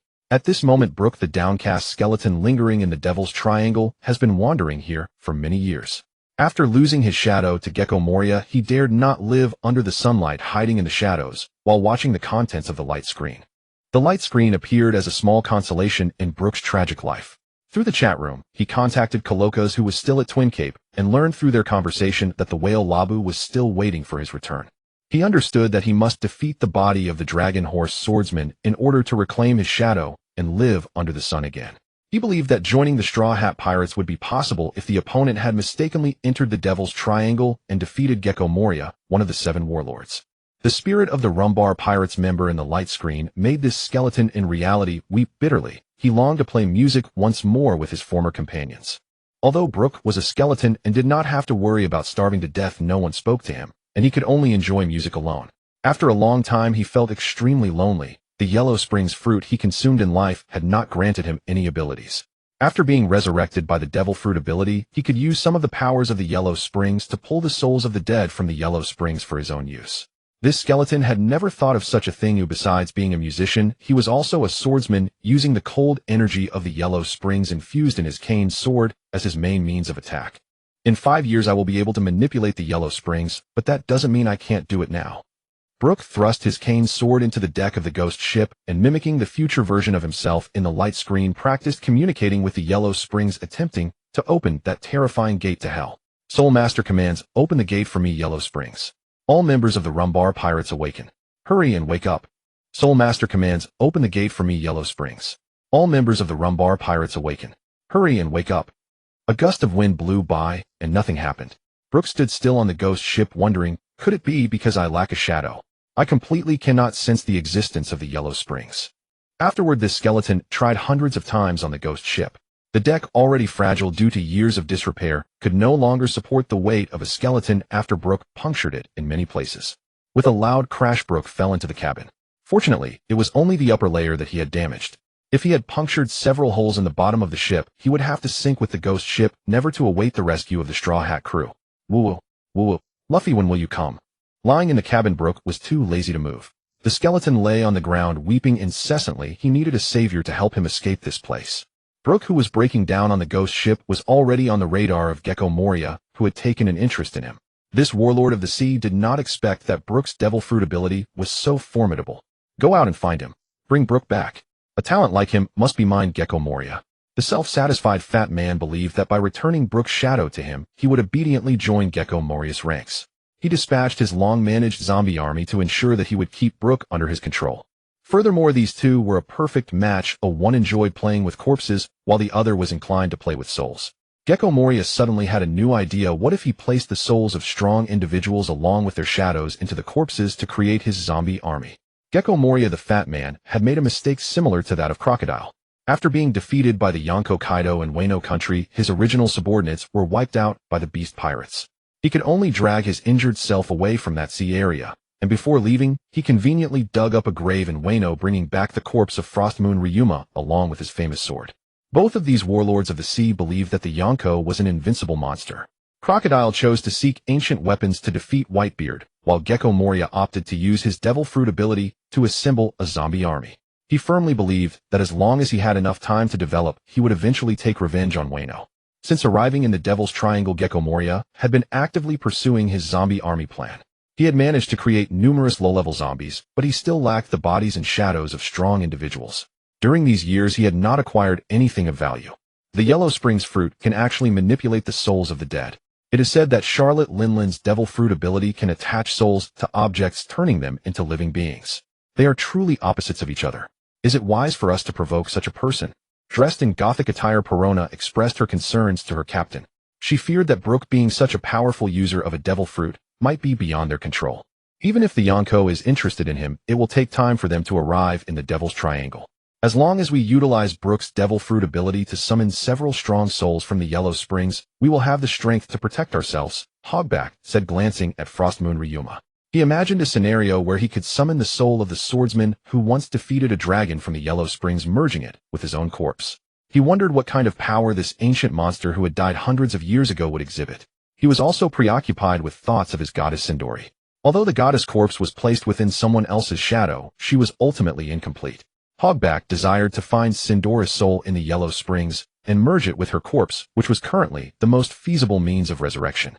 Absalom, with his lion-like face, took the initiative to alleviate his captain's worries. As a user of the transparent fruit, I can accompany the zombie army. I can quietly approach that skeleton and prevent Brook from escaping. He also had his own ulterior motives. If he could gather some beautiful souls and have Hogback arrange some beautiful corpses to be placed together with those souls, Absalom, being a lecherous man, would not mind creating a harem full of beauties. Perona looked at her two colleagues who were already fantasizing about a bright future, and the expression on the Lola's face was filled with speechlessness. Indeed, there was not a single good adult. They spent their days thinking about matters between men and women. There was still a trace of soul remaining within the corpse of Ryuma, and the shadow of another person resided within him, which was inferior to having the original soul. Reviving him was certainly a good thing. A warrior's soul wanted to know what had happened in Wano. What kind of soul should I prepare for Oz? I absolutely cannot allow his original soul to return. Gecko Moria clearly understood that Ounce's soul was that of a brash man who had frozen to death in the land of ice due to not wearing clothes. It was truly a waste of that giant body. In short, Gecko Moria's faction had already regarded Brook as a possession, and such a good subordinate could not be shared with other pirates.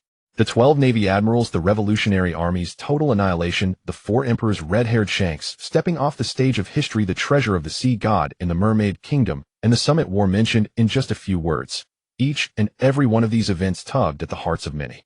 The vast majority believed the content of the projection without reservation, reaching a point where they would accept whatever the projection fed these ignorant masses, becoming even more pessimistic about the future 5 years hence. Such people not only became devout followers of the projection, but also changed their former ways, adopting a eat, drink, and be merry attitude of premature indulgence, something the one behind the projection had never anticipated. Some weaker individuals simply gave up, while only the strong took active measures, hoping to seize a sliver of opportunity in the foreordained future. The Straw Hat crew, originally the most attention-grabbing, suddenly seemed pitiable in the eyes of many after the future Navy displayed its terrifying might. When the Navy pressed down with overwhelming force, even the 4 Emperors' pirate crews could not withstand it, and the small pirate crews adrift on the sea could be wiped out in the blink of an eye, solving the problem of piracy at its source. The future Navy was so formidable that it was not the pirates who suffered first. Rather, the world government found it difficult to accept. They had never imagined that the dog they had raised would one day bite its master. Truly a case of reaping what they had sown.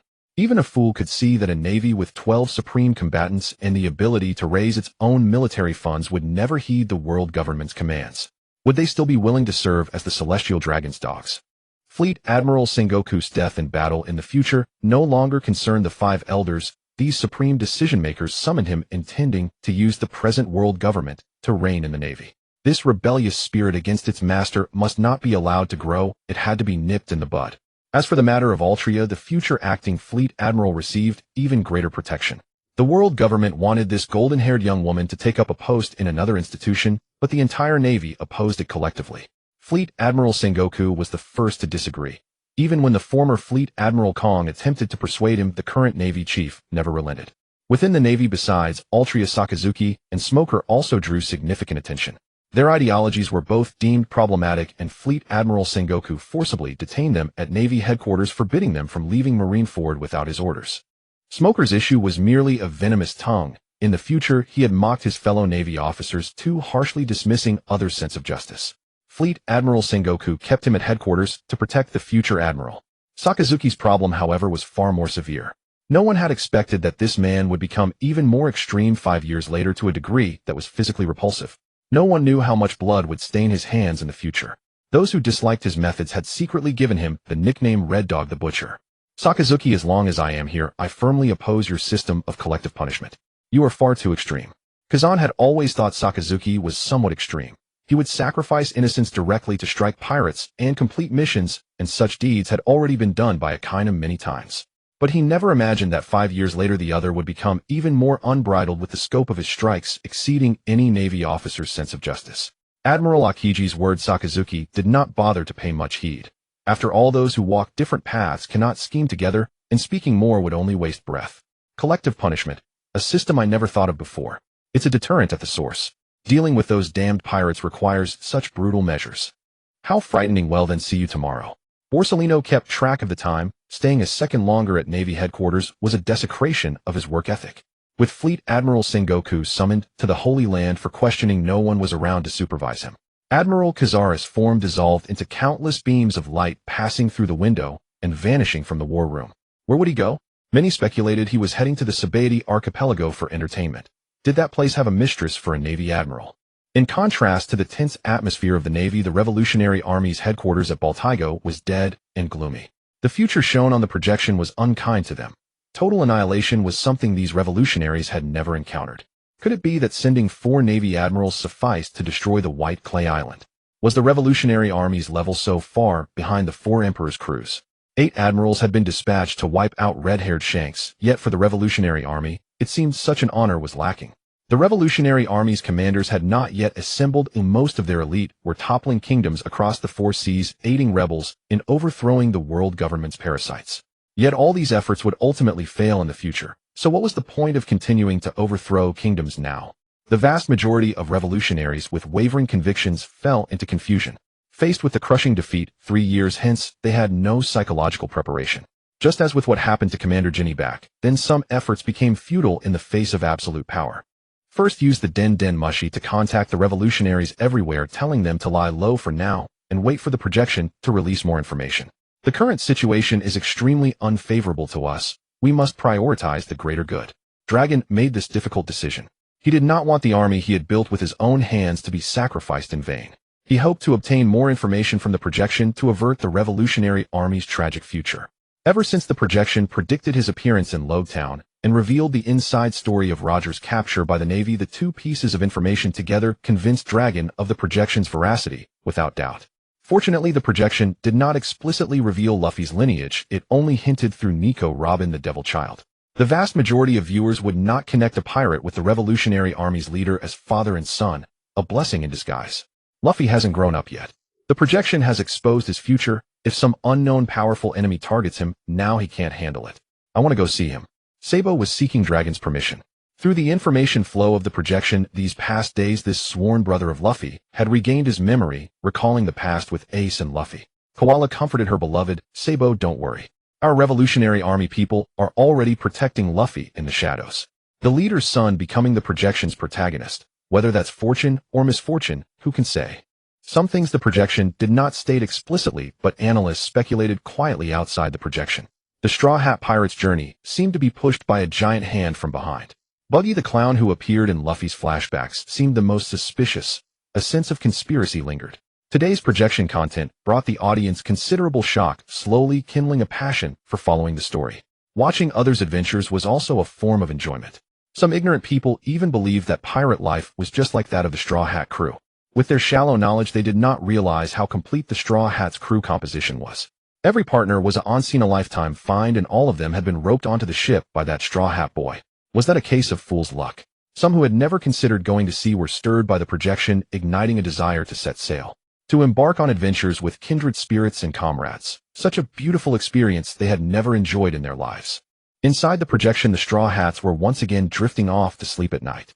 Through precise calculation of the sea route, it was estimated that by noon the next day the Thousand Sunny would arrive at Dressrosa. The true curtain of this great event was about to rise. Another day full of vitality.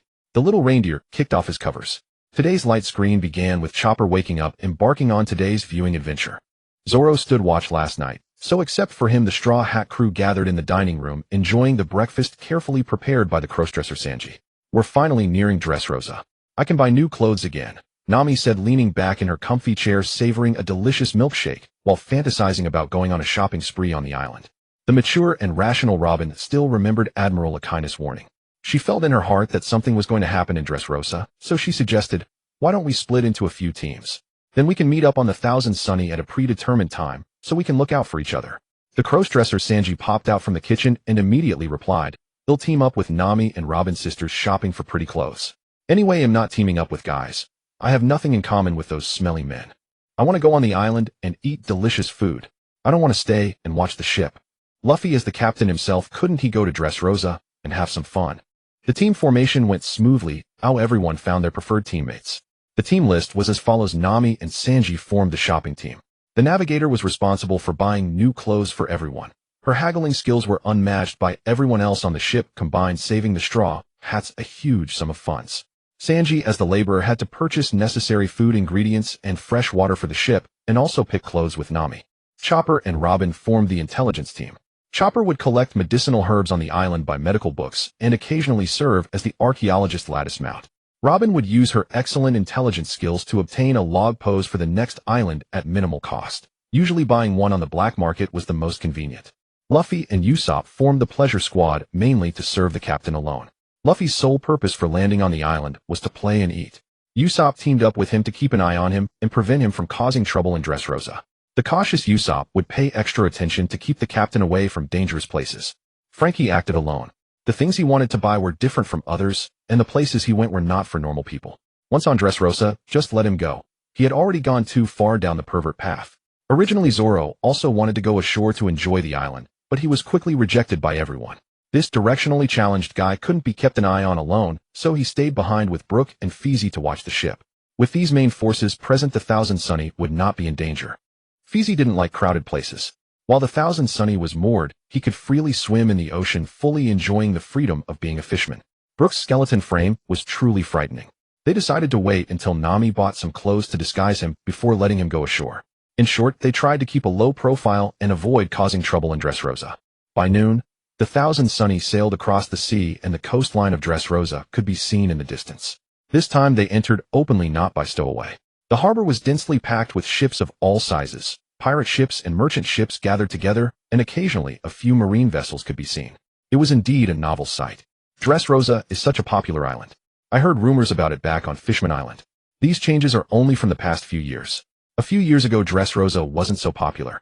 The 7 warlords are really good at business. Nami and Robin stood on the deck, gazing at the beautiful and lively island, already looking forward to their trip ashore. The Thousand Sunny entered the port of Dressrosa. The port staff began directing with enthusiasm, asking the arriving guests not to block the channel. Behind the Sunny, many ships attracted by the island's reputation were also waiting to enter the port.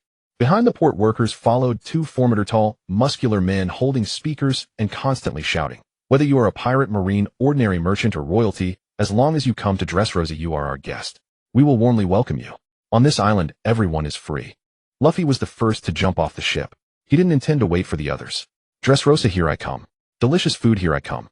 Seeing that the Straw Hat Captain was about to run off, Sniper Usopp pulled out his weapon, the Black Kabuto slingshot. Take this. Judgment Sticky Doll. Since the Black Kabuto had eaten the Paramecia Judgment Fruit, Usopp didn't even need to aim. A white clay crying face doll was shot out, winding and turning before hitting the running Luffy. The activated seeds upon contact with the rubber man instantly expanded and grew, sticking Luffy to the spot. Even though Straw Hat Luffy had observation hockey once hit by the Judgment Fruit's ability, Usopp's attack was 100% accurate. No matter where the target fled or how far the distance, it wouldn't affect the hit. Usopp, let me go. My hands and feet are stuck. I can smell the delicious food. I'm so hungry. Luffy drooled, having not nearly enough at breakfast. Luffy, you're leaving without money again and want to eat without paying. This is a territory of the 7 warlords. Have you forgotten what Akainu said? We'd better keep a low profile. The broad-shouldered, muscular man took the wallet from the navigator girl. This was the pocket money Nami had allocated. Only this amount, once it was used up, the treasurer wouldn't give any more. Nami strictly controlled the ship's finances. She saved wherever possible. The biggest expense on the ship was Luffy's food costs alone. Ever since he got a pair of slippers that were as ravenous as the captain himself, the treasure moved from the sea god's vault was visibly decreasing. Usopp jumped off the ship to free Luffy. This team officially set foot on their Dressrosa adventure. The other 2 teams were not to be left behind. Is it really okay for me to ride on you, Chopper? Robin was riding on a 4-legged reindeer. It wasn't the first time she had ridden such an animal vehicle, but most of the time she had ridden Chopper while escaping for her life. It's fine, Robin. He'll carry you. Others will think him just a reindeer mount. This also saves your energy for gathering information. Being ridden was not allowed for outsiders. In Chopper's heart, only his crewmates could. After all, he was a Zoan Devil Fruit user, and running on all 4s was his specialty. The crossdresser Sanji had given himself a smoky eye makeup matched with a Lolita dress, giving off a dark vibe. Standing next to the beautiful Nami, they called each other sisters, and the sense of incongruity was somewhat reduced. After the first 3 teams left, Frankie flew out of the Thousand Sunny at low altitude alone. As for the place where he intended to recharge his energy, it was indeed a bit unsuitable for children. Leaving the port of Dressrosa felt like entering another world. A bustling scene reminiscent of Sabaody Archipelago, where countless dazzling lights composed this realm. Luffy entered the city, glancing left and right. Everything he saw was novel. The main street was crowded with people, a splendid vista formed by toys and humans stretching beyond sight. At least tens of thousands were present. Along the way, many vendors hawked their wares. Luxuriously decorated shops on both sides had beautiful attendants standing at their doors, trying to attract the attention of tourists desperately pulling in customers for their stores. This Dressrosa, I underestimated it. Such a lively island, but a bit too much freedom. Usopp was truly astonished today. On the street, there were women with no clothes on flaunting their bodies, slave masters dragging ragged slaves behind them, men and women kissing in public. That was nothing. And even people playing cards right on the street. Indeed, freedom had gone too far. Those performing such acts were a minority. Judging by the attire of other pedestrians, the vast majority were tourists from elsewhere experiencing life in Dressrosa. Luffy kept sniffing the air, sensing the aroma of food. There were so many restaurants on the street that he relied on his sense of smell to determine which ones served the best dishes. It's so hard to decide. I want to eat at every single one. The captain's words frightened Usopp, who quickly grabbed him. This fancy place must be expensive.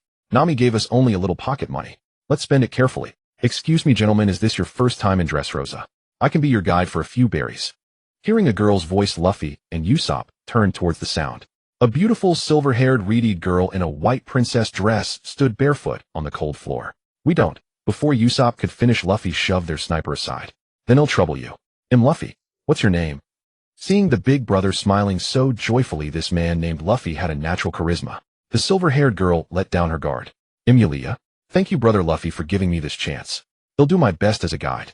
Seeing the girl hopping happily, Luffy, whose IQ was off and offline, found Yulia exceptionally cute. Suddenly an idea popped into his head: invite her onto the ship. They already had all sorts of monsters on board, but they seemed to be missing a human child. Usopp frowned throughout. It wasn't that he lacked kindness, but in this unfamiliar Dressrosa, he felt the silver-haired girl might be trouble. His sixth sense was warning him not to get too involved with her. Luffy, you need to return to the Sunny by the scheduled time. Don't forget, or you'll get Nami's fist. Got it. Yulia, take us around. I'm so excited. The captain didn't heed the sniper's words at all. For the freedom-seeking Luffy, not even invoking the housekeeper Nami could stop him. The young guide was not only beautiful, but also had a sweet voice.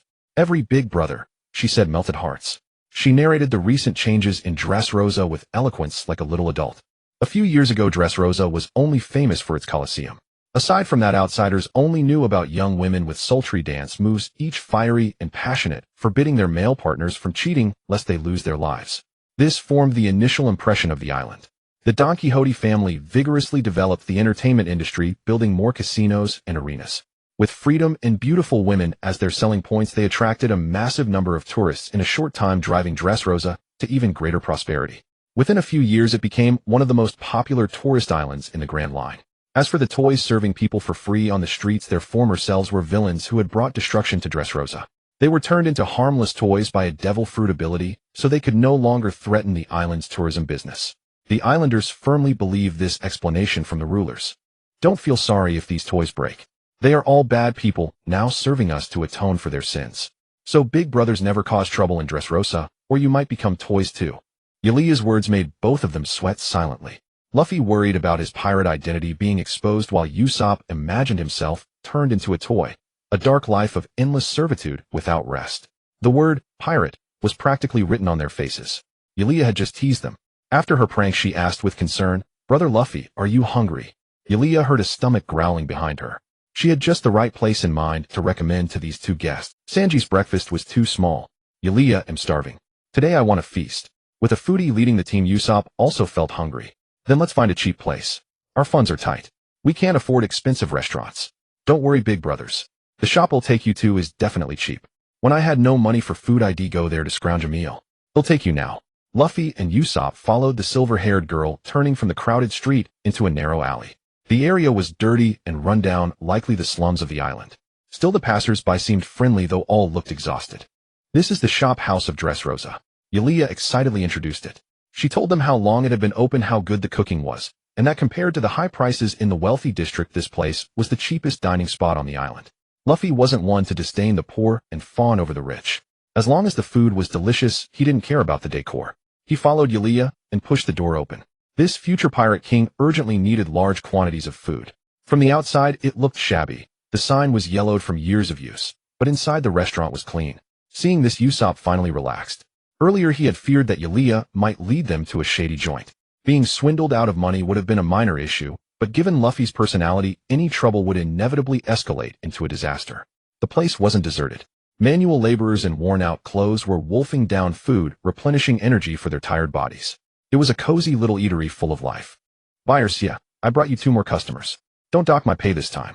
A pink-haired beauty with a cigarette wearing an apron came out of the kitchen and laughed. You little brat, you and that big dark guy have been freeloading here for so long. You're lucky to work for me. Usopp saw this grumpy woman and felt a strange familiarity, as if he had seen her somewhere before. Usopp was rather cautious, not paying too much attention to the shop owner. He took the menu and prepared to order with Luffy, but he seemed to have severely underestimated his captain's hunger. Choosing dishes was truly too difficult for Luffy. Already an adult, he directly wanted everything. Ilya, just serve me everything on this page. I feel like this isn't enough for me. I'm starving. I want more delicious food. The sniper carefully inspected the menu prices. During the 5 years of isolated training passing through Sabeti Archipelago and Fishman Island, he could feel the rising prices. The belly on the ship was becoming increasingly insufficient, and every commodity he saw had its price increasing. Dressrosa had become a tourist attraction, and the food prices were now comparable to those in Sabeti Archipelago. Even this small shop in the slums compared to restaurants he had encountered before had prices that were 50% higher. When I go back, I must tell Nami that the allowance she said is no longer sufficient. It's time to increase it, Usopp sighed. Knowing that their allowances were limited, he did not agree with Luffy's approach of ordering the entire page.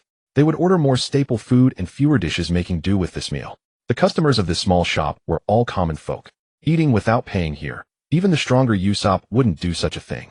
It's a small business, it's better not to cause them trouble. After paying the meal at the front counter, Usopp sat opposite his captain. The two waited for the food to be served, and during this time, they chatted with Ilya, who was lingering by the table. Some situations only she, a local, knew. Ilya is Dressrosa, always as lively as today on ordinary days. The silver-haired girl brought a stool and sat beside Luffy. You two brothers have come at just the right time. Tomorrow night is the music festival held in Dressrosa.